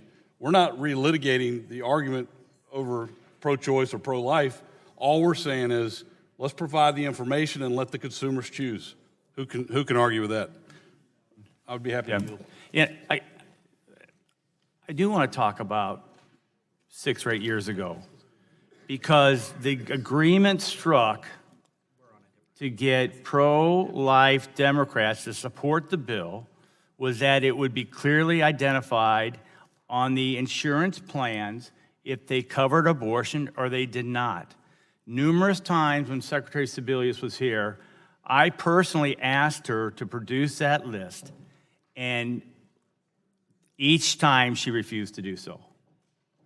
So it wasn't my deal. It was the deal struck by pro-life Democrats to move the bill, which was then not followed up by the administration and the Secretary of Health and Human Services. That's why we have to relitigate it again, and at least raise the issue and have the vote. And I'm not going to be screaming nastiness and meanness. I'm just going to say that as strong as it's important for you, it is as strongly held by those in the pro-life community. And that's why we bring this amendment. I appreciate my colleague yielding. Thank you. Would anyone else like to sometime? With that, Mr. Chairman, I would just say again, I would appeal to my colleagues on each side of the aisle who may be pro-choice, may be pro-life. We're not litigating that debate. All we're saying is let's be transparent, let's provide information to consumers, and let consumers make the decision. And with that, Mr. Chairman, I'll yield back. Gentleman from North Carolina has yielded back. Anyone on the Democratic side want to speak on the latter amendment? No? Anybody else? Okay. You want a roll call? Oh, I'm sorry. Mr. Ruiz? Yeah, I urge a no vote. It's very clear that when language like abortion surcharge needs to be revealed, whether it's invisible or not, there's some political messaging happening there. And I think that we should keep politics out of the reproductive health in this aspect. Let's make sure that we provide the comprehensive essential benefits and stick to the law and giving a woman a right to choose. And we should vote this amendment down. Thank you. Will the gentleman yield? Dr. Ruiz, Dr. Bouchon, will you yield? Yeah, sure. Is abortion in the 10 essential health benefits in the Obamacare legislation? I'm not aware of that. No, absolutely not. Okay, then, because that's what. No, because I don't want to cause a fight, but that's what you just said. No, I didn't say that. You wanted to I ensure said- the essential benefits, and that's not part of it. No, but maternity care is. I think that oral contraceptive is, and that's reproductive health. Birth control, obviously, oral contraceptive, that's part of the essential health benefit. That's reproductive health. Federal dollars cannot go to pay for abortion services, period.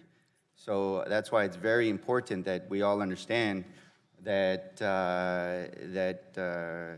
that's the law, and we need to vote against this amendment. Will the gentleman yield? Yes. Okay. I want to be clear. It is misleading to use the word surcharge. It's intentionally deceptive and designed to discourage potential enrollees from choosing the plan. The Affordable Care Act already requires the segregation of funds for abortion coverage in qualified health plans, and you should not be referring to it as a surcharge. That is a made-up word that will be used to discourage people from choosing a plan. And I yield back. And I yield back my time. Mr. Ruiz has yielded back. Does anyone else want to talk about this? All right. So we have the latter amendment, but Mr. Upton has asked for a recorded vote. Is that correct? You asked for it. Okay. What? Oh, I'm sorry. Ms. Clark has a point of order. Yes, Mr. Chairman, I withdraw the point of order. All right. Ms. Clark has withdrawn the point of order. Mr. Upton has asked for a recorded vote, so we're going to have a recorded vote as ordered on the Latta amendment. Those in favor of Mr. Latta's amendment will say aye. Those opposed to the amendment will say no. The clerk shall call the roll. Mr. Rush. Ms. Eshoo. Ms. Eshoo votes no. Mr. Engel. Mr. Engel votes no. Now, there were no amendments to this. Mr. Gett. Mr. Gett votes no. Mr. Doyle. Mr. Doyle, no. Ms. Schakowsky. Ms. Schakowsky votes no. Mr. Butterfield. Mr. Butterfield, no. Ms. Matsui. Ms. Matsui votes no. Ms. Castor. Ms. Castor votes no. Mr. Sarbanes. Mr. Sarbanes, no. Mr. McNerney. Mr. McNerney votes no. Mr. Welch. Mr. Lujan. Mr. Lujan, no. Mr. Tonko. Mr. Tonko votes no. Ms. Clark. Ms. Clark votes no. Mr. Loebsack. Mr. Loebsack votes no. Mr. Schrader. Mr. Kennedy. Mr. Kennedy votes no. Mr. Cardenas. Mr. Cardenas votes no. Mr. Ruiz. Mr. Ruiz votes no. Mr. Peters. Mr. Peters votes no. Mrs. Dingle. Mrs. Dingle votes no. Mr. Vesey. Mr. Vesey votes no. Ms. Custer. Ms. Custer votes no. Ms. Kelly. Ms. Kelly votes no. Ms. Berrigan. Ms. Berrigan votes no. Mr. McEachin. Ms. Blunt Rochester. Ms. Blunt Rochester votes no. Mr. Soto. Mr. Soto votes no. Mr. O'Halloran. Mr. O'Halloran votes no. Mr. Walden. Mr. Walden votes aye. Mr. Upton. Mr. Upton votes aye. Mr. Shimkus. Mr. Shimkus votes aye. Mr. Burgess. Mr. Burgess, aye. Mr. Scalise. Scalise votes aye. Mr. Latta. Mr. Latta votes aye. Mrs. Rogers. Mrs. Rogers, aye. Mr. Guthrie. Mr. Guthrie, aye. Mr. Olson. Mr. Olson votes aye. Mr. McKinley. Mr. McKinley. Mr. Kinley votes aye. Mr. Kinzinger. Mr. Griffin. Mr. Griffith votes aye. Mr. Bilirakis. Mr. Bilirakis votes aye. Mr. Johnson. Mr. Johnson, aye. Mr. Long. Mr. Long votes aye. Mr. Bouchon. Mr. Bouchon votes aye. Mr. Flores. Mr. Flores votes aye. Mrs. Brooks. Mrs. Brooks, aye. Mr. Mullen. Mr. Hudson. Mr. Hudson, aye. Mr. Wahlberg. Mr. Wahlberg, aye. Mr. Carter. Mr. Carter votes aye. Mr. Duncan. Mr. Duncan votes aye. Mr. Giaforte. Mr. Giaforte, aye. Mr. Pallone. Mr. Pallone votes no. Does any member still need to record their vote? Mr. Rush? Mr. Rush votes no. Mr. Welch? Mr. Welch votes no. Mr. Schrader? Mr. Schrader votes no. Anybody on the Republican side? Anyone else? Everyone who wants to be recorded is recorded. Clerk will report the tally.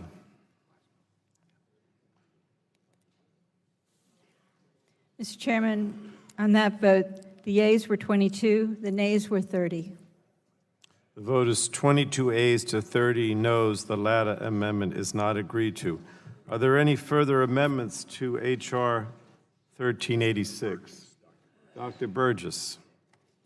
Yeah, there's an amendment at the desk that I'd like to call up to 1386, Amendment 01. Do we have it?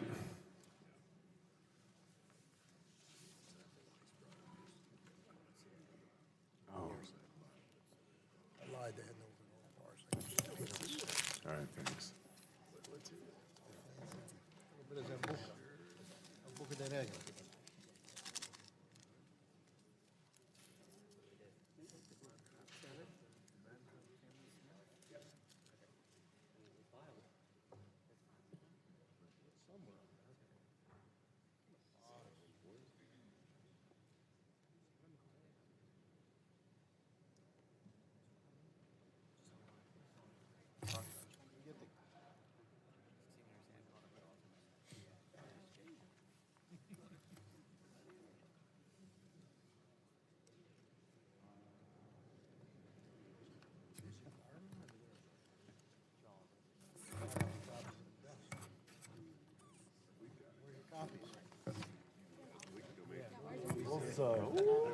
Do we have?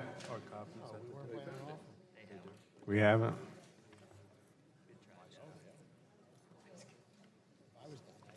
Clerk will report the amendment. Mr. Chairman? Mr. Chairman? Oh, I'm sorry. The gentlewoman from New York raises a point of order. Yes. Reserves a point of order. Yes, Mr. Chairman. And we have the Burgess amendment. Yes, amendment to H.R. 1386 offered by Mr. Burgess in paragraph 6B of section 131.1. Yes, unanimous consent that Actually, Mr. Chairman, this is a very short amendment. Most people aren't aware of it, so why don't we let her read the amendment? the clerk, Mr. Burgess asked that his amendment be read in full.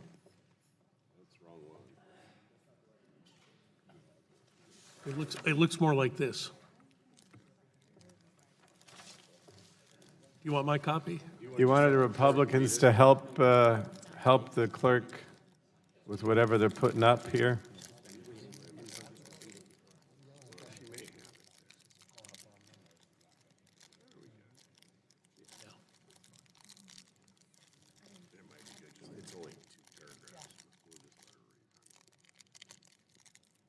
Clerk will read the amendment.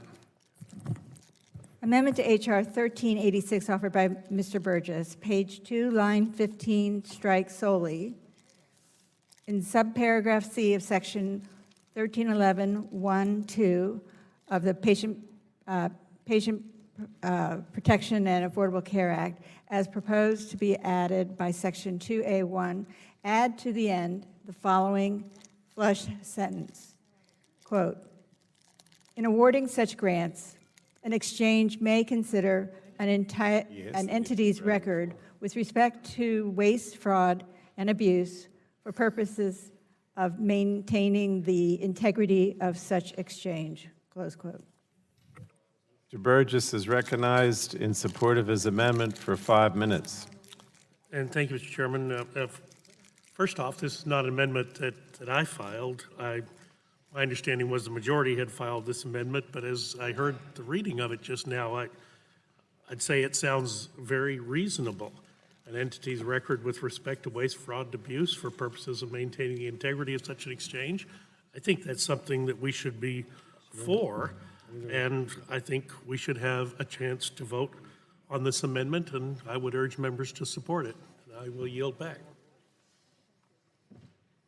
Ms. Castor would like to speak on the amendment. I recognize for 5 minutes. We had prepared this amendment in the hopes that the minority might join us in passing the bill. So I would yield back to Mr. Burgess. If we adopt this amendment, will you support the Enroll Act?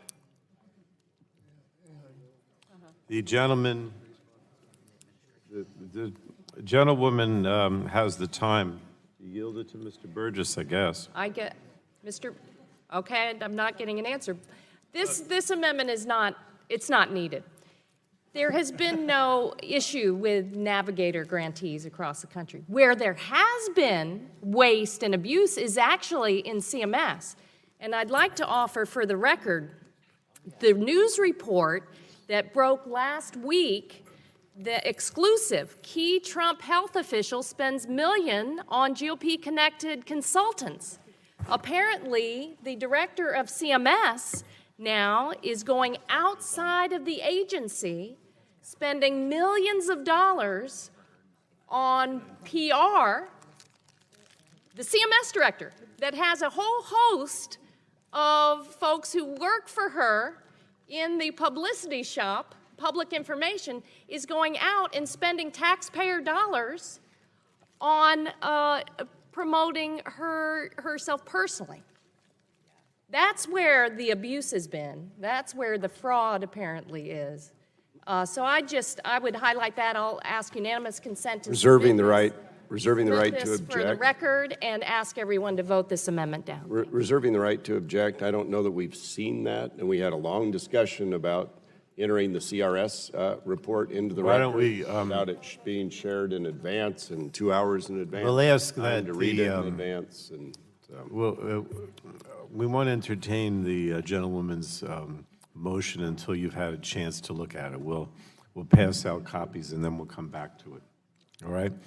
Now, the gentlewoman from Florida has the time. I'll yield to the chairman. Does the chairman want her time? Oh, me? Oh, no, No, hell, I just want to be chairman again, not time. I don't want any time. Well, let me ask you this. Is the gentlewoman saying that she's prepared to accept the amendment?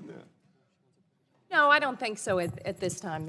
I had hoped that there would be an avenue for the minority to support the Enroll Act if we adopted. Oh, I see. So I didn't get an affirmative. This is one of those tactical things. We're saying that we'll take it if you support the underlying bill, but I don't think you're going to do it. So why don't we just yield back? We'll just vote it down. All right. Mr. Chairman. Would like to take time. Mr. Move to Walden. strike the last word. Gentleman's recognized. So this is kind of odd because it was a Democrat amendment. We're prepared to accept, to improve the bill, and to stand up for preventing waste, fraud, and abuse wherever it occurs. And remember, all it's saying here is in awarding such grants, an exchange may consider an entity's record with respect to waste, fraud, and abuse for purposes of maintaining the integrity of such exchange.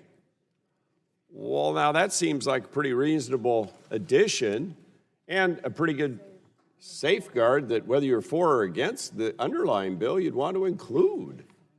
So much so that you drafted it. And now, because you think somebody may not vote for it, you're not going to accept it. And I think that's not how we should operate. So, look, that's all this says. In awarding such grants, an exchange may consider an entity's record with respect to waste, fraud, and abuse for purposes of maintaining the integrity of such exchange. I know it's late. I know people are getting tired, but this seems to be pretty simple. And you sure you want to vote against this, or you want to make a call? Yes, sir. I know that Ms. Castor was trying to be tactical, but obviously that didn't work with you guys. So now we'll just take it anyway, even though we don't get anything from it. Yes, we will accept the amendment. Then I would be glad to yield back all 3 minutes and 36 seconds so we can move forward. Thank you, Mr. Chairman, for your reasonableness on this matter. Okay. But I still think we have to vote on it, don't we? Yes. Okay. So if there's no further debate, we will proceed to vote on the Burgess amendment. Mr. Chairman, Yes, the gentleman has a point of order. I mean, the gentlewoman does. I withdraw my point of order. Thank you for withdrawing that, Madam Vice Chair. So all those in favor of the Burgess amendment will signify by saying aye. All those opposed will signify by saying no. Oh, really? In the opinion of the chair, the ayes have it. All right. The amendment is agreed to. The ayes have it, the amendment is agreed to. All right. Now we have the bill, H.R. 1386. Are there any further amendments? Mr. Chairman, I've got an amendment at the desk. Mr. Carter, what is your amendment? I'm sorry, please excuse me, Mr. Chairman, I was confused. He has an amendment at the desk, it's not on this bill. You don't have an amendment at this time? Mr. Carter, do you have an amendment to 1386? I do not have an amendment. My All right. apologies, Mr. Chairman. All right, so then we're going to go to a vote on, Frank, you have to accept the thing that you wanted to see, so ask Mr. Walden if okay, Ms. Castor had a document that she asked unanimous consent be included in the record. We've Chairman? given it to you, so there's no objection at this time. Mr. Chairman, I will just say in regards to that article, I did hear about that the other day, and I was just astounded that there were any right-leaning PR firms in Washington, D.C. So it was news to me. It was a revelation, and I welcomed it. I'll yield back. Well, frankly, I don't know what you're talking about, but that's okay. Okay, so ordered. The document from Ms. Castor is accepted into the record. So ordered. And now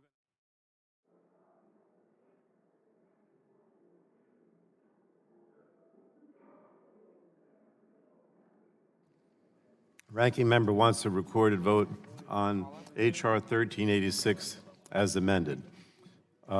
So those in favor? Hold on a minute. The question now occurs on reporting H.R. 1386 as amended to the full House. And a recorded vote is ordered. Those in favor of favorably reporting H.R. 1386 as amended to the House will say aye. Those opposed will say no, and the clerk shall call the roll. Mr. Rush. Aye. Mr. Rush votes aye. Ms. Eschew. Ms. Eschew votes aye. Mr. Engel. Mr. Engel votes aye. Mr. Gett. Mr. Gett, aye. Mr. Doyle. Mr. Doyle votes aye. Ms. Schakowsky. Ms. Schakowsky votes aye. Mr. Butterfield. Mr. Butterfield, aye. Ms. Matsui. Ms. Matsui, aye. Ms. Castor. Ms. Castor, aye. Mr. Sarbanes. Mr. Sarbanes, aye. Mr. McNerney. Mr. McNerney, aye. Mr. Welch. Mr. Welch votes aye. Mr. Lujan. Mr. Lujan votes aye. Mr. Tonko. Mr. Tonko votes aye. Ms. Clark. Ms. Clark votes aye. Mr. Loebsack. Mr. Loebsack votes aye. Mr. Schrader. Mr. Kennedy. Mr. Kennedy, aye. Mr. Cardenas. Mr. Cardenas votes aye. Mr. Ruiz. Ruiz votes aye. Mr. Peters. Mr. Peters votes aye. Mrs. Dingle. Mrs. Dingle, aye. Mr. Vesey. Mr. Vesey, aye. Ms. Custer. Ms. Custer votes aye. Ms. Kelly. Ms. Kelly votes aye. Ms. Berrigan. Ms. Berrigan votes aye. Mr. McEachin. Ms. Blunt Rochester. Ms. Blunt Rochester, aye. Mr. Soto. Mr. Soto, aye. Mr. Halloran. Mr. O'Halloran, aye. Mr. Walden. Mr. Walden, no. Mr. Upton. Mr. Upton, no. Mr. Shimkus. Mr. Shimkus votes no. Mr. Burgess. Mr. Burgess, no. Mr. Scalise. Mr. Latta. Mr. Latta, no. Mrs. Rogers. Mrs. Rogers votes no. Mr. Guthrie. Mr. Guthrie, no. Mr. Olson.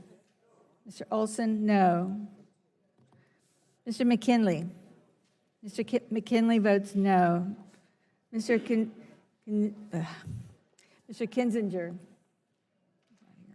Mr. Griffith. Mr. Griffith votes no. Mr. Bilirakis. Mr. Bilirakis votes no. Mr. Johnson. Mr. Johnson votes no. Mr. Long. Mr. Long votes no. Mr. Bouchon. Mr. Bouchon votes no. Mr. Flores. Mr. Flores, no. Mrs. Brooks. Mrs. Brooks votes no. Mr. Mullen.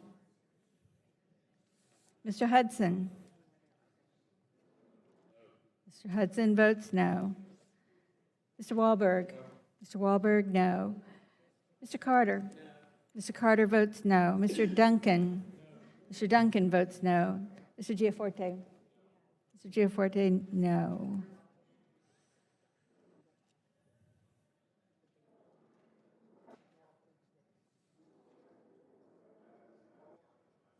I'm sorry. Mr. Scalise. Mr. Scalise votes no. Madam Clerk, am I reported? No, sir. I vote. Mr. Pallone. I vote aye. Mr. Pallone votes aye. Mr. Schrader? Mr. Schrader votes aye. Any other member who's not recorded that wants to be recorded? Clerk will report the tally. Mr. Chairman, on H.R. 1386, final passage, the vote was 30 ayes to 22 noes. The vote is 30 ayes to 22 noes. H.R. 1386, as amended, is favorably reported to the full House.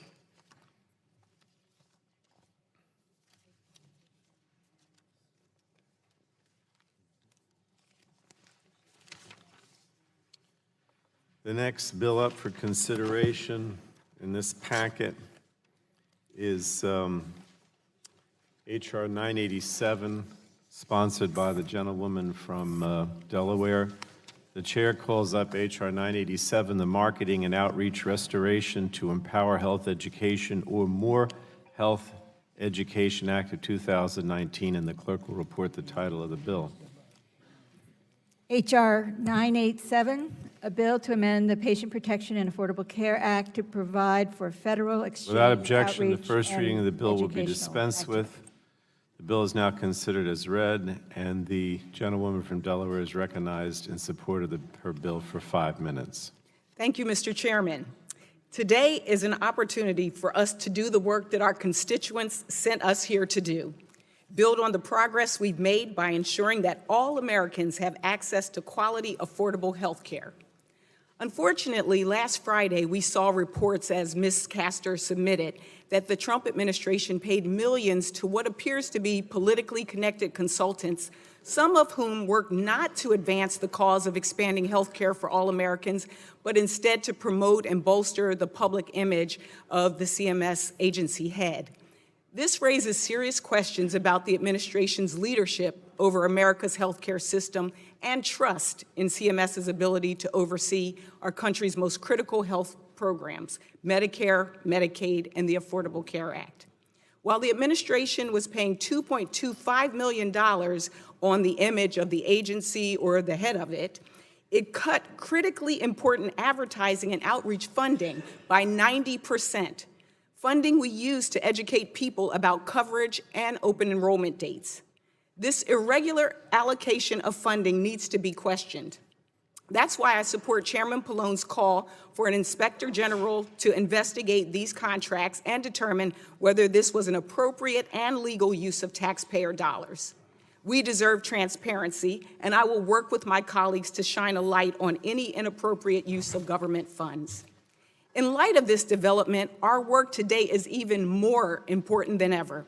We are considering common sense proposals that will advance important gains made by the Affordable Care Act and further improve our healthcare system by lowering costs and increasing access to care for people we serve.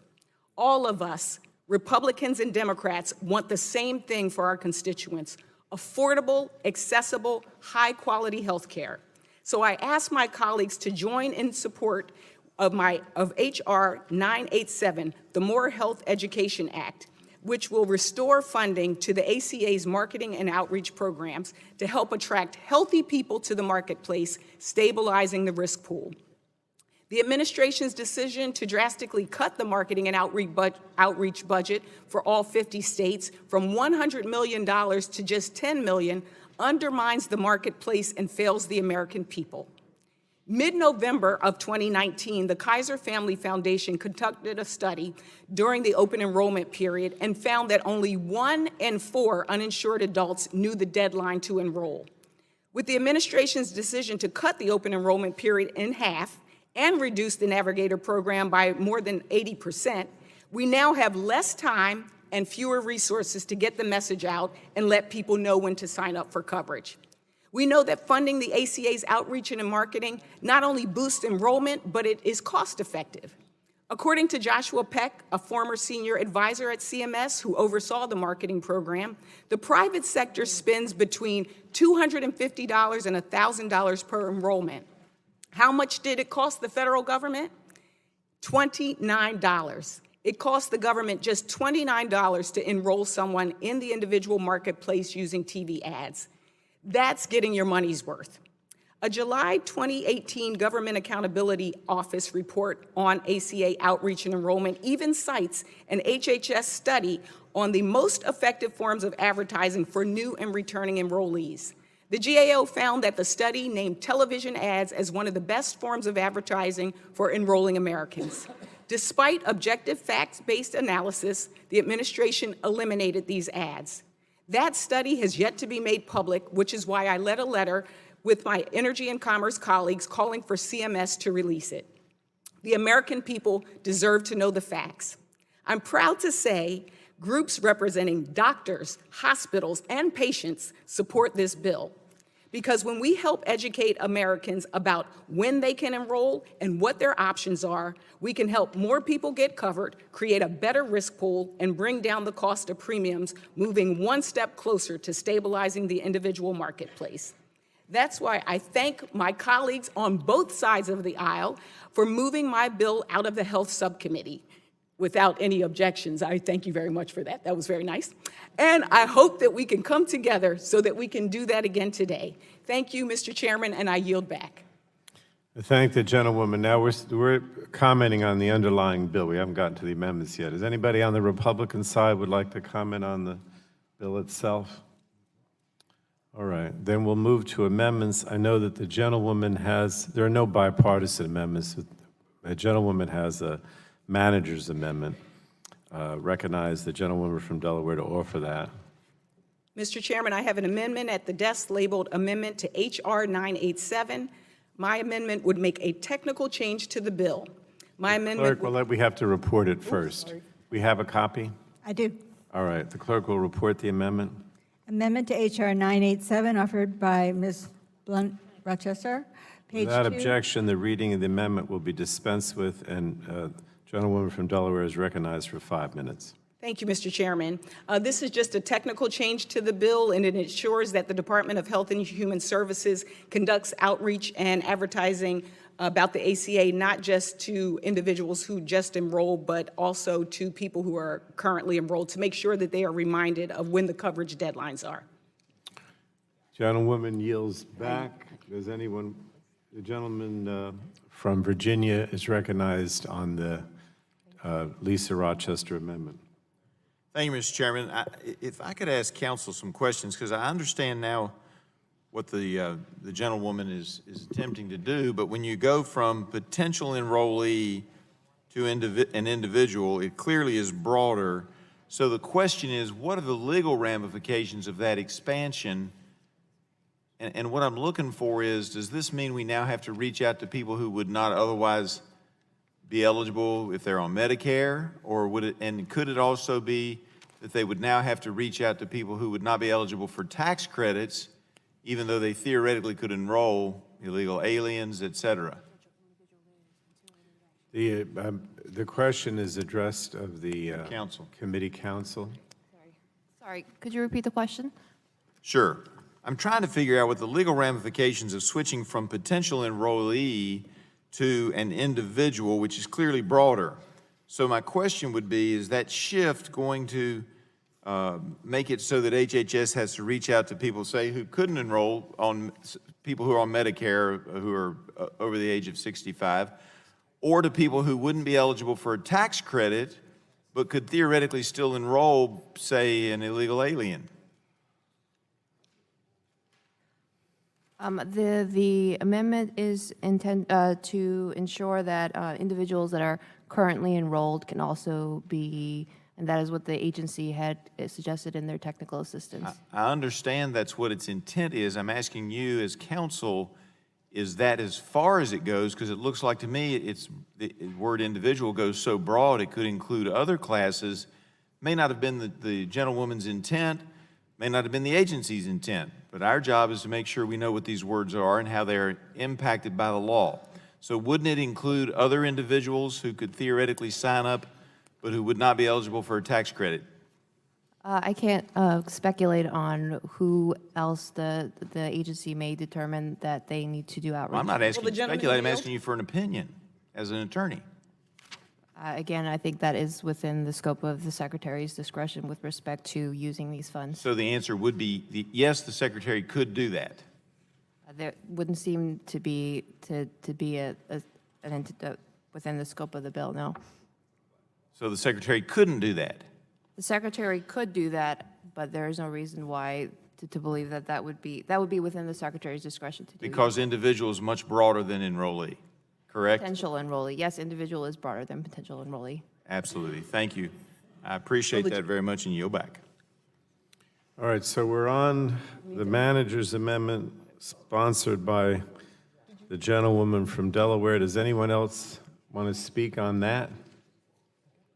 Okay. So then we will, Mr. Soto is recognized for 5 minutes. I move to strike the last word, Gentleman is recognized. and I yield my time to the gentlelady from Delaware.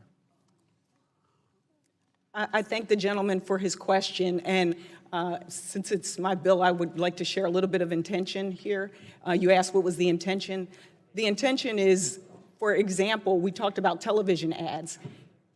This is broad because we're not directing them to one person or one group of people that watch television. So again, the goal was to increase the pool of healthy young people that could get in, and this was the way to make sure that this technical change was made. Having been Deputy Secretary of Health and Social Services in my state, I understand that you're casting a broad net because we really want to get a robust group of individuals into the pool. So really it is to allow us to be able to not say you can't watch TV, but you can. So I hope that helps clarify. I reclaim my time yield and back. yield back to the chair. The gentleman has yielded back. Is there any further debate on the gentlewoman from Delaware's manager's amendment?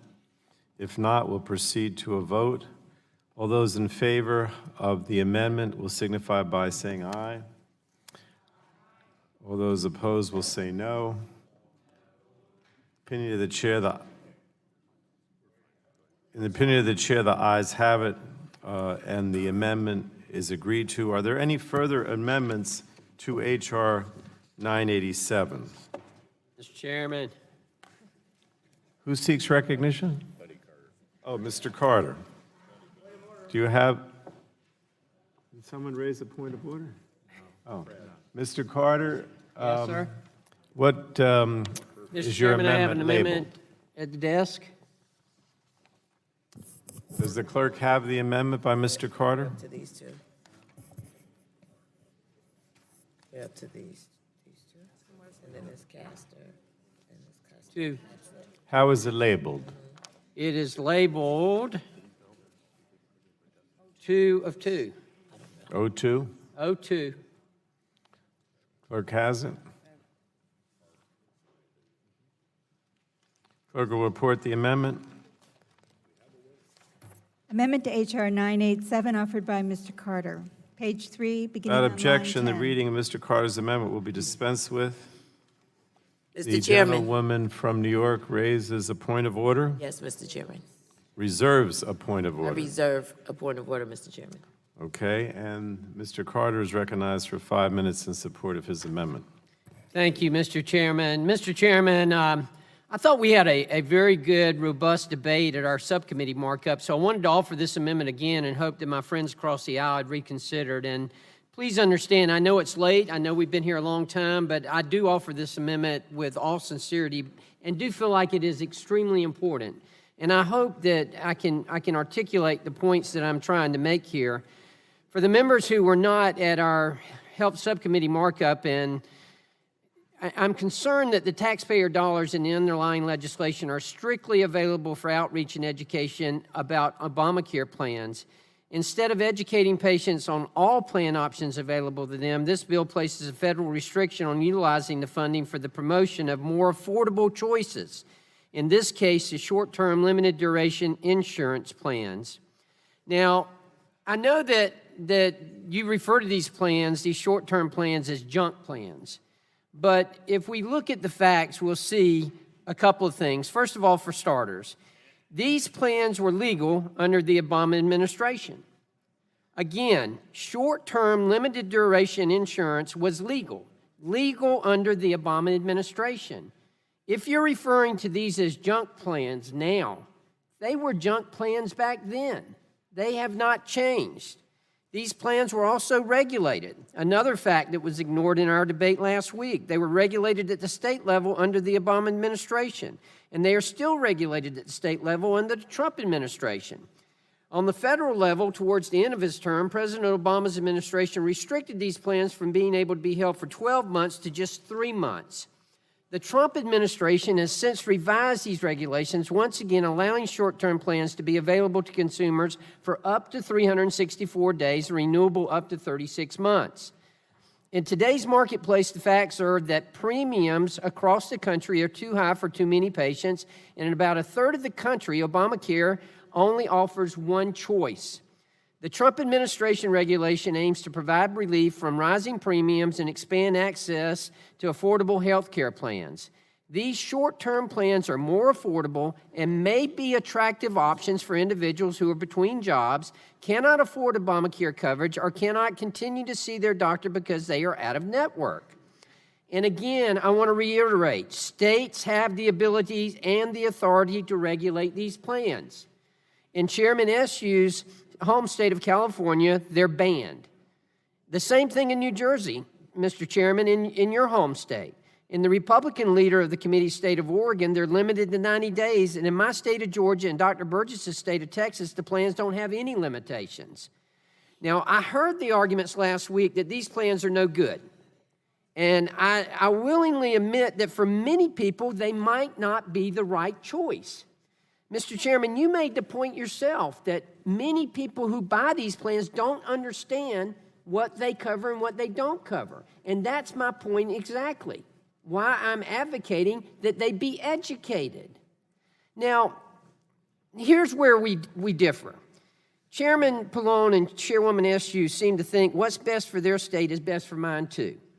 They don't see any value in temporary plans that can offer cheaper insurance. That's fine. They are entitled to their opinion. I understand that. But the fact of the matter is that at least the next 2 years, now look, I get it. I know you don't like these plans.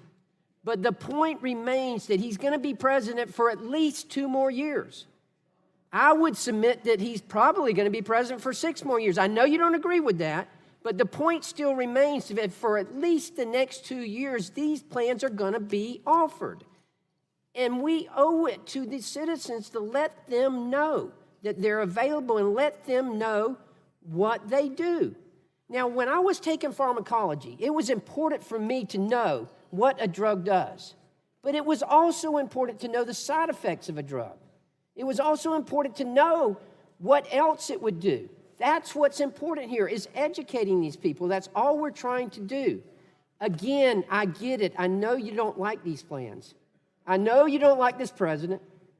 But these are available now, and the people should know. We just had a debate on net neutrality. You were concerned about citizens. You were concerned about them being protected. That's exactly what we're trying to do here. Protect citizens. Let them know what's available to them. Mr. Chairman, if it would help, Mr. Chairman, I'll be glad to pull this amendment and let you offer the amendment. Let you offer it under the premises that these plans are so bad that people need to be warned about them. I'm serious. I am serious. I'll vote for it if you want to offer it that way. I just want people to know. They should know what's available and what it does. Mr. Chairman, I don't know what else to say.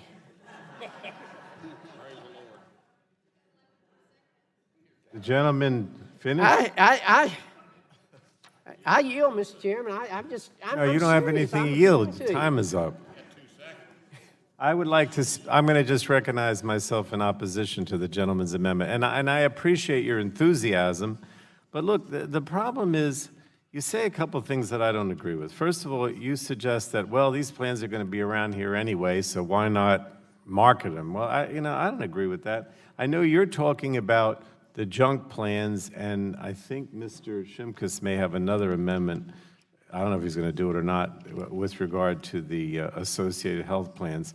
But, the courts are starting to throw these things out. I mean, last week a federal judge, rightfully, in my opinion, struck down a bulk of the Trump administration's final rule expanding the association health plans and concluded that the administration's expansion violated ERISA and was designed to circumvent the ACA's consumer protection provisions. It's very possible that the judges strike down all this junk, frankly. And so I'm not, prepared to say, oh, it's okay to market it because it's going to be here anyway. Hopefully the federal judges and the courts strike down all this stuff because I think it violates the Affordable Care Act. But the biggest problem that I have, Mr. Carter, is this. I mean, consumers often buy these plans mistakenly believing they're comprehensive and they're like the traditional ACA plans, and then they're faced with all these out-of-pocket costs and massive amounts of debt when they discover that the junk plan does not cover their medical conditions. And, they engage in all these deceptive and misleading marketing tactics, and insurance brokers sell these plans, and they fail to disclose that they're not comprehensive coverage. Same thing with the association health plans. Now, Mr. Chairman, would you yield? No, because I want to explain why I don't like your amendment. Look, and I haven't had a chance. But you're and then I'll advocating yield. for it. Look, the problem that is you're operating the assumption that these things are here anyway, and since, there are bad apples out there selling these things, why not have some good apples that say what they really do? But nobody's going to do that. The people selling these things aren't going to go out and say, well, these plans are not comprehensive and they don't cover this or they don't cover that. They're not going to do that. And what are we going to do? Am I going to amend your amendment to say that they can't say that the plans stink and that they're junk? I mean, that's the First Amendment. We can't do that. So, I mean, the problem is I have no reason to believe that if we spend this money, it's going to be spent to suggest that somehow these plans are junk. They're going to just say they're great and they're wonderful and they're comprehensive and they're going to be and they're just going to mislead the public. So that's the problem. Which is why we need to tell them. I just think it's reckless to spend outreach and marketing funds to promote plans that leave families on the hook for thousands of dollars of health care costs. The idea that you're going to use taxpayer dollars to promote these plans because they're going to say that they stink or that they're not comprehensive, I think it's kind of absurd. I mean, I love you, but that's not going to happen. Will the gentleman yield? I'll yield to the gentleman, sure. No, over here. Over here. Oh, it's my time, and I'm yielding to Mr. Carter, if he wants me to. Well, no, I was asking for you to yield over Mr. here. Oh, I'm sorry, John, Mr. Sarbanes, I yield to you. Yeah. Just to follow up on what you were saying, I guess if we have an allocation of tax dollars, all we're saying is that we want to spend that money calling consumers' attention to the good plans that are available, and not having any of the resources diverted into a discussion of plans that we feel very strongly don't meet the kind of minimum standards that we think should be offered to the consumers. I mean, I kind of get what you're saying, but I think our view is we want to promote what we think is good and constructive and supportive to the consumer and meets the spirit of what the Affordable Care Act intended in terms of providing the public with robust opportunities and affordable health care coverage. So that's just, we lean in the direction of promoting the positive, good plans that we see rather than having it diverted to a discussion of, even if we would assume that it would happen in the way you're describing, and I share Congressman Pallone's skepticism that that would actually be the way it would translate on the ground. But even accepting that, we'd prefer the resources go to really leaning in hard on the positive side of this. And with that, I yield back. I yield back as well. Is anyone else? Yes, Mr. Chairman. Dr. Burgess, you're recognized for 5 I move to strike the last word. And I really appreciate Mr. Carter bringing this to the committee's attention. We had, in the first exposition of bills from the majority, we actually had a bill that I believe Chairwoman Eshoo offered that advocated for transparency in the limited duration plans that were sold. So I think that's what Mr. Carter is advocating for, and I don't see that that would be a bad thing. I ask you to remember, just a short year ago, the individual mandate had been zeroed out in the tax bill. Cost-sharing reductions had gone away through an administrative action. And there was a genuine concern that during the open enrollment period that was going to occur a week before Election Day, that the cost of the plans would be significantly higher. But it didn't happen. And I submit that the reason it didn't happen was because the administration took action with the limited duration plans, association health plans, before the court had its findings, and suddenly there was a competitive marketplace. No individual mandate saying you had to buy what the government was selling or you had to buy what the government mandated. You could buy a limited duration plan without invoking the tax and the individual mandate, and people made a rational decision in their self-interest. Now, interestingly, the Council of Economic Advisors down at the White House estimates that the independent effect of expanded association health plans and short-term limited duration plans will provide net economic benefits to Americans of $25 billion each year. I mean, that's significant. The same Council of Economic Advisors also estimates that zeroing out the individual mandate penalty added another $20 billion of economic benefits for Americans. So, I mean, here's the deal. Are you willing to compete with what the administration has offered? We all talked a year ago. We were concerned about premiums. We wanted premiums to come down. That was sort of the rallying cry for everyone. Now the administration has actually demonstrated that by replacing some market signals, you actually can get lower premiums. In my state of Texas, premiums were estimated last May to increase by 25%. They increased 3% for the benchmark Blue Cross plan in my area. I mean, a significant difference. So I think the Council of Economic Advisors has it right, and I think their figures are accurate. But why not? Why not let people choose what plan they want? And if it's a limited duration plan that fits what they need and there is disclosure about what's covered and not covered, if we perhaps had Chairwoman Eshoo's bill for transparency, I think that's a very reasonable approach.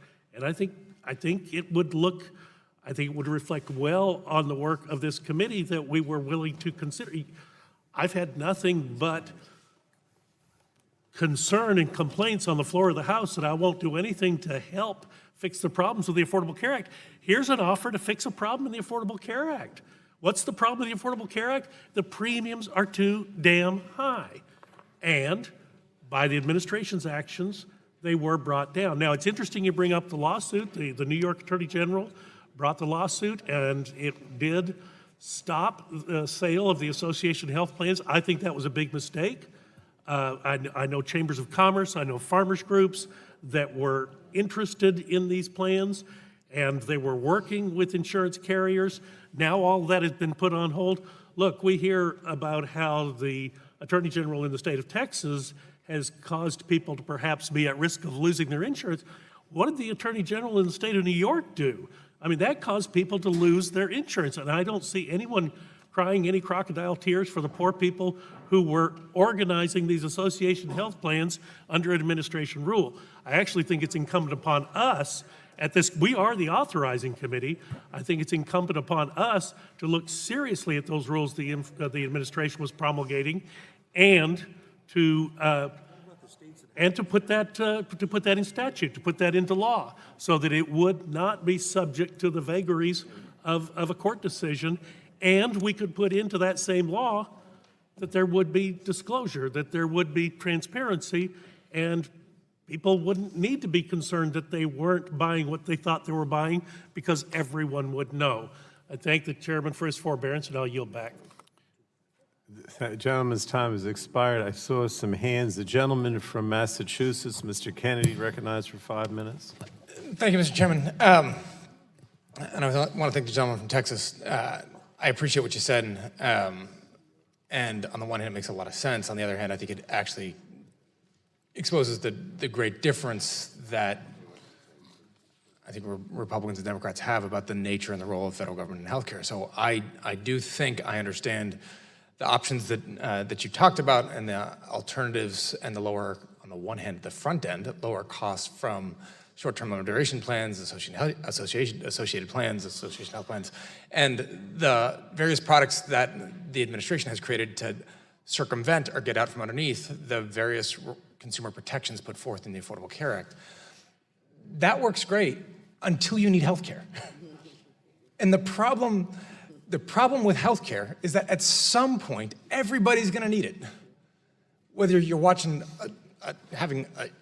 welcoming a young child into this world or watching a loved one pass through it, at some point, we are all gonna need to draw on the system for just fate or fortune or bad luck or whatever else.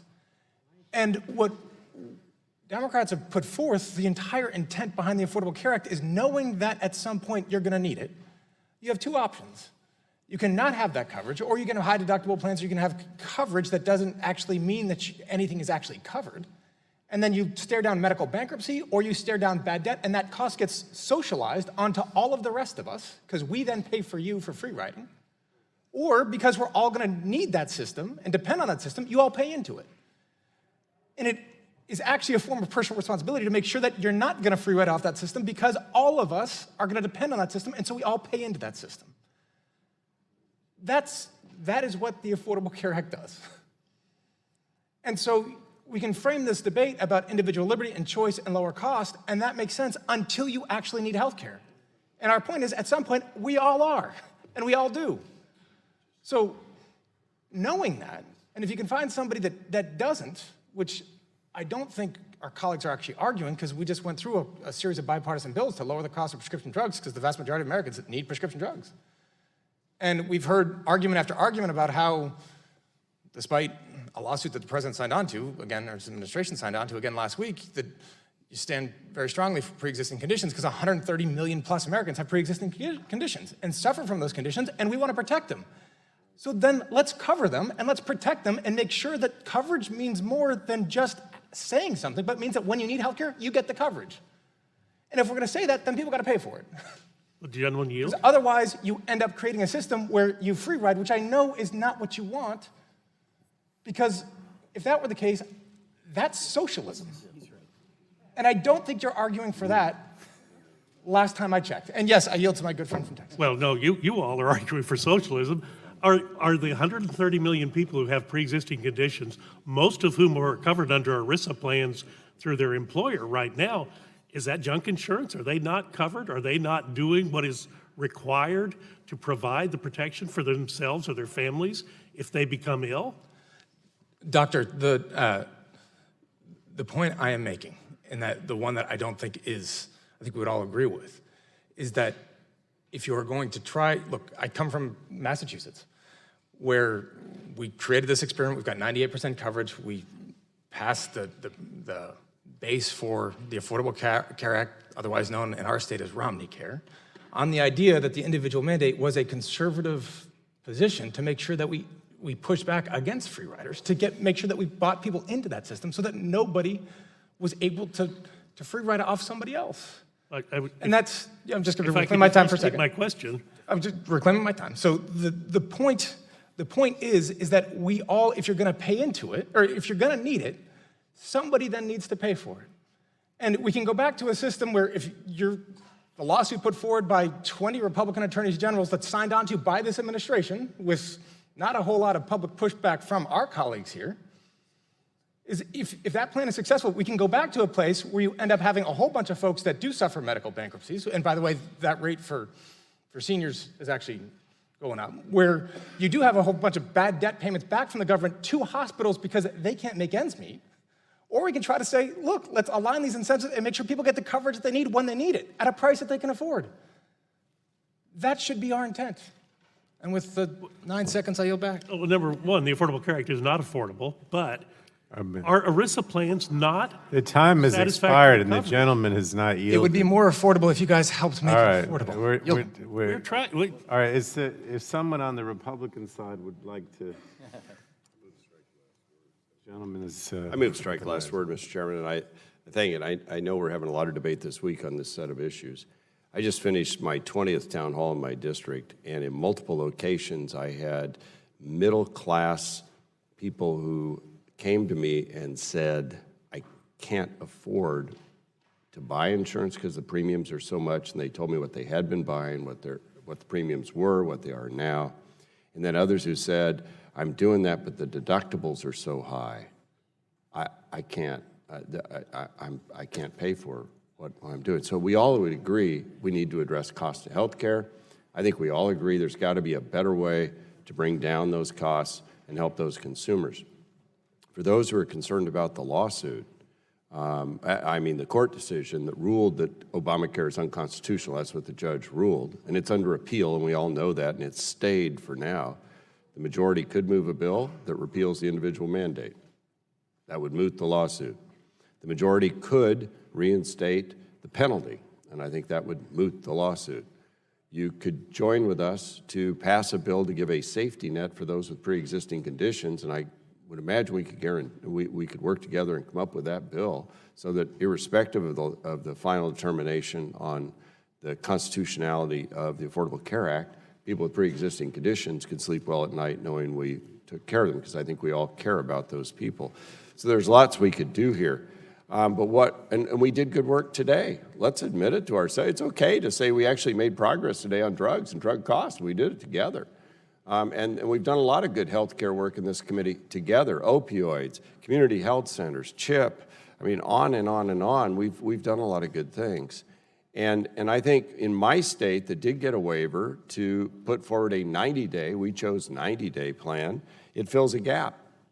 And let us not forget, as you describe these plans as junk, that there are state insurance commissioners who have to sign off on these plans and regulate these plans. And these states have to get approval and submit a request to the federal folks to get their waiver or their approval. But you've got state commissioners, and they are not heartless people. And our governors and legislatures do not lack a heart. And so I think we need to stand back from some of the discussion and say we've still got a big gap there that we need to figure out how to fill. And I've got ranchers and farmers in my district that make just enough not to qualify for any help. There was a big Kaiser report that came out recently that documents this.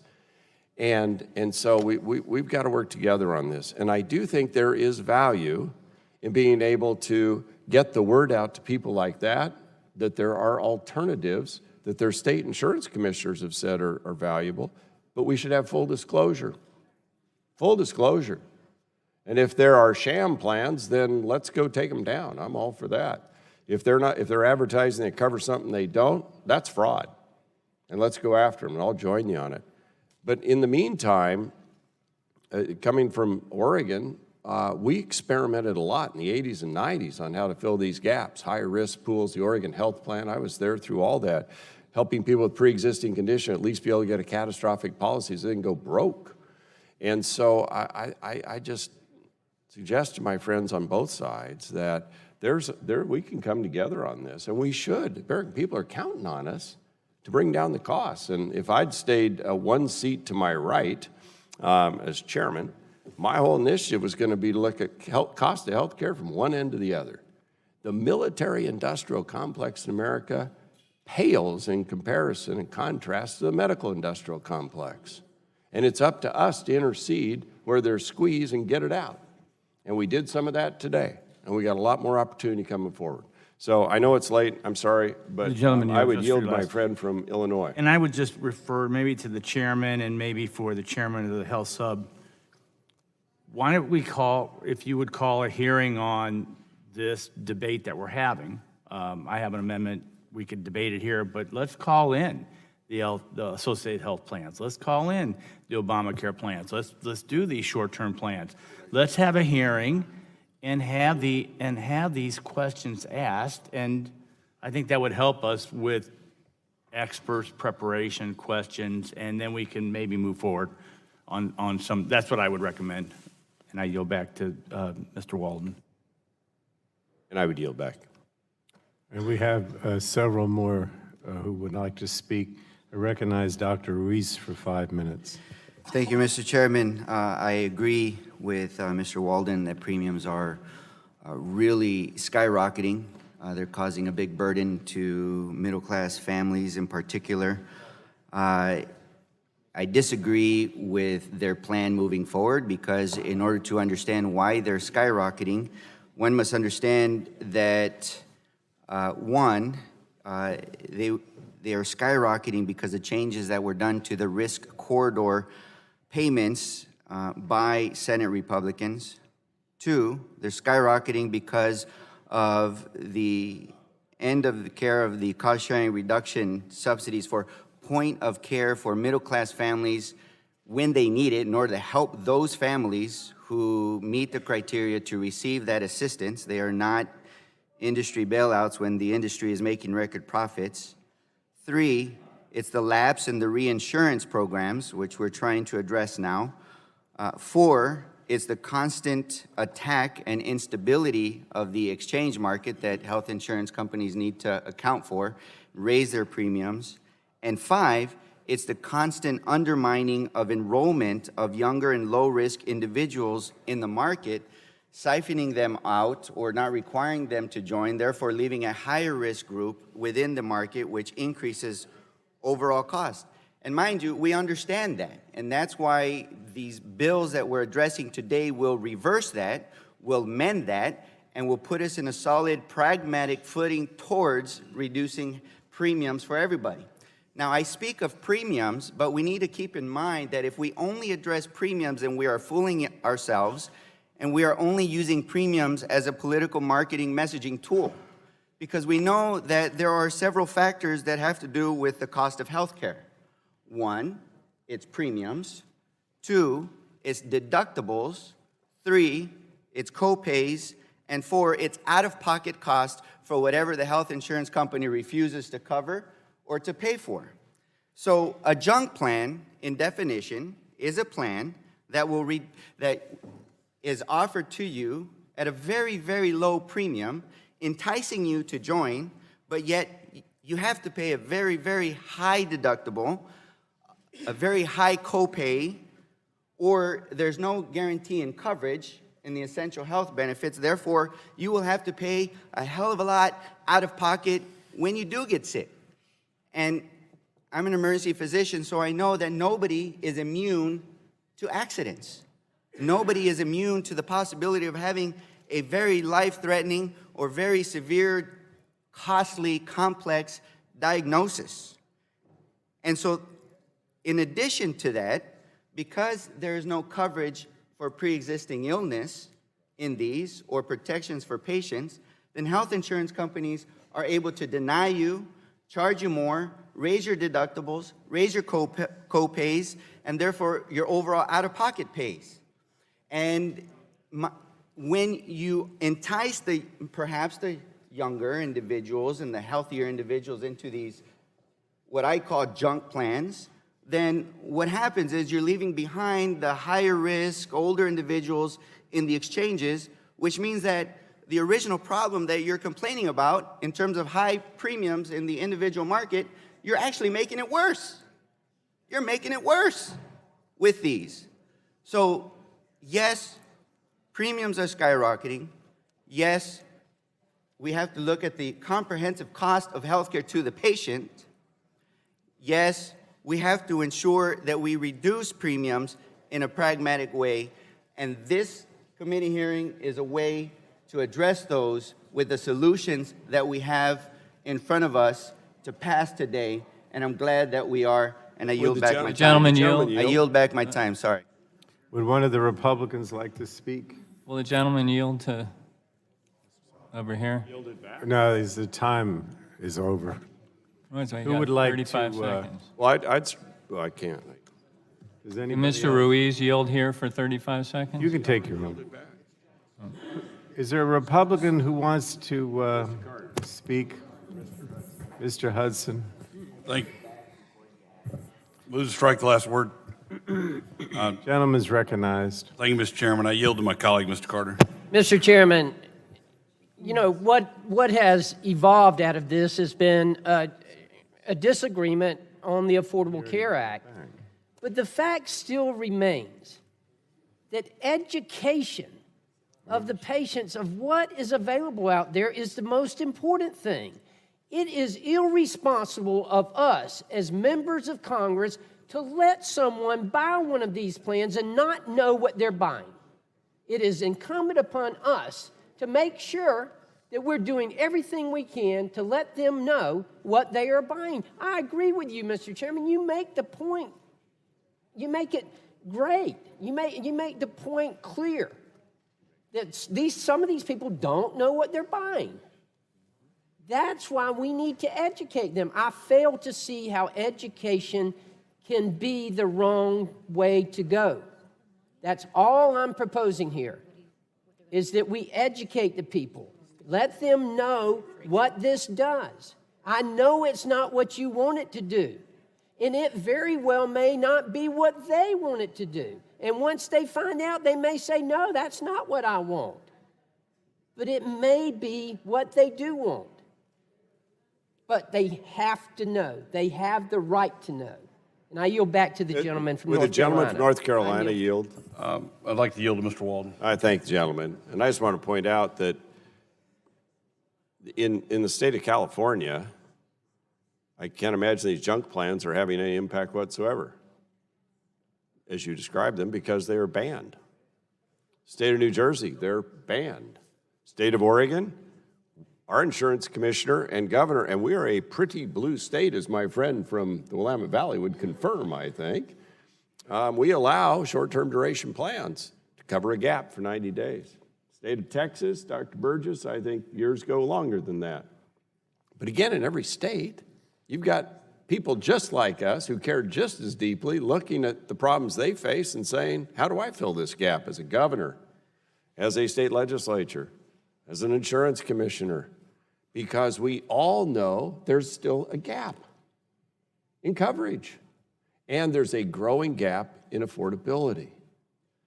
We have patients that are leaving their prescriptions at the pharmacy counter. The stories my dear friend from Michigan has told about costs and access to medical care. We've all seen some level of that and heard from our constituents about that. So there's work we could do here. We just think banning an option that some states have found to fill a gap doesn't make a lot of sense. And in fact, going forward and being able to better educate people about options they may not know exist to fill a gap is a good thing. And that's what we're trying to accomplish here. Thank you, Mr. Hudson. I yield back. Thank you, Mr. Chairman. I yield back. The gentleman from Florida, Mr. Soto, is recognized for 5 minutes. Thank you, Mr. Chairman. You know, I was really surprised to hear all the great work that President Trump has been doing to enforce the Affordable Care Act. It's great new news for me because I was seeing a different story over the last 2 years. a push for Trump Care to kick 30 million people off of insurance, and ending health care in pre-existing condition protection. And then when that failed, then they stopped the cost-sharing subsidies that spiked rates by 23 to 27%, in some cases 44% by Kaiser Family Foundation's estimates.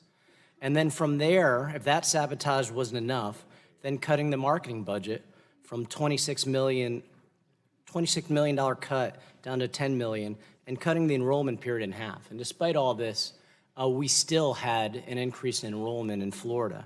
And so that's what this bill is doing. It is attempting to undo the sabotage that the Trump administration has put forward for the ACA, particularly with regard to marketing dollars. And with that, I yield my time to the gentlelady from Delaware. Thank you. I'm a very practical person, so I just want to take a minute to say what this bill does and doesn't do. This bill isn't about whether you like the president or not. This bill isn't about whether you like short-term plans or not. This bill is about educating the American people about their options and opportunities with the Affordable Care Act. And what is particularly important about it is that the budget for just the Affordable Care Act, not to do a whole bunch of other new things, was $100 million and slashed by 90%. And that's why the R is in the MORE Act, for restoration. And what I'm asking is that my colleagues come together for Black people, white people, young people, old people, men, women, children around this country, to allow for the opportunity to know what is available to them under the Affordable Care Act. That's all we're asking for in this amendment and in this bill. And I was really pleased, and I meant this sincerely, and I went to some of the members to say thank you for not speaking against this bill when we were in the subcommittee, because we have a common goal of educating the American people and making sure that more healthy people can go into this pool, and so that we can provide the resources people need that might not get it from an employer or might not be on Medicaid. So I just want to be clear, the reason why I'm opposed to your amendments, and I appreciate the effort, but it is just practically speaking, we're trying to restore the budget, which was cut 90%. And I thank you for your time, and I yield back to the gentleman from Florida. Gentlemen, you. I reclaim my time and yield back to the chair. Was there another? Yield here. Yeah. Sarbanes, want your time? Yeah. Yeah, yield to you. So just to Mr. Carter again, as I was saying before, I think we just feel that the money ought to go to the marketing and outreach that's associated with the good, strong plans. Now, you've talked incredibly passionately about making sure people know that junk plans are bad. And we could achieve that with some kind of a labeling system that would say, this plan is harmful to your health after 3 months, or something like that. But we don't have to do it by taking money that could be spent constructively in promoting plans that aren't harmful to your health. In fact, they will cover you at levels that make sense under any important circumstance. So if you're that willing to let the public know that there's certain kinds of plans that are in effect toxic, there's other ways that we can achieve that other than what you're proposing as an amendment to this particular proposal that Congresswoman Blunt Rochester has put forward. So that's why I'm opposed to the amendment. Yield. The gentleman from Florida has the time. Do you yield I back? reclaim and yield back. All right. Is there a Republican who would like to speak? I saw Mr. Lujan's. Do you want to speak? Mr. Chairman, strike the last word. Yes. The gentleman's recognized for 5 Just briefly, minutes. and I appreciate the conversation, and Mr. Carter, I think you found the hole. People need to be educated. I think that's the goal of what Ms. Blunt Rochester is attempting to accomplish here. And I think it will accomplish the goal if we can educate more people, specifically to the ACA. But the underlying amendment that points to short-term plans. As we know, carriers make these short-term plans complicated. And then on top of that, they underwrite after the fact, which makes it even more complicated. And they do it intentionally. And so if these in fact are short-term plans, as the ranking member described in Oregon, they should be short-term plans, not 3 years when they're intended to be 3 months to fill these gaps. And I want to give you an example that we heard in testimony in this committee room. In one example, a consumer who had never been diagnosed with having heart failure purchased one of these short-term policies, then filed a claim for heart failure. The insurer rejected the claim, saying the claim had manifested into such a way that an ordinary, prudent individual would have sought medical treatment. You sign up for a plan that's a little less expensive because it doesn't cover cancer. Then you get diagnosed with cancer. Then what happens? Short-term, 3 months, not 3 years. And that's why I'm hoping that we can distinguish between the two, and why, again, I must oppose the amendment, but I do support the underlying bill. And if anyone needs time, Mr. Sarbanes? Yeah, I just wanted to respond to Congressman Waldman's observations. I mean, if California is setting a standard that's banning the short-term plans, and New Jersey is setting a standard, and Oregon is saying that you can't have the short-term plans go past 90 days, 3 months, which was the standard that the Obama administration put in place, why aren't we learning from that experience? It seems to be suggesting to us that there's some best practices when it comes to these plans. And to get back to the label analogy, yes, in effect what you're saying is the sell-by date on the usefulness of a short-term duration plan is 90 days. Do not consume after 90 days because it can be harmful to your health. And that's what the Trump administration has done. It's extending these into a place where they're actually very dangerous to people. People are taking these plans on, and then they discover, as Congressman Kennedy and others were saying, that it doesn't cover what their expectation was. And then they're out of luck. So we should be learning, again, as I said in the subcommittee, we're national legislators. If we're going to serve any purpose here, it's to assemble good information, best practices from across the country, and make judgments about what the floor ought to be in terms of the standards that we're going to apply here. And I think we made a correct judgment with the ACA that, yes, there's going to be these times where you need to cover a gap and a short-term duration plan makes sense. But we want to limit that because we understand that that is not the kind of robust plan that ultimately people should be benefiting from. And that's what those regulations did, and they've been circumvented now in a way that is very dangerous to people. Would the gentleman yield since he referenced Not my time. me? The gentleman from New Mexico has the time. If I could yield to my colleague. Oh, it's your time. Yeah, sure. So, we've had a lot of debate about this, and I think, obviously, we think these are terrible plans, so much so that the next bill we're about to take up is to get rid of the junk plans. So why would we allow an amendment to allow money to be spent on what we're about to ban? That wouldn't make any sense. So with that, I just wanted to point that out. We think these are bad plans. They don't cover essential benefits. It would make no sense for us to agree to allow these to be marketed when in the very next step, we're going to move to ban these awful plans that people are buying and being stuck with medical bills in $800,000. That was a story I told about the gentleman from, I think it was Illinois, that had lymphoma and got stuck with bills of $800,000. We're trying to prevent that from happening because we are seeing what these plans are doing. And I thank you, and I yield back to the gentleman from New Mexico. Mr. Walden? Well, I'll see I if don't have somebody any here time would left, strike. guys. Time has expired. Dr. The Bouchon. gentleman from Mr. Bouchon. Yeah, I move to strike the last word. First of all, one of my colleagues, Mr. Sarbanes, just said that because California and New Jersey think one thing is right, that everybody else should just consider that the baseline, that they're right and we're all wrong. I said Oregon, too. And Oregon.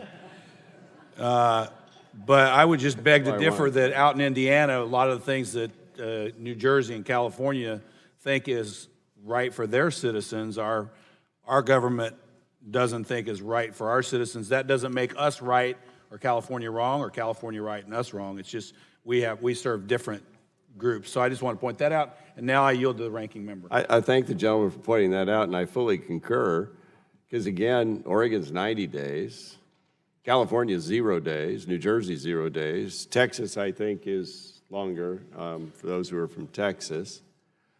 And to my colleague from California, the next bill doesn't ban so-called junk plans, it just limits them to 90 days.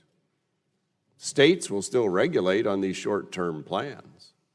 And again, we're trying to fill a gap. And I know my friend from Maryland, who's a co-sponsor of the Medicare for All bill, wants to basically obliterate Obamacare altogether and replace it with a complete federal-run system that would take away everybody's health insurance, including union plans, 180 million people, including Medicare, Medicare Advantage plans, Medigap plans all go away, $32 trillion in costs to the government, and it only pens out if you double income taxes and business taxes and then tell providers they got to take a 40% cut. And so I don't think that's a good way to go, and I know we're going to disagree on that, and I've asked for a hearing on your bill because I think Medicare for All is something that we should have a hearing on and look at how it would work and what it would do to the system. But obviously that would be a complete government-run plan, and I think that's a question about choice and control for consumers that goes away. So I think here we're just saying we all come from states. Our states aren't stupid, and they have insurance commissioners that are pretty bright. Mine's a pretty blue state. I mean, I'm it. So it's kind of unicorn red here, but the long and the short of it is they get to make these decisions. And they have a heart and they care. And so I respect the difference of opinions here. And so that's really all The gentleman I've yield. got to say. I'll yield back to the gentleman from Indiana. Anybody on my side want to yield, Mr. Carter? Just one final point, and I promise you that's it. Look, this is incumbent upon us to educate people. You know, as a practicing pharmacist, I tell the patient, this is what it's going to do for you. But it's also incumbent upon me to tell them, but it's also going to make you drowsy. So be careful if you're driving. It's also going to upset your stomach, so make sure you take it with food or milk. I got to tell them other things too, and that's all we're trying to do here. We're just trying to educate them.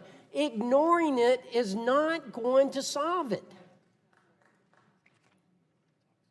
I yield. I reclaim my time. Anyone else? Mr. Sarbanes, did you want some time? Yeah, sure. I yield.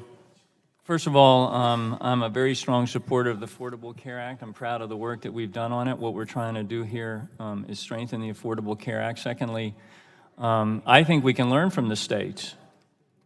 I mean, that's the whole point. That's why we're here, is to examine those best practices. And obviously, different states are coming up with different standards. We have a responsibility to try to sift through that and figure out what kind of standards should apply nationally. I mean, otherwise, I'm not sure why we're here. And we do that in lots of arenas. In the consumer protection area, we decide that with all the disclosure in the world and all the transparency in the world and all the opportunities for choice, there's certain kinds of toys and other sorts of products that we don't allow to be sold because they're too dangerous. Or there's certain kinds of chemicals that we don't want going into the stream of commerce in our country because I'm going to reclaim the last few dangerous. seconds of my time. I just want to point out that I support the amendment, and I yield back to the chair. Gentleman from Indiana has yielded back. Ms. Eshu, strike the last word for 5 minutes. I thank the chairman. Everyone knows that I'm a Californian, very proud Californian. I would just ask my colleagues to pull back and widen the context on this when we talk about states.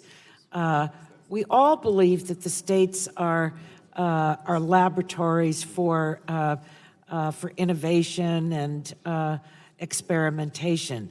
Now, when the word California comes up, consider the following. It is a nation state. It is the most populous state in the nation. And its population is comprised of everyone. Everyone. There are ranchers, there are farmers, there are engineers, there's a huge Hispanic American population, Asian Pacific population. So when we are talking about healthcare, and we're talking about the state of California, if California can pull off the insurance that Peter Lee described, it demonstrates a real know-how. No one can say it can't work. I love Indiana. I have relatives there. I love all the states. Some of them I haven't even been to. But there isn't that, but every state, most states do not replicate California. They don't replicate California. It is a complex, large insurance pool or potential insurance pool. And the ranges in terms of incomes are really enormous, from the lowest to the highest, from people that have next to nothing to more billionaires than any other state in the country. So I would just say, pull back and consider that because it's more than a worthy experiment. I would also like to add on this issue of these short-term plans, and I think in many cases justifiably called junk plans. What member of Congress wants to give up their health insurance and jump into that one? Anyone want to raise their hand on that? I mean, we're one. Great. Okay, 3. All right, show me your papers. Show me your papers when you do it. Maybe it'll be contagious. Maybe all the Republicans will disenroll from the insurance plan that they have today, which is the ACA in the district here, and go into a 30-day plan. I yield back the balance. Would the gentlelady yield? Yes.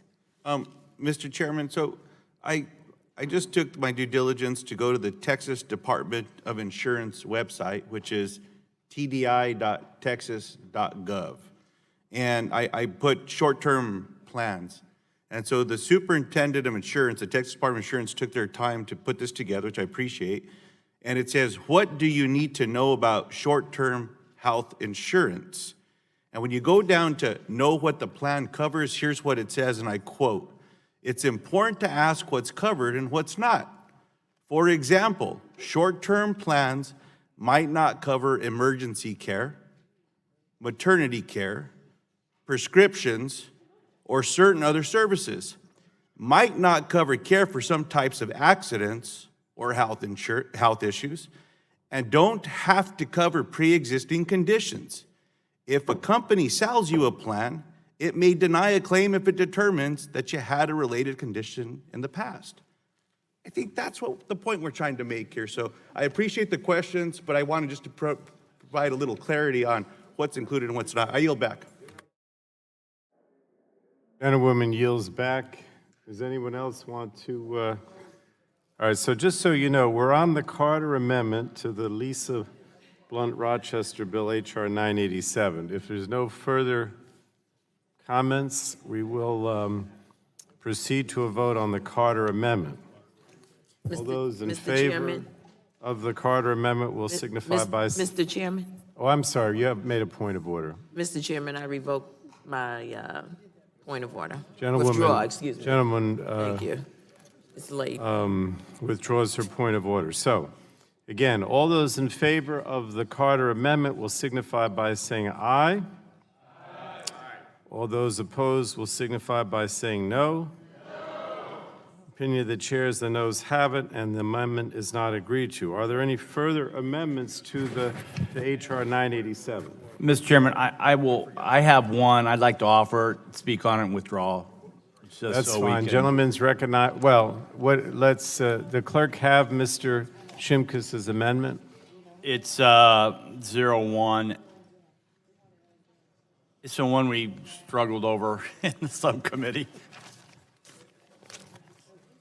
Clerk will report the amendment. Amendment to HR 987 offered by Mr. Shimkus. Page 3, beginning Without on line objection, the 10. reading of the amendment will be dispensed with. Is there a point of order on this? Well, he's going to withdraw it, so I guess we don't care. All right. The gentleman from Illinois is recognized for 5 minutes. So I'm doing this for the sake of time and the debate, and most of the stuff we debated this in the subcommittee. But I would like the chairman and maybe the chairman of the health subcommittee to consider really having a hearing on these plans, because everybody has anecdotal stories of the good and the bad of all these plans, and I think it would be helpful as we move forward just to flush it out. Having said that, I want to tell a positive story about associated health plans that's compliant with the Affordable Care Act, like a fully insured large group and a self-insured associated health plan. They must cover, eliminate all pre-existing condition exclusions for all plan participants. That's a AHP. Stop imposing annual and lifetime limits on essential health benefits covered under the plan. Provide coverage for certain preventative health services with no cost sharing. Cover all adult children up to age 26. Stop rescinding coverage absent fraud and misrepresentation. Include new internal and external appeals processes. This is all part of what we did in the Affordable Care Act with large plans, kind of on the ERISA model. That's what associated health plans are. Now, I know there's a court case that from the subcommittee markup to here, that court case was rendered, that decision was rendered. So it is being held just like the court case on the Affordable Care Act, right? Both will get appealed. So I don't want to prejudge that in the end, associated health plans will be struck down because there's other options to do that. I would just make the case, as I did in the subcommittee, that because of all these issues in healthcare, people have willingly combined through their associations, whether it's the Farm Bureau or NFIB or the Chamber of Commerce, to create pools of self-supporting members to buy insurance that are covered under the ERISA plan and creating the large pools that we would like. The Nebraska Farm Bureau reduced their premiums 27% down to $7,000 per participants. And that's just the Farm Bureau in Nebraska, not even across state lines. So I would hope that if we could have a hearing on these plans, I think education, as Mr. Carter said, that's the way we do it. We have hearings here. Let's flesh them out, good, bad, and ugly. I think we're prepared to do that. And then as we consider whatever policy, I would just beg you to make sure that if a plan that's not an Obamacare plan meets the standard of coverage, we shouldn't exclude it as an option for our citizens. And with that, I'll yield back my time. Well, the gentleman's going to withdraw it, but if you would like to speak, the gentleman from Oregon is recognized. Thank you. And I guess I'd offer the gentleman from Illinois an opportunity to work together, because I'm not against association plans. I think properly constructed, while there's a reasonable argument that, it might take some from the pool, that we're trying to cover under the individual marketplace, I think maybe has a place. But only if we actually make it a legitimate plan that people can trust, and I think we're all saying kind of that at the end of the day. But what I hear lost in this discussion is the fact that we're not just treating the acute case of that individual wanting to get health coverage this moment. They may be looking at it as their next accident, their next illness, but the goal for us in the Congress of the United States of America is to look at the health of the nation, every American, and also bend the cost curve long term. We're not going to do it by nickel and diming things in Medicaid or Medicare or the ACA. Where we're going to save money is by making sure everyone has at least the framework of a certain benefit plan that they can trust. No matter who the heck they go to and how the states, deal with the particulars, they're going to know they're going to get some essential health benefits. I know, I can't get That gives them some assurance. And over the long term, you actually change the cost curve because you're making sure that person's plan has maternity, should they ever need it, has prescription drugs, has hospitalization, has basic things I think we all agree should be in a health plan. So I'm willing to work with you on that, with that type of framework in mind. I think that it's about the overall health of the country and bending that cost curve. It's not about the walking in the doctor's office right now. It's all the preventative services that prevent you from walking in the doctor's office as often as we do right now. So I offer that as an opportunity. Be glad to work with you going forward. I yield back my time to. I'll yield back, Mr. Chairman. It's not Mr. Schrader's time? No? Okay. Does anyone else, well, you're going to withdraw it, aren't you? Why don't you just withdraw it? I withdraw the amendment. All right. The gentleman withdraw. All right, now, any other amendments on HR 987? Okay.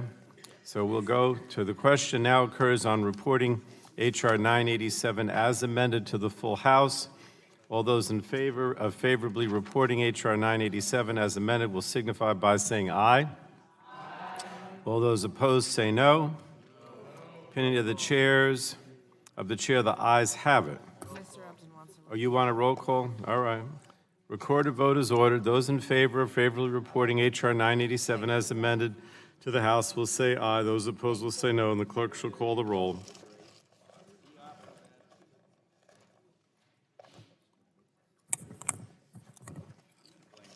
Mr. Rush.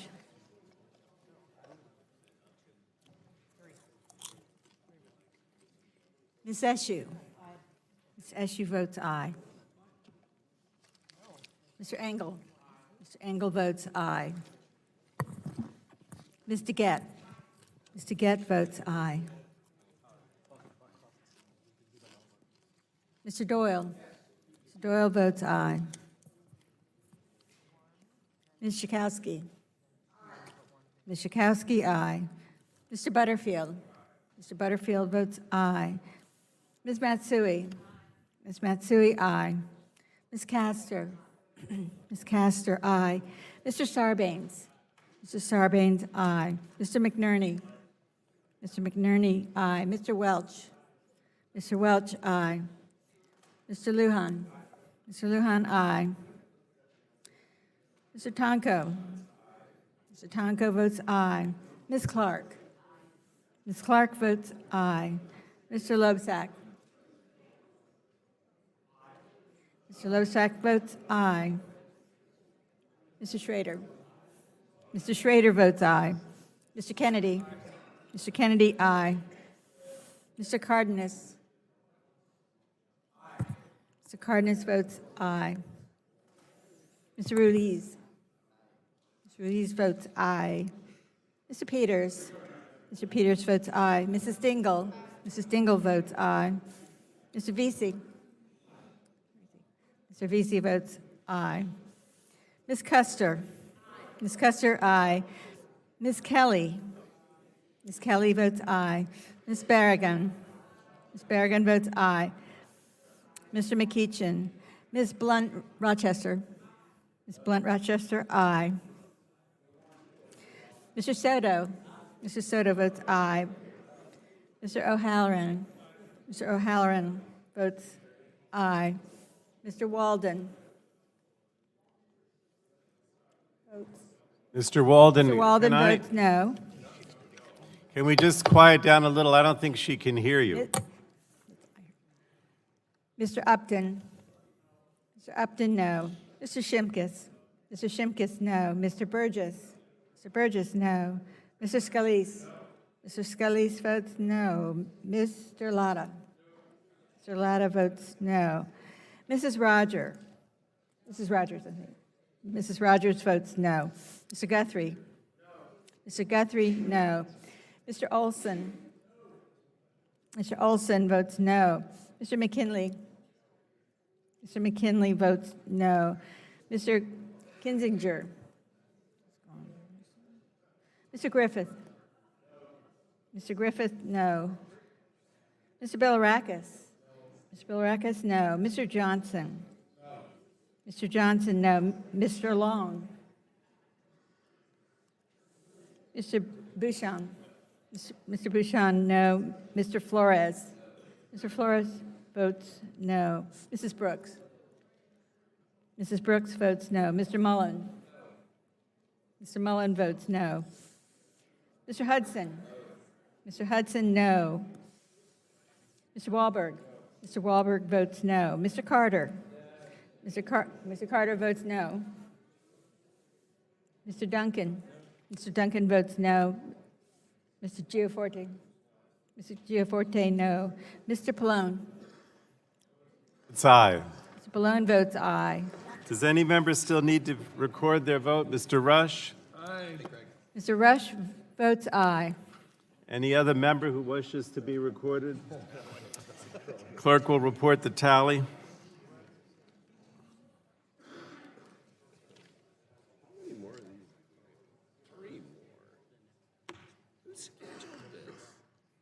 Me, I guess.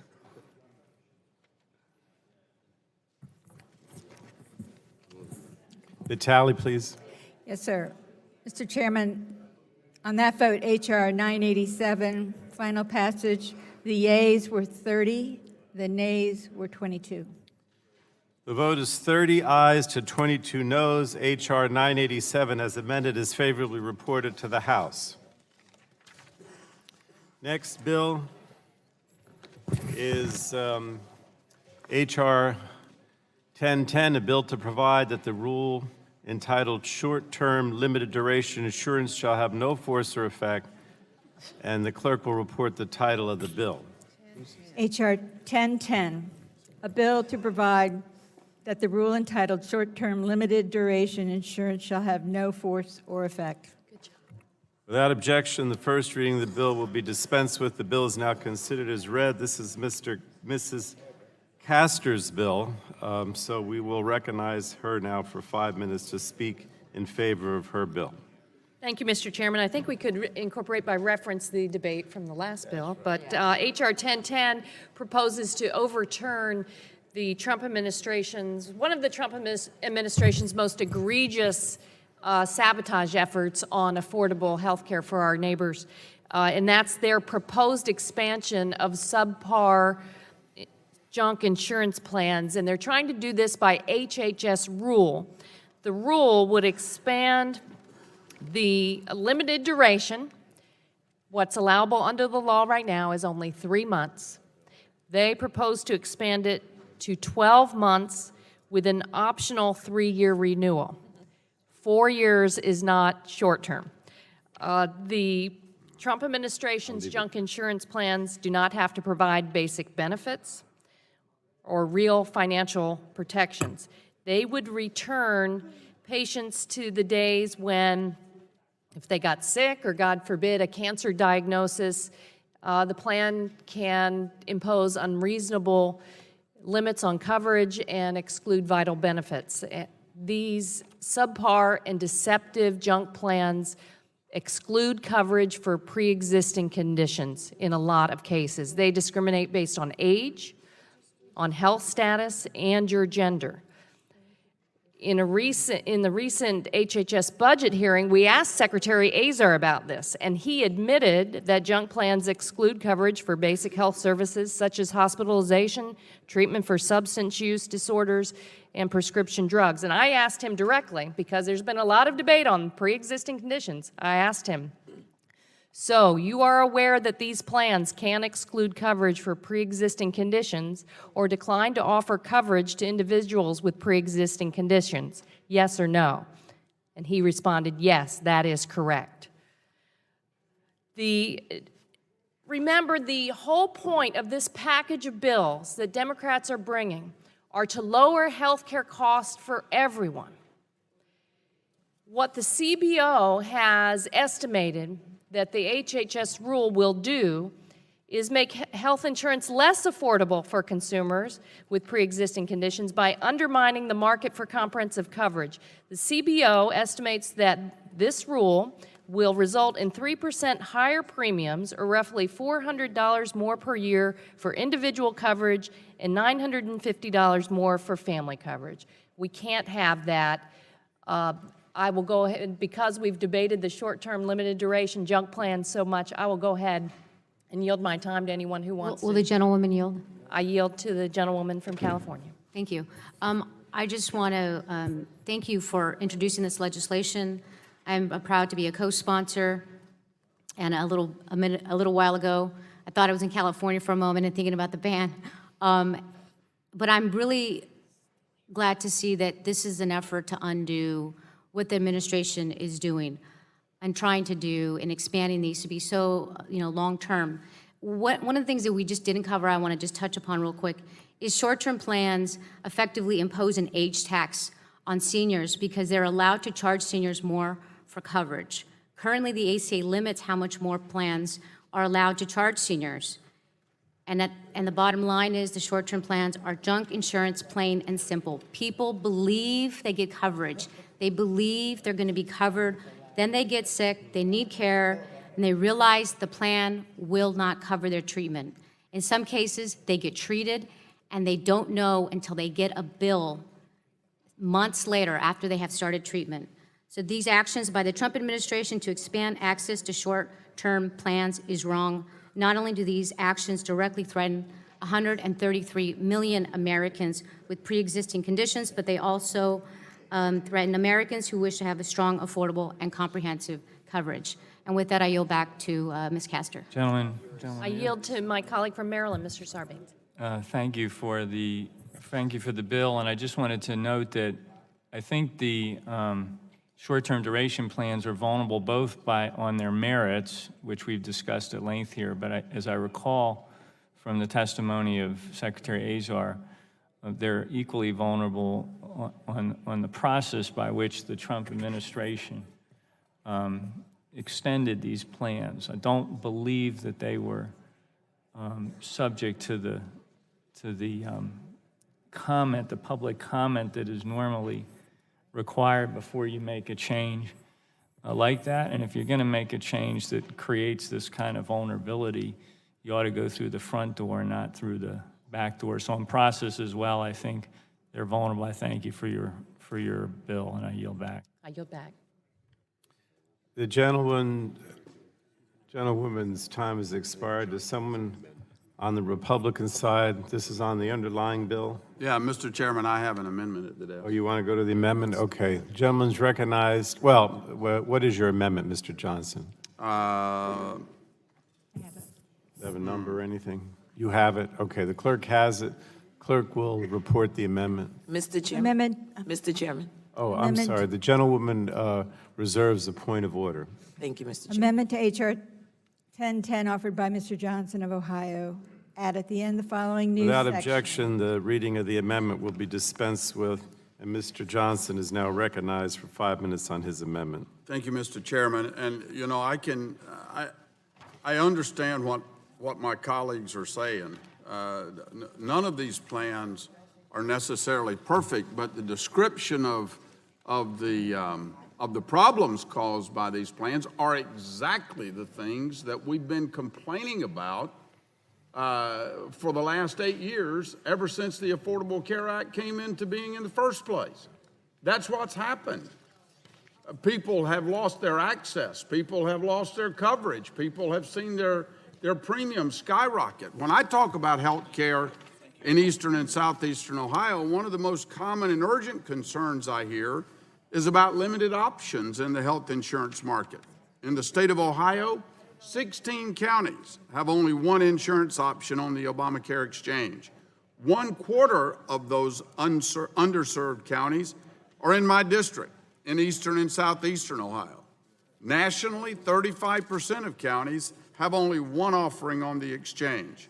According to a study in Health Affairs last year, premiums in counties with monopolistic health insurance offerings were, on the average, $180 per month higher than in places with more choices. Some in Congress may think that $180 is crumbs, but for many living in those 4 counties in Appalachia, Ohio, that's a significant cost that many of them cannot afford. They live on fixed incomes. As a result, they're often forced to decide between buying the one option available to them on the exchange at a price they can't afford, which may or may not cover their doctor or their hospital in the network, or going without health insurance altogether. My amendment would give people in the most underserved areas another option by continuing to allow short-term plans to be offered in counties with only one insurer on the exchange. The plans would still be regulated by state insurance commissions, just as they are today. Oh, believe me, it will. Ultimately, the failure of Obamacare to meet the grand rhetoric has left too many Americans with fewer options and rising health insurance costs. I agree that consumers should be educated so that they can make an informed decision about what works for them and their family.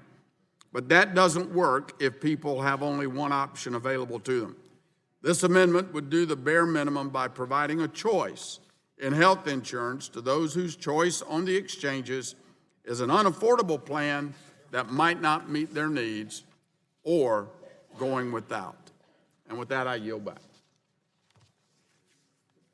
Gentlemen, does anyone want to speak? Mr. O'Halloran on the Johnson Amendment, recognized for 5 minutes. Thank you, Mr. Chairman. I've been trying to stay quiet here tonight. I wasn't on the subcommittee. I didn't hear all the experts talk. But I do know this. Having been a businessman, I've always looked for stability in a system. I make sure that the system is as productive as possible. And the healthcare system of America today is neither of those.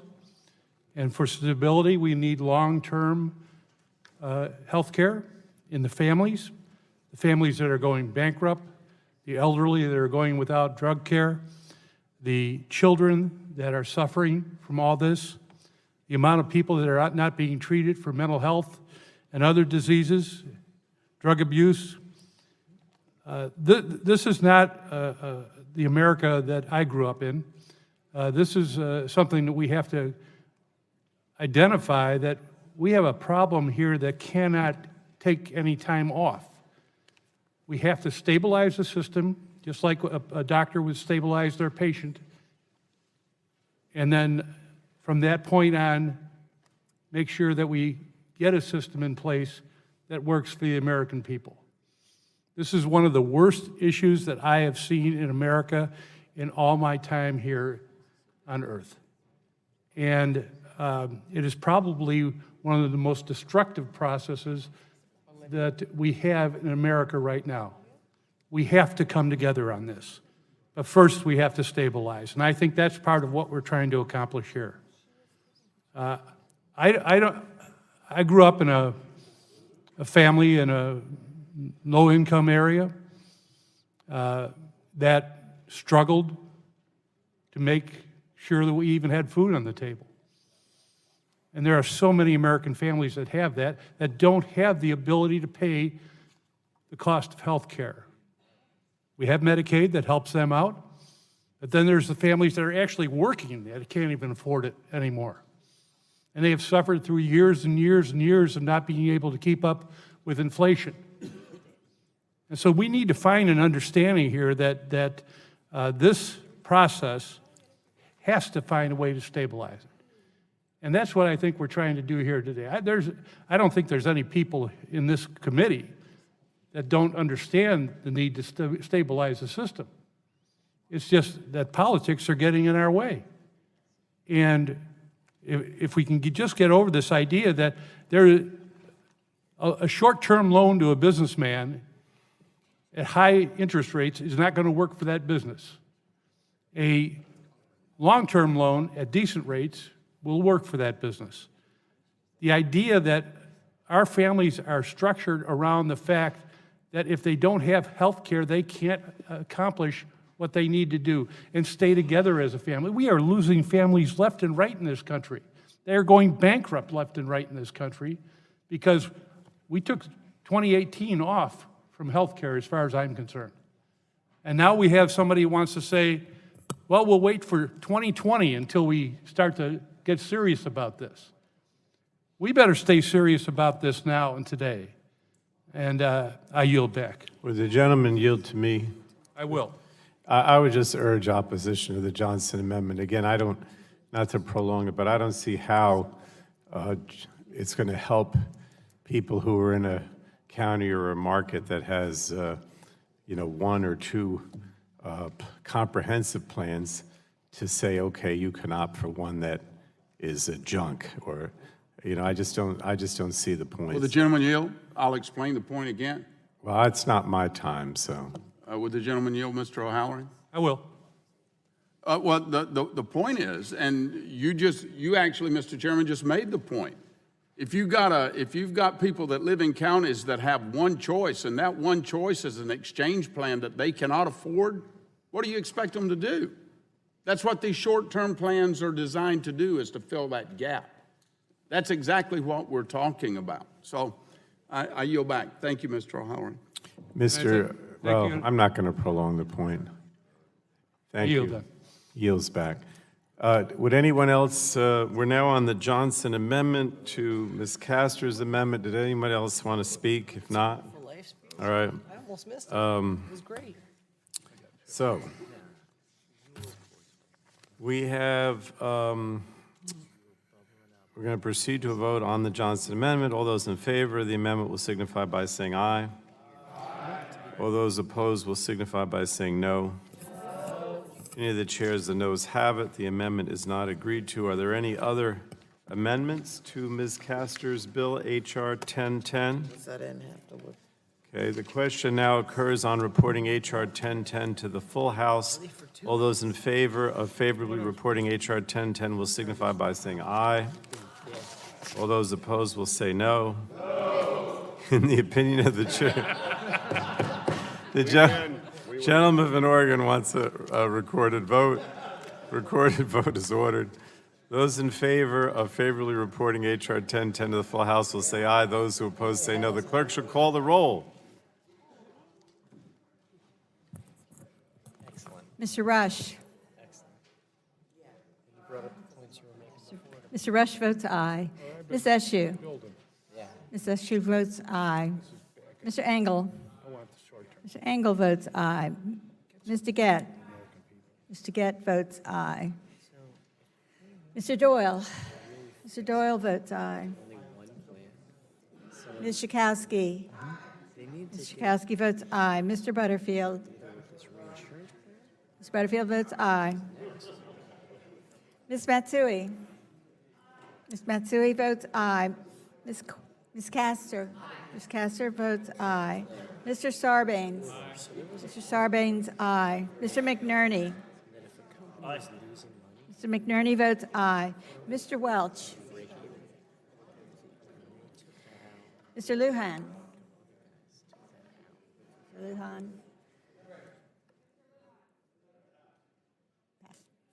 Mr. Lujan passes. Mr. Tonko.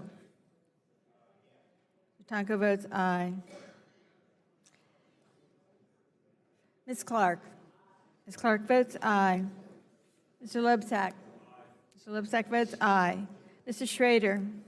Mr. Schrader votes aye. Mr. Kennedy. Mr. Kennedy votes aye. Mr. Cardenas. Mr. Cardenas votes aye. Mr. Ruiz. Where are you? Here you are, I think. Mr. Ruiz votes aye. Mr. Peters. Mr. Peters votes aye. Mrs. Dingle. Mrs. Dingle votes aye. Mr. Veazey. Aye. But Mr. Veazey votes aye. Ms. Custer. Ms. Custer votes aye. Ms. Kelly. Ms. Kelly votes aye. Ms. Barragan. Ms. Barragan votes aye. Mr. McEachin.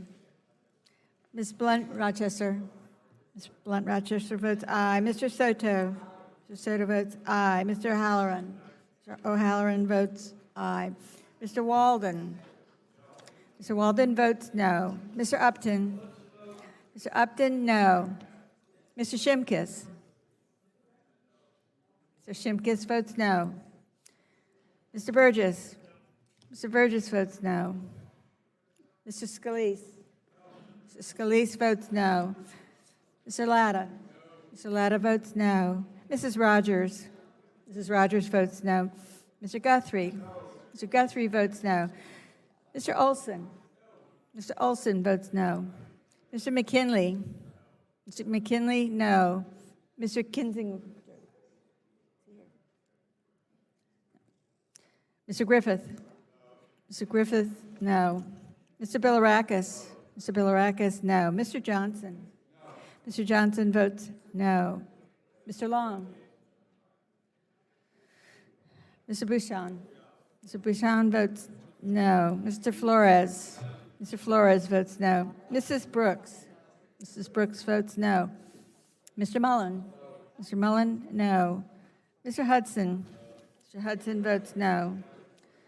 Mr. Wahlberg. Mr. Wahlberg votes no. Mr. Carter. Mr. Carter votes no. Mr. Duncan. Mr. Duncan, no. Mr. Giaforte. Mr. Giaforte votes no. Mr. Pallone. Votes aye. Pallone votes aye. Is any member still need to record their vote? Mr. Lujan? Recorded as passing. Mr. Lujan votes aye. Mr. Welch? Mr. Welch votes aye. Anyone else? Clerk will report the tally.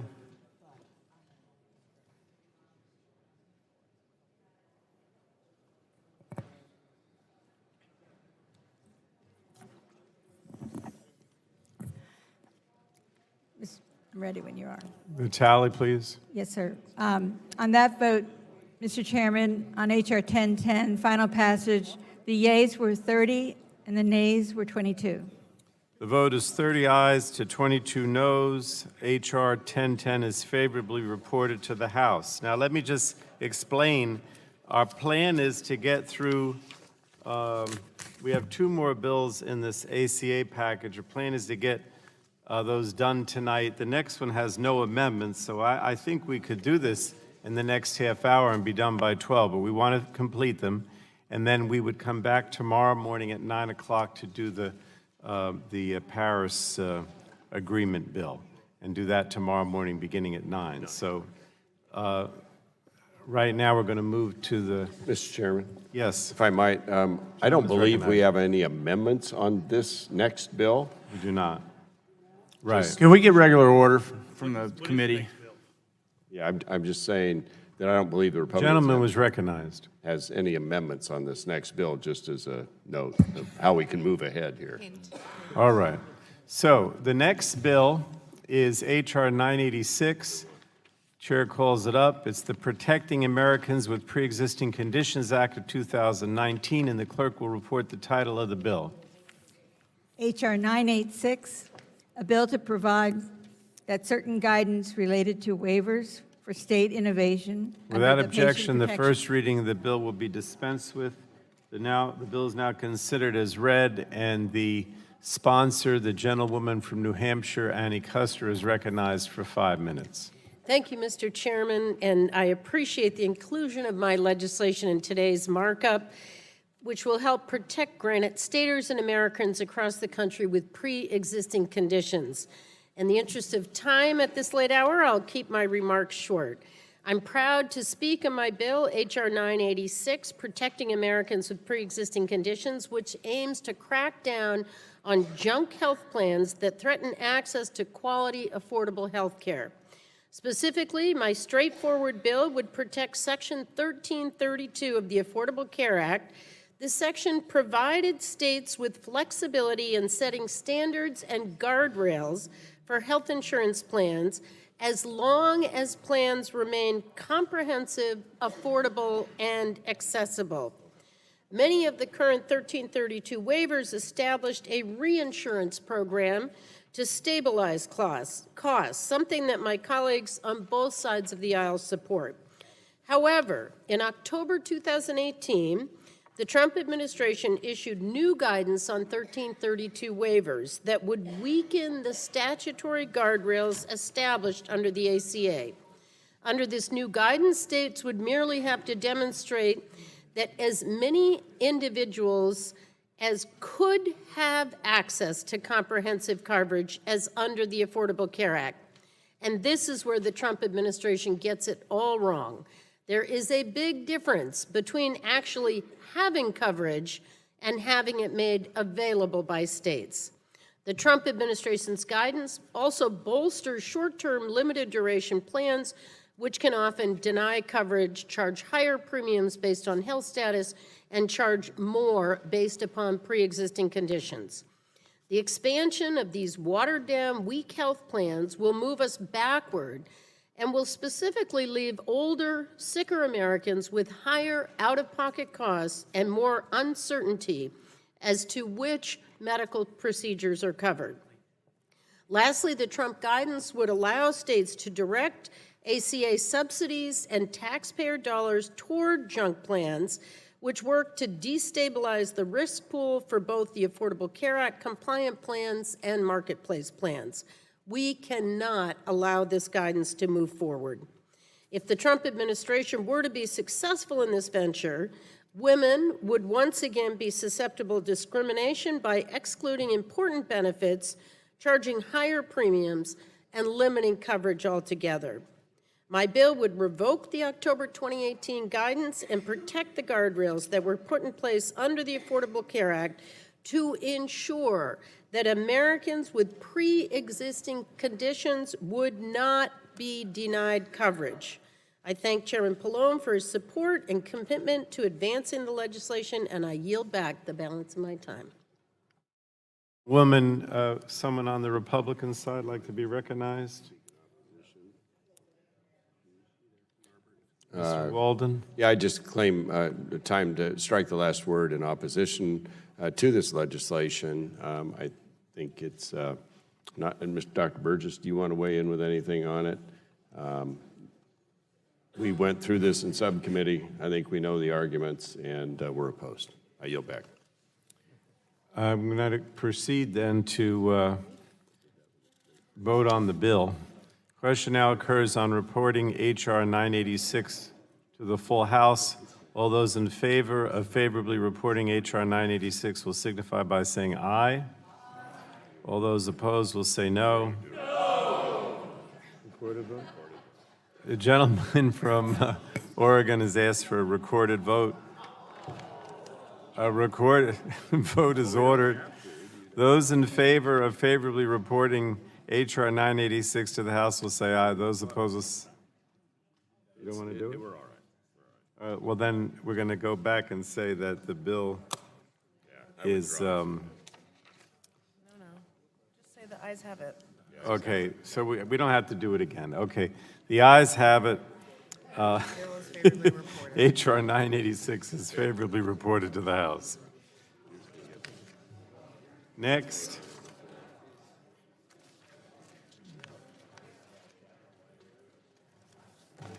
Last bill for tonight is H.R. 1425. The State Healthcare Premium Reduction Act, as forwarded by the Subcommittee on Health on March 27th of this year, and the clerk will report the title of the bill. H.R. 1425, a bill to amend the Patient Protection and Affordable Care Act to provide for the Improved Health Insurance Affordability Fund, to provide for certain reinsurance payments, to lower premiums. Without objection, the first reading of the bill will be dispensed with. The bill is now considered as read. This is Ms. Craig from Minnesota's bill. Does anybody want to speak on behalf of the bill? Mr. Schrader is recognized for 5 minutes. Oh, I'm sorry. I didn't know it was Mr. Peters. I had Ms. Craig.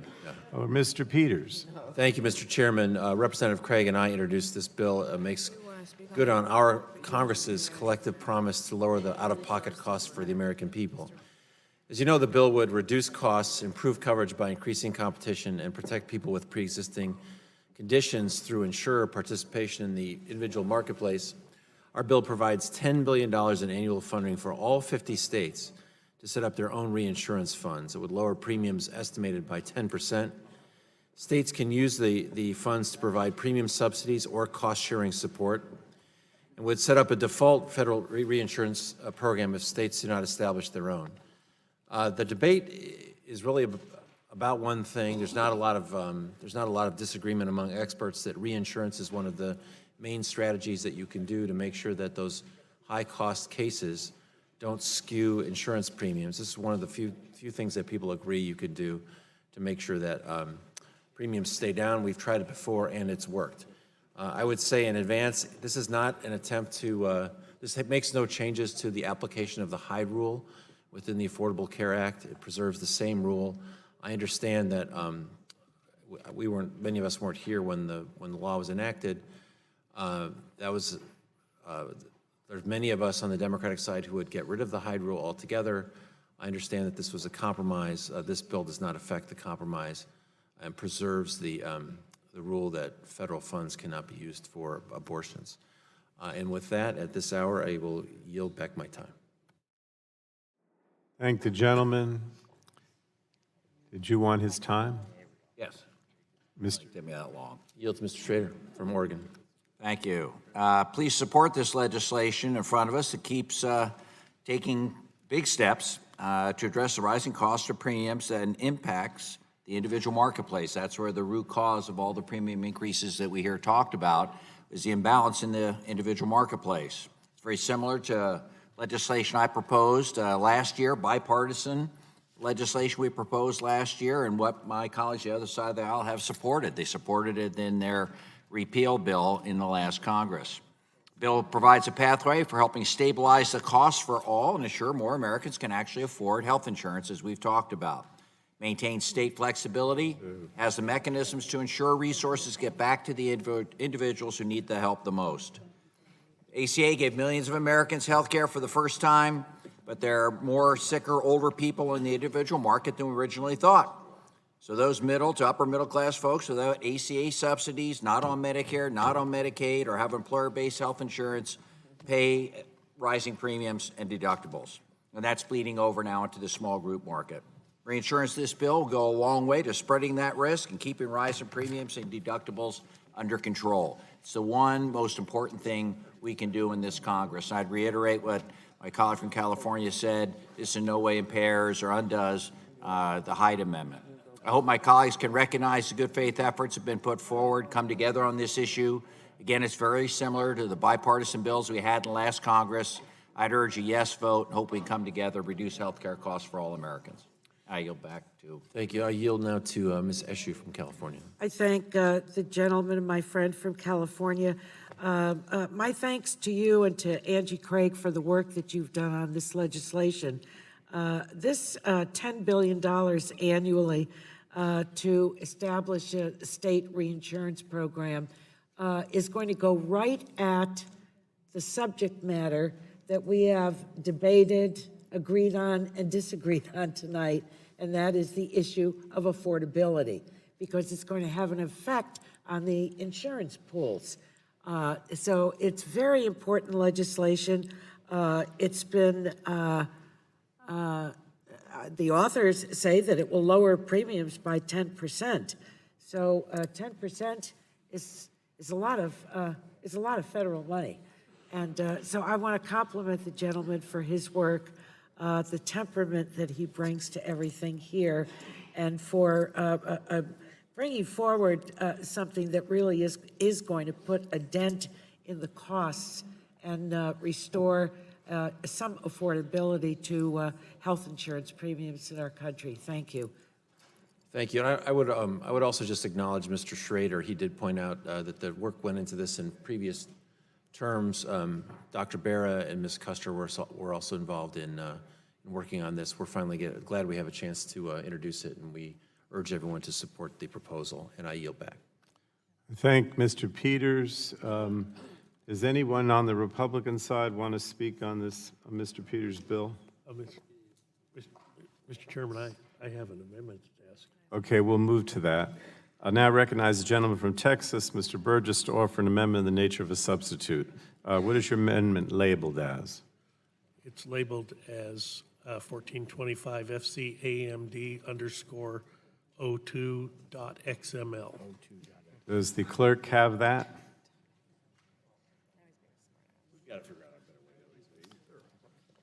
Clerk will report the Burgess amendment. Amendment in the nature of a substitute to H.R. 1425 offered by Mr. Without objection, the Burgess. reading of the amendment will be dispensed with. Mr. Burgess is now recognized for 5 minutes in support of his amendment. Thank you, Mr. Chairman. 2 years ago, last month, when this full committee was marking up the American Health Care Act, of course, there was a section, a title in the bill for the Patient State Stability Fund, and this language appears to be drawn from that. It was interesting that month, March of 2017, there was an article in Health Affairs that talked about the experience in the state of Maine with a risk pool reinsurance hybrid plan that they had instituted in their state. They had a guaranteed issue product in their state, which had driven the cost of premiums in the individual market so high that no one could afford them. And the hybrid plan, the risk pool reinsurance, was a way that they instituted to bring premiums down, and it appeared to be working very effectively. At least that was the opinion of the article in Health Affairs. So earlier this year, I introduced H.R. 1510, the Premium Relief Act of 2009, and the idea that health insurance and premiums and deductibles is weighing heavily on all Americans. We've heard that several times tonight. So this bill, the amendment in the nature of a substitute, would provide states with a number of options to address rising costs of health insurance for their citizens. This amendment in the nature of a substitute is in fact stronger than the underlying bill because it is based on the section of the American Health Care Act from 2 years ago. It includes reinsurance coupled with a structural reform of the Affordable Care Act. It gives states more choices regarding how to repair their markets that have been damaged by Obamacare. This amendment, unlike 1425, is fully paid for and includes language that affirms the longstanding consensus that taxpayers should not foot the bill for abortions. The underlying bill does not apply Hyde to the subsidies, but historically for the last 40 years, maintenance of the Hyde Amendment to prevent federal funding to be used for termination of pregnancy has been a longstanding policy in this committee. So this improves the underlying bill. It does provide an offset with the grace period in reforming the grace period in the Affordable Care Act, which offsets the cost for 3 years. And it does, rather than the Hyde protections being inferred, it actually states them so it's very clear and unambiguous so everyone understands what the bill does and doesn't do. So I urge members to support this amendment. It certainly could be bipartisan in its effort, and I'll be happy to yield back the balance of my time. Mr. Burgess, my understanding is that you're going to speak and withdraw the amendment. Is that accurate? Well, I was afraid that someone was going to reserve a point of order, and when it That's why we didn't. But I do recognize that, and certainly there have been germaneness discussions that I've heard whispered behind me by my subcommittee staff, so I'm sensitive to that. And since I am a member of the powerful and all-knowing Rules Committee, where we can waive all points of order when we make something in order, I may have just used this as a dress rehearsal for when I bring this forward at the Rules Committee, if in fact this bill makes it to the floor. So I will withdraw my amendment, but I think it is worthy of consideration. I acknowledge the work the other members have done. I appreciate the fact that they understood why that language in the American Health Care Act was so important and so powerful for our states. And I believe the Hyde language, the specificity of the Hyde language does improve the bill. And then, of course, the offset is extremely important. And if we want the bill to become law, we should provide an offset. But recognizing all of that, I will withdraw the amendment. I appreciate your withdrawing the amendment, and I guess for you on rules, the 12 o'clock is probably early, right? It's all in a day's work. All right, thank you. All right, so the amendment is withdrawn, and now I'm going to introduce an amendment which I consider technical. Does the clerk have the Pallone amendment? Yes, sir. Amendment to the committee print offered by Mr. Pallone. Without objection, the reading of my amendment will be dispensed with, and I just recognize myself for 5 minutes, but I won't use the time. My amendment makes several technical changes to the bill. It basically provides CMS the flexibility to adjust payments to states in case actual claims differ from the agency's projections. And second, it makes it easier for the agency to operate a federal reinsurance program on behalf of states that do not actively apply for funding. The amendment would ensure that all consumers benefit from reduced premiums. Providing funding to states to directly reduce premiums and cost sharing will help lower health costs for all Americans, and a sustained federal commitment is necessary to lower health care costs and increase affordability. And I believe this amendment is an important step in lowering health insurance premiums and expanding coverage to more Americans. So I urge my colleagues to support my amendment. I don't think anybody wants the time, so I will yield back. Is there a Republican who would like to speak? Okay, we'll proceed to vote on it. All those in favor of the Pallone amendment will signify by saying aye. All those opposed will say no. In the opinion of the chair, the ayes have it. The amendment is agreed to. Are there any further amendments? Yes, Ms. McMorris-Rogers. Thank you, Mr. Chairman. I have an amendment at the desk. Does the clerk have the gentlewoman's amendment? I hope so.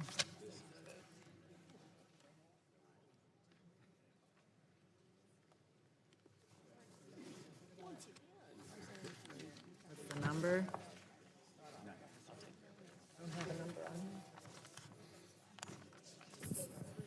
Mr. Chairman. I'm sorry, yes, the gentlewoman would reserve a point of order. Yes, Mr. Chairman. Thank you. Is this the section? Okay. Clerk will report the amendment. Right. Amendment to H.R. 1425 offered by Mrs. Rogers. In Part 6 of Subtitle D of Title Without 1. objection, the reading of the amendment will be dispensed with, and the gentlewoman is now recognized for 5 minutes in support of her amendment. Thank you, Mr. Chairman. The underlying bill does not include language affirming the longstanding consensus that federal dollars should not pay for abortion services. So this amendment is very simple. This is the same vote members of Congress have taken since 1976. It's not just an amendment that Republicans have consistently supported over the last 40 years. Many House Democrat members have also cast votes in support of this language. In fact, 4,072 votes, which affirms the longstanding bipartisan consensus that federal dollars should not pay for abortion services. So this amendment provides important bipartisan life protections that are not new and are not controversial. Simply put, a vote in support of this amendment represents a vote in support of life, a vote in support of fairness, a vote in support of over 40 years of bipartisan consensus. And a vote in opposition of this amendment represents a departure from the last 40 years of bipartisan consensus. This is straightforward, pragmatic, and I urge all members to affirm the longstanding consensus that federal dollars should not pay for abortion services. I urge support of the amendment, and I yield back. The gentlewoman from Washington yields back. The gentlewoman from Colorado is recognized for 5 minutes. Thank you, Mr. Chairman.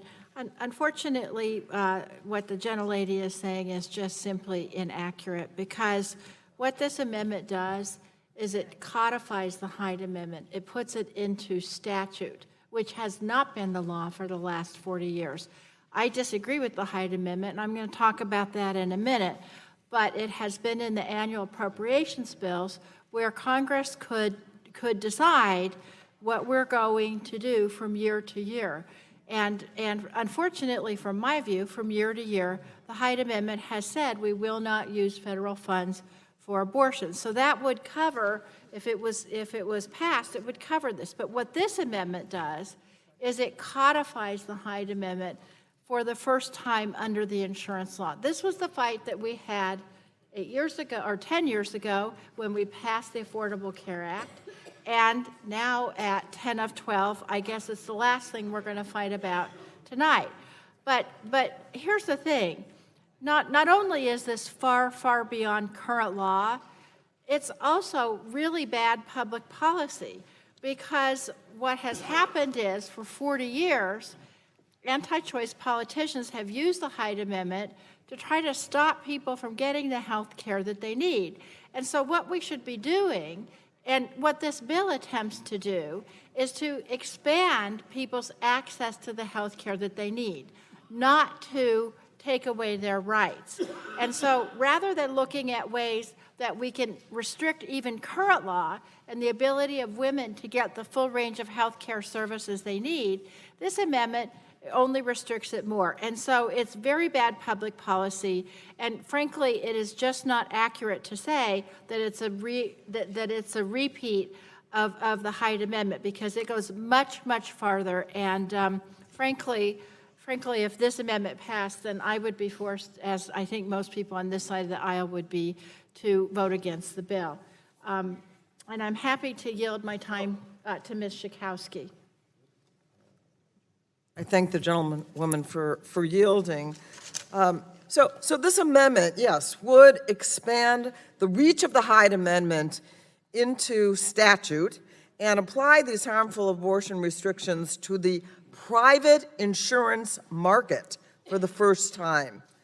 This amendment would mean that health plans that women purchase would be prohibited from covering abortion if those plans accept reinsurance funds provided by this bill.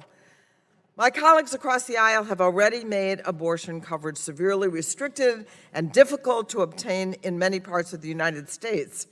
And further federal restrictions would make things even worse for patients who need comprehensive reproductive health care and should be able to obtain insurance coverage for this safe and legal medical procedures. And importantly, this obsession with banning abortion coverage threatens our effort today to expand U.S. health insurance coverage, improve the quality of care of health insurance, and to make health insurance more affordable. So I urge my colleagues to vote no. Understand this extends this restriction, puts it into law, and extends the restriction to private insurance markets for the very first time. And I yield. Do you want to yield back to Ms. DeGette? The gentleman from California, Mr. Peters. Just to underscore, in the best of faith, the effort is to not change the playing field with respect to federal funds for abortion in the Affordable Care Act. We're really trying to figure out a way to sidestep, avoid that issue. That issue's settled so that we can do this reinsurance, on which we apparently have a lot of agreement, and which we all understand will really help to lower premiums for Americans. We just want to reiterate that we're not changing the rules. This is the same rule that exists under the Nelson-Boxer Amendment made to make sure that funds are segregated and so that the federal government won't be paying for abortions. And I'll yield back to Ms. DeGette. I yield back. Gentlewoman from Colorado yields back. The gentleman from Ohio, Mr. Ladd, is recognized for 5 minutes. Washington. Thank you. In fact, the Hyde Amendment is in statute. I think it's important that we all recognize it's in statute in several places. It's in Title 21, the Children's Health Insurance Program. It's in the community health centers, as has been stated. It's in the annual appropriations bill. What the underlying bill is doing is authorizing